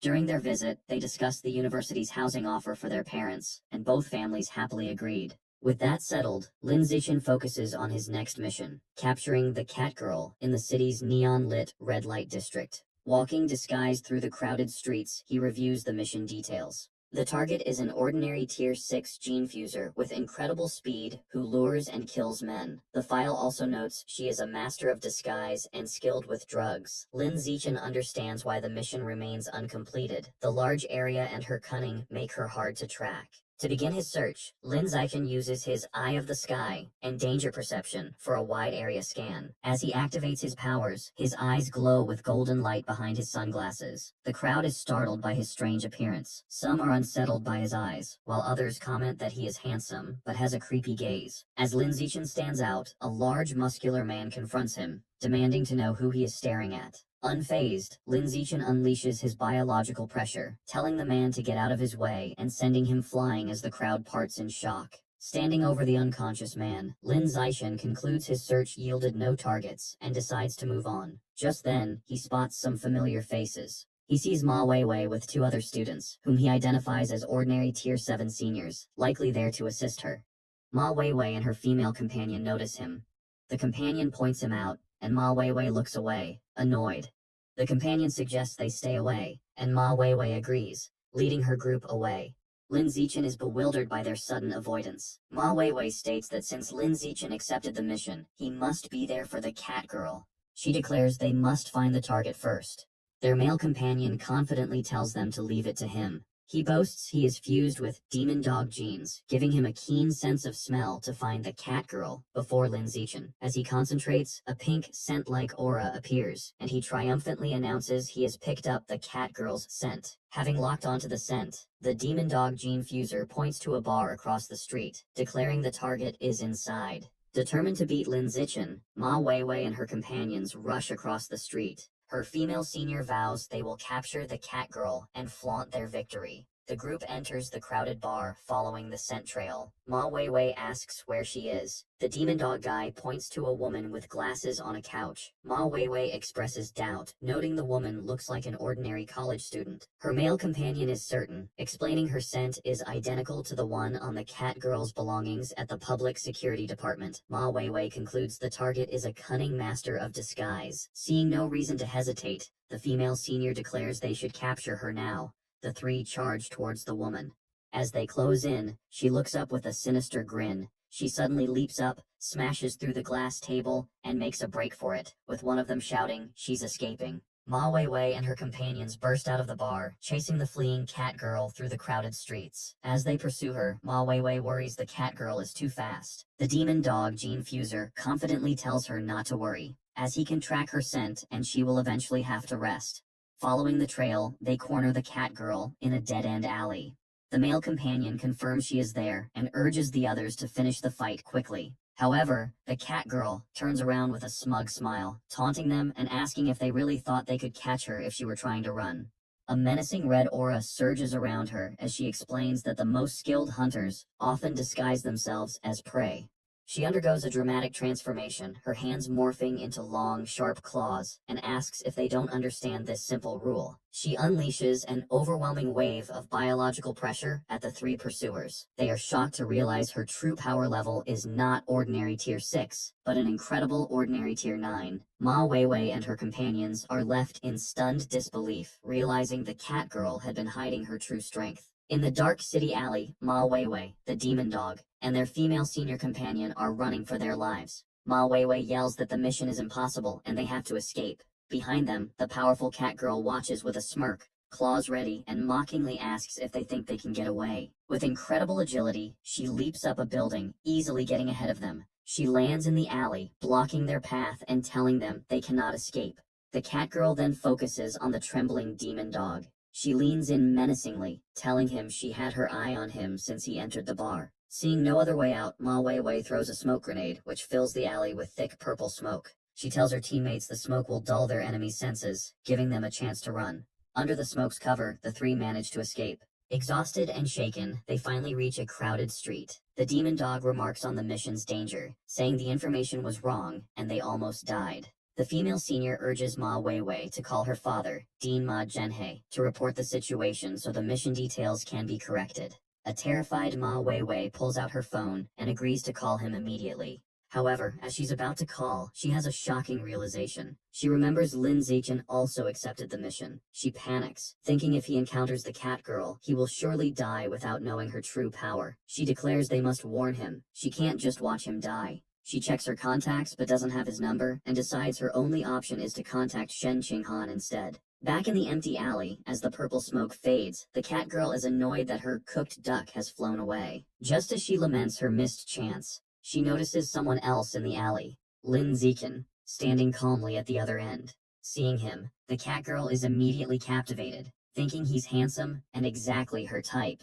Believing it's his bad luck, she decides he's her new prey and charges at him, claws extended. Lin Zichen is unfazed. He notes her power level is an impressive, ordinary tier 9 as he concentrates his energy and rushes to meet her attack. The cat girl is shocked, wondering how he could be faster than her. Before she can react, Lin Zichen unleashes a powerful glowing punch that connects with her face. The force sends her flying backward, crashing hard into a wall at the end of the alley. Kneeling injured in the rubble, she is amazed by his power. Staring at him, she is completely bewildered, wondering how a young man who isn't a gene fuser could possess such incredible strength. Realizing she is outmatched, the cat girl decides fighting is suicide, and her priority is to escape. She turns and flees, but to her shock, Lin Zichen easily keeps pace with her. Announcing she can now experience his full power, Lin Zichen leaps and delivers a devastating kick to her head, sending her flying. The blow sends her crashing into another wall, embedding her in the rock. Lin Zichen presses his attack, unleashing a furious barrage of kicks against her pinned body. He notes that despite multiple hits, she is still alive, though her biological pressure is weakening. Deciding to finish her before she recovers, he picks up a large rock. But just as he is about to strike, he looks up, surprised. A massive surge of red energy erupts from the cat girl as her body transforms, her muscles bulging grotesquely. Lin Zichen realizes with alarm that in a desperate moment, she has unlocked more power and is about to evolve into an advanced creature. The newly transformed and enraged cat girl glares down at him. She thinks how activating her shadow cat genes saved her life and made her stronger, but also increased her beastly nature and vulnerability to genetic backlash. Filled with rage, she furiously demands to know who Lin Zichen really is. Instead of fighting, Lin Zichen smiles and casually apologizes, saying he must have mistaken her for someone else. He then turns and walks away, leaving her in shock. She watches him go, her mind racing with fear. She realizes his strength is unknown, his actions are unpredictable, and she has no tricks left. She also knows she is in danger of genetic backlash from her forced transformation. Concluding another attack would kill her, she decides to escape and leaps into the air to flee. As she flies away, she hears a sharp sound and looks down in confusion. A moment later, a metal pipe pierces her forehead, spraying blood and pinning her against the wall. Lin Zichen grabs a loose pipe and charges forward, stabbing her in the chest. He pulls the bloody weapon out and stabs her repeatedly in the chest and stomach. Mortally wounded, the cat girl slumps against the wall, her biological pressure completely fading. Lin Zichen casually tosses the bloody pipe aside, thinking that this time, she is definitely dead. With the fight over, Lin Zichen snaps a photo of the catgirl's corpse, thinking he needs to upload it to the school app to prove he completed the mission. Afterward, he calls the public security department to report the body's location for cleanup. With official tasks done, Lin Zichen turns to his real goal. He reaches for the body, and as red energy swirls around him, his system confirms he has devoured a large amount of the Shadow Knight Cat's life essence, increasing his guidebook progress to 36%. He is surprised by how much progress he made and speculates the genetic backlash she suffered must have concentrated the beast genes in her body. Meanwhile, Ma Weiwei and her companions are walking through the city. Ma Weiwei is on the phone with her father, Dean Ma Zhenhe, telling him the Catgirl mission information was wrong and almost got them killed. She explains the target was not an ordinary tier 6, but a powerful ordinary tier 9, which shocks her father. In his office, Dean Ma Zhenhe asks his daughter for a detailed report, promising to speak with the mission system director later. Back on the street, the female senior suggests they should hurry back to school to avoid retaliation, but then she suddenly grabs Ma Weiwei's arm. She points to her phone, which shows the mission to capture the Catgirl has already been completed by Lin Zichen. Ma Weiwei is left in complete shock, wondering how a freshman could defeat an ordinary tier 9 creature on his own. After the weekend, Lin Zichen and Shen Qinghan are walking on the university campus. Lin Zichen checks his phone and sees a notification that 300 school credits have been deposited into his account. He thinks the reward for the Catgirl mission has arrived, but is confused why the amount is so much higher than the original 50 credits. While walking, Lin Zichen shows Shen Qinghan a notification explaining the increased reward. The message states that due to incorrect information, the Cat Girl mission was reclassified from ordinary Tier 6 to Tier 9. The reward was increased from 50 to 200 credits, with an additional 100 as compensation. Shen Qinghan complains that the school's mission system is unreliable and tells Lin Zichen he is lucky to be so strong. Otherwise, he could have been killed. Lin Zichen agrees the system is a problem and says he'll be more careful accepting missions. He then tells Shen Qinghan that when suitable missions come up, he will take her with him so she can get used to real combat. Overjoyed, Shen Qinghan exclaims that it's great she can finally go on missions with him. As they continue, Lin Zichen looks at his phone, deciding to use his new credits to order the 90 jin of life and death toad meat he needs.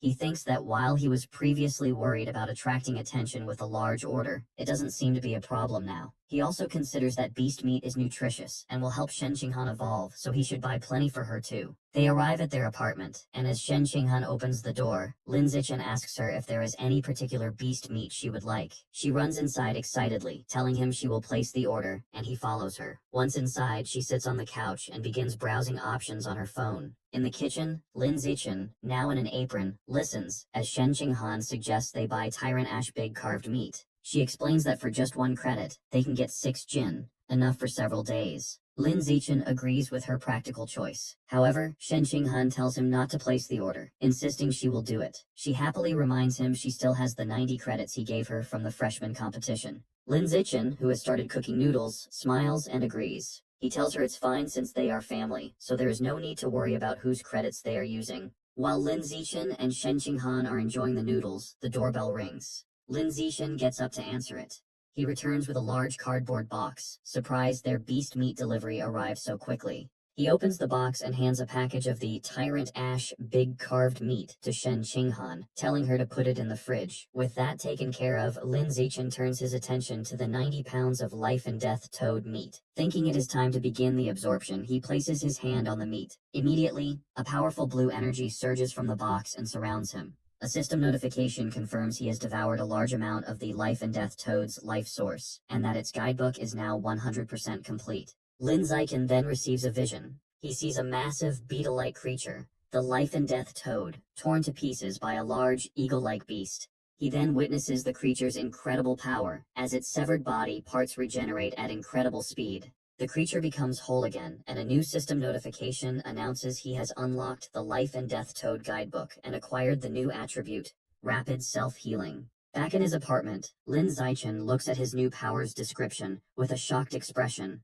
The system explains his self-healing ability has been greatly enhanced. As long as he is not killed instantly and has enough energy, he can recover from any severe injury. He is amazed, exclaiming that this new ability is invincible. Eager to test his new power, Lin Zichen decides to see how effective it is. He bites down hard on his own hand, creating a deep, bleeding gash. He watches in amazement as the wound closes and heals completely in just a few seconds. As he washes the blood from his now healed hand, he thinks about the implications. He realizes that with rapid self-healing, as long as he has enough energy and isn't killed instantly, he can essentially revive himself over and over. His thoughts are interrupted when the doorbell rings. He wonders who could be visiting so late. He and Shen Qinghan walk to the door together. He asks if she bought something, but she says she didn't. When they open the door, both are surprised by who is standing outside. It is Ma Weiwei, who leans in and apologizes for bothering them so late. Lin Zichen asks Ma Weiwei what she needs with Shen Qinghan beside him. Ma Weiwei explains she is curious how he completed the difficult Catgirl mission and asks if he would share the details. Lin Zichen bluntly tells her it is not convenient. Accepting this, Ma Weiwei turns to leave. Shen Qinghan invites her in for some tea, but Ma Weiwei declines, saying she has other things to do and maybe they can another time. After she leaves, Shen Qinghan tells Lin Zichen she thinks Ma Weiwei is a good person. She explains that Ma Weiwei was worried and had sent her a message to warn him about the mission's incorrect information. Shen Qinghan suggests they should interact with her more, and Lin Zichen agrees, adding that since Ma Weiwei lives just downstairs, she is welcome to visit anytime. Later, at the Tianrengei Research Institute, Liu Chuanwu and Song Yuyan are talking with Lin Zichen. Liu Chuanwu says he saw Dean Ma Zhenhe confront the director of the mission system, and the two got into a heated argument that turned into a physical fight. Song Yuyan speculates it was because of the Cat Girl mission's incorrect information. Liu Chuanwu confirms this, explaining that since Ma Zhenhe had also accepted the mission, he was furious that the incorrect power level nearly got his daughter killed. Song Yuyan adds that the mission listed the Cat Girl as ordinary tier 6, when her true strength was ordinary tier 9. She then asks Lin Zichen how he, being only an ordinary tier 6, could have completed the mission. Liu Chuanwu playfully asks if he had help from an expert or set some kind of trap. Lin Zichen denies both, stating he defeated her on his own with pure physical strength. This leaves both Liu Chuanwu and Song Yuyan stunned, their mouths open in shock as they wonder if he has been hiding his true power. As his mentor's real, Lin Zichen covers his face, looking weary. He thinks that after spending the past few days with them, he has found them to be decent people. He decides to tell them the truth about his abilities, as they could help him research the aperture opening technique. With a forced smile, he begins to explain that his true strength has recently reached ordinary tier 9. Before they can process this, he adds that he has already completed his first full body tempering, and is in his second skin tempering cycle, which shocks them both again. As Liu Chuanwu processes the news, he trembles with emotion. Overcome with joy, he bursts into tears, exclaiming that his long years of dedication have finally been rewarded. He imagines himself and Lin Zichen on a mountaintop, declaring that with his talent, the path of pure-blooded humans will surely succeed, and one day, both their names will be known throughout the world. Back in reality, the Dean is crying. He explains he has spent decades researching the pure blood path, a journey that cost him his family's wealth, and even led his wife and children to leave him, all without progress. He feels that now, with a genius like Lin Zichen, the pure blood path will finally flourish. Lin Zichen, caught off guard, can only wonder why the old Dean is suddenly crying and laughing. Composing himself, Liu Chuanwu places a hand on Lin Zichen's shoulder. He marvels at Lin Zichen's incredible talent, remarking that if not for his lack of source power, he would have suspected him of being a stranger from the source land. The unfamiliar term surprises Lin Zichen. Liu Chuanwu explains his theory. In a world with aberrant beasts, it makes sense that their counterparts, strangers, or gifted individuals, also exist. Song Yuyan is shocked, saying she has never heard this before.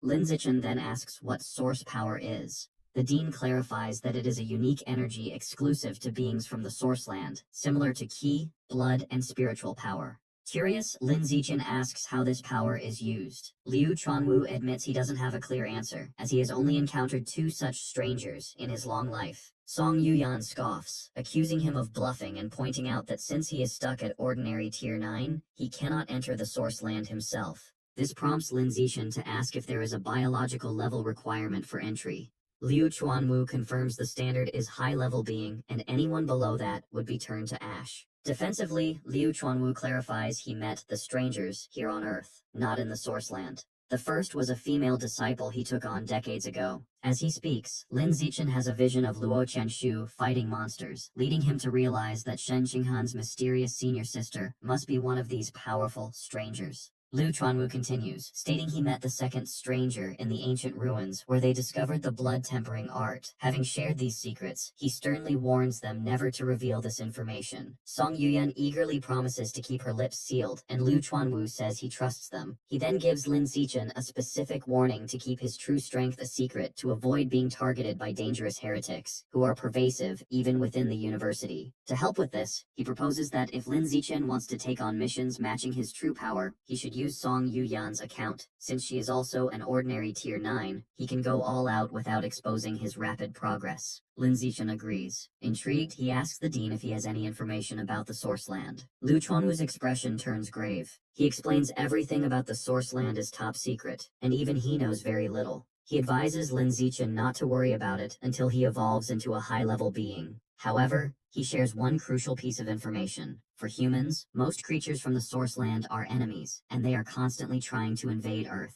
Liu Chuanwu explains some powerful individuals believe the creatures want to invade because Earth has something they desire. Their serious conversation is interrupted by the Dean's phone, which plays a cheerful ringtone. He answers with a flirtatious, "Baby," then tells his students an old friend has invited him to dinner. He rushes out, telling them to contact him if needed. As he leaves, Yuyan sarcastically remarks on how hard the dean is working, assuming he is off to secure more investments. With the dean gone, Yuyan turns to Lin Zichen. She asks how he hides his biological level and tempering progress so effectively that even powerful people were unable to see through his disguise. Lin Zichen apologizes, saying he cannot conveniently explain. Internally, he knows his system's natural camouflage is his trump card and that he cannot reveal it. Yuyan puts on a pleading expression, trying to coax the secret out of him. She even offers to trade a secret of her own, but Lin Zichen, looking flustered, insists he really cannot tell her.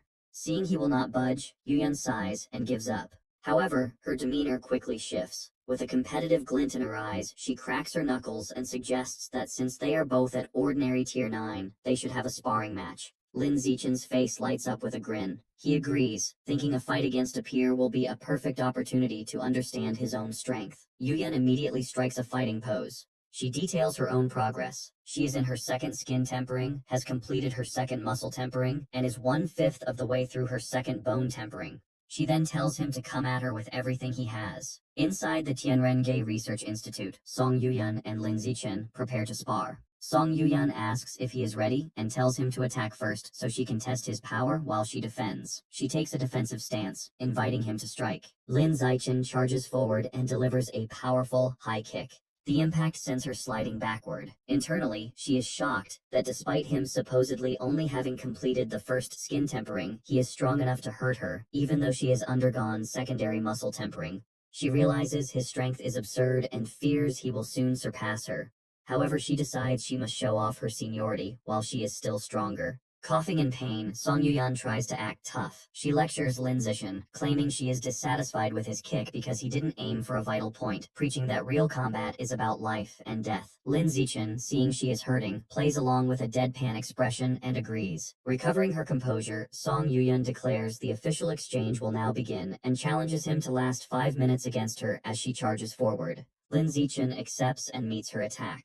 The two engage in a fierce, high-speed battle, exchanging rapid blows. As Lin Zichen unleashes a barrage of punches, Song Yuyan is forced on the defensive. She panics internally, realizing that even at full power, he is matching her blow for blow, and she begins to worry she might lose. The match continues, and Lin Zichen decides it's time to end it. When Song Yuyan throws a punch, he decides to fake his defeat to preserve her dignity. The blow connects, and he throws himself backward, pretending to be overpowered, and crashes to the floor. Song Yuyan helps him up, praising his potential, but internally, she is sweating nervously. She realizes with shock she had to use 90% of her strength just to barely win, and fears that in another year, she will no longer be his match. Changing the subject, Song Yuyan acknowledges that since he has completed the first stage of skin tempering, he can try opening his apertures. She offers to teach him her latest research method on how to do it. They sit cross-legged as she explains the theory. She states that the human body has 366 apertures, and according to the blood tempering art, the easiest to open are the 4 surrounding the heart. Following her instructions, Lin Zichen attempts to use his qi and blood to impact them at a frequency of 10 times per second.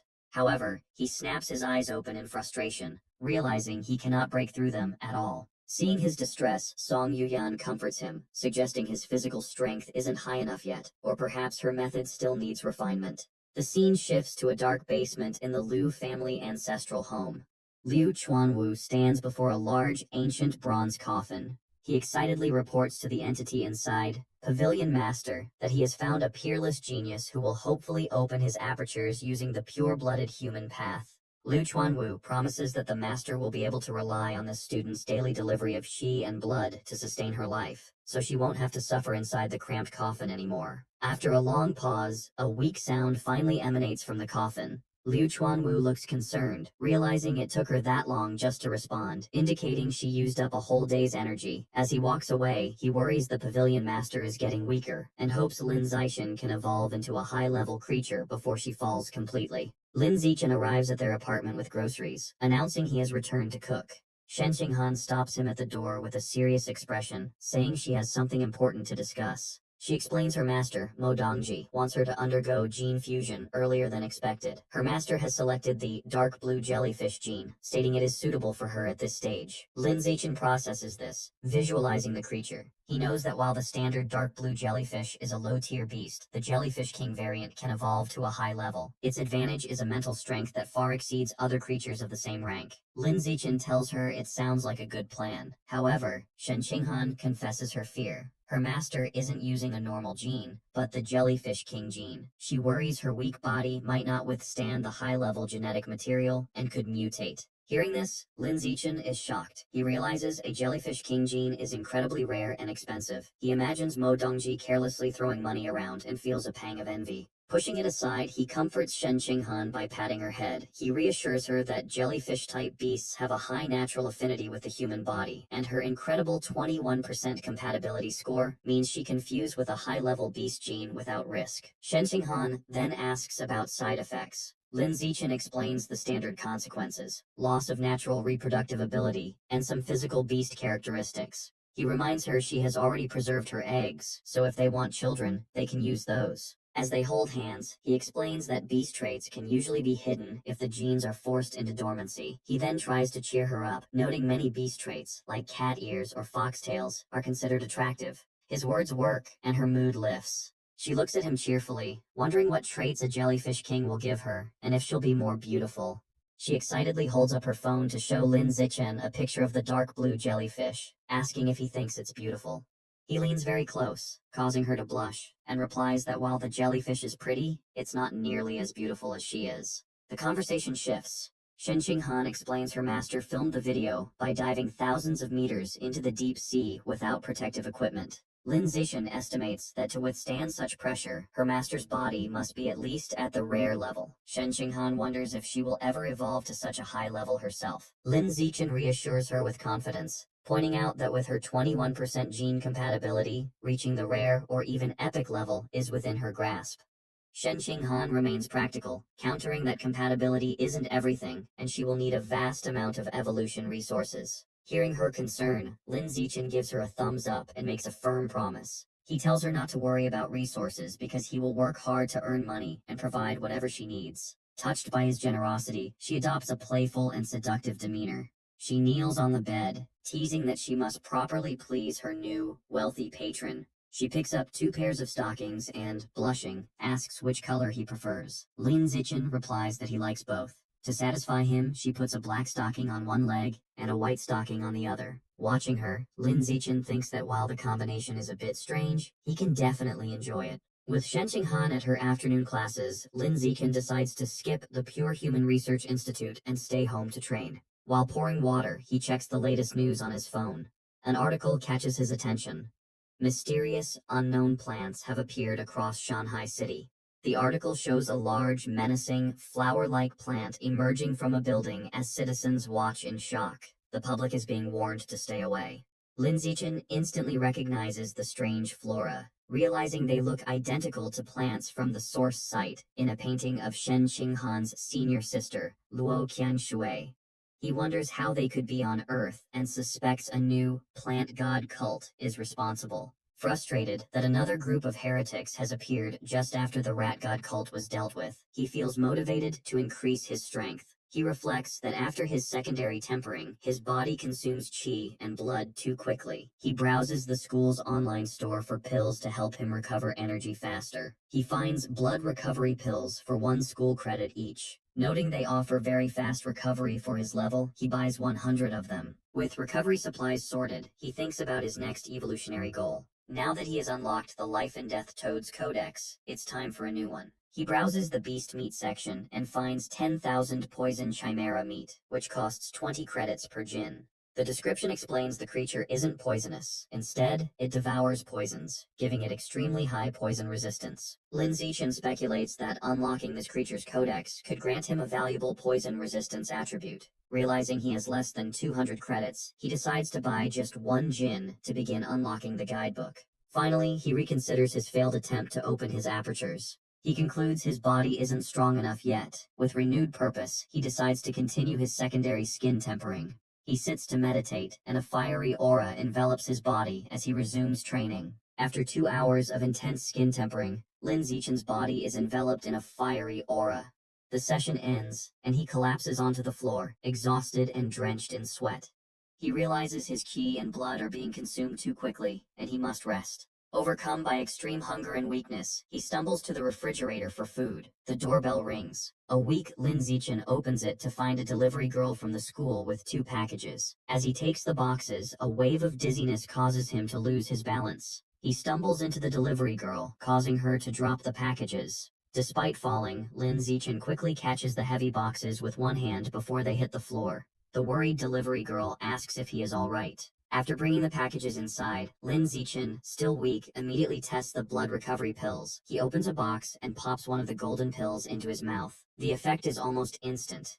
His dizziness fades and strength returns to his limbs. He marvels at how effective the pills are. His qi and blood levels surge, and he flexes his arm, feeling completely revitalized. With his strength recovered, Lin Zichen turns to the second package, the 10,000 poison chimera meat. He places his hand on the meat and devours its life essence, his body surrounded by a surge of blue energy. A system notification confirms he has absorbed a trace of the 10,000 poison chimera's life source, and his guidebook progress has reached 1%. Now able to train without long recovery periods, Lin Zichen sits to meditate again. He reflects that with the blood recovery pills, he has greatly reduced his rest time and can train more efficiently. He concludes that using school credits to accelerate his growth is a worthwhile investment. Later, as the sun sets, Lin Zichen is relaxing at home when he hears Shen Qinghan's voice announcing her return.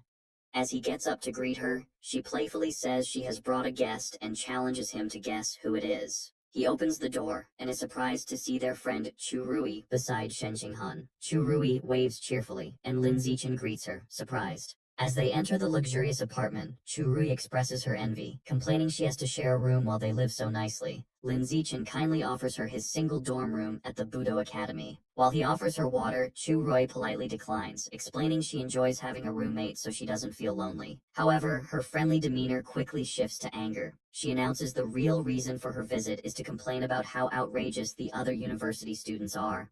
Sitting on the couch, Chu Rui explains that while geniuses like them are safe, ordinary students are suffering. Lin Zichen and Shen Qinghan ask her to elaborate. Chu Rui recounts how a senior borrowed her makeup and another classmate had his valuable blood ginseng stolen. When they reported the incidents to the student council, they were dismissed and told the school operates on survival of the fittest. They were advised to fight back if they were unhappy. Chu Rui complains this is unfair, as freshmen are obviously not as strong as seniors. Lin Zichen and Shen Qinghan offer their support, telling Chu Rui to let them know if any seniors bother her again, and they will find a solution together. Chu Rui gratefully thanks Lin Zichen. Suddenly, the entire apartment shakes violently, and the three jump to their feet, wondering if it's an earthquake. As the shaking subsides, Lin Zichen's danger perception attribute activates, giving him a vague but unsettling premonition, though he notes it isn't particularly strong. The scene shifts to a lavishly decorated room, where a man wearing a red-horned mask speaks with a man in a plague doctor mask, whom he addresses as Lord Divine Envoy. The masked man asks for evolution resources to break through to a higher biological level. In recognition of his performance, the Divine Envoy gives him a strange, demonic-looking flower. He explains the flower has a strong aphrodisiac effect and advises him to have a woman nearby when he consumes it. Grateful, the masked man thanks the Divine Envoy and reports that a gifted genius has appeared among the new students at Shanghai University. He mentions a plan to make this genius consume a high-level demon seed to recruit him. However, the Divine Envoy dismisses this, stating the true geniuses are all in the source site. The masked man grows frustrated, knowing he can't reach the geniuses in the source site. The Divine Envoy interrupts, revealing he has received a message from there. They have found a corresponding boundary point and set up biological coordinates. Now, someone needs to activate the connection. Announcing he will go immediately, the Divine Envoy's body is engulfed in a purple aura, and he vanishes. Before he disappears, he gives the masked man a final, chilling order. If they fail to make Lin Zichen consume the demon seed within 3 days, he will be replaced. The masked man looks at his watch with a furious expression, vowing to get it done within the 3-day limit. As Lin Zichen and Shen Qinghan walk on the university campus, she tells him her class is in a different direction, and she has to leave. Just as they are about to part, a voice calls Lin Zichen's name, and they both turn in surprise. 2 former high school classmates, Lu Gang and Wang Shuojie, rush toward them, looking distressed. Wang Shuojie explains that a stronger third-year senior is bullying them. Lu Gong adds that since Lin Zichen is the freshman's new king, the senior would surely back down if he helped. To convince him, Lu Gong offers Lin Zichen a bag of valuable evolution resources and spirit fruits from his family. Wang Shuojie pleads with him, reminding him they were classmates. Lin Zichen asks about the senior's power level, and they tell him he is at ordinary tier 6, which Lin Zichen realizes is no threat to him. He agrees to help and takes the bag, telling them to meet him at the Pure Human Research Institute at 5:30 that afternoon. Overjoyed, Lu Gong and Wang Shuojie promise to help him in the future. They thank him and leave, saying they will see him later. Once they are gone, a curious Shen Qinghan urges Lin Zichen to open the bag so they can see the spirit fruits, admitting she has never tried one. Lin Zichen holds the bag of spirit fruits out to Shen Qinghan, suggesting she take one. After picking a small one, Shen Qinghan examines it with a disgusted expression, telling Lin Zichen it looks gross, and asking if it might be rotten. Taking the fruit to inspect it, Lin Zichen wonders aloud if it has gone bad. As he examines the small, seed-like object, his danger perception ability suddenly activates, shocking him. Realizing the danger, Lin Zichen quickly gets in front of the departing Lu Gong and Wang Shuojie, startling them by shouting for them to stop. He then urgently tells Shen Qinghan to contact her master, Mo Dongji, and ask her to come at once. Shen Qinghan agrees and runs to make the call. A moment later, Mo Dongji gracefully descends from the sky, asking what has happened. Lin Zichen holds up the strange red seed and explains that Lu Gong and Wang Shuojie gave him a bag of what they claimed were spirit fruits, but he found these suspicious seeds inside and suspects they are connected to the plant god cult, causing the two former classmates to tremble. Mo Dongji recognizes the object immediately, explaining it is a seed from a strange tree that controls anyone who eats it. She states this is a common method the plant god cult uses to recruit members. Lin Zichen is horrified, wondering if Lu Gong and Wang Shuojie were already under the cult's control. As Mo Dongji uses her power to lift the two into the air, they cry out that they were forced to do it. Mo Dongji tells Lin Zichen she will take them for questioning and inform him of the results. As they are carried away, Lu Gong and Wang Shuojie are terrified to find they can no longer speak. As she flies away, Mo Dongji leaves Lin Zichen with a stern warning, telling him the heretics are everywhere, and he cannot fully trust even his teachers or school leaders, so he must remain vigilant. Shen Qinghan looks on in awe as her master flies away, remarking how amazing it is that Mo Dongji's mental power lets her fly. Lin Zichen agrees it would be nice. Shen Qinghan's admiration turns to anger, as she exclaims how awful Lu Gong and Wang Shuojie are for trying to harm Lin Zichen. Lin Zichen agrees they will need to be more careful, and throws the contaminated spirit fruits into a recycling bin. The next day, the investigation confirms Lu Gong and Wang Shuojie are members of the plant god cult. They were forced to eat a demon seed by a safety officer during their high school entrance exam. As a result, both are expelled from the university and will face criminal charges, ruining their lives. Sometime later, Lin Zichen and Shen Qinghan are with their parents, who have moved into university housing. During this time, Lin Zichen has been training diligently. With the help of blood recovery pills, he has completed his second round of skin tempering and made 40% progress on his secondary muscle tempering. The day arrives for Shen Qinghan's gene fusion. She and Lin Zichen go to Mo Dongji's office, where Shen Qinghan nervously admits she asked him to come for support. Mo Dongji explains that since the dark blue jellyfish is a water attribute beast, the fusion will be easier the more water she has in her body. She hands her a large glass of water and tells her to start drinking. Shen Qinghan struggles to drink glass after glass as her master urges her to drink more. Finally, with her stomach completely bloated, Shen Qinghan complains she can't drink anymore. Mo Dongji says that's fine and instructs her to take off her clothes and lie on the examination bed. Mo Dongji holds up a syringe, explaining it contains the dark blue jellyfish king gene and must be injected directly into the heart. She reassures her, promising to use her mental power to numb her pain nerves so she won't feel the injection. As Shen Qinghan lies nervously on the bed, Mo Dongji warns her the gene fusion itself will still be incredibly painful and tells her to scream if she can't bear it.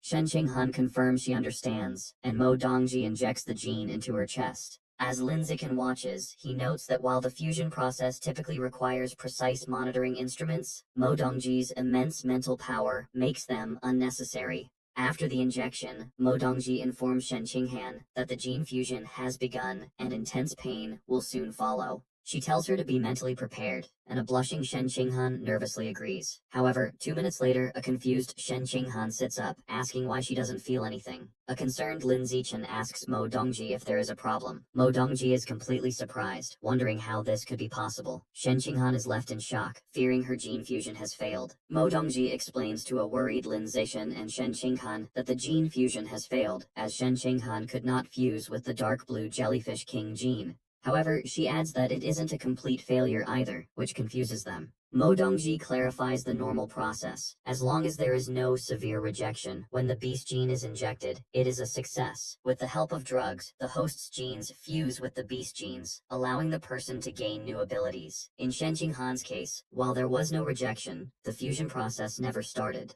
A serious Lin Zichen asks for a more specific explanation. Mo Dongji explains what her mental power sees. It seems Shen Qinghan's own genes have their own consciousness. They have surrounded the invading jellyfish king genes, trapping them and restricting their freedom. She states that when some jellyfish king genes tried to forcibly fuse, Shen Qinghan's genes immediately destroyed them, breaking them into fragments and absorbing them as nutrients. Now, the remaining jellyfish king genes are completely imprisoned, a situation Mo Dongji has never seen before. Suddenly, Shen Qinghan exclaims in surprise, pointing out that her hair is changing from purple to blue. This shocks both Lin Zichen and Mo Dongji. Mo Dongji recognizes this as a trait of the jellyfish king gene and wonders how it can be expressed if the fusion failed. Lin Zichen asks Shen Qinghan if she feels anything different in her body. With her hair now blue, Shen Qinghan closes her eyes and says she can feel a new presence inside her, one she thinks she can control. Mo Dongji finds this perplexing, thinking that sensing and controlling the genes is the definition of a successful fusion.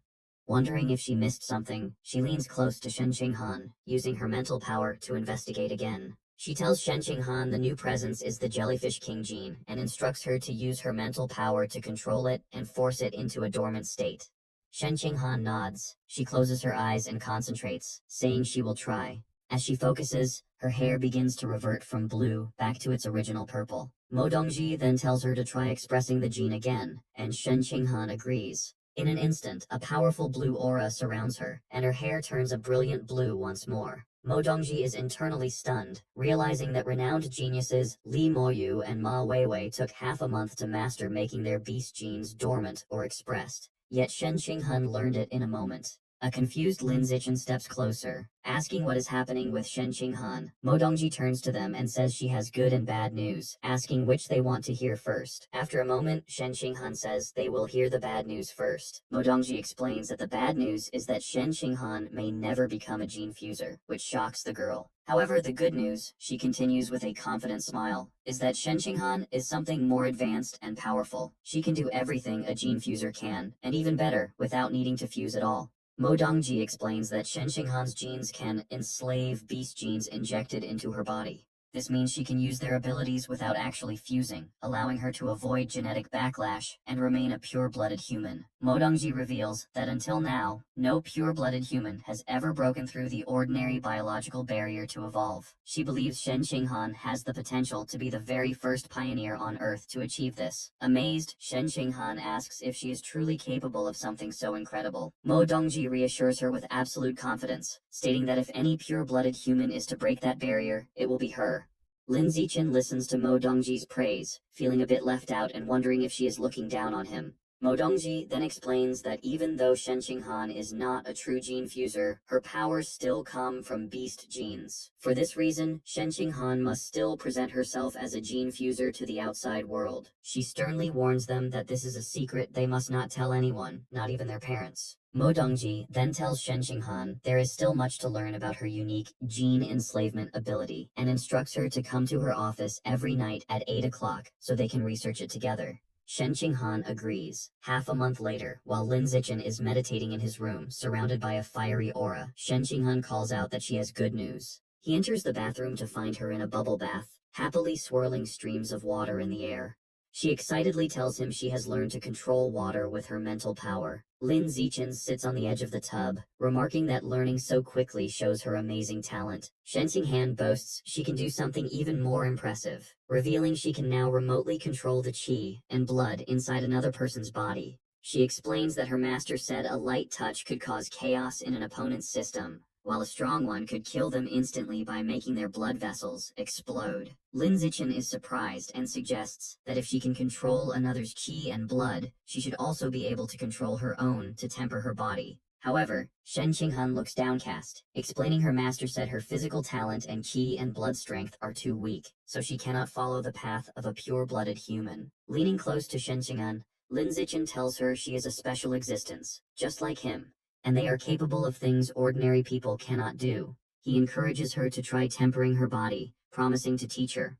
Flustered by his closeness, Shen Qinghan blushes, wondering if he is confessing his feelings. Filled with determination, she agrees she is special, and declares she will be able to temper her body with her qi and blood. As she speaks, a powerful blue aura swirls around her. For the next while, Lin Zichen patiently teaches Shen Qinghan how to control her qi and blood to temper her body, with both of them meditating surrounded by fiery auras. After some time, a sweaty but triumphant Shen Qinghan exclaims she has succeeded and mastered the blood tempering art, looking at her reddened, powerful hands in amazement. Lin Zichen smiles, pleased and surprised she succeeded on her first try. He reflects on how remarkable her achievement is, noting that while her biological level is only ordinary tier 2, she learned a technique that should require the strength of someone at ordinary tier 4. Overjoyed, Shen Qinghan throws her arms around Lin Zichen, exclaiming that now they are truly a perfect match. She can enslave beast genes, and he can devour beast meat for the same purpose, while both can follow the path of a pure-blooded human. Lin Zichen agrees, holding her close. In less than half a month of training together, Shen Qinghan completes her first full skin tempering, and her biological level evolves from ordinary tier 2 to ordinary tier 3.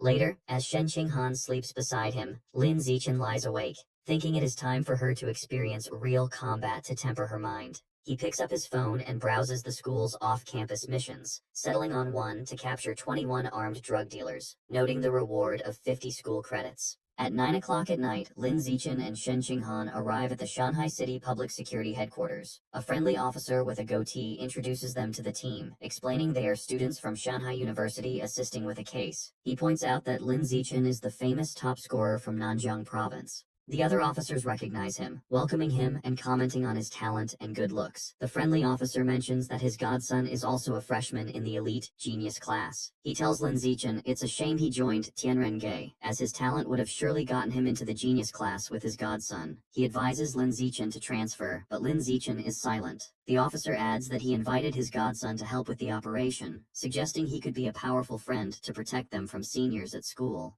Just then, a voice announces his arrival. A young man with long blue-green hair and a confident air leans in the doorway. The other officers are impressed by his presence, commenting on how lucky the officer is to have such a remarkable godson. The officer proudly greets his godson, Xiaojian, and mentions that he heard he recently evolved to ordinary tier 5. Xiaojian replies modestly that his progress is normal. The officer then tells him that 2 other freshmen are on the mission, including a very pretty girl, and offers to introduce them. The godson seems intrigued by the chance to impress her. However, when the officer leads him over for the introduction, the godson is shocked to see Lin Zichen and Shen Qinghan. His confidence vanishes, replaced by horror as he realizes his chance to show off is ruined. Oblivious to his godson's distress, the officer begins the introduction. Noticing his godson's pale face, the officer asks if he is unwell. Lin Zichen internally recognizes the young man as Luo Yongjian, the top scorer from Dajiang Province, whom he defeated instantly during the freshman trial. Luo Yongjian stammers that it's nothing, he was just surprised to see people he knew. The confused officer asks if he knows them. Luo Yongjian introduces Shen Qinghan as the top scorer from Nanjiang, and Lin Zichen as the runner-up and the university's new king. Luo Yongjian adds that Lin Zichen single-handedly defeated the entire genius class during the trial, calling him the strongest in history. An embarrassed Lin Zichen tells him to be more low-key, and Luo Yongjian agrees. The officer is left completely shocked, realizing he has severely underestimated Lin Zichen. Later, at 11 o'clock, a convoy of armored vehicles drives through a dark wooded area toward the drug dealer's den. Inside, the officer hands out bulletproof vests. Lin Zichen politely refuses the gear. Luo Yongjian also refuses, boasting that mere guns cannot harm him. He thinks that while he may not be the new king, he is still a top scorer, and intends to show these ordinary officers the power of a genius student. Soon, the convoy arrives at an abandoned factory. The police team storms the building. Inside, they are spotted by armed men, who shout that the police are there and they need to escape. Realizing that being caught means a death sentence, the criminals fight back, opening fire. As bullets fly, the police and the three students dive for cover behind wooden crates. As the firefight continues, Lin Zichen gets up and charges forward. Panicked that he can't wait any longer, Luo Yongjian bursts from cover and runs into the hail of bullets. To a nearby officer's shock, the bullets simply bounce off his body as he charges forward. Lin Zichen follows, and the criminals are stunned as their bullets have no effect on him either. Lin Zichen unleashes a flurry of powerful punches, taking down the criminals one by one and ignoring their pleas to surrender. Seeing their comrades defeated, a desperate criminal throws a grenade, vowing to take Lin Zichen down with him. The grenade goes off in a massive explosion. Lin Zichen emerges from the smoke unharmed. Seeing the few remaining criminals trying to flee, he decides this is a good opportunity for Shen Qinghan to practice. He calls out to her, telling her it is her turn. Shen Qinghan steps forward and closes her eyes, concentrating on controlling the qi and blood in their bodies. The fleeing criminals suddenly freeze, their bodies contorting as they scream in confusion. With a final command from Shen Qinghan, all remaining criminals collapse, unconscious. With the fight over, an officer reports finding a box of strange seeds inside the factory. The lead officer gathers Lin Zichen to examine the contents. He confirms they are demon tree seeds and must be related to the plant god cult. The other officer explains that according to the criminals, who were also human traffickers, a mysterious masked person paid them a large sum 2 months ago to spread these seeds. Now that the mission is complete, Lin Zichen tells the officer that he and his girlfriend will be leaving. The officer offers them a ride back. As they sit in the police car, Lin Zichen thinks that for safety's sake, it is best to avoid getting involved with dangerous heretic cults. However, his attention is suddenly caught by something on the ground. He notices a rat next to a pile of white powder, holding one of the red seeds. He realizes with a jolt that the rat is planting a demon tree seed and suspects a connection to the rat god cult. Turning to Shen Qinghan, he urgently tells her to inform her master, Mo Dongji, that the rat god cult may be colluding with the plant god cult to spread the seeds. A surprised Shen Qinghan agrees. At the same time, Lin Zichen calls the lead officer to report his findings, thinking matters involving heretics are best left to the public security team. Time passes. Half a month later, Shen Qinghan is on a mission capturing arms smugglers, while 3 days after that, Lin Zichen and Song Yuyan team up to fight robbers in advanced mechanical suits. As their first semester at university ends, life goes on. In their apartment, Lin Zichen sits on the bed, realizing he has completed the second stage of his body tempering. Just then, Shen Qinghan, who now has blue hair, hugs him from behind, excitedly announcing she has completed her first stage of body tempering. Lin Zichen is surprised she did it so quickly. Shen Qinghan praises him, noting that her own talent is extraordinary, but asks why she only reached ordinary tier 6 when he said she should reach tier 9. Lin Zichen theorizes it's because her innate physical talent is weak. Even though her control of qi and blood is strong, the physical enhancement she gets is limited. Dejected, Shen Qinghan cries, worried she will never catch up to him. Lin Zichen is taken aback. It would be strange if she could catch up, given his special system. Later, at the research institute, both Lin Zichen and Song Yuyan are frustrated with their studies. Lin Zichen wonders aloud how to open his body's apertures. To cheer him up, Song Yuyan offers some gossip about the messy private lives of the university's leaders. Lin Zichen then asks Song Yuyan how many school credits he has. She informs him that by using her account to complete high-level missions, he has earned 2,400 credits. A satisfied smile appears on Lin Zichen's face. He calculates that he has enough to buy the 99 jin of 10,000 poison chimera meat required to unlock its guidebook. He asks Song Yuyan to help him place the order. She is curious why he needs so much, but he simply says it is not convenient to explain. Respecting his privacy, she places the order for him. The meat is delivered to the research institute, but for safety, Lin Zichen takes the large box back to his apartment to begin the absorption. He places his hand on the meat, and a powerful blue energy surges around him. His system confirms he has devoured a large amount of the 10,000 poison chimera's life essence, bringing the guidebook's progress to 100%. A spectral image of the fearsome beast appears behind him, as a system notification announces he has acquired the new biological attribute, immunity to 100 poisons, greatly increasing his resistance to all toxins. To test it, Lin Zichen injects his arm with a paralyzing neurotoxin.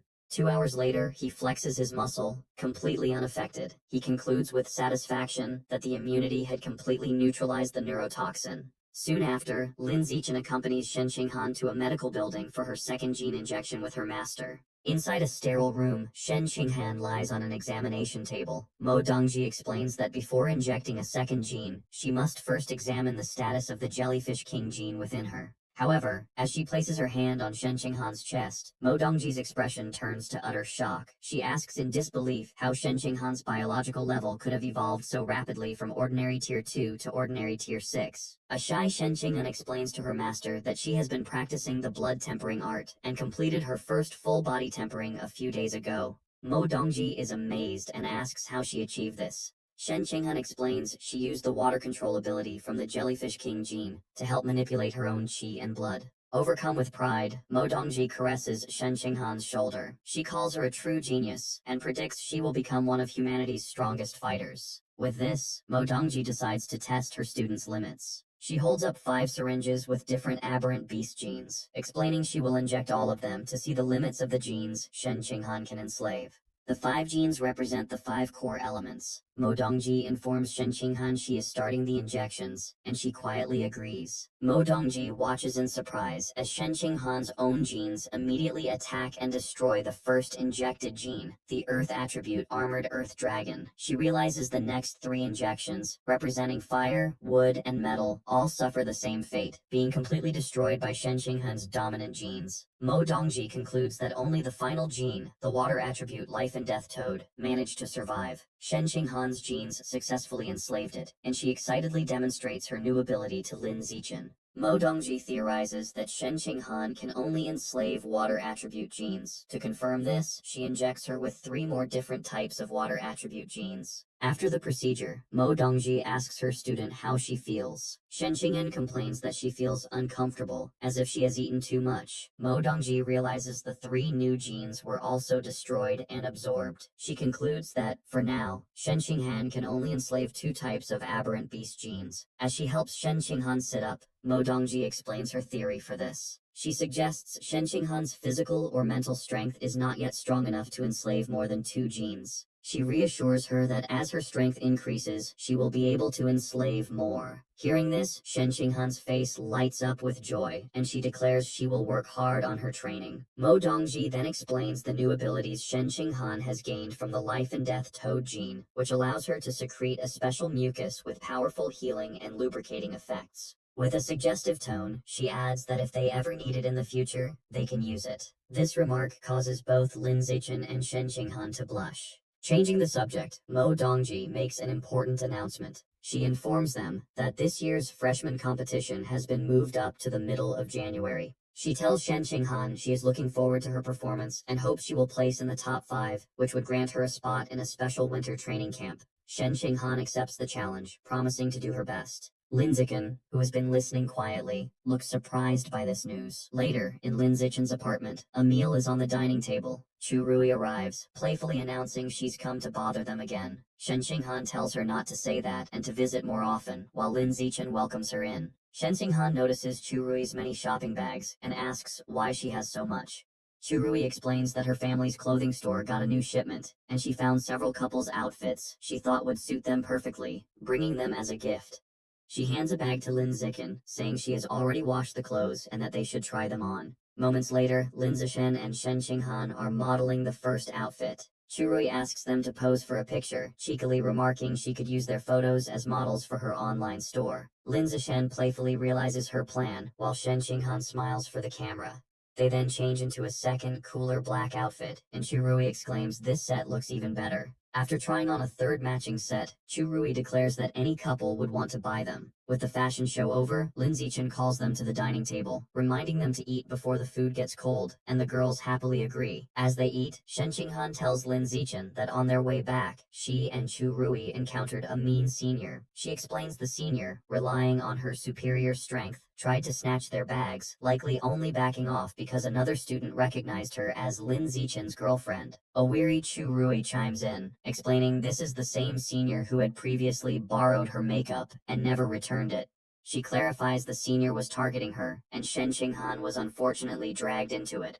Shen Qinghan insists this is outrageous, and that they must seek justice after their meal. Churui is hesitant. pointing out the bully is on the student council, and her boyfriend is also an official there, making her someone they can't afford to offend. However, Shen Qinghan is encouraged by Lin Zichen, who firmly states he will go with them, leaving Churui to wonder what they have to fear with him on their side. The group knows the second-year students are having their martial arts class in the gym, so they head there. When Lin Zichen, Shen Qinghan, and Chu Rui arrive, the crowd immediately takes notice, recognizing him as the new king Lin Zichen, and wondering why he has come. Shen Qinghan points out the bully, a senior with reddish-pink hair named Li Ziki. Lin Zichen asks her if it is true she borrowed makeup from his friend and hasn't returned it. Li Ziki dismissively replies she will return it when she is done, accusing Chu Rui of being petty. An angry Churui retorts that Li Ziki always takes her brand new makeup and gives back nearly empty products. Li Ziki denies this, and her friend backs her up.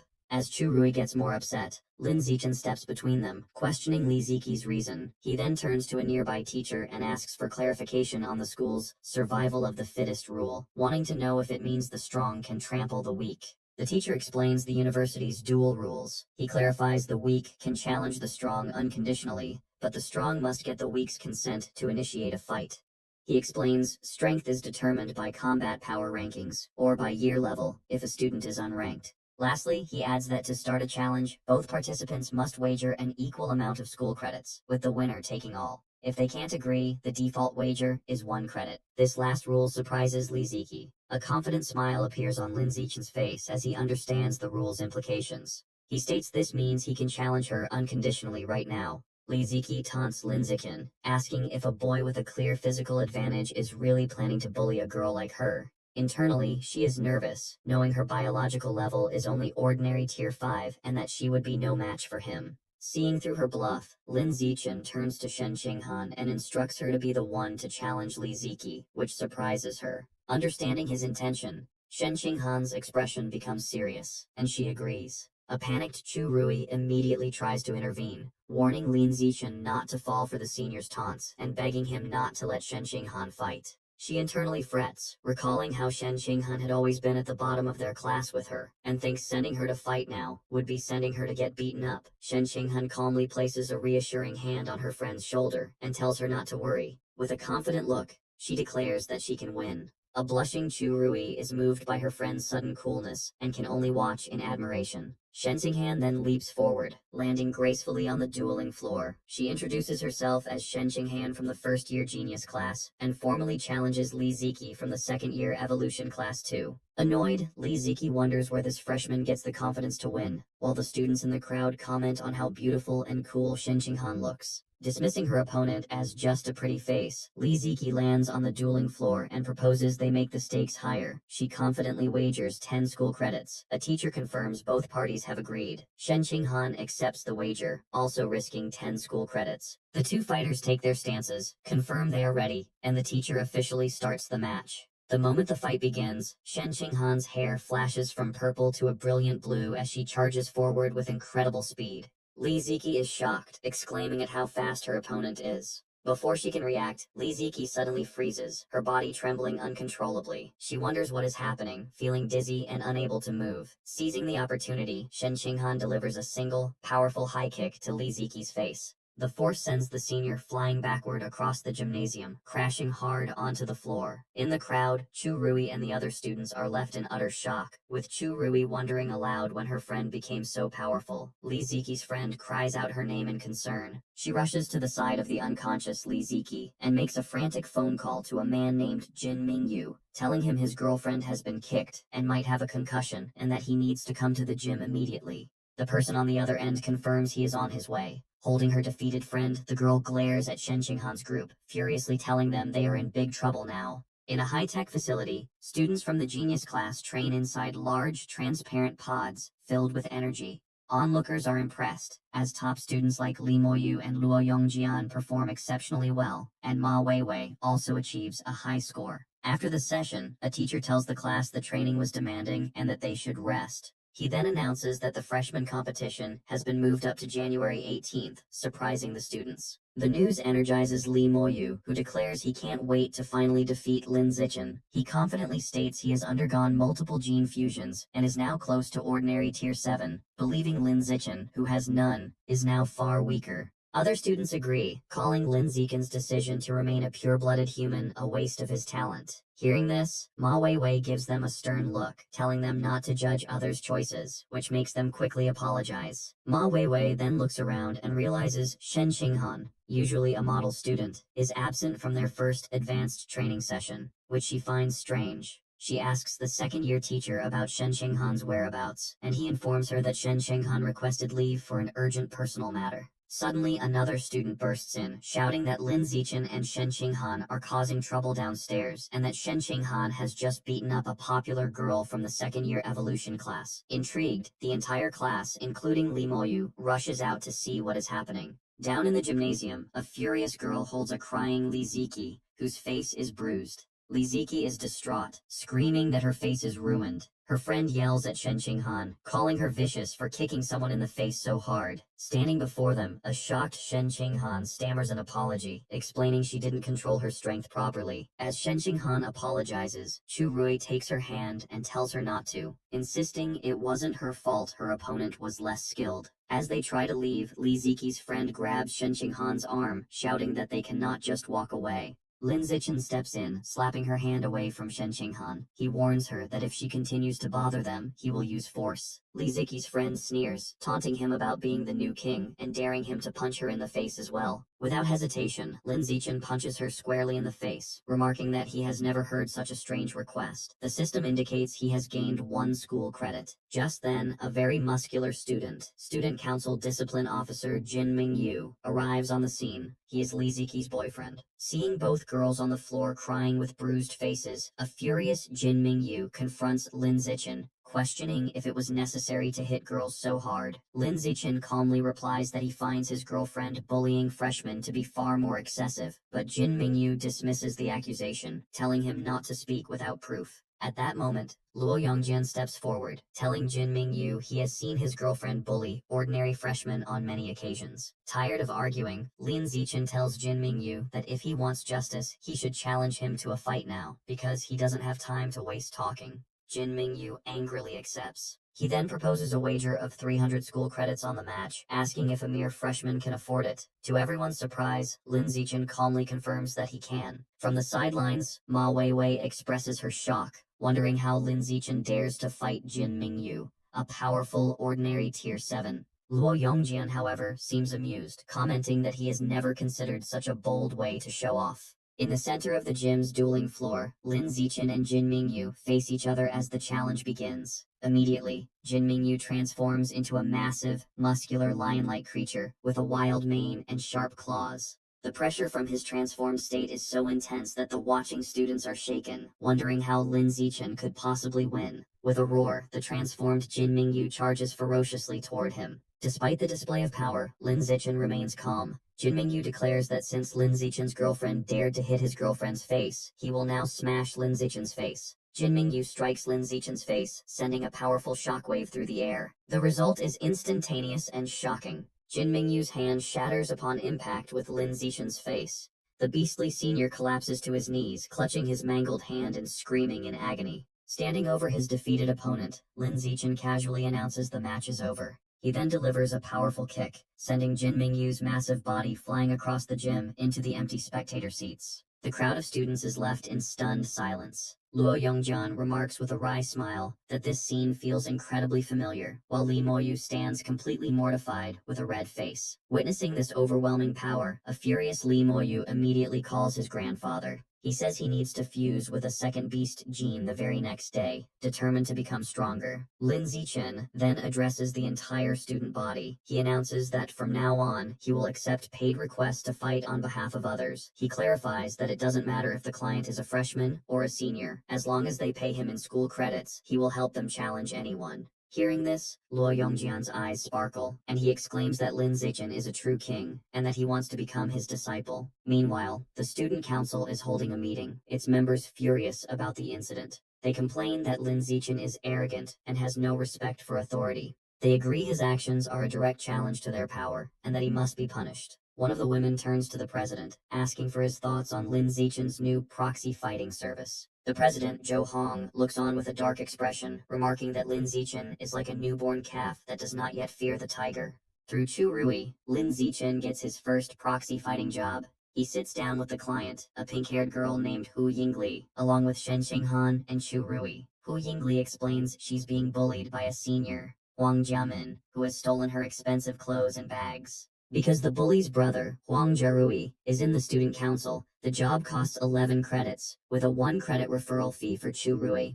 Soon after, Lin Zichen confronts Huang Jiamin. She tries to threaten him by mentioning her brother, but her attitude changes to fear when she recognizes Lin Zichen, the infamous new king. Later, in a dorm room, a terrified Huang Jiamin begs Lin Zichen not to hurt her, especially not in the face. Lin Zichen turns to Shen Qinghan and tells her to handle the bully. Shen Qinghan cracks her knuckles and confirms she understands. As Shen Qinghan stares her down, Huang Jiamin yells for her to stop, insisting she can't be hit. She makes a final desperate threat, crying that if she loses even a single hair, her brother will make Shen Qinghan pay. Suddenly, a voice bellows, asking who dares to touch his sister. Huang Jiarui, an ordinary Tier 7, bursts in with 2 other students. Huang Jiamin runs to her brother's side and starts crying, falsely claiming she did nothing and that Lin Zichen came to bully her for no reason. Huang Jiarui angrily confronts Lin Zichen, accusing him of going too far. However, instead of fighting, he tries to end the confrontation, saying they will let it go this time, but warns him not to cross them again. Lin Zichen remains silent. Huang Jiarui's friends are confused by his reasonable tone, thinking he must be afraid of the new king. They express their disappointment, realizing there probably won't be a fight, but Lin Zichen has no intention of leaving. With a cold expression, he gives a simple command to Shen Qinghan, telling her to proceed. Shen Qinghan agrees and charges toward Huang Jiamin. Panicked, Huang Jiamin tries to flee, screaming for her brother to save her. As she moves, Shen Qinghan's hair turns blue, and she is enveloped in a watery aura. Using her power, she stops Huang Jiamin in her tracks, leaving the bully trembling and unable to move. Seeing his sister helpless, a furious Huang Jiarui yells that they are courting death and charges at Shen Qinghan. Before he can get close, Lin Zichen unleashes an immense wave of power, shattering the floor around him without moving. The incredible bio-pressure slams into Huang Jiarui and his friends, stopping them instantly. They are left shocked, with Huang Jiarui wondering in terror if he is facing a high-level being. The overwhelming force crushes the 3 students to the ground, pinning them. Huang Jiarui concludes Lin Zichen must have a powerful master secretly helping him. With Huang Jiarui and his friends pinned down, Shen Qinghan leaps into the air and delivers a powerful kick, striking Huang Jiamin and knocking her to the floor, defeated. Later, in the student council office, Huang Jiarui reports the incident to the president, Zhou Hong. He explains they all felt an overwhelming biopressure, which they believe came from a high-level expert. They conclude Lin Zichen is so arrogant because he has powerful backing. After listening, Zhou Hong advises his members that since they don't know the identity of this backer, it would be best to avoid Lin Zichen for now and simply observe. He further instructs them that if a conflict is unavoidable, they should only issue a verbal warning and avoid a physical fight. In a different office, Dean Ma Zhenhe complains to Mo Dongji that the campus is in chaos. He blames the disruption on Lin Zichen's proxy fighting service and asks Mo Dongji if it was her idea. She calmly replies it was not. However, she adds that she actually likes what Lin Zichen is doing. She believes the student council has oppressed other students for too long, harming the school's long-term growth. As a frustrated Dean Ma Zhenhe trembles, Mo Dongji states it is time for this stagnant situation to be broken. Deep underground, 20,000 meters below Shanghai City, Lord Rat God, the Divine Envoy, and the giant green monster stand before a pulsating purple rift. The Divine Envoy explains that the biological passage to source site number 36 is now stable. He declares they can begin transporting the aberrant beasts from the other side. However, he clarifies, they can only bring through creatures below the high-level tier for now. The newly opened passage is not yet fully reinforced, and transporting more powerful beings would cause it to collapse. The Divine Envoy summons a staff and warns the others to focus, as the transportation is about to start. The Divine Envoy begins a ritual, using his staff to draw glowing purple runes and directing them toward the portal. He channels his power and yells for the portal to open, causing the rift to surge, with immense dark purple energy. From within, a horde of monstrous creatures begins to emerge, including multi-headed dragons and massive ape-like beasts. Soon, an army of 200,000 aberrant beasts has been transported.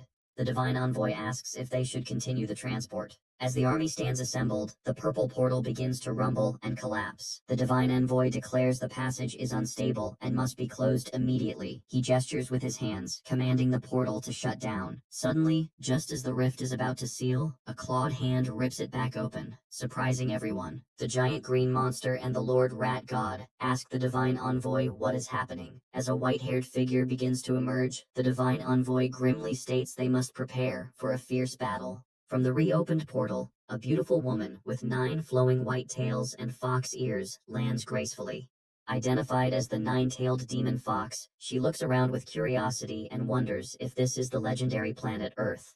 Following recent events, Lin Zichen's proxy fighting business becomes a huge success. Thanks to publicity from his previous fights, he now receives over 10 requests daily. In half a month, he and Shen Qinghan complete more than 200 jobs, earning over 3,000 school credits. His actions divide the student body. Some see him as a hero cleaning up the school's bullying culture, with some even kneeling in gratitude. Others dismiss him as a merchant motivated only by credits. Lin Zichen doesn't care what anyone says, focusing only on the massive amount of credits he is earning. Later, in a classroom, Shen Qinghan is shocked to see her classmate Luo Yongjian walk in with his face bruised and swollen. Ma Weiwei, who is also there, explains that Luo Yongjian had foolishly tried to start his own proxy fighting service and was beaten up by the student council. Furious, Luo Yongjian clenches his fist, vowing to get revenge once he grows stronger. Ma Weiwei tries to calm him, reminding him that his talent isn't necessarily greater than the student council members he is up against. Her words seem to make him reconsider, and he grows dejected. She then begins to apply medicine to his bruised face, telling him to focus on healing for the upcoming freshman competition. Luo Yongjian complains that the medicine stings. On the day of the freshman competition, a massive crowd fills the stadium. Lin Zichen and Shen Qing'an both fight easily through the early rounds, successfully advancing to the top 8. In the audience, the school's deans, including Ma Zhenhe and Mo Dongji, watch the matches. The dean of mechanical engineering comments on Shen Qing'an's shocking progress. Ma Zhenhe agrees her growth is almost unbelievable, but adds that it is a shame, as she is now facing his daughter, Ma Weiwei, and will likely not make it to the semi-finals. Down in the arena, the match between Shen Qinghan and Ma Weiwei begins. Both girls immediately transform. Ma Weiwei sprouts cat ears and sharp claws, while Shen Qinghan is enveloped in a powerful blue aura. Ma Weiwei lunges forward with incredible speed. Instead of dodging, Shen Qinghan simply extends her hand, unleashing her ability to control qi and blood. Ma Weiwei freezes mid-charge, her body trembling uncontrollably. She is shocked to feel the energy inside her own body thrown into disarray by an external force and looks up in terror, wondering how Shen Qinghan can do such a thing. Seizing the opportunity, Shen Qinghan delivers a single high kick to Ma Weiwei's side, sending her flying across the arena and knocking her out of the fight. Watching from the stands, Dean Ma Zhenhe leaps to his feet in disbelief, shouting his daughter's name. Liu Chuanwu wonders aloud how this pair of childhood friends from simple backgrounds can possess such extraordinary talent. In the arena, Shen Qinghan herself is thrilled, barely able to believe she has defeated the powerful Ma Weiwei so easily. 10 minutes later, the semifinals begin, with the first match between Lin Zichen and Shen Qinghan. As they face each other, Shen Qinghan remarks that this is the first time they have ever competed against each other. Lin Zichen agrees, and they both prepare for the fight. Shen Qinghan attacks first with a kick, which Lin Zichen easily blocks. As he does, he critiques her move, explaining she should have used a punch instead. She then throws a punch, which he dodges, while noting that her angle leaves her open for a counter. The fight continues like a public training session, with Lin Zichen easily defending against Shen Qinghan's attacks while teaching her. Spectators remark how envious they are that Shen Qinghan has a boyfriend who spars with her like this. Soon after, an exhausted Shen Qinghan gives up, admitting defeat. Lin Zichen is declared the winner. The final match is against Li Moyu. Before the fight, Li Moyu calls out to Lin Zichen, acknowledging he might not be as strong, but warning that he won't be defeated easily. He declares he will fight with everything he has. Instantly, Li Moyu transforms into a massive, muscular, ape-like creature. Despite his opponent's intimidating new form, Lin Zichen charges straight at him and delivers a single, powerful kick. The audience erupts in shock, marveling at his incredible power and that he has won with another one-hit knockout. The force sends the transformed Li Moyu flying out of the ring, defeated. Lin Zichen is declared the winner of the freshman competition. Afterward, Mo Dongji addresses the crowd, officially concluding the event. She states that besides school credits for the top 8, the top 5 finishers will be invited to a special winter training camp. This surprises Lin Zichen, Shen Qinghan, Li Moyu, Ma Weiwei, and Luo Yongjian. Mo Dongji Dongji explains the camp will be at the military headquarters in Nanjiang province, the same district responsible for guarding source site number 36. She tells them it begins in 10 days and that she will personally drive them there. Lin Zichen thoughtfully considers this, specifically the connection to the military base guarding a source site. Meanwhile, on a rooftop overlooking the city, the nine-tailed demon fox speaks with the divine envoy. She tells him that since his plant god cult is well established on Earth, they must know of some handsome men. She reveals her main reason for coming to Earth was to find a partner. The divine envoy respectfully replies that he knows a young man who fits her requirements perfectly, explaining he is not only handsome, but also possesses an unbelievably powerful physical body. He then shows her a photo of Lin Zichen on his phone. A seductive smile spreads across the nine-tailed demon fox's face as she looks at the picture, and she instructs the divine envoy to tell her everything about him. A short time later, the day for the special training arrives. Mo Dongji transports the 5 students by helicopter to the military headquarters in Nanjiang province. As they land, they see several figures in advanced mechanical suits waiting for them. It is explained that this special training is a large-scale event. In addition to the top 5 students from Shanghai University, the top 5 from Kyoto University are also participating, along with elite young members from both the military and an organization known as the Mecha God Group. On the ground, Luo Yongjian excitedly points to a massive red mech, telling the others that its combat power is said to be on par with a rare level expert, and that these mechs were built by the Mecha God Group. Suddenly, a voice calls out to Lin Zichen and Shen Qinghan, causing them to turn in surprise. A young man in a sleek black mechanical suit approaches them. He is Zhang Kai, and asks if they are the representatives from Shanghai University, which Lin Zichen confirms. Zhang Kai expresses his shock at seeing Shen Qinghan. He recalls that back in middle school, she used to get tired after just a few laps and can't believe she is now one of the top 5 freshmen. Lin Zichen explains that Shen Qinghan has a very high compatibility for gene fusion and became much more powerful after the procedure, having been the top scorer in the province. Impressed, Zhang Kai remarks on how strong Shen Qinghan has become. Shen Qinghan compliments him in return, saying that for Zhang Kai to be representing the powerful Mecha God Group, he must have also grown much stronger.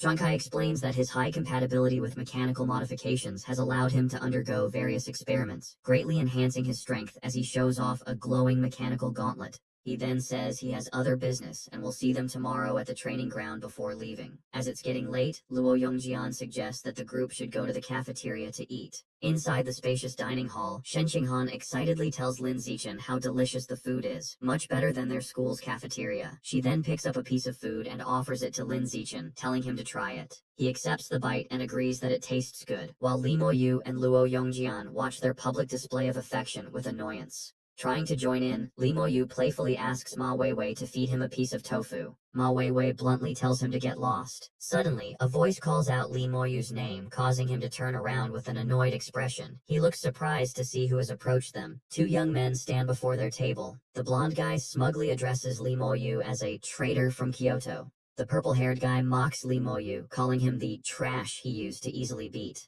Enraged, Li Moyu stands up and retorts that things are different. The blonde guy dismisses this, claiming that the moment Li Moyu chose to attend Shanghai University, his strength was destined to be surpassed by him and another person named Qin Chuan. He then challenges Li Moyu to a fight outside. Li Moyu grins and readily accepts. The confrontation quickly draws the attention of everyone else in the cafeteria.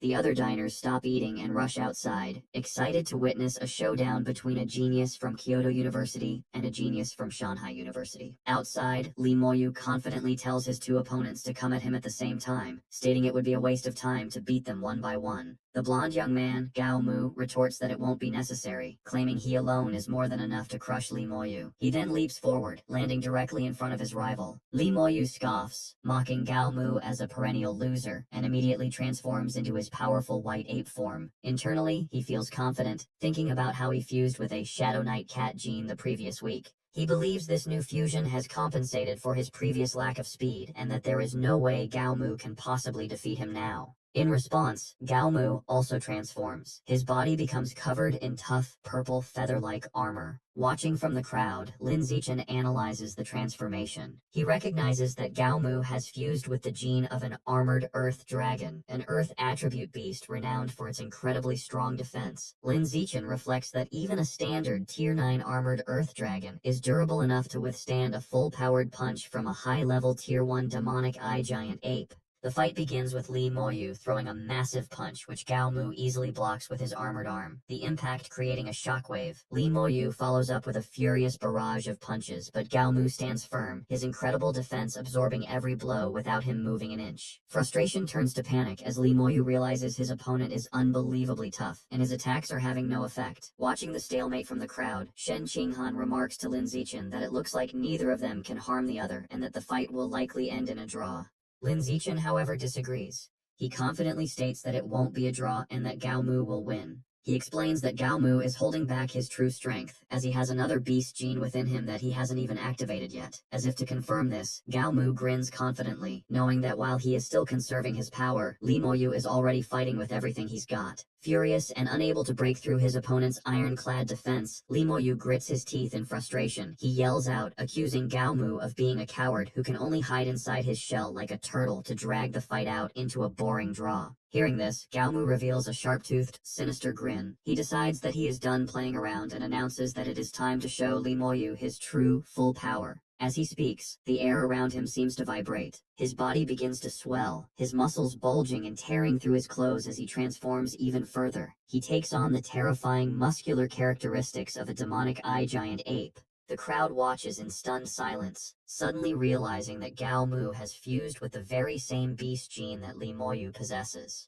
Li Moyu freezes, his face pale with complete shock. He yells that it has to be impossible. His mind races as he questions how someone with Gao Mu's average level of talent could have successfully fused two different and powerful beast genes in such a short amount of time without dying. Enjoying the look of horror on his rival's face, Gao Mu admits that his natural talent might be inferior to Li Moyu's. However, he proudly states that Kyoto University's gene fusion technology is far superior to anything at Shanghai University. Before Li Moyu can process this, Gao Mu lunges forward, throwing a devastating punch with massive force. Their fists collide with an explosive boom, shattering the stone ground beneath their feet and sending dust swirling into the air. As they trade heavy blows, Gao Mu taunts his rival, shouting that betraying Kyoto University to attend a place like Shanghai was the biggest mistake of Li Moyu's life. The two engage in a brutal exchange of high-speed punches, their raw power shaking the entire arena. However, the spectators begin to notice a shift in the battle. They note that while the two fighters are matching each other in raw strength, Gao Mu possesses the added defense of the armored Earth Dragon gene. This means Li Moyu has zero chance of winning a direct brawl. Just as the crowd predicts, the fight ends decisively. Li Moyu lies sprawled on the broken ground, beaten, bloody, and completely unconscious. Standing over his defeated rival, Gao Mu delivers a final, cruel taunt. He leans down and asks the unconscious Li Moyu if he knows why his family only supports his brother, Li Yi. He sneers, answering his own question. It's because Li Moyu is, and always has been, completely useless. Gao Mu doesn't stop there. He continues to mock the fallen body, calling him trash for being easily beaten earlier by a mere local freshman named Lin Zichen. Turning his attention away from his defeated opponent, Gao Mu looks toward the group of Shanghai University students. He shouts, asking which one of them is Lin Zichen. Without hesitation, Lin Zichen steps forward from the group and calmly identifies himself.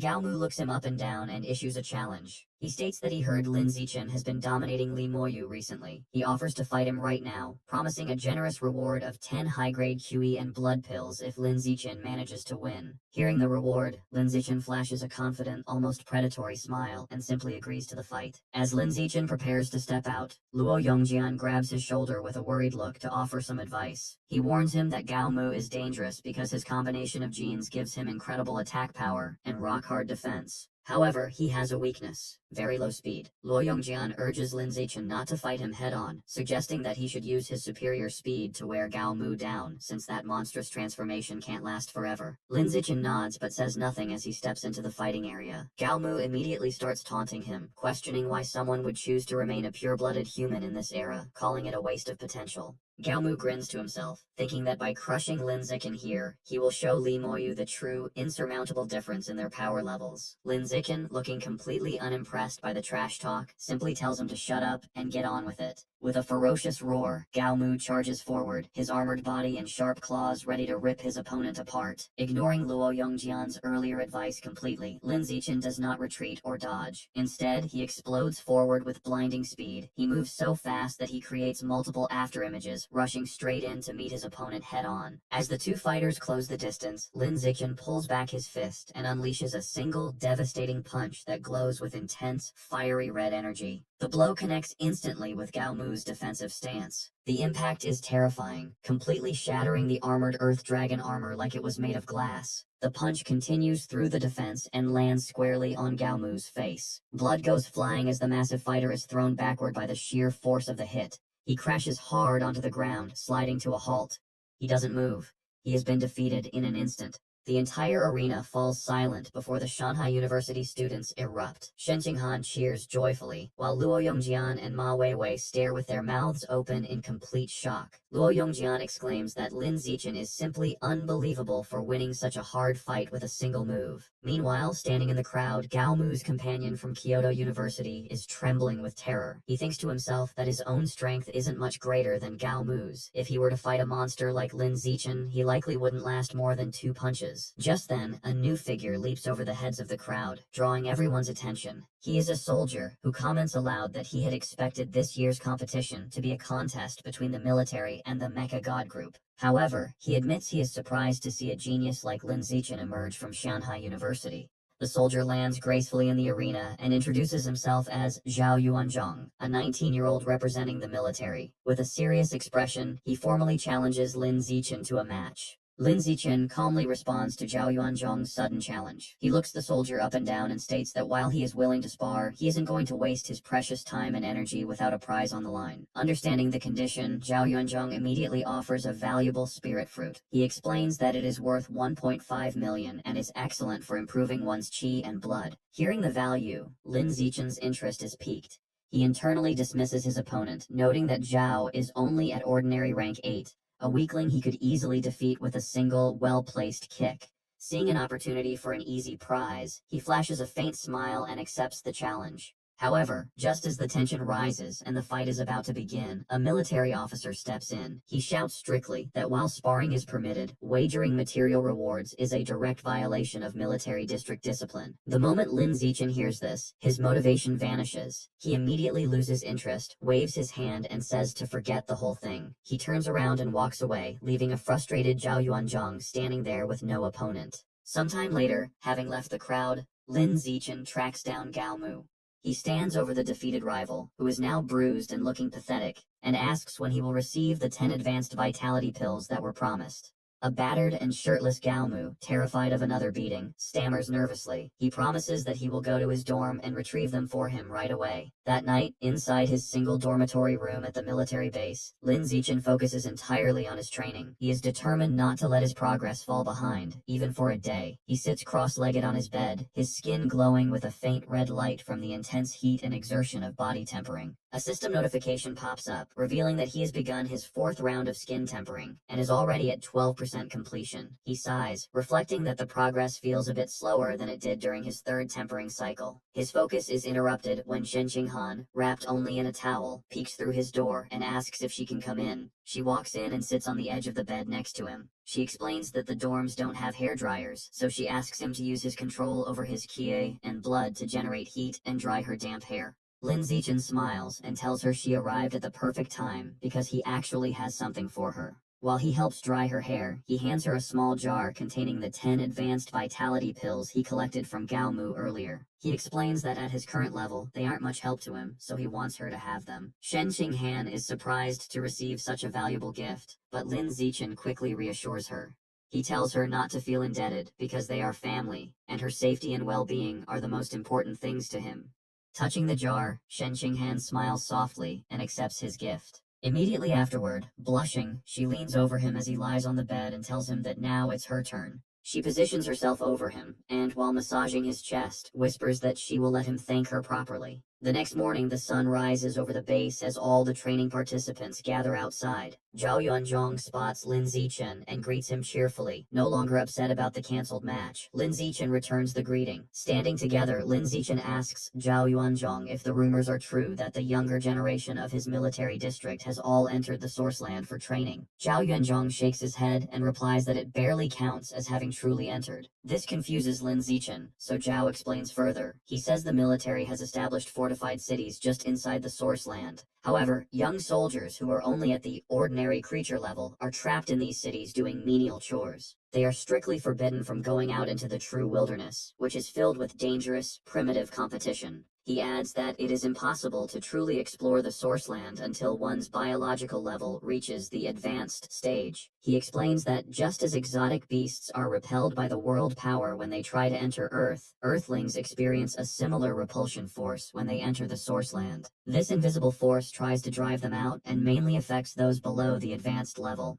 However, Zhao clarifies that the repulsion is much stronger for beasts invading Earth. In fact, the power of many exotic beasts is significantly weakened by Earth's world power. Hearing this, Lin Zichen has a moment of realization. He finally understands why gene fusers on Earth are able to defeat the very creatures their powers come from. The beasts are fighting at a disadvantage. Their conversation is suddenly interrupted as a powerful figure leaps from the sky and lands in front of the group. The impact is so heavy it cracks the pavement. The man asks loudly if everyone is present. Zhao Yuanzhong immediately snaps to attention and reports that everyone has arrived. The man is a large, muscular instructor in tactical gear. He introduces himself as Lu Tianrong, the head instructor for the special training. He states bluntly that he won't waste time with long speeches because they are here to improve, not talk. Observing instructor Lu, Lin Zichen mentally assesses his power. He notes that the instructor has a biological level as high as advanced rank 6, which is strong enough to be a dean at either of the two major universities. Instructor Lu announces that he will now assign the participants to temporary teams, creating 4 teams in total. He explains that an entrance assessment will begin immediately, and the real special training will only start once this test is passed. The groups are formed quickly. Lin Zichen is relieved to find that he and Shen Qinghan have been placed in the same group. Joining them are Zhao Yuanzhong, a student named Zhang Kai, and a tall, muscular girl from Capital University named Shangguan Yueying.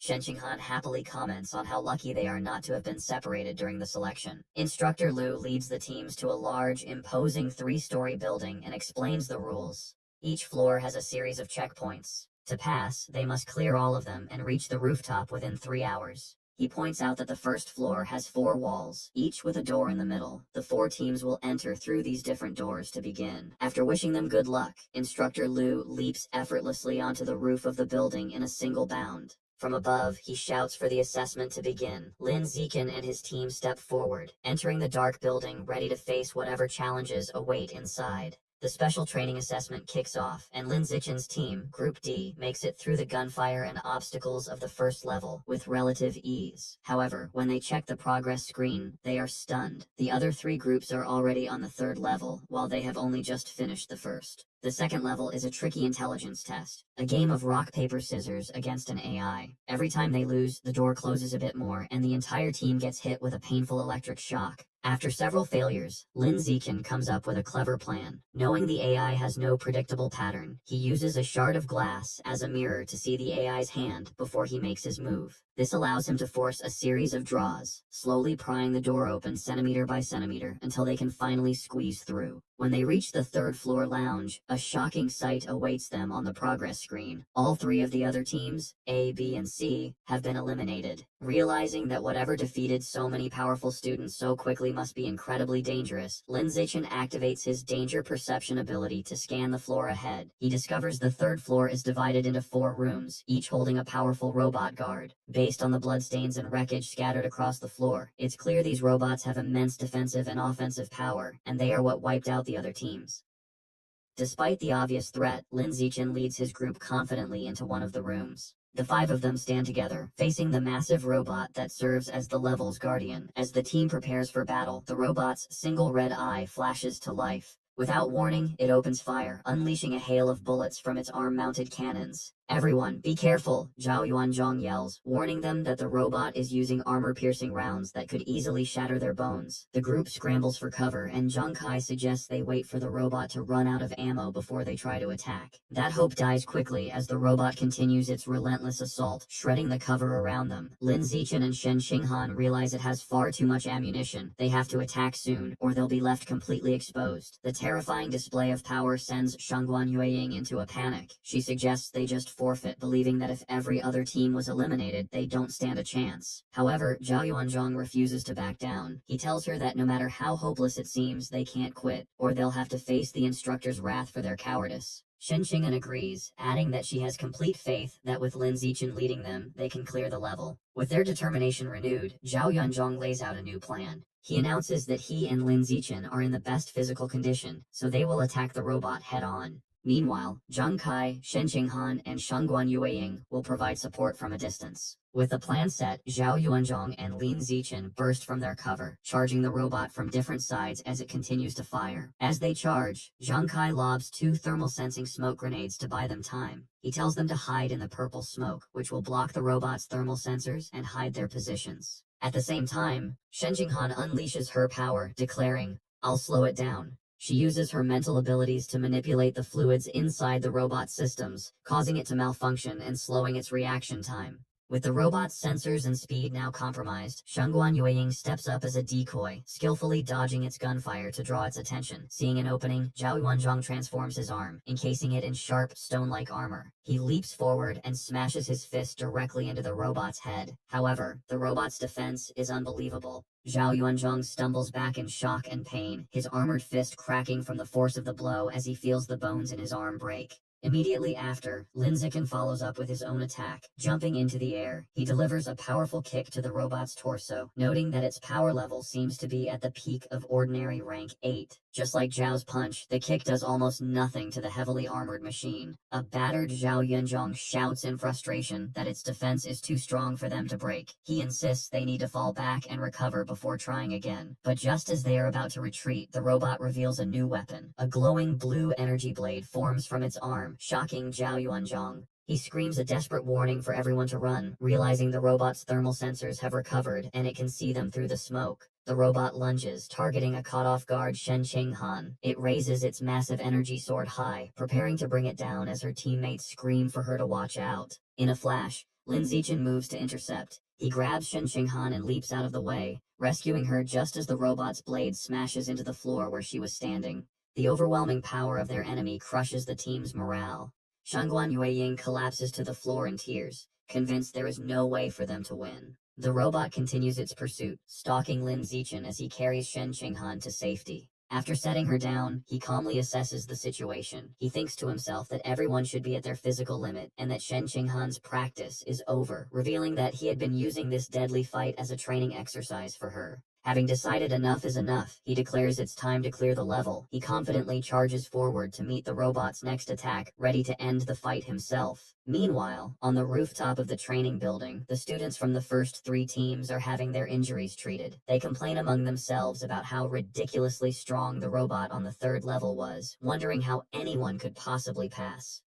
One student figures the test must have been designed to be impossible, just as a way for the instructors to show off their power. Sitting together, a beaten-up Gao Mu, Li Moyu, Ma Weiwei, and Luo Yongjian talk about the situation. Gao Mu wonders what's happening with Group D, since they still haven't emerged. The others dismiss the idea that they could succeed, pointing out that Lin Zichen's team was already the weakest and furthest behind, meaning they stand no chance. Suddenly, a massive explosion shakes the rooftop, throwing the students into a panic as they wonder if it's an earthquake. Instructor Lu Tianrong and the others stare in absolute shock at what caused the commotion. Crashed into the center of the roof is the severed, sparking head of the very same robot that had defeated all of them. In a private observation room, Mo Dongji and a high-ranking female military officer watch the events on a monitor. Mo Dongji criticizes the test, saying that placing a robot with the power of a peak ordinary rank 8 against the students means it is designed for them to fail. The officer, Commander Yao Muling of the Nanjiang Province Military District, calmly sips her tea and explains that the students are young and arrogant.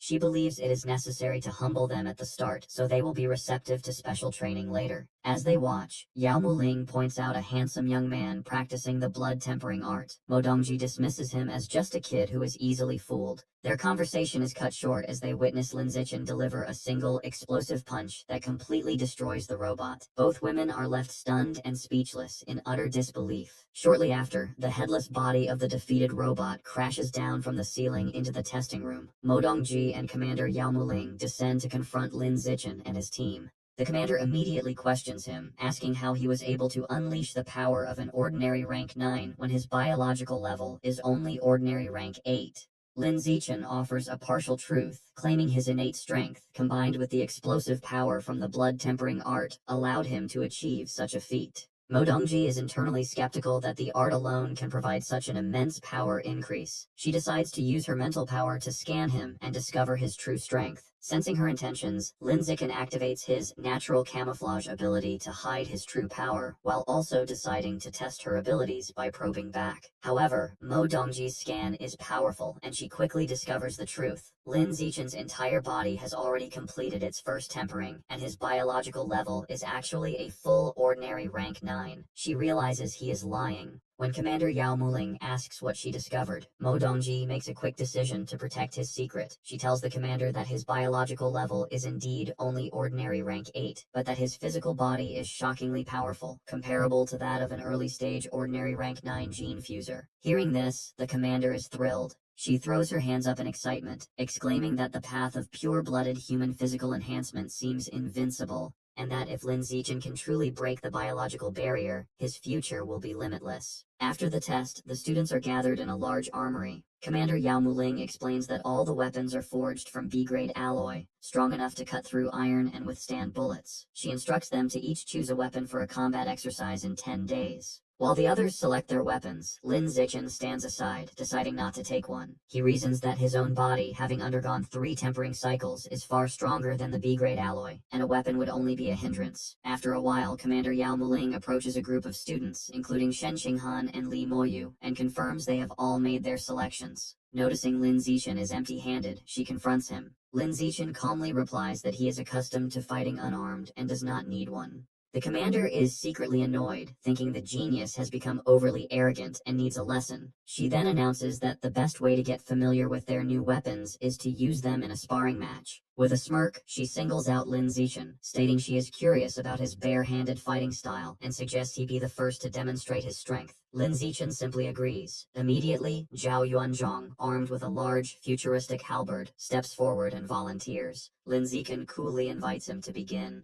Zhao Yuanzhong charges forward, swinging his massive weapon in a powerful downward strike. To everyone's shock, Lin Zichen does not dodge, but instead catches the halberd's blade with his bare hand, stopping it instantly. With a slight squeeze, cracks spread across the B-grade alloy blade, and Zhao Yuanzhong watches in disbelief as his weapon is crushed in Lin Zichen's grip. The halberd shatters into pieces. Standing over the wreckage, Lin Zichen coolly asks who is next. The surrounding students are left completely stunned, wondering how a person can crush B-grade alloy with their bare hands. Following this incredible display, a new challenger emerges, a girl from the Mecha God group named Ju Shishi, clad in a powerful white mechanical suit, hovers down using her jet boots. She issues a challenge, asking if he dares to face an enhanced armor-piercing bullet. A concerned Zhang Kai immediately warns Lin Zichen not to accept, explaining the challenge is far too dangerous. He says the bullets can easily pierce through 10 centimeters of solid steel plate from 10 meters away. Despite the grave warning, Lin Zichen is unfazed and calmly accepts. For safety, Jushishi says she won't aim for any vital points and proposes he simply catch the bullet with his open palm. Lin Zichen agrees. As she powers up her arm cannon, she asks if he is ready. Lin Zichen simply holds out his hand and tells her to proceed. She fires the powerful energy blast at point-blank range. The shot results in a massive explosion, leaving the onlookers to wonder if Lin Zichen's hand was pierced. However, as the smoke clears, it is revealed that Ju Shishi's mechanical arm has been completely shattered. The onlookers realize in shock that Lin Zichen's palm is so durable that the armor-piercing round couldn't penetrate it. The blocked projectile explodes inside her weapon, destroying it from within, leaving Ju Shishi in a state of utter shock. The other students are in awe of this monstrous feat, wondering aloud if pure-blooded humans like him are the true future of humanity. Commander Yao Muling breaks into a wide, satisfied grin, thinking to herself that Lin Zichen is not just a top-tier genius, but a genius who surpasses all others. After his impressive display, the instructors no longer interfere with his personal training. While the others learn to use their new weapons, he uses his free time to focus on the blood tempering art, beginning his 4th cycle of body tempering. The next phase of the camp involves training in special futuristic pods designed to enhance the user's QI, blood, and spiritual power. Shen Qinghan emerges from her pod exhausted but having achieved incredible results. Her ki and blood can withstand level 6 intensity, while her mental strength reaches an astounding level 7, a feat that amazes everyone. When it is his turn, Lin Zichen enters a pod and calculates his limits. He estimates his body can handle a level 11 pod, equivalent to an advanced rank 2 expert. However, to avoid suspicion, he deliberately sets the machine to only level 8. Despite holding back, he still emerges to the shock of the instructors and students, who can't believe he withstood a level 8 mental training session. Lin Zichen thinks to himself that he was right to conceal his true abilities. He makes a plan to sneak back to the training room with Shen Qinghan later that night to test his true limits, which he hopes will also give him a clearer idea of his current biological level. Meanwhile, at the Pure Human Research Institute at Shanghai University, Song Yuyan sits alone in the library, surrounded by stacks of books. She complains to herself that with both Lin Zichen and Dean Liu Chuanwu away, she is left to do all the work. Suddenly, a voice greets her from behind, causing her to turn in surprise. She is confronted by the nine-tailed demon fox. The powerful creature puts her arm around Song Yuyan and, with a sly smile, asks if she knows where to find Lin Zichen. The nine-tailed demon fox forcefully grabs Yuyan by the face, pulling her intimately close to demand Lin Zichen's whereabouts. Under the fox's terrifying power, Yuyan's eyes glow a bright purple as she is completely hypnotized, mindlessly revealing that he is at the military headquarters. Later that night at the massive, heavily fortified military base, Lin Zichen and Shen Qinghan sneak up to a secured door. Shen Qinghan nervously asks if it is a bad idea to trespass, but Lin Zichen confidently hacks the electronic password lock, assuring her that a simple lock cannot stop him. The heavy doors slide open to reveal the advanced training pods. Lin Zichen explains he just wants to secretly use the machines to test his true limits, brushing off the risk of getting caught. Lin Zichen gets into one of the pods and pushes his physical body to the extreme, glowing with fiery energy while an anxious Shen Qinghan watches him from outside. He manages to endure a level 12 intensity for half a minute, proving his physical strength is incredibly high and nearly at the third stage of a high-level being. He then tests his mental limits, enduring intense mental attacks inside the machine while sweating heavily from the strain, finding out his mental strength limit is at level 10. Emerging from the pod, a tired but satisfied Lin Zichen reflects that his mental strength has reached the first stage of a high-level being, noting that this mental power is far more valuable and difficult to improve than physical strength. Sometime later, a military vehicle travels along a winding coastal road surrounded by green mountains. The day for real combat training has arrived, and Lin Zichen has been appointed as the team captain for a mission to destroy a local branch of the plant god cult. Inside the vehicle, Lin Zichen and Shen Qinghan review the mission details on a phone. They learn that the leader of the cult branch is a formidable enemy who has undergone 2 gene fusions. They read further that the cult leader has fused with the genes of the Shadow Knight cat and a giant shark, making them a peak ordinary tier 9 fighter who is just one step away from evolving into a high-level creature. Arriving at their destination, the team steps out of their vehicle into a dense forest. Shen Qinghan points out that the trees are unnaturally tall, even larger than those in a tropical rainforest. Li Moyu and Ma Weiwei note that the strange, overgrown environment confirms they have found the right place, proving this is the plant god cult's hideout. To investigate safely, Zhu Shishi deploys a surveillance drone to scout the path ahead, and Lin Zichen instructs the rest of the team to follow behind it. Looking at the drone's video feed on her tablet, Zhu Shishi spots a massive vine-covered bamboo building about 300 meters away, identifying it as the enemy's main base. Stepping into his role as the team captain, Lin Zichen begins issuing tactical orders. He instructs Zhao Yunzhong and Gao Mu to use their armored beast genes to lead the vanguard and clear the way for the others. Next, he assigns Zhu Shishi and Zhang Kai to provide long-range fire support, relying on their advanced technology to shoot down enemies from a distance. With the plan set, Lin Zichen commands the rest of the team to charge forward, and they all sprint deep into the forest. As they advance, Zhao Yuanzhong advises the group not to worry about capturing enemies alive, emphasizing that their own safety is the most important thing, to which Lin Zichen firmly agrees. Suddenly, a guy wearing a black suit and a mask with glowing red eyes springs from the shadows, attempting to ambush them while shouting an alert to his comrades. However, Zhu Shishi reacts instantly. She aims her mechanical arm and fires a precise blast of energy, shooting the guard down before he can stop them.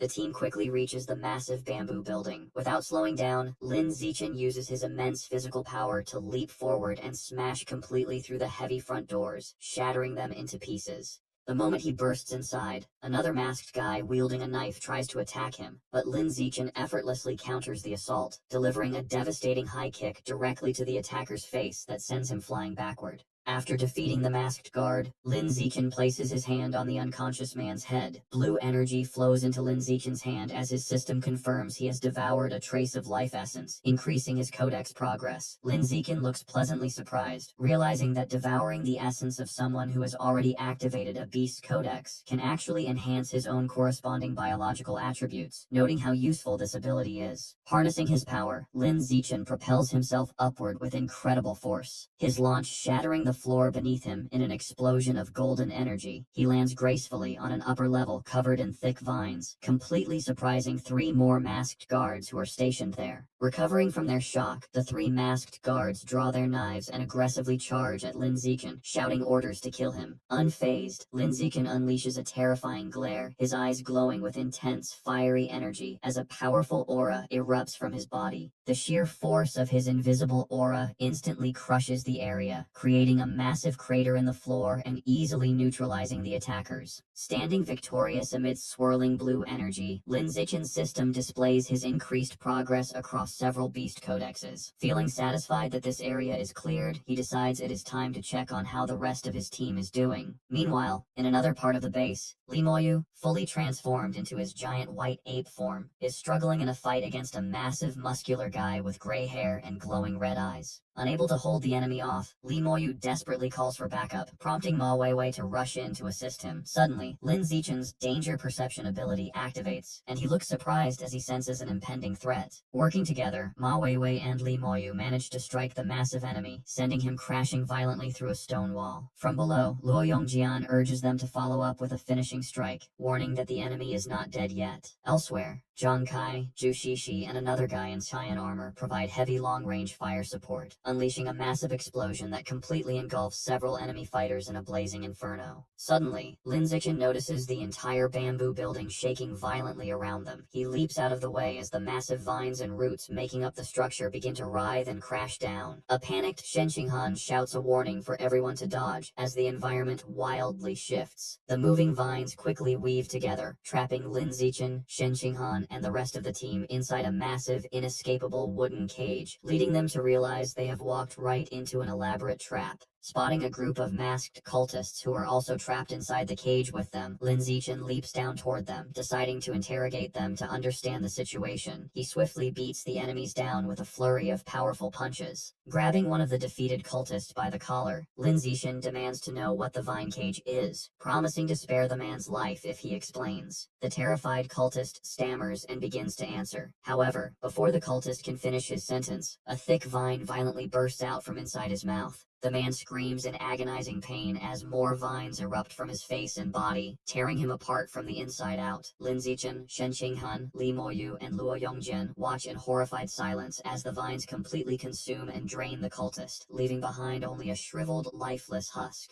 Lin Zichen grimly realizes this horrifying parasite is how the plant god cult controls its followers. The sound of slow clapping echoes through the cage as 2 figures appear standing on the vines above. It is a man with a red-horned mask, who possesses a terrifying biological level of high-level tier 6, accompanied by a woman wearing a spiked red mask who is at peak ordinary tier 9. The masked man praises Lin Zichen as a peerless genius and invites him to join the plant god cult to achieve a higher state of evolution. Looking up at them with a serious, sweating face, Lin Zichen realizes with dread that these 2 powerful enemies and the entire trap were set up specifically to target him. Looking up at the 2 imposing figures on the vines, instructor Lu Tianrong breaks into a cold sweat, realizing that the masked man is incredibly powerful and that their situation has become extremely dangerous. He quickly turns to the group and orders them to evacuate immediately, stating that he will stay behind to hold off the 2 enemies. Taking the lead, Lin Zichen shouts for everyone to follow him, and the entire team sprints away in a desperate attempt to escape the trap. However, the man with the red-horned mask watches them flee with a mocking smile. With a simple gesture of his finger, he summons massive, dark purple thorny vines that rapidly shoot out from the surrounding structure. The sharp vines violently pursue the running students, quickly closing the distance from all sides. Before she can react, Shangguan Yueying is caught by the thick vines, hoisted upside down, and cries out for help as she is tightly wrapped. Moments later, Ma Weiwei and Luo Yongjian are also ensnared by the thorny vines, both shouting desperately for the instructor to save them as they are dragged into the air. Instructor Lu Tianrong stands on the ground, surrounded by the massive vines holding his trapped students, and realizes that they are in a hopeless defensive position. Concluding that the only way to free everyone is to eliminate the enemy controlling the trap, the instructor undergoes a powerful transformation, turning into a massive, muscular tiger beast. Using his enhanced beastly strength, Instructor Lu Tianrong leaps high into the air, aggressively scaling the thorny vines to launch a direct attack on the man with the red-horned mask. Despite the imposing charge, the masked man simply smiles sinisterly and raises his hand to easily counter the attack, mockingly noting that the instructor's power is no match for him on his own home ground. Instructor Lu Tianrong, fully transformed into a tiger beast, clashes fiercely against the dense thicket of dark thorny vines, growing frustrated as he struggles to break through the massive trap. Determined to overcome the obstacle, he fully activates his beast genes, causing his body to surge with a blazing, fiery aura that drastically enhances his raw strength. Empowered by this new energy, the instructor violently tears through the barrier, slicing the thick vines to pieces as he descends to attack the masked enemy below. Meanwhile, Shen Qinghan looks up in shock as she watches Luo Yongjian and her other teammates being overwhelmed by the thorns, urgently shouting for everyone to retreat immediately. Springing into action to cover their escape, Lin Zichen leaps into the air and delivers a powerful punch, shattering a barrage of incoming vines. Caught in the chaos, Ma Weiwei is tightly bound by the sharp thorns, desperately calling out for Lin Zichen to save her. Hearing her plea, Li Moyu immediately declares that he is coming to help. He fiercely strikes the trapping vines with a heavy wooden club. However, he begins to sweat in frustration when he realizes the incredibly tough thorns refuse to snap even under his full strength. Suddenly, Lin Zichen rushes past him and effortlessly slices the sturdy vines into pieces with a single swift swipe of his bare hand. Moving with incredible speed, Lin Zichen dashes around the battlefield, leaving after images as he swiftly cuts through the thick bindings. He manages to liberate Ma Weiwei, Luo Yongjian, Gao Mu, and the rest of the trapped teammates, loudly echoing Shen Qinghan's command for everyone to fall back and retreat quickly. Just as he secures their escape, Lin Zichen is suddenly caught off guard when a strange, glowing pink mist drifts into his nose. Intrigued by the distinct floral scent of the mist, he rushes forward into the forest, following the swirling trail to investigate its mysterious source. As Lin Zichen rushes into the strange pink mist, his system alerts him that he is being exposed to a coma-inducing flower poison, but his innate poison resistance continuously neutralizes the threat without issue. Following the scent, he discovers several unconscious students lying on the ground and spots a shadowy figure standing nearby. Realizing this must be the branch leader of the plant god cult, the mysterious woman notes with surprise that Lin Zichen is completely unaffected by her poison and that he was able to detect her presence. She remarks that it makes sense why the higher-ups were willing to risk this elaborate ambush just to capture someone with his astonishing strength. Without wasting any time on conversation, Lin Zichen explodes forward with incredible speed. The masked woman is completely caught off guard by his sudden charge, and before she can even react, Lin Zichen delivers a devastating punch directly to her face. Standing over his defeated opponent, Lin Zichen absorbs her life essence. His system confirms that he has successfully devoured a large amount of the life source from both the Shadow Knight cat and the ghost giant shark, manifesting their spectral forms behind him as his codex progress significantly increases. Meanwhile, back at the main battle, Instructor Lu Tianrong decides to push himself past his limits to defeat his powerful opponent. Roaring with fury, he forcefully overactivates both his forearm demon ape and saber-toothed tiger genes, his body surging with an explosive, fiery aura. He lunges fiercely at the man with the red-horned mask, who hurriedly raises a defensive barrier, calling the instructor a madman for risking his sanity by overusing his beast genes. Unstoppable, Instructor Lu shatters the barrier and lands a brutal, bloody punch directly on the masked man's chest, sending the villain flying helplessly through the air with tremendous force. Crashing hard into a rocky wall, the battered and bleeding man with the red-horned mask slumps to the ground. Clutching his wounded chest, he realizes how close he came to dying, noting that he only survived the devastating blow because he had previously fused with the resilient life and death toad gene. Enraged by the devastating blow, the man decides to take drastic measures. Bleeding heavily from his face, he pulls out a mysterious dark red seed and places it into his mouth. He kneels on the shattered ground and furiously orders his enemy to die as dark energy begins to surge around him. Following his command, a colossal wave of massive dark purple thorny vines violently erupts from the earth, shooting directly toward Instructor Lu Tianrong at incredible speed. Unable to evade the overwhelming barrage, Instructor Lu Tianrong's tiger body is brutally pierced by multiple thick thorns, causing a massive spray of blood as he is skewered in midair. Meanwhile, safely away from the main clash, Lin Zichen stands with Shen Qinghan, Ma Weiwei, Li Moyu, and the other students. Lin Zichen feels a moment of relief, noting that the military students carried antidotes which allowed the group to recover from the coma-inducing flower poison, meaning they can now quickly evacuate. Suddenly, Lin Zichen's danger perception activates with an intense warning. He breaks into a cold sweat, looking completely shocked and alarmed as he senses the terrifying aura of the high-level Tier 6 enemy rapidly closing in on their location. Bursting through the forest at blinding speed, the man with the red-horned mask charges directly at the group, now wielding sharp, dark vines that sprout directly from his back. Seeing his furious approach, Lin Zichen realizes with absolute horror that Instructor Lu Tianrong must have been defeated.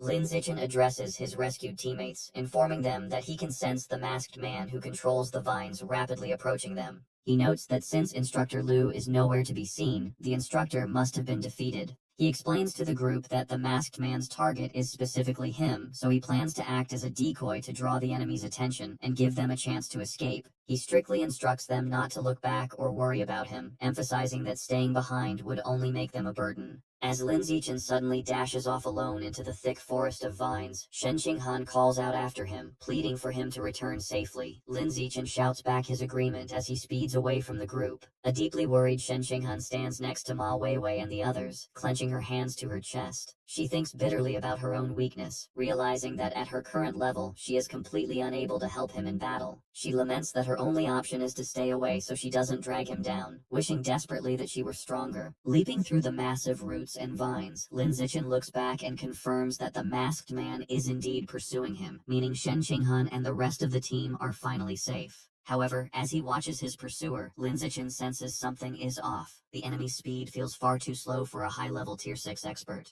The man with the red-horned mask is fiercely leaping after him, but his clothes are heavily torn and his body is covered in bloody wounds from his previous battle. Lin Zichen carefully analyzes the masked man's current condition. He deduces that because the enemy is so severely injured, his actual combat power has dropped to around high-level Tier 4, making him only one tier stronger than Lin Zichen. Realizing this crucial drop in the enemy's strength, Lin Zichen formulates a bold plan, thinking that he can use this unexpected advantage to turn the tables and kill his pursuer. As Lin Zichen scales the massive roots, the man with the red-horned mask watches him from below, mocking him and assuming that his prey has finally exhausted himself and stopped running. Wasting no time, the masked man unleashes a barrage of sharp, dark vines, shooting them rapidly toward Lin Zichen. Lin Zichen swiftly evades the incoming attacks, and as he dodges, he analyzes the situation. He deduces that the vine's attack power is surprisingly low, leading him to realize that the masked man is holding back because he wants to capture him alive. Seeing an opportunity to exploit his enemy's intention, Lin Zichen decides to play along and intentionally allows one of the thick vines to strike him forcefully in the back. The impact sends Lin Zichen flying, and he crashes violently into a massive tree root structure, creating a large crater. Slumped against the roots, Lin Zichen activates his natural camouflage to hide his true condition while appearing completely defeated.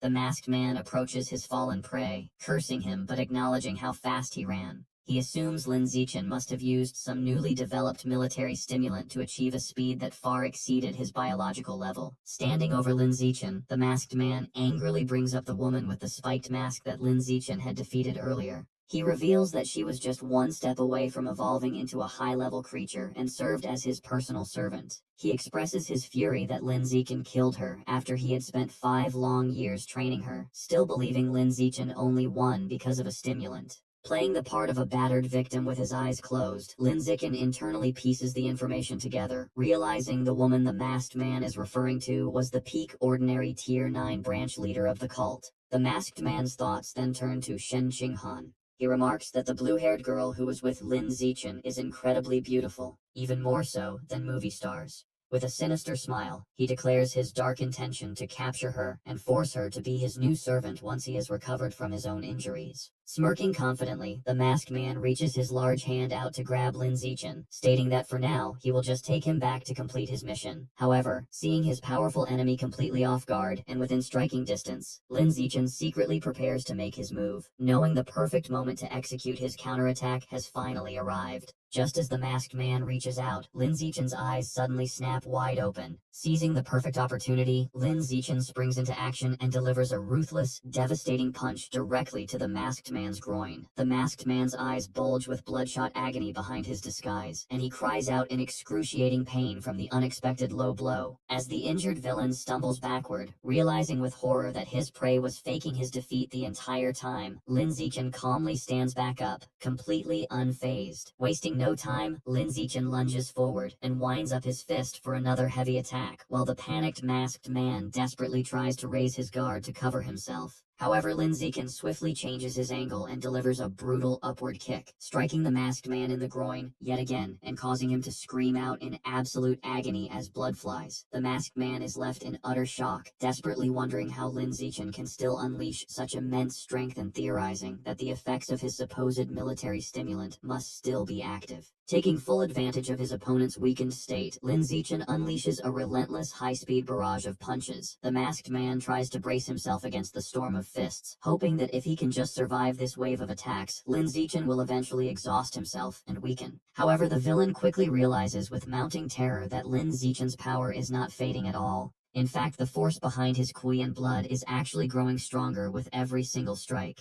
Bleeding heavily from his mouth, the masked man screams in disbelief, demanding to know how a mere 20-year-old at the ordinary biological level can continuously fight with the devastating power of a high-level Tier 4 expert. Ignoring his enemy's frantic questions, Lin Zichen lands a crushing punch directly on the masked man's face. Completely overwhelmed and pushed to the brink of death, the villain desperately cries out for the Ninth Elder to save him. Seeing that the masked man is finally at his breaking point, Lin Zichen focuses his power, concentrating a massive amount of swirling energy into his fist for a final, decisive strike. With explosive force, Lin Zichen unleashes the charged punch, launching the masked man helplessly into the air. The villain crashes violently back down onto the hard ground, the sheer force of the impact completely shattering his red-horned mask into pieces. The masked man lies helplessly on the ground, his face bruised and bloody. Lin Zichen stands over his defeated opponent and relentlessly unleashes a rapid chain of brutal punches directly into the man's face, deciding to finish him off and send him to the afterlife to reunite with his fallen subordinate. A system notification then appears, asking if he wishes to devour the enemy's essence. Panting heavily and looking at his own bruised, bloody knuckles, an exhausted Lin Zichen breathes a sigh of relief, glad that the grueling battle is finally over and his enemy is dead. He activates the system's devour function, extending his hand to absorb the glowing blue life essence flowing from the corpse.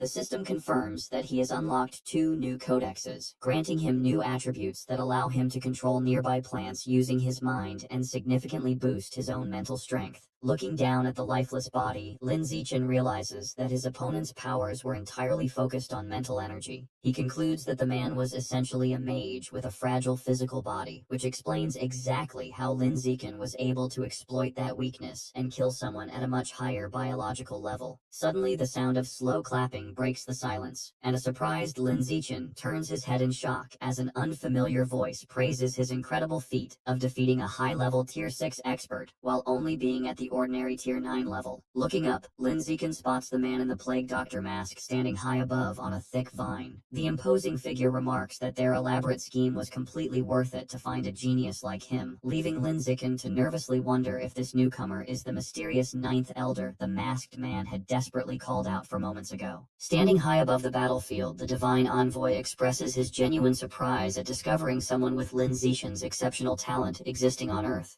As he speaks, he casually gestures with his hand, causing a massive swarm of dark, dangerously thorny vines to violently erupt from the ground, wrapping tightly around Lin Zichen.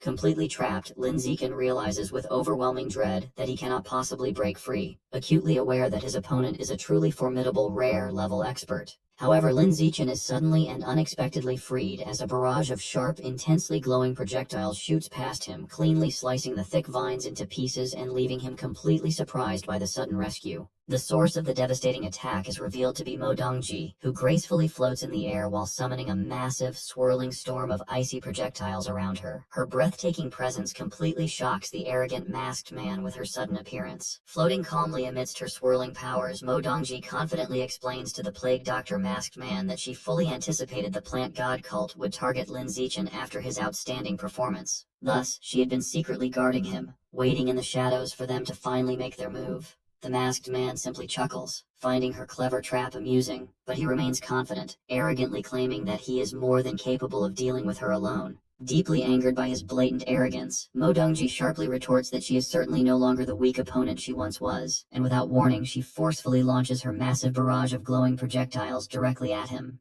In immediate response, the plague doctor masked man swiftly commands his own dark powers, causing a colossal, writhing wave of thick vines to erupt and violently clash head-on against Mo Dongji's overwhelming wave of freezing ice. Fully realizing the terrifying scale of the ongoing clash, Lin Zichen quickly turns around and sprints away from the crumbling battlefield. He thinks to himself that he must escape immediately to avoid being helplessly caught in the destructive crossfire between two incredibly powerful rare-level experts. As Lin Zichen urgently sprints through the dense forest to escape the chaotic battlefield behind him, he suddenly senses a strange presence nearby. He abruptly stops to cautiously investigate, nervously wondering who or what might be lurking there. To his absolute shock, he discovers instructor Lu Tianrong, still fully transformed into his massive tiger beast form, completely trapped and tightly bound by the dark thorny vines. The ensnared instructor quickly spots Lin Zichen and desperately calls out to him for immediate help. Seeing his fierce instructor's helpless predicament, Lin Zichen decides this is the perfect opportunity to test his newly acquired biological attributes.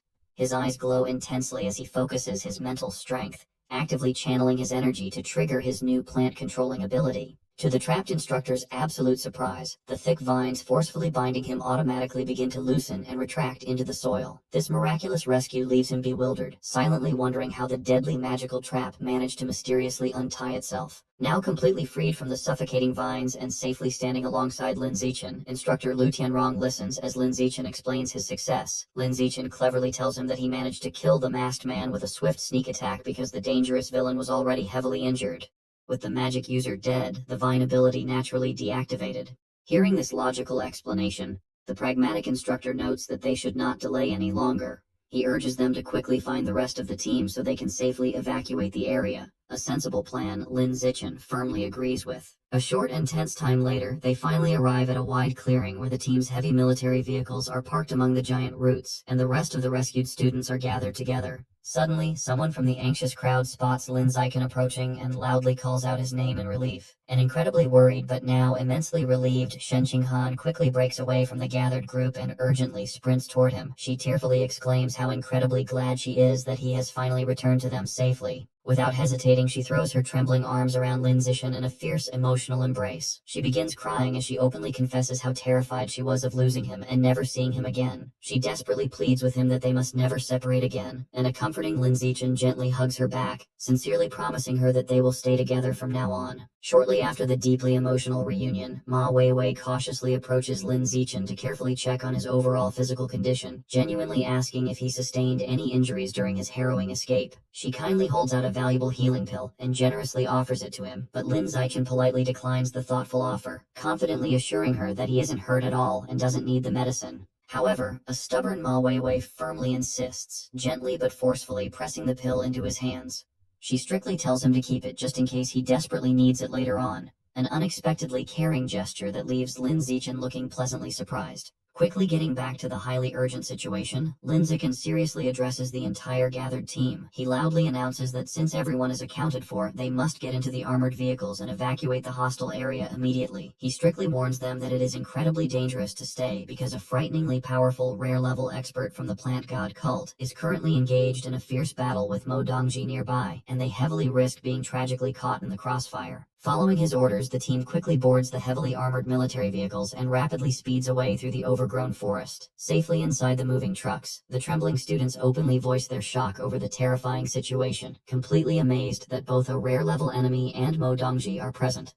Furthermore, they nervously wonder aloud why the Central Military District hasn't sent any backup yet given the extreme severity of the threat. As the roaring convoy frantically rushes to escape, a highly mysterious barefoot figure suddenly descends rapidly from the sky, landing directly in their path with an intense surge of glowing pink energy. Seeing the strange figure drop down, someone inside the vehicle loudly calls out, hopefully wondering if it is just another one of their instructors. However, absolute panic quickly sets in as the wide-eyed driver clearly spots the terrifying person through the windshield and immediately yells a desperate warning. Standing confidently right in the middle of the road, effortlessly blocking their escape route, is the legendary nine-tailed demon fox. Inside the speeding military vehicle, Instructor Liu Tianrong tightens his grip on the steering wheel and urgently warns the students to sit tight, knowing that anyone who can appear so silently in this dangerous area must be an enemy with bad intentions. The heavy truck barrels straight toward the nine-tailed demon fox, but just before it can hit her, she vanishes in a sudden flash of pink light, causing someone in the truck to cry out. The students inside are left bewildered, looking around the cabin and asking each other where the fox-eared girl could have possibly gone.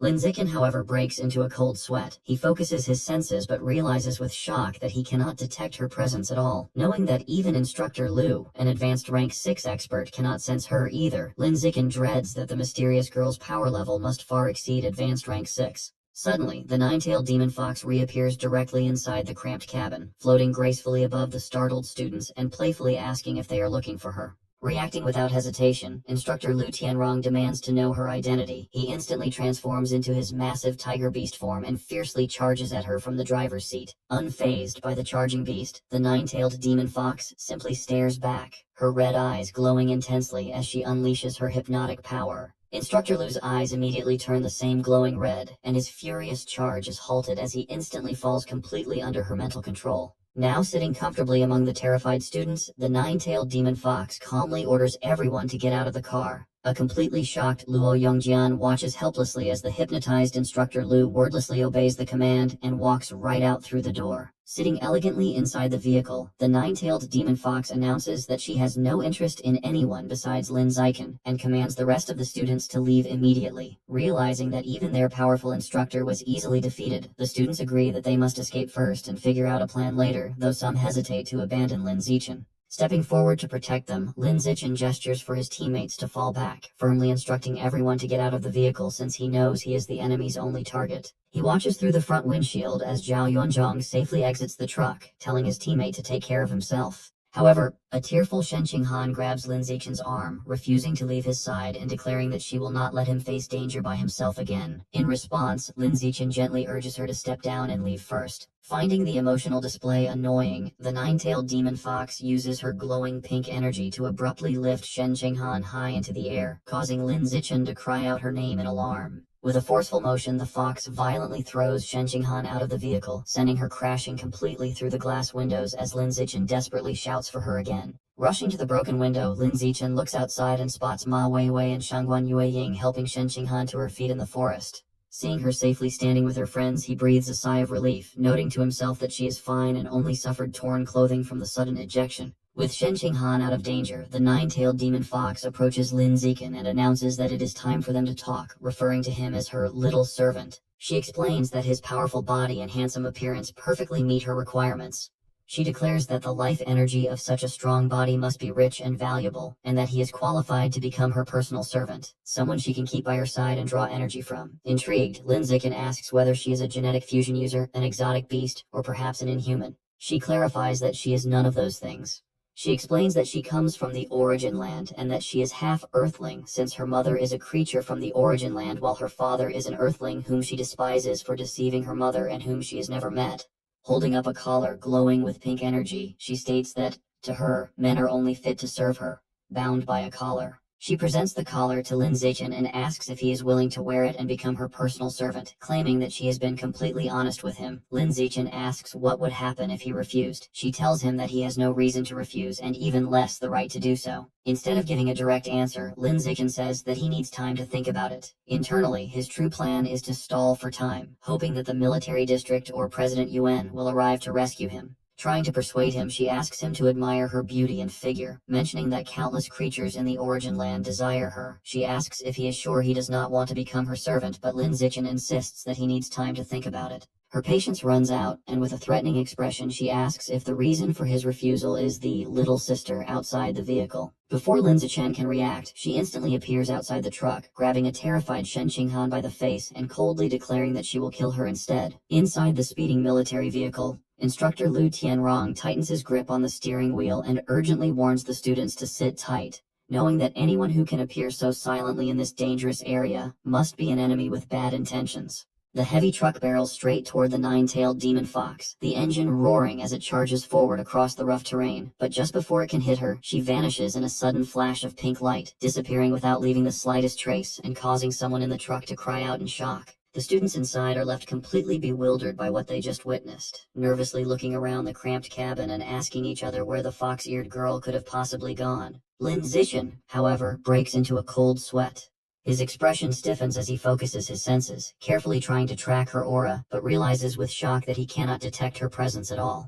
Knowing that even Instructor Lu, an advanced rank 6 expert, cannot sense her either, Lin Zichen dreads that the mysterious girl's power level must far exceed advanced rank 6, a terrifying possibility that makes his heart sink. Suddenly, the nine-tailed demon fox reappears directly inside the cramped cabin, floating gracefully in midair above the startled students as if gravity means nothing to her, playfully asking if they are looking for her. Reacting without hesitation, Instructor Lu Tianrong immediately demands to know her identity. His body rapidly transforms as he turns into his massive tiger beast form, roaring fiercely while launching a powerful charge at her straight from the driver's seat. Unfazed by the charging beast rushing toward her, the nine-tailed demon fox simply stares back calmly, her red eyes glowing intensely as she unleashes her hypnotic power. Instructor Lu's eyes immediately turn the same glowing red, and his furious charge is abruptly halted as he instantly falls completely under her mental control, his powerful body freezing in place. Now sitting comfortably among the terrified students as if she owns the place, the nine-tailed demon fox calmly orders everyone to get out of the car. A completely shocked Luo Yongjian watches helplessly as the hypnotized Instructor Lu wordlessly obeys the command and quietly walks right out through the door without resistance. Sitting elegantly inside the vehicle with an air of absolute confidence, the nine-tailed demon fox announces that she has no interest in anyone besides Lin Zichen and commands the rest of the students to leave immediately. Realizing that even their powerful instructor was easily defeated in seconds, the students quickly agree that they must escape first and figure out a plan later, though some hesitate for a moment, clearly unwilling to abandon Lin Zichen behind. Stepping forward to protect them, Lin Zichen gestures firmly for his teammates to fall back, instructing everyone to get out of the vehicle since he knows he is clearly the enemy's only target. He watches through the front windshield as Zhao Yuanzhong safely exits the truck, calling out to his teammate to take care of himself.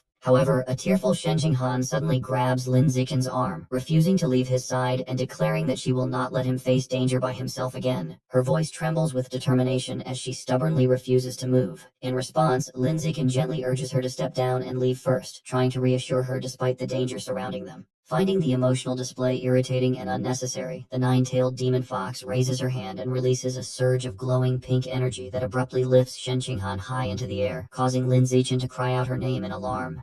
With a sudden and forceful motion, the fox violently throws Shen Qinghan out of the vehicle, sending her crashing completely through the glass windows as Lin Zichen desperately shouts for her again. Rushing to the broken window, Lin Zichen quickly looks outside and spots Ma Weiwei and Shangguan Yueying helping Shen Qinghan to her feet among the trees of the surrounding forest. Seeing her safely standing with her friends, he finally breathes a sigh of relief, noting to himself that she appears fine and only suffered torn clothing from the sudden ejection. With Shen Qinghan out of danger, the nine-tailed demon fox slowly approaches Lin Zichen and announces that it is finally time for them to talk, referring to him in a teasing tone as her little servant. She explains that his powerful body and handsome appearance perfectly meet her requirements. According to her, the life energy of such a strong body must be rich and valuable, and that is exactly why he is qualified to become her personal servant, someone she can keep by her side and continuously draw energy from.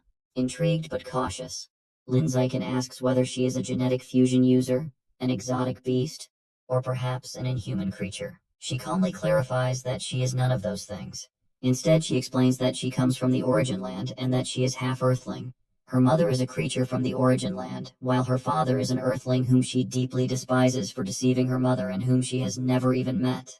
Holding up a collar glowing with pink energy, she states coldly that, to her, men are only fit to serve her, bound by a collar. She presents the collar to Lin Zichen and asks if he is willing to wear it and become her personal servant, claiming that she has been completely honest with him. Lin Zichen calmly asks what would happen if he refused. She simply tells him that he has no reason to refuse, and even less the right to do so. Instead of giving a direct answer, Lin Zichen says that he needs time to think about it. Internally, however, his true plan is to stall for time, secretly hoping that the military district or President Yuan will arrive soon enough to rescue him from this dangerous situation. Trying to persuade him further, she asks him to admire her beauty and perfect figure, mentioning that countless creatures in the origin land desire her. She asks again if he is truly sure that he does not want to become her servant, but Lin Zichen firmly insists that he still needs time to think about it. Her patience finally runs out, and with a cold and threatening expression, she asks if the reason for his refusal is the little sister waiting outside the vehicle. Before Lin Zichen can even react, she instantly appears outside the truck, moving faster than the eye can follow, grabbing a terrified Shen Qing'an by the face and coldly declaring that she will kill her instead. As the nine-tailed demon fox threatens to end Shen Qing'an's life, Lin Zichen fiercely charges at her. He lands a devastating punch directly on the fox's head, noting that she feels like a fake clone. However, the reality of the situation abruptly snaps into focus. Lin Zichen finds himself on the ground, having just swung wildly at thin air mere inches from a very confused Shen Qing'an, who asks what is wrong with him.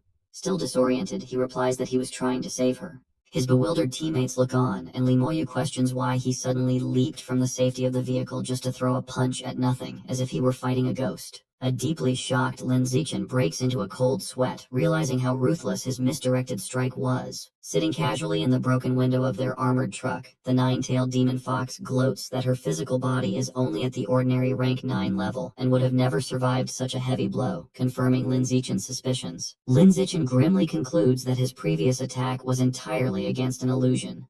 He realizes that her ability to effortlessly manipulate people's senses with just a fraction of her spiritual power makes her an incredibly troublesome opponent. Dropping gracefully down from the truck, the fox states that she is done toying with him. She suddenly summons a horde of glowing pink clones that charge forward, declaring her genuine intent to murder his sweetheart this time. Surrounded by the charging illusions, Lin Zichen acknowledges that physical strikes are useless if his mental strength is inferior. Closing his eyes, he decides to gamble on a new, untested ability. Activating his advanced spirit, Lin Zichen's eyes glow with intense blue energy, allowing him to clearly see that the attacking foxes are indeed just illusions. With his enhanced perception, the threatening clones become transparent and fade away, revealing Shen Qing'an standing alone and unharmed amidst the chaos. Turning his attention back to the armored truck, Lin Zichen spots the nine-tailed demon fox sitting casually and wonders if he has finally located her true body. Without hesitation, he forcefully lunges at her to deliver a strike. However, his fist passes harmlessly through her form, causing him to realize with frustration that she has tricked him with yet another illusion. Knowing that her primary target is Shen Qing'an, Lin Zichen quickly leaps back to position himself defensively in front of his teammate. The fox praises Lin Zichen for his ability to instantly boost his spiritual power and break through her proud illusion technique, leaving him shocked. The nine-tailed demon fox then abruptly materializes right in front of him. Leaning in close, she declares that he continues to pleasantly surprise her. Panic sets in as Lin Zichen wonders if the fox has somehow disguised herself as Shen Qing'an, or if he is simply trapped in another layer of illusion. Suddenly, he feels a hand grab his arm from behind. He turns to see Shen Qing'an anxiously calling out his name. Carefully holding her hand, Lin Zichen notes her genuine body temperature and touch, reassuring himself that this is the real Shen Qing'an, even as she worriedly asks what is wrong with him. Carrying the real Shen Qing'an securely in his arms, Lin Zichen rapidly assesses his situation. He deduces that his newly activated advanced spirit can drastically reduce the duration of the fox's mind control, combined with the fact that her physical body is much weaker than his own. Lin Zichen concludes that engaging her is unnecessary and fleeing is their best strategy. He sprints away as fast as he can through the eerie red-lit forest, but the fox's voice echoes ominously around them, warning that they cannot escape. A colossal glowing red eye suddenly manifests in the sky directly above them. The fox taunts Lin Zichen from the heavens, challenging him to see if he can break through this massive illusion, leaving him shocked. Meanwhile, a fiery explosion violently erupts elsewhere in the overgrown forest, marking the ongoing clash between the two rare-level experts. Floating high in the air, Mo Dongji relentlessly unleashes a devastating high-speed barrage of sharp ice crystals down upon her enemy. On the ground, the Plague Doctor masked Divine Envoy calmly raises his hand, summoning a massive, dense barrier of thick, thorny vines to absorb the heavy, icy onslaught. Unfazed by her attack, the divine envoy taunts Mo Dongji, noting that her combat strength will severely drop once her available water source depletes. With a commanding gesture, he causes colossal spiked vines to violently erupt from the ground toward her. He confidently declares that she has no chance of winning because the heavily overgrown forest is his home turf. Forced on the defensive, Mo Dongji summons a swirling barrier of water to block the towering spikes crashing toward her. Mo Dongji retaliates by unleashing fierce, high-pressure blasts of water that cleanly slice the massive vines into pieces. Despite his attacks being shredded, the divine envoy continues to boast, proclaiming that the divine plant cult holds immense power in the Sourceland due to their inexhaustible resources of spiritual plants in the southern region. The masked divine envoy then summons another massive wave of thick vines toward Mo Dongji. Attempting to recruit her, he promises that her exceptional talent would earn her an inexhaustible supply of rare spiritual resources if she were to join the divine plant cult. Mo Dongji fiercely rejects the offer. Struggling to maintain her watery barrier against the crushing pressure of the vines, she coldly declares that, unlike an inhuman traitor such as himself, she would never join a heretical cult that actively persecutes humanity. Looking down from atop his vines, the envoy casually debates her morals. He argues that human nature is inherently selfish and claims that the true inhumanity lies within modern society and the excessive rules that restrict people. Mo Dongji refuses to listen, accusing him of spreading deceptive fallacies. She retaliates forcefully, generating massive, sharp ice crystals to pierce and shatter the encroaching vines surrounding her barrier. Scoffing at her stubborn resistance, the envoy warns her that she is blindly fighting a losing battle, immediately triggering an even larger and denser eruption of spiked vines from all directions. He reveals a crucial tactical advantage to his powers. His demonic plants actively absorb the very water she uses to defend herself, guaranteeing that her elemental defenses will inevitably fail. Overwhelmed by the sheer volume and parasitic nature of the attack, Mo Dongji's barrier is finally breached. The thick vines quickly wrap around her limbs and torso, completely immobilizing her in midair. Confident in his victory, the envoy mocks her, leaving her trapped to struggle. However, as the divine envoy confidently prepares to leave his trapped opponent behind to hunt down Lin Zichen, the battle is far from over. Refusing to let the envoy take the young genius, Mo Dongji's eyes flare with intense energy. She resolves to unleash her true power to break free, even if she has to risk a dangerous mutation to do so. Suddenly, a deafening rushing sound echoes through the night, sending flocks of panicked birds fleeing from the canopy. The divine envoy turns around in utter confusion, shocked to see a colossal glowing blue tsunami crashing directly over the dense forest. High in the sky, an unbelievable volume of water gathers and swirls into a massive dragon. Mo Dongji calls out, directly addressing his earlier boast about the forest being his territory. Having completely broken free from the vines, she stands powerfully amidst the surging waves. Pointing forward as the gigantic, terrifying water dragon materializes behind her, she declares that she will simply turn the entire area into an ocean, forcefully making it her own home turf. The area darkens as Lin Zichen holds a dazed Shenqing hand, confused by the sudden change. The environment shifts into an illusion of swirling blue currents and flying fish. Lin Zichen notes the technique's power, realizing the demoness's magic has severely clouded Shenqing Han's mind. Activating his advanced spirit attribute, Lin Zichen is relieved his mind is shielded, knowing he will not be controlled by the illusion for long. The watery illusion fades, revealing the nine-tailed demon fox in the vine-covered forest. She is surprised Lin Zichen withstood her technique and questions if his biological level is only ordinary tier 9. The fox marvels that a resource-poor planet like Earth could produce such a genius, thinking he would already be rare level if born in her home world, the Origin Land. Believing Earth is a waste of his potential, she asks him to return to the Origin Land with her as her personal servant, offering to trade his life essence for evolutionary resources so they can grow stronger together. While holding Shenqing Han, Lin Zichen sees the surrounding darkness fading. He deduces that maintaining the massive illusion has drained the fox's mental energy, leaving her struggling. Sensing an opening, Lin Zichen's expression hardens as he activates his plant-controlling ability, Lord of the Forest. As thorny vines slither across the ground, the fox warns Lin Zichen that her patience is running out. He challenges her, pointing out that she is still hiding in an illusion instead of revealing her true body. The fox smiles wickedly and teasingly asks her little servant if he has considered that she might actually be in her true form right now. To test her bold claim, Lin Zichen declares there is only one way to find out. At his command, multiple thick, thorny vines erupt from the ground surrounding the fox. The sharp vines swiftly wrap around the fox's limbs, immobilizing her in midair. She cries out in shock, astounded that Lin Zichen can manipulate vines. Certain the vines have secured her true body, Lin Zichen realizes this is his chance to strike and lunges forward with his fist. He lands a devastating full-force punch on the trapped fox's head, creating a massive impact. However, as the dust settles, Lin Zikin is left completely shocked and confused by the outcome.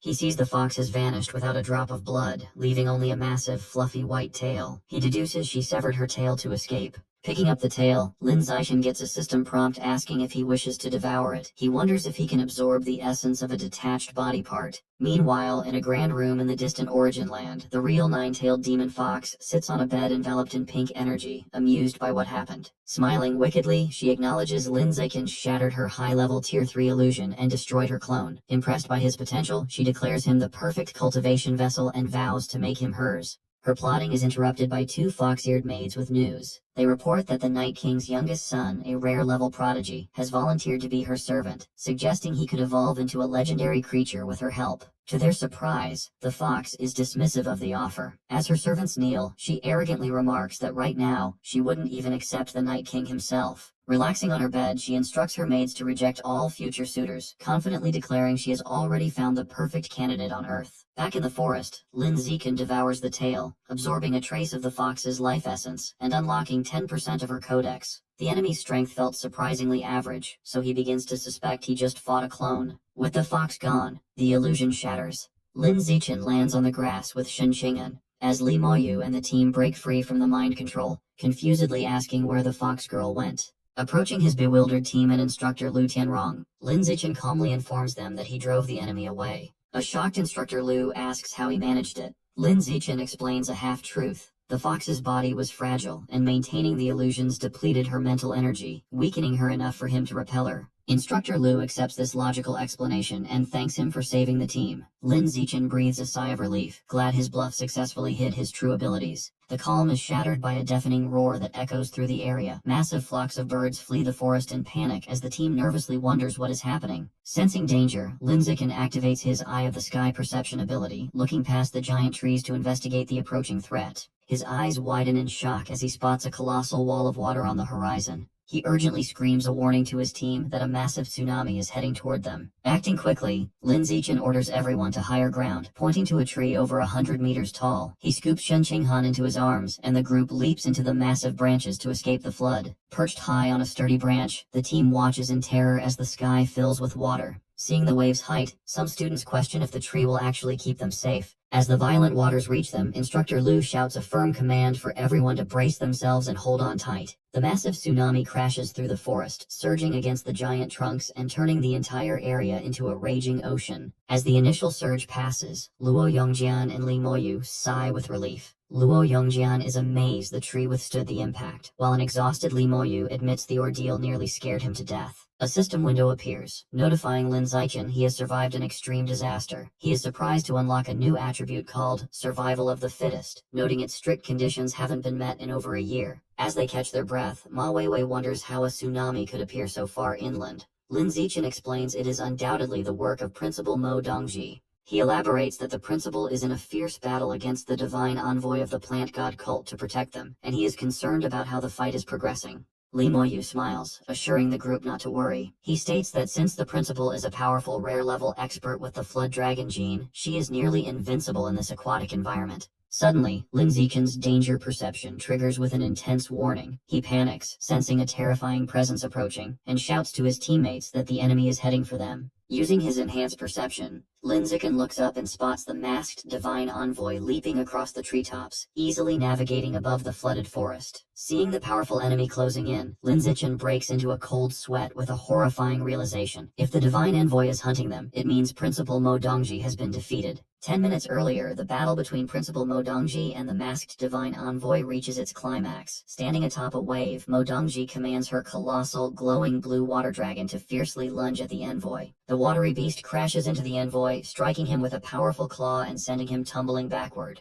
Grievously wounded, the masked man expresses shock, realizing Mo Dongji has recklessly sacrificed her life essence blood to fuel such a devastating technique. As the gigantic water dragon prepares to crush him, the cornered envoy realizes he must also resort to extreme measures. A massive barrage of thick dark red vines violently erupts from beneath the surging waters, catching Mo Dongji off guard. Shocked by the counterattack, Mo Dongji desperately attempts to evade the dense onslaught of thorny red vines. Floating safely above the waters, the envoy reveals he too can sacrifice his essence blood for power. Below, his empowered red vines rapidly coil together, completely trapping Mo Dongji within a dense, spiky spherical cage. Taunting the trapped principal, the masked envoy abandons the fight and leaves, while Mo Dongji forcefully punches the thick vines from the inside to break free. Leaving his opponent contained, the divine envoy swiftly leaps away across the flooded canopy toward his true objective. Back in the present, Lin Ziken informs his worried teammates that the principal has been defeated. Sensing the cult's envoy closing in, he explains he is the enemy's true target and volunteers to act as a decoy to draw him away. Without hesitation, Lin Zichen dives headfirst off the towering branch into the deep floodwaters below, as Shen Qinghan anxiously calls his name. Confirming he also senses the powerful presence approaching, a battered instructor Lu Tianrong takes command. He orders the students to evacuate immediately in the exact opposite direction of Lin Zichen to ensure their survival. Plunging into the floodwaters, Lin Zichen observes the masked divine envoy pursuing from the treetops. Satisfied his decoy tactic worked and his teammates are safe, he realizes he no longer needs to remain exposed near the surface. Swimming deeper, Lin Zichen activates a newly acquired water affinity attribute from his system. He knows his only chance of surviving this pursuit is to rely on this skill for a miraculous escape. Navigating the submerged forest, Lin Zichen deduces that since the envoy wasn't heavily injured, his battle with Principal Mo Dongji wasn't to the death. Concluding she is likely just trapped, he sets his course toward the tsunami's origin to rescue her. Lin Zichen's danger perception suddenly flares as he senses a swift attack coming from below. He swiftly twists his body, narrowly evading a massive spiked red vine shooting through the water past him. Standing atop a towering cluster of demonic red vines above the surface, the divine envoy is shocked by the ordinary level human's underwater speed. Deciding not to underestimate the boy, he resolves to end the chase quickly. With a commanding gesture, the envoy sends the colossal mass of red vines plunging deep into the water, relentlessly chasing Lin Zichen as he desperately dives deeper. However, the sheer scale of the attack is too much to evade. Lin Zichen acknowledges the massive power gap as the thorny red vines catch up, wrapping tightly around his limbs and torso, completely immobilizing him. Feeling his vines secure their target, the divine envoy clenches his fist in triumph, declaring he has finally caught his prey. But as he prepares to reel Lin Zichen in, the envoy's confidence turns to sudden confusion. He is surprised when he feels the tension on his vines vanish. Deep underwater, Lin Zichen swims away freely. The bewildered envoy wonders how his magically bound vines suddenly lost control, unaware that Lin Zichen is secretly using his own newly acquired plant-controlling abilities to counter the trap. Refusing to believe his eyes, the angry envoy assumes his technique misfired. Determined not to let his prey slip away, he unleashes an even larger, denser swarm of red vines to secure the capture. The massive thicket of spiked vines surges through the water, rapidly engulfing Lin Zichen again. The vines wrap tightly around his body, leading the envoy to confidently declare that escape is impossible. Lin Zichen calmly activates his Lord of the Forest attribute. To the envoy's absolute disbelief, a glowing aura surrounds Lin Zichen, and the magical vines instantly loosen their grip, unable to bind him. Realizing Lin Zichen harbors a secret allowing him to bypass the cult's plant magic, the greedy envoy decides he must secure the boy personally. Knowing this capture would be a massive achievement, he dives into the floodwaters to hunt Lin Zichen. Swimming past a submerged tree root, Lin Zichen calculates he has stalled the enemy long enough. Hoping Shen Qinghan and the team have safely evacuated, he decides it is finally time to shake off his pursuer. As the envoy approaches, Lin Zichen activates his natural camouflage skill. He perfectly blends into the underwater scenery, remaining completely hidden as the envoy blindly swims past him. The bewildered envoy halts his pursuit, losing track of his target. He is shocked to find he cannot detect Lin Zichen's presence at all, even with advanced spiritual perception. Pausing to think, the masked man formulates a new theory. He deduces that since Lin Zichen acted as a decoy to buy time, the boy must have doubled back to reunite with his companions now that he slipped away. Convinced of this logic, the envoy speeds off toward the fleeing students to intercept them. From his perfectly hidden vantage point, a calm Lin Zichen silently watches his enemy take the bait and swim away. With the pursuer off his trail, Lin Zichen immediately heads in the opposite direction. He knows that to ensure everyone's survival, his priority must be to rescue the trapped principal. Farther away, the masked divine envoy abruptly halts his search through the flooded forest, sensing his initial deduction was incorrect and realizing he was tricked. Deep underwater, Lin Zichen finally spots the spherical cage of dark red vines. Recognizing it as the trap holding Principal Mo Dongji, he approaches to secretly use his Lord of the Forest ability to untie her bindings. Before Lin Zichen can intervene, Principal Mo Dongji violently shatters the dense vine cage from the inside. Standing amidst the shredded vines, she notes how tough the prison was and resolves to quickly find Lin Zichen and Shen Qinghan. Lin Zichen surfaces nearby to greet her. A surprised Modongji asks how he got there. He explains he was hunted by the cult's envoy and happened to stumble upon her location while fleeing. Their reunion is cut short as sharp red vines forcefully pierce the water from above. Realizing the masked envoy has caught up, Lin Zichen shouts a warning, and the two dive back into the depths to evade the lethal strikes. Navigating the submerged branches, Modongji takes the lead, pulling Lin Zichen through the water at an astonishing pace. He is amazed by her rare level agility, noting that in this aquatic home turf, not even the envoy can match her speed. Escaping the envoy's range, the two burst out of the water and leap high above the canopy. As they emerge, their expressions shift to utter surprise at spotting something massive waiting. They are relieved to see the Central Military District's heavily armed reinforcements have arrived, featuring transport helicopters, hovering soldiers, and a colossal red mechanical suit. A lead official inside the giant red mech addresses the principal. He apologizes for their delayed arrival, explaining the military base was temporarily thrown into chaos by an undercover cultist spy. Just as they feel safe, a blaring alarm fills the air. Modongji and Lin Zichen look shocked, with Modongji assuming the arrogant envoy is actually daring to attack despite the overwhelming military presence.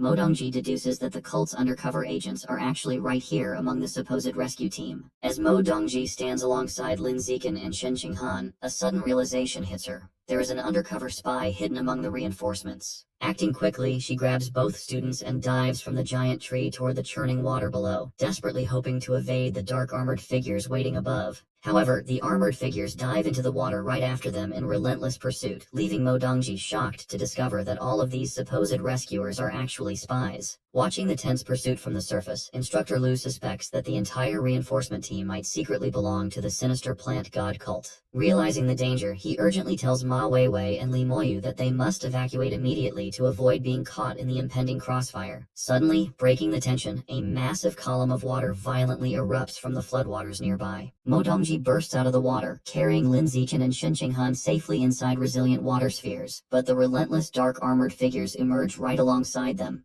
Now, hovering in midair and completely surrounded by the armored cultists, Modongji grimly realizes they cannot escape as the ominous plague Dr. Masked Man confronts her. He casually remarks that reaching such a rare evolutionary level is difficult and suggests they avoid mutual destruction.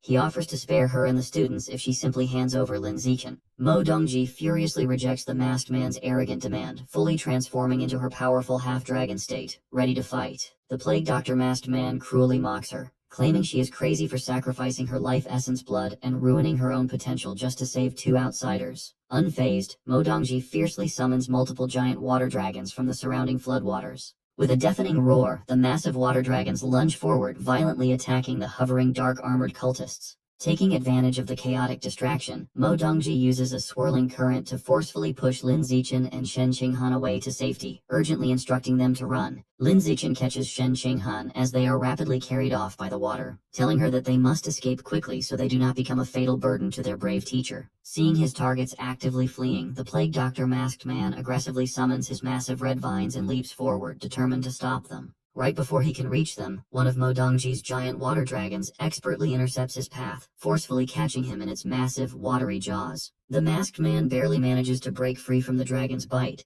but the incredibly powerful attack leaves him visibly wounded and bleeding. Still floating above the raging waters, Modongji relentlessly commands her colossal water dragon to continue its ferocious charge at the fleeing plague Dr. Masked Man. Suddenly, Modongji is caught completely off guard when the giant red mech from the supposedly friendly reinforcement team violently launches a barrage of missiles at her in a treacherous sneak attack. The heavy missiles slam directly into her summoned water dragon, instantly destroying the massive liquid construct in a fiery explosion. Piloting the towering red mech, the treacherous lead official violently declares his intent to kill her as the machine fires a colossal, highly concentrated energy beam from its chest. The truly devastating energy beam effortlessly pierces straight through another of Modongji's massive water dragons, obliterating it in a blinding blast. As Modongji stands defensively amidst the powerful swirling currents of her remaining dragons, the stunned lead official realizes that despite his overwhelming attacks, his resilient enemy has only sustained minor injuries.